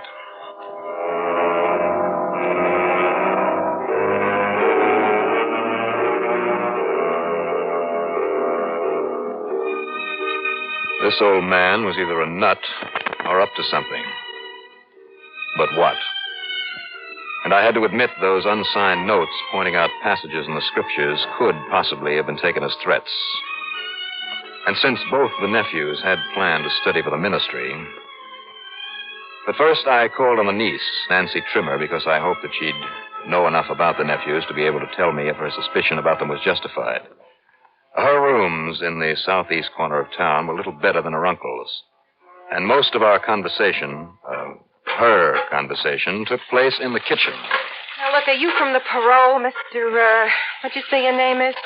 Johnny Dollar. Yeah, well, just leave me alone, see? So maybe I did make a little mistake helping myself to some of the groceries in that job I had before. Miss Trimmer. But this new job, I'm playing it straight and I'm keeping my skirts clean. Yes, I'm sure you are. See, that's the laugh, keeping your skirts clean, sweeping out the back end of a warehouse. Look, what I mean is, why don't you guys leave me alone, huh? Why you gotta come around here checking up on me? But I'm not. Persecution, that... What do you mean you're not? I represent your Uncle Henry's insurance company. Oh, yeah? Well, I don't want any insurance, so get out of here and let me cook my supper. Not even his insurance? If he dies? What's that? I said... Hey, sure. Me, I'll grab anything I can of that old skinflint's insurance or anything else I can get my hands on. So, maybe you got some idea how to make him die real quick? Well, apparently somebody has. He's been getting threats against his life. Yeah? Well, I hope whoever it is means it. You know who's doing it? No, not yet. That's why I'd like to ask you some questions. Yeah? What about? About your cousins, Jerry and Paul. Listen, you want to know anything about them, you look them up in Syracuse, New York. Ask them and leave me alone so I can fix my supper and... Yeah, then curl up with a book and improve my mind, just like Paul and Jerry always said I ought to. Now, look, Miss Trimmer... Those preachers, huh? Well, the only preaching I ever got from them was I ought to read up and educate myself. Well, maybe that's not such a bad idea. Oh, yeah? You think I don't read? I read a lot. You see them in there? All those books? You mean all these paperbacks? So what's the matter with reading that stuff? You want to know the truth? The only reason I sit around here with them every night is account I can't afford to buy a lot of fancy clothes and be out on the town with a lot of fancy sports like you. Miss Trimmer, if you'll stop talking Well, for a minute. I don't like sports like you anyhow. All I like is me, see? I like my company better. So if you'll just get out of here and leave me alone. Then you're not interested in the threats against your uncle? Not unless somebody carries him out. Now will you leave me alone?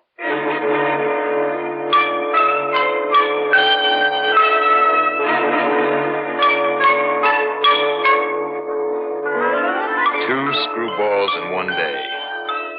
Yeah, and I wondered about the nephews in Syracuse. But if I had to see him, I had to see him. Item 2, 10 cents for a phone call to Fred Briscoe. And I told him what I'd learned. Or hadn't learned. Yeah, I know how you feel, Johnny, but if those are meant to be threats... So I'd better grab a plane and call on those nephews, Jerry and Paul. You know their address? Old man Gerson gave it to me. Good. And, you think he's perfectly safe there alone, huh? I could call the police in on this. Not even the police could get into this apartment of his without busting down the door, so don't worry about him. I'll see you when I get back. Okay, Johnny. Whatever you say.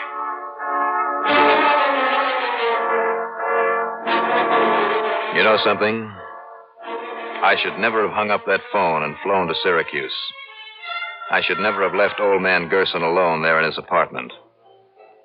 Don't worry about him, huh? Probably the wrongest thing I ever said in my life.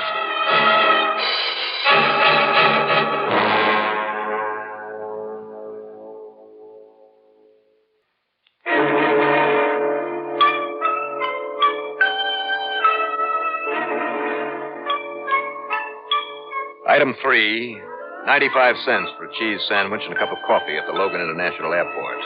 That was my dinner. Item 4, 1990, plane fare to Syracuse.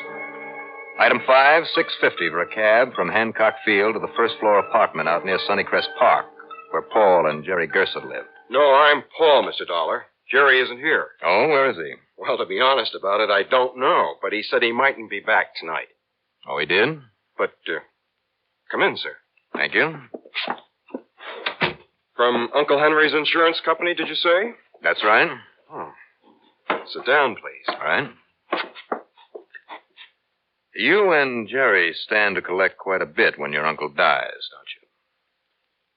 We don't want it, Mr. Dollar. Oh, you don't? Oh, it's been tough, sir. I won't pretend it hasn't. But Jerry and I have finally earned enough to continue with our studies for the ministry.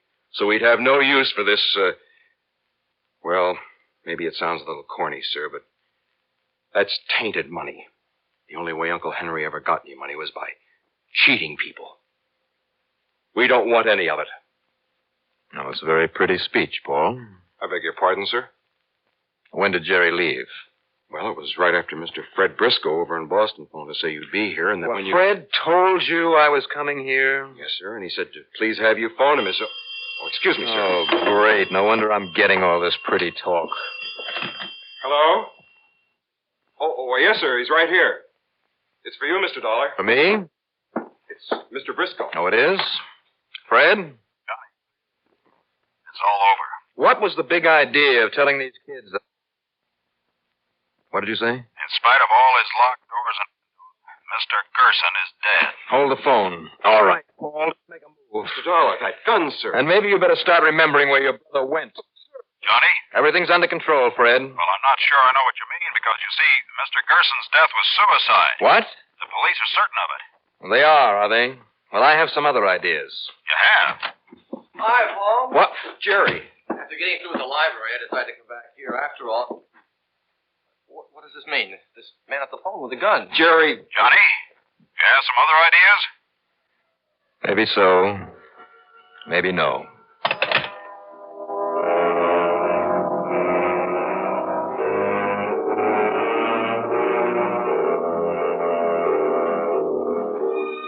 So Jerry's sudden appearance knocked everything into a cocked hat. And then the boys' reaction to their uncle's death, their repeated, completely honest assertion that they wanted none of his money. Well, I ended up apologizing to him. But then item 6 is 180 for a call back to Fred. And I tell you, there's no question about it, Johnny. The landlord woke up, smelled the gas, called the police emergency squad. They arrived, broke down the door, and there he lay in bed, his nightshirt dead as a doornail. Gas from that heater there in his bedroom? Yeah, and the windows were still closed and locked, so it couldn't have blown out. And all those locks on the door? Locked. So nobody else could possibly have gotten into the room and turned on the gas. In other words, suicide. Okay, Fred. No, wait. Yeah? Was anybody around there to see him after I left him? Well, when I talked with his niece, Nancy Trimmer, Yeah. she told me she'd gone around to beg some money from him earlier. She did, huh? Said that he'd acted very strangely. Fred. And much to her surprise, he gave her some money, and then she left. Then she did it. What? That was no suicide. She murdered him. No, Johnny, that was long before he could have got to bed and turned on the gas. And nobody else could possibly have done it. Any bets? Meet me at the airport.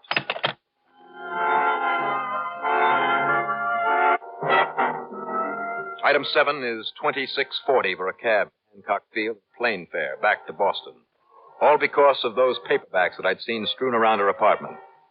Fred met me at Logan International. It was shortly after dawn. And then, a few minutes later... Come in. Just let me get a robe on. Oh, you. Hey, wait a minute. Here it is, Fred. Look. Big idea coming in here like Johnny, that. here's what? This mystery magazine. I saw it when I came in here before. Jack Johnstone writes for it now and then. Johnstone? The man who dramatizes all these cases of mine. And here's his story in it. Death by Jet. Listen, you mind telling me what you're... Death by jet? Nancy here didn't know that I'm a special investigator. But my talk about her uncle's money she'd get reminded her of this story. She figured this was the answer, so why waste time? Let me have that magazine. Sure. Go ahead. Tear it up. It's too late now. Johnny, I'm afraid I still don't That understand. story, Death by Jet, that means a gas jet. Huh? Another of those locked room mysteries. And it gave her the idea for killing her uncle without getting caught. Or so she thought. You don't know what you're talking about. But what kind of an idea? In the basement of that dingy building where he lived. She got in there and turned off the gas line to his apartment. Now, listen. Then she went on upstairs to see him. When he wasn't looking, she opened the valve on that gas heater in the bedroom. You're crazy. And then she left and waited until he had time to get to sleep. The whole procedure is in that story. I get it. When he was asleep, she went back to the basement. Right. And reopened the gas line. And if we check, I think we'll find she didn't have sense enough to wipe her fingerprints off that valve down there. Oh, yeah? Well, that's where you're wrong, because I did wipe them off. I wiped them off so clean that neither you or any... Bloody hell. Yeah. Want to call the police, Fred?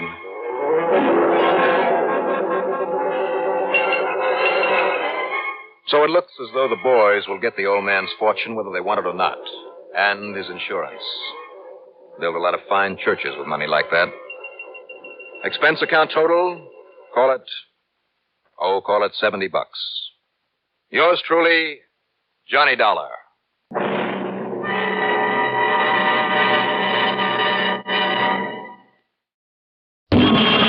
Johnny Dollar. Dollar, this is Adolph Dorfman at Amalgamated Life Association. Oh, yes, Mr. Dorfman. Where the devil have you been? I've been trying to get you for days. Well, I've been out of town, sir, in Las Vegas on a special Oh, assignment. never mind. Just get yourself over to this office, Dollar, and right away. Well, now, Mr. Just Dorfman... what do you think you're up to, anyway? This is absurd. This is ridiculous. If you say it is, I'm sure it must be. Of course it is. Do you mind telling me what you mean by it?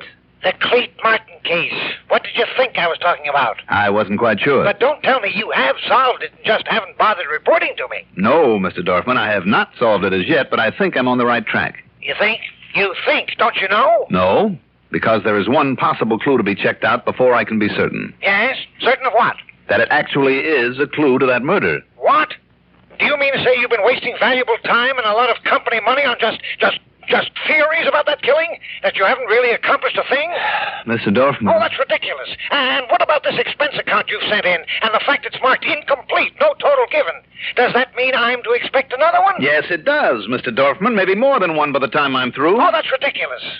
Whatever gave you the idea we'd pay you before the case is closed?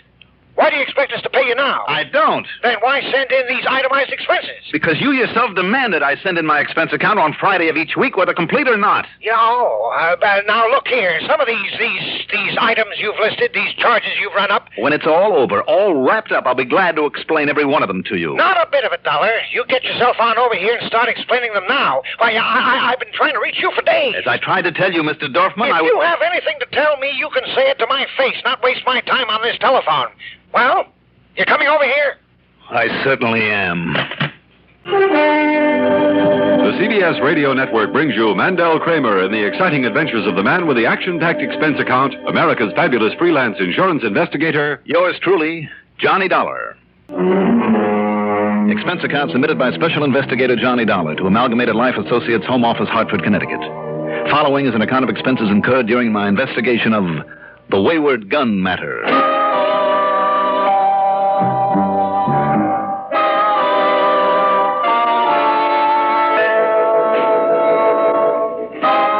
Adolf Dorfman always had been, always would be, a short-tempered, crotchety old maid.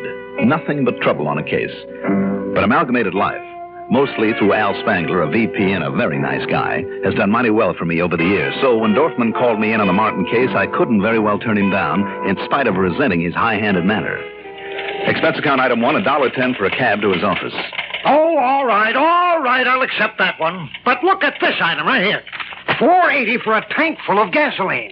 Because I used my own car to go over there to Lakewood. Yeah, but $4.80 when you could have made the trip on a bus for less than $2? Sure I could. Then why didn't you? Then we'd have had to spend $8 or $10 in taxi fares between the Martin home and police headquarters. Is that what you would have preferred? Yeah, well, no, of course not. But just the same, Look, we're just wasting time here, if you'll excuse me. We're wasting time, And you at the beginning, you'd question every single item on this expense account. You always do. And why not? And that's why, instead of handing one in that would give you some real cause for worry, I decided for once to keep expenses down to the barest minimum. But it hasn't done the least bit of good, so if you don't mind... minimum, eh? What about this? $1.75 for lunch. What about it? Do you deny that it included an over-generous tip to some pretty waitress? The tip was exactly 25 cents, and it came out of my... there, you see? A 25-cent tip on a $1.50 meal. That's ridiculous. I started to say the tip came out of my own pocket, Mr. Dorfman. If you don't believe me, take a look at the cash register slip. It's right there. Go ahead, look at it. All right. I'll take your word for it.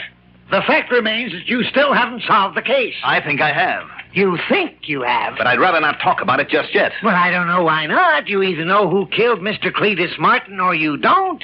Now, which is it? I'll be able to give you the whole story, I hope, after I get a phone call from New York and not before. New York? Yes, from a friend of mine at 18th Precinct Police Headquarters. Oh, so that explains this item here. Return ticket to New York and several cab fares. That's right. But why? What possible connection can they have with the Martin matter? They just happen to have a top ballistics technician. Ballistics? What's the matter with the police in Lakewood? Not a thing. Or with their county police over there? Not a thing. Then why go all the way to New York? Because once I got hold of the picture of the bullet that killed Mr. Martin, I didn't want Lakewood or Lakewood County to know what I intended doing with it. Why? I'd rather not say. Now, you've had these items explained, so if you'll excuse me... Now, wait, Dollar, sit down. There is nothing further I can do until I get my call from New York. Oh, but there is. There's something else I want to talk to you about. The really important reason I sent for you. Well, I hope it's a lot more important than quibbling about this expense account. Oh, it is. Then why the big stall? Why all the waste of time? Stall? Yes. I don't know why, Mr. Dorfman, but that's all you've been doing for the last 10 minutes is stalling me. Oh, no, not a bit of it, not a bit. I was only now sit down, please. Sit down. All right. Well, what is it? You, say you were out of town? I was in Las Vegas, but it had nothing whatsoever to do with... Yes. No, that's it. That's the reason we couldn't find you anyway. We? I mean, I couldn't find you. Yes, that's, very pleasant out there at this time of year, isn't it? Look, will you please quit stalling again and tell me what this other important matter is? All right, Dollar. Have you seen the papers? Did you know another client of ours just met a violent end? Mr. Barryman, here in Hartford? Yes, Alfred W. Barryman. You didn't know him? No. Know that he was a client of yours. Nor that he was a big contractor like Mr. Martin? No. Now, do you plan to assign me to that case, too? Do we have to? Of course you don't.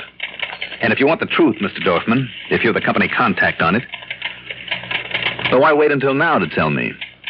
Why waste all that time picking away at the expense account? Don't you know? I certainly don't. Now, what goes? I would give... Now you may know. Come in, Sergeant. Right, Mr. Dorfman. How about this? Johnny Dollar, huh? That's right, Sergeant, Sergeant Bill Ansett. I told you I'd find him for you, Sergeant. I don't know how you did it. What is this? All we know was he'd left town, Mr. Dorfman. Wait a minute. Why the gun, Sergeant? You ought to know. Up on your feet, Dollar. You mind telling me what this is all about? Just hand me your gun, Dollar. That nice big 38 you carry. Well, what's the matter? I'm sure I don't know. It's for my 38. I don't happen to have it on me at the moment. I know. What? Because we got it. Dollar, serial number and all down at headquarters. And maybe that's the reason I'm holding you on suspicion of murder.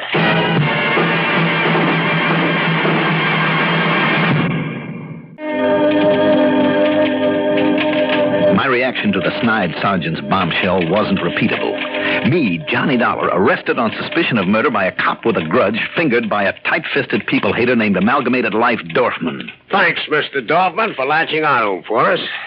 Pleasure, Sergeant. Now, wait a minute, Sergeant. If you're talking about the Martin matter... Now, don't try and kid me, Dollar. We got you nailed down for the murder of that other contractor, Barryman. What? And he pretended not to know much about it. Was almost evasive when I brought it up. That explains all your stalling. Waiting for this man to get here. I think I did very well. Oh, you were great.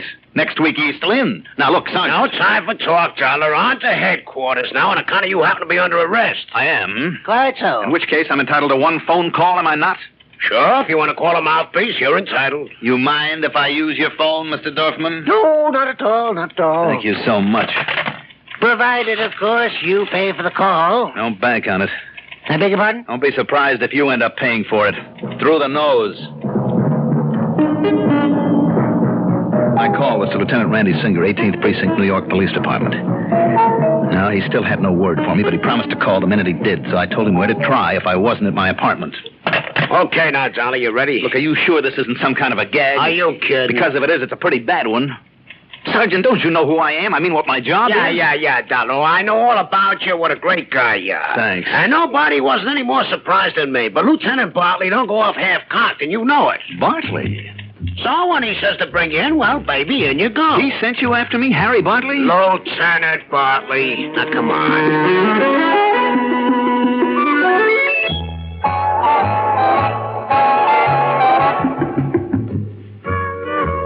Okay, now, Lieutenant, you want me to book him now, lock him up? In a couple of minutes, Sergeant. Yes, sir. Well, Johnny? I'll say this for you, Harry. Yeah? When you pull a boner, you really do. Wasn't that one of the gentlemen of the press outside there? Yep, no doubt he's on the phone to his paper right now. Harry, this is ridiculous. Is it? You know me better than to think I could have killed this Barryman, is it? When your own gun was found beside the body, when a bullet from it killed him... Just let me handle this, Sergeant. Yes, sir. Look at the facts, Johnny. You've been on the Martin case up in Lakewood, haven't you? That's right. But you've been stalling on it. But there is reason for that. You even left town, went to Vegas, presumably on another investigation. It was on another investigation. Would you like some verification? No, I'll take your word for it. Thanks a lot. But you found no real clue to the Martin murder, did you? Have you forgotten the microphoto of the bullet that you got for me? No, but you didn't tell me why, Johnny. Why'd you want that? Because maybe it was his gun did that killing, Sergeant. So he figured on changing the barrel. So the markings wouldn't look like that bullet. Okay, Sergeant. Yes, sir, yes. Let me go on, Johnny. Please do. Then Barryman got killed here in Hartford. And he's also a contractor bidding on that redevelopment project there in Lakewood County. Is there a tie-up, Johnny? Are you kidding, Lieutenant? Sergeant. Don't you say there's some other contractor wants that business and hires Dollar to knock him off. Well, Johnny? Harry, if you'll get rid of Big Mouth here for a couple of minutes. Hey, now, just a minute, baby. Okay, Sergeant. I'll call you when I want you. But didn't you hear when he just called me? Yes, I heard. Just close the door quietly. Go on. Yes, sir. All right now, Harry. I've held out on things, but for good reason. Don't you know about the rotten political situation up there in Lakewood? Well, I've heard some things. Well, then you know the contracting job on that redevelopment project is going to be one big, juicy plum for somebody. I know. And who gets it depends, unfortunately, on one man. On one politician whose own brother just happens to be in the contracting business. Do you know the man I mean? This Mr. Politics I'm talking about? Yes, I'm afraid I do. And he's powerful enough to make things pretty rough for you or me or anybody else who might cross him. Are you saying that he might have killed Martin? Exactly. Killed off one of his brother's competition. And the same for Barryman's death? Yes. And for the same reason. Because there is no doubt that Mr. Barryman or Mr. Martin could have underbid Mr. Dirty Politics' brother if they stayed alive. So with that in mind, I call him Mr. on this politician. On what excuse, Johnny? just to suggest some possible changes in his insurance. He fell for it, and he let me in. And Harry, there in his study on the wall, he had quite a collection of guns. Most of them flintlocks, very old and very well cared for. Flintlocks? But I also spotted one half hidden behind some books on a shelf that was a dead ringer for the gun I always carry. Same make, same model, same caliber and finish. Oh? So by the simple device of dropping a lighted cigarette into his wastebasket, starting a little fire, well, while he was throwing it outside, I switched guns on him. Why, Johnny? So that I could have his checked against the microphoto you gave me of the bullet that killed Mr. Martin. Checked there in Lakewood? Oh, no. Why not? Because if my hunch was wrong, Harry, and if it got around, that man could make more trouble, could hurt more people than you or I ever dreamed of. And his first target would be the Lakewood police who made the checkup. You can be thankful that you don't have that kind of politics to contend with. I am. But if you're right, if his gun matches that bullet... Then he's through, Harry. The big construction job will be handed out legitimately. And more important, Lakewood and Lakewood County will be clean for the first time in years. And you'll have your killer. Yes, if this story of your switching guns is true. If it's true? Yeah. Harry, you've got to be kidding. Don't you see now why I've had to go this thing alone? If it was his gun that killed Martin. If not, the story about your gun, why it was used for the Barrowman killing, is going to sound pretty fishy. What do you mean? Johnny, we know only one thing. It was your gun that killed Alfred Barrowman. And I've told you why. Yeah, but what if the tests show your gun also killed Martin? Harry, that's impossible. When Martin died, I had my gun in my own possession. That's exactly what I mean. Now, wait a minute. Sergeant, answer. Harry, will you wait a minute? Yeah, Lieutenant. You can lock him up now. What? Yes, sir. It'll be a pleasure. Only first I better book him, hadn't I? Oh, just leave that to me. Harry, you're out of your ever-loving mind. Am I? Come along, Dollar. Hey, shut up.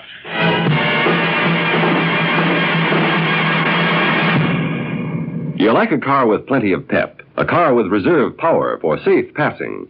Most good drivers do, but they don't like to pay extra for premium gasoline. Listen, in 3 out of 5 cars, regular-priced Sinclair Dino gasoline matches performance of premium gasolines, saves you up to 4 cents a gallon. Almost anywhere you see the Sinclair Dinosaur sign, you can save up to 4 cents a gallon with Dino. Drive with care and buy Sinclair Dino gasoline.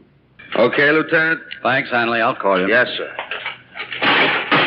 Well, seems to me the least you can do is ask me to sit down, Johnny. Sure, jail, Harry. Make yourself at home. Thanks. Cigarette? No, thanks. I have one. Now, what goes, Harry? Well, don't you believe what I told you last night? Seen the morning paper? Yes, and I'm sure you went out of your way to have it brought into me. That's right. And the cigarettes and extra coffee and the reporters who called on it. Did you tell them anything? You know darn well I didn't. Yeah, I thought you'd clam up, huh? Harry, don't you see what you've done to me, to my reputation in this town? You think so? I'll never live down this boo-boo of yours. And worst of all, you're letting a killer run around loose. I am? Wasn't it your idea to try to pin the Martin murder on him, too, as a clincher? Of course it was, but... Look, Harry, will you listen to me? Sure, if you think it'll do you any good. Now, I'm expecting a call. A very important one. Yeah? From where? From whom? Well, you wouldn't like it if I told you, because I didn't contact you instead. But I had to stay away from this territory to prevent even the remotest possibility of a leak. But if you'll let me out long enough to take that call when it comes in, and I told him to try to reach me here... Don't you mean if it comes in? No, I mean when. It'll be a ballistics report on the gun. His gun. As compared to the photo of that bullet that killed Martin. But what if they don't tell you what you've hoped for? Harry, don't you see there is still the matter of my gun? I know. Well, don't you believe what I told you about it, about the switch? Lieutenant, got an urgent one for you, real urgent, up in your office. Okay, Hanley, thanks. Harry, listen to me. You've got to let me out of here to get that call. We'll see. Behave yourself, Johnny.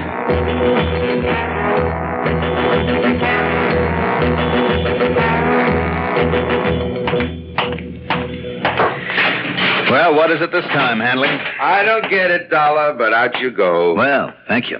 Come on, I'll lead the way. You mind telling me where we're going? Sure. Up to Lieutenant Bartley's office.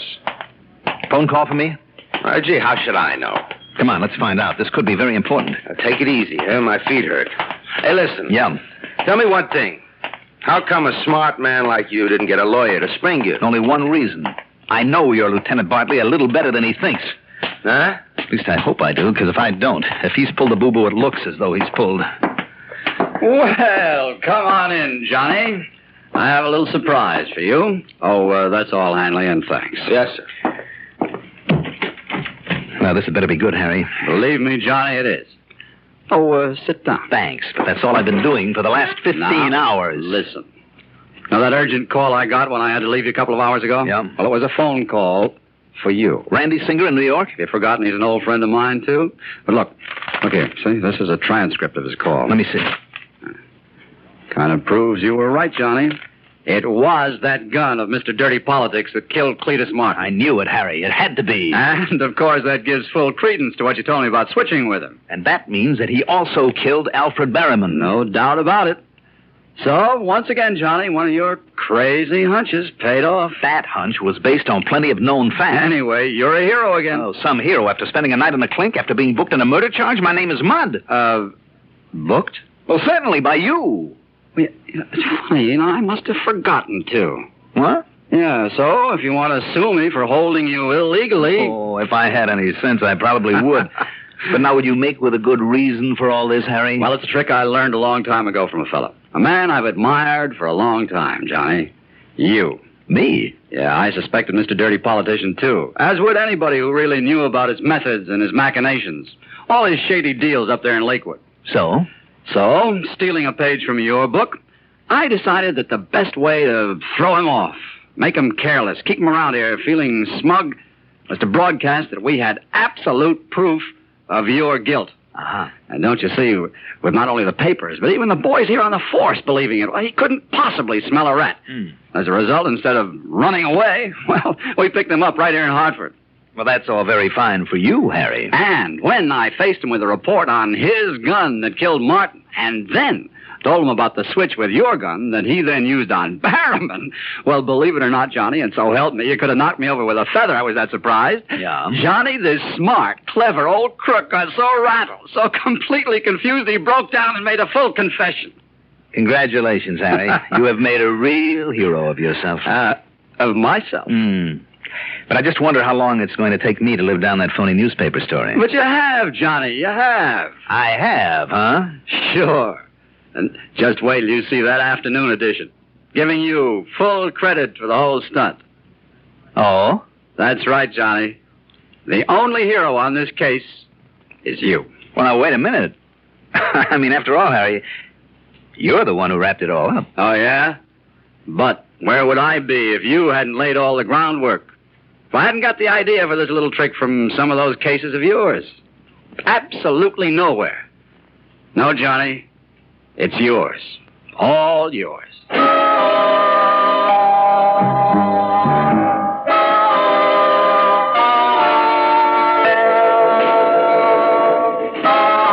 After this, I think I'd better keep my tricks to myself. Well, now, wait a minute. How can I? When every case I handle gets broadcast all over the country. Well, I guess I just can't win. Expense account total? Well, all I want now is one big fat apology from meddling old Adolf Dorfman at Amalgamated Life for having trapped me into that night in jail. Yours truly, Johnny Dollar. Now, here is our star to tell you about next week's story. Next week, San Francisco, and a ship. A most unusual ship. Join us, won't you? Yours truly, Johnny Dollar.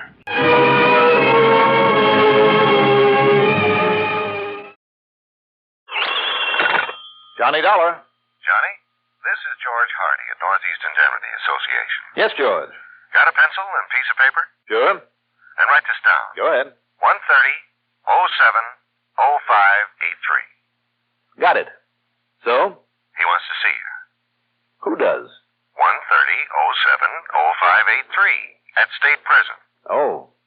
You know his name, George? No, but if it's who I think it is, well, Johnny, you just might find yourself going for the commission on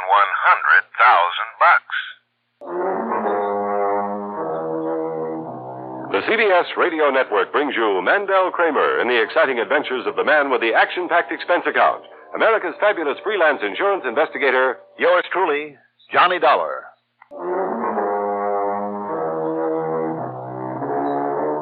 Expense account submitted by Special Investigator Johnny Dollar. To Northeast Indemnity Association, Home Office, Hartford, Connecticut. Following is an account of expenses incurred during my investigation of the tip-off matter.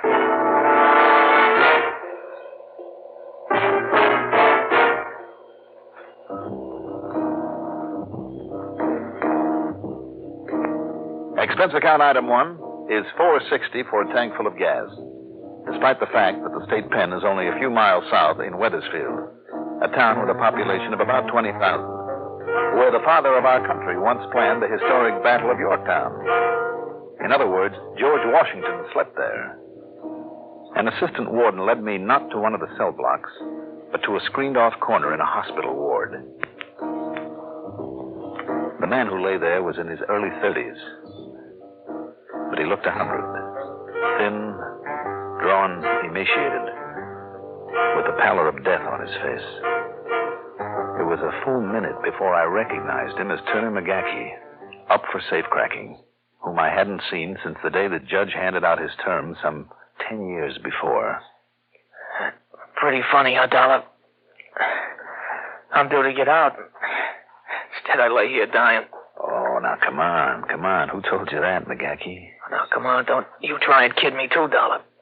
I ain't got long, and I know it. That's why I had him send for you, see. Maybe you can stop a killing, Dollar.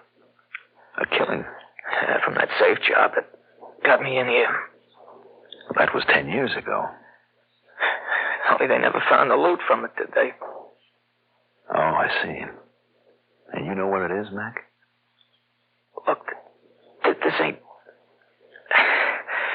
ain't easy, Dollar, me telling this, but you're the only one I got any respect for. Respect for me? Mac, I was partly responsible for putting you here. Yeah, sure, Dollar. I hated your guts. Then I did. Only yesterday, the warden, he told me about what you've done for Tommy. He's got nothing to live down to make him ashamed. And all this time, I didn't know about what you've done for him. I just kept hating you. But I didn't know. Look, Mac, that's all water under the bridge now. So now I'm going to make up to you, Dollar. There's no need to, Mac. Look, you're getting tired. I better leave you now. Yeah, but the loot from that safe job, 100 G's. Oh? So, listen. While I can... Listen. Real careful. Real careful, Dollar.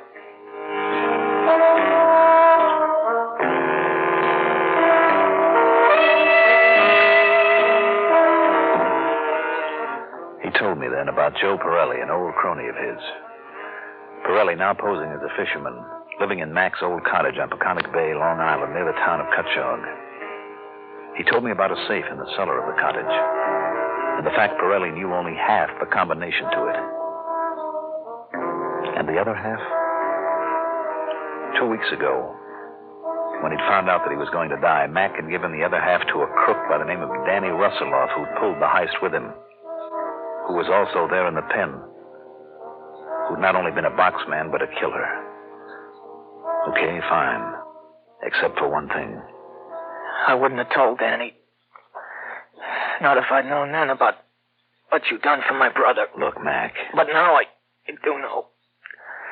So it's you that's going to have that dough. No, it'll go to the insurance company, Mac. Look, if Danny gets to him first, Danny will kill Pirelli. Take it easy now. Don't get yourself too excited. Don't you see, having the whole combination between them? Danny will get the dough. Then he'll kill Pirelli. Well, look, if you gave me the combination. Yeah. All right, then. You'll give me your word. You'll protect Pirelli. Kind of his keeping the dough for me all this time. Mac, I'll do what I can for him. But first, while I'm here at the pen, I better get things straight with Danny Russelloff. No, Dollar. Danny's getting out of here today. Getting out? You mean they're releasing him? Yeah. So you gotta go for that dough and... Now, go see Pirelli. Okay, Mac. Now, the combination of the safe. Yeah. First it's right. Turn it right. Yeah. Number. Dollar, I can't breathe. Mac. I'm calling Dollar. Come on, Mac. Help me. Orderly. Help me. Nurse, get a doctor in here.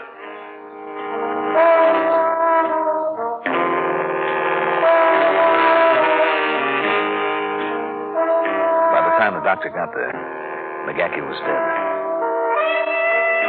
I asked the warden about Danny Russelloff then.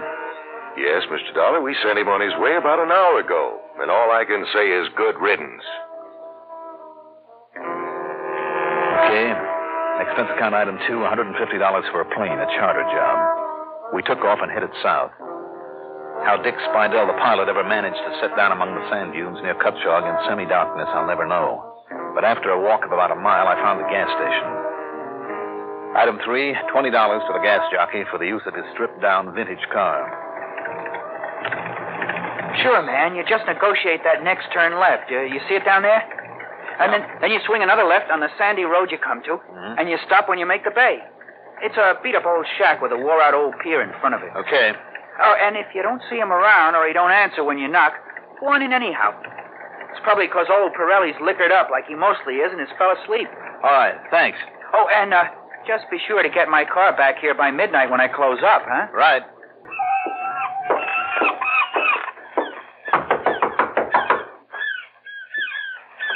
Mike? Pirelli?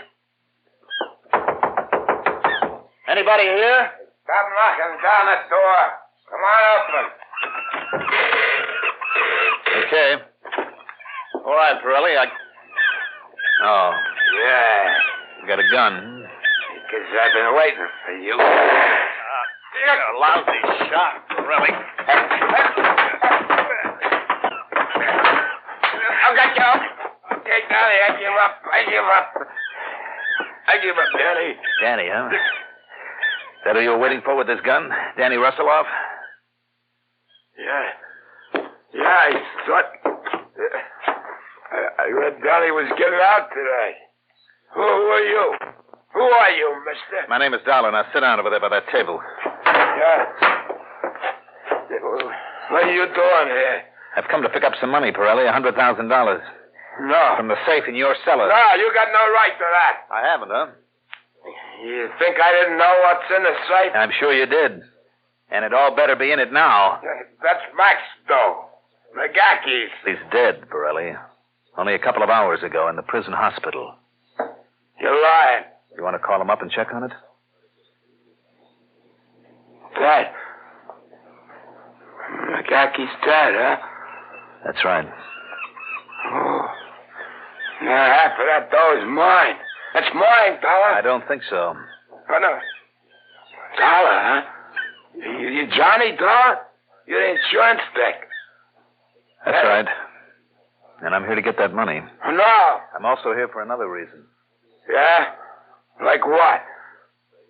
To save your worthless carcass if I can. You don't believe that, huh? I never trust no cop, and you're a cop. Look, Pirelli, get one thing straight.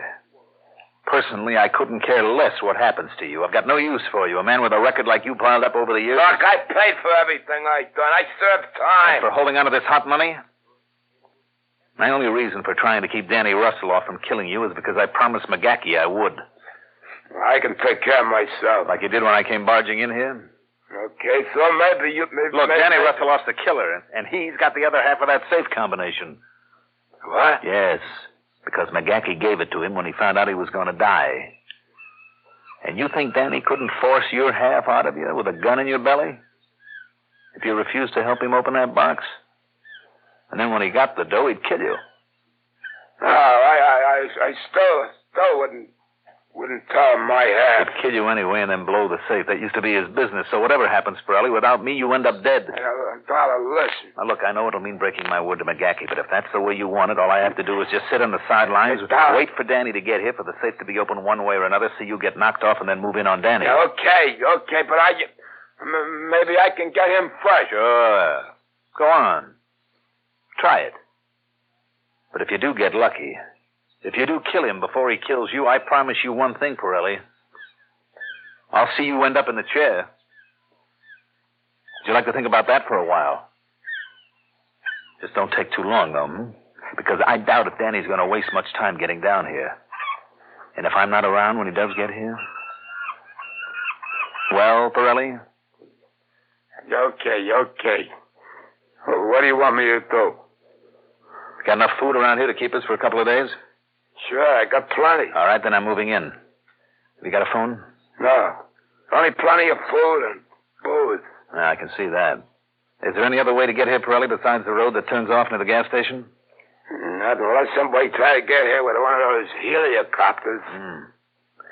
All right, then from the gas station, I can tell if somebody's heading in here. Huh? I'll see you later. Item 4, back at the gas station, out on the highway, $100 even. $100? Oh, for that, man, I'll ride a bicycle or borrow my sister's car, and you can keep the old crate. No, Jimmy, I'll only need it for a day or two, I hope. All the time you want. And is there anything else I can do, Mr. Dollar? Just let me have a handful of change to throw at this payphone of yours. Item 5, $380 for a call to George Hardy at his home back in Hartford. I gave him the whole story. Good, Johnny, good. I had a feeling it had to do with that safe-cracking job we had to make good on.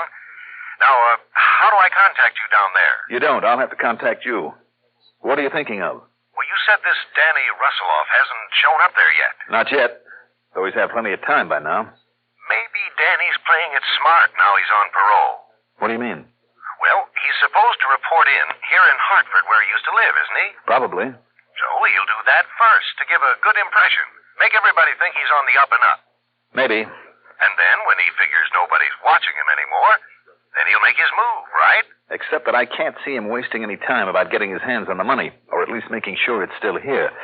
So, George. Yes? Get hold of Pete Larkin. The private detective. Yeah, tell him it's for me. Tell him if Danny is there in Hartford to keep an eye on him day and night. And if he leaves town, I want to know it so I can be ready for him. Okay. And meanwhile, what'll you be doing? Have you called on the police down there? I don't even know if they have any in this little town. What's more, a couple of cops prowling around would only scare him away, and I want to get him. I'll check back with you 3 or 4 times a day. Okay. And at least we know where that 100,000 is now. Do we? Maybe I better get back out to Pirelli and make sure.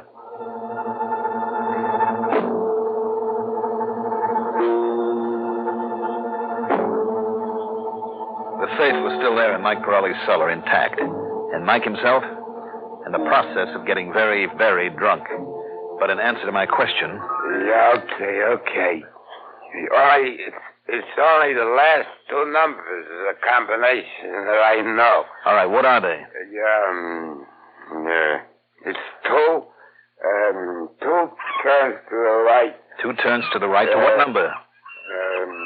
It's 81. 2 turns to the right to 81. Yeah. And then? Hey, listen, Dollar. And then, Mike? Then left 14. Then left to 14. Yeah, that's it. Okay. Hey, listen, Dollar, I'm scared now. You got me scared. Give me the... Here, go ahead. Help yourself. Maybe enough of that stuff will at least keep you... Hold it. Listen. What? Hold it. What? You hear that? What? Yeah. It's the car out there. All right, let me douse these lights. You see it there? You know that car? No. Yeah, but that's him. That's Danny. Be quiet. There's someone in there that killed me, Dollar.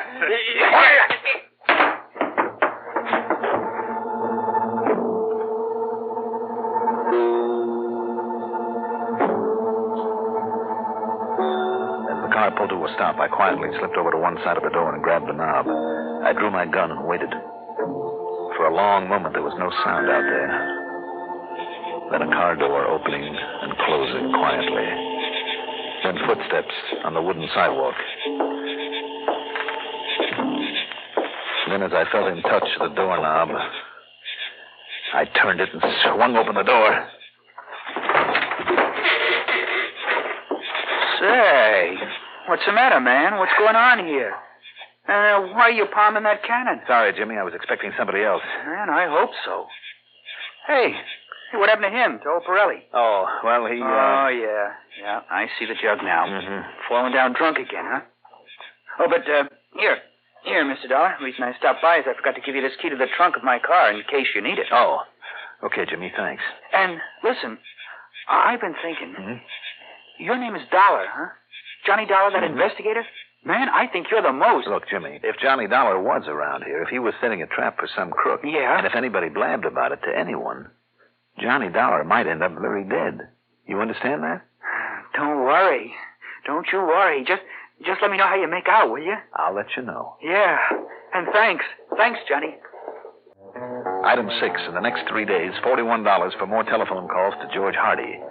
Yeah, Danny Russelloff was in Hartford, but sitting tight. So maybe George had been right.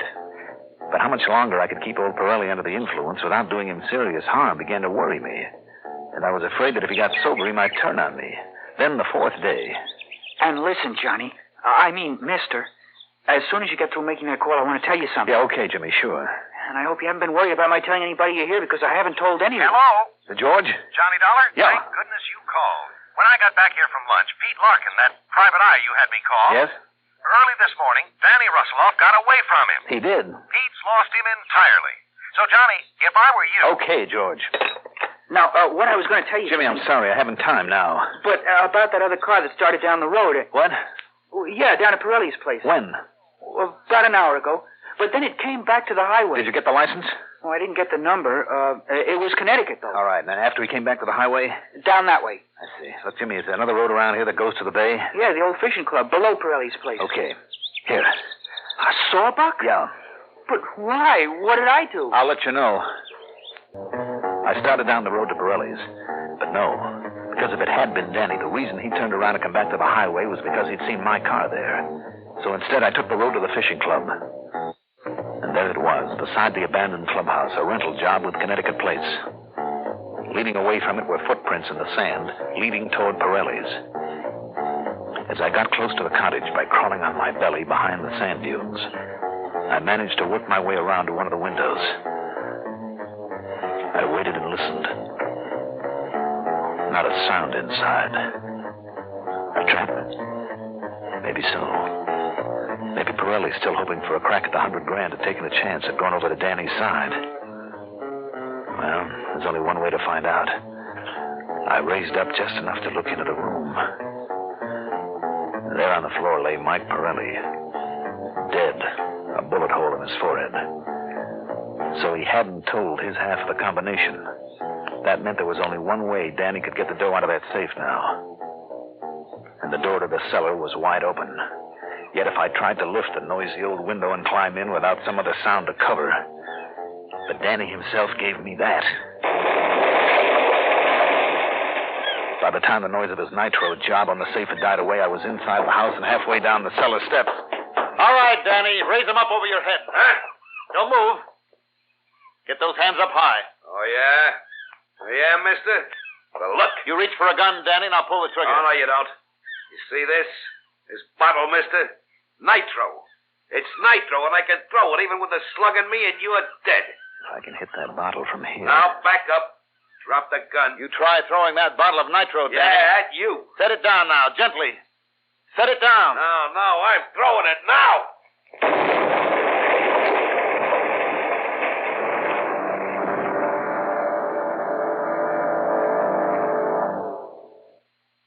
I'd heard of such things, but never before quite believed them possible. But so help me, when I picked myself up on the edge of the wreckage of that cottage, most of my clothes were blown completely off. And yet, by some miracle, I suffered no more than a couple of bruises and a slight headache. As for Danny, well, let's not go into that. He's paid for all his crimes. Expense account total, $349.40. And don't forget my commission, in spite of the fact that a lot of bits and pieces of that money had to be pasted back together. Yours truly, Johnny Dollar. Yours truly, Johnny Dollar, is written by Jack Johnstone, produced and directed by Fred Hendrickson. Johnny Dollar is played by Mandel Kramer. Also featured in our cast were Jackson Beck, Joseph Julian, Jack Grimes, Bob Maxwell, and Peter Fernandez. Music supervision by Ethel Huber. Sound patterns by Walter Otto.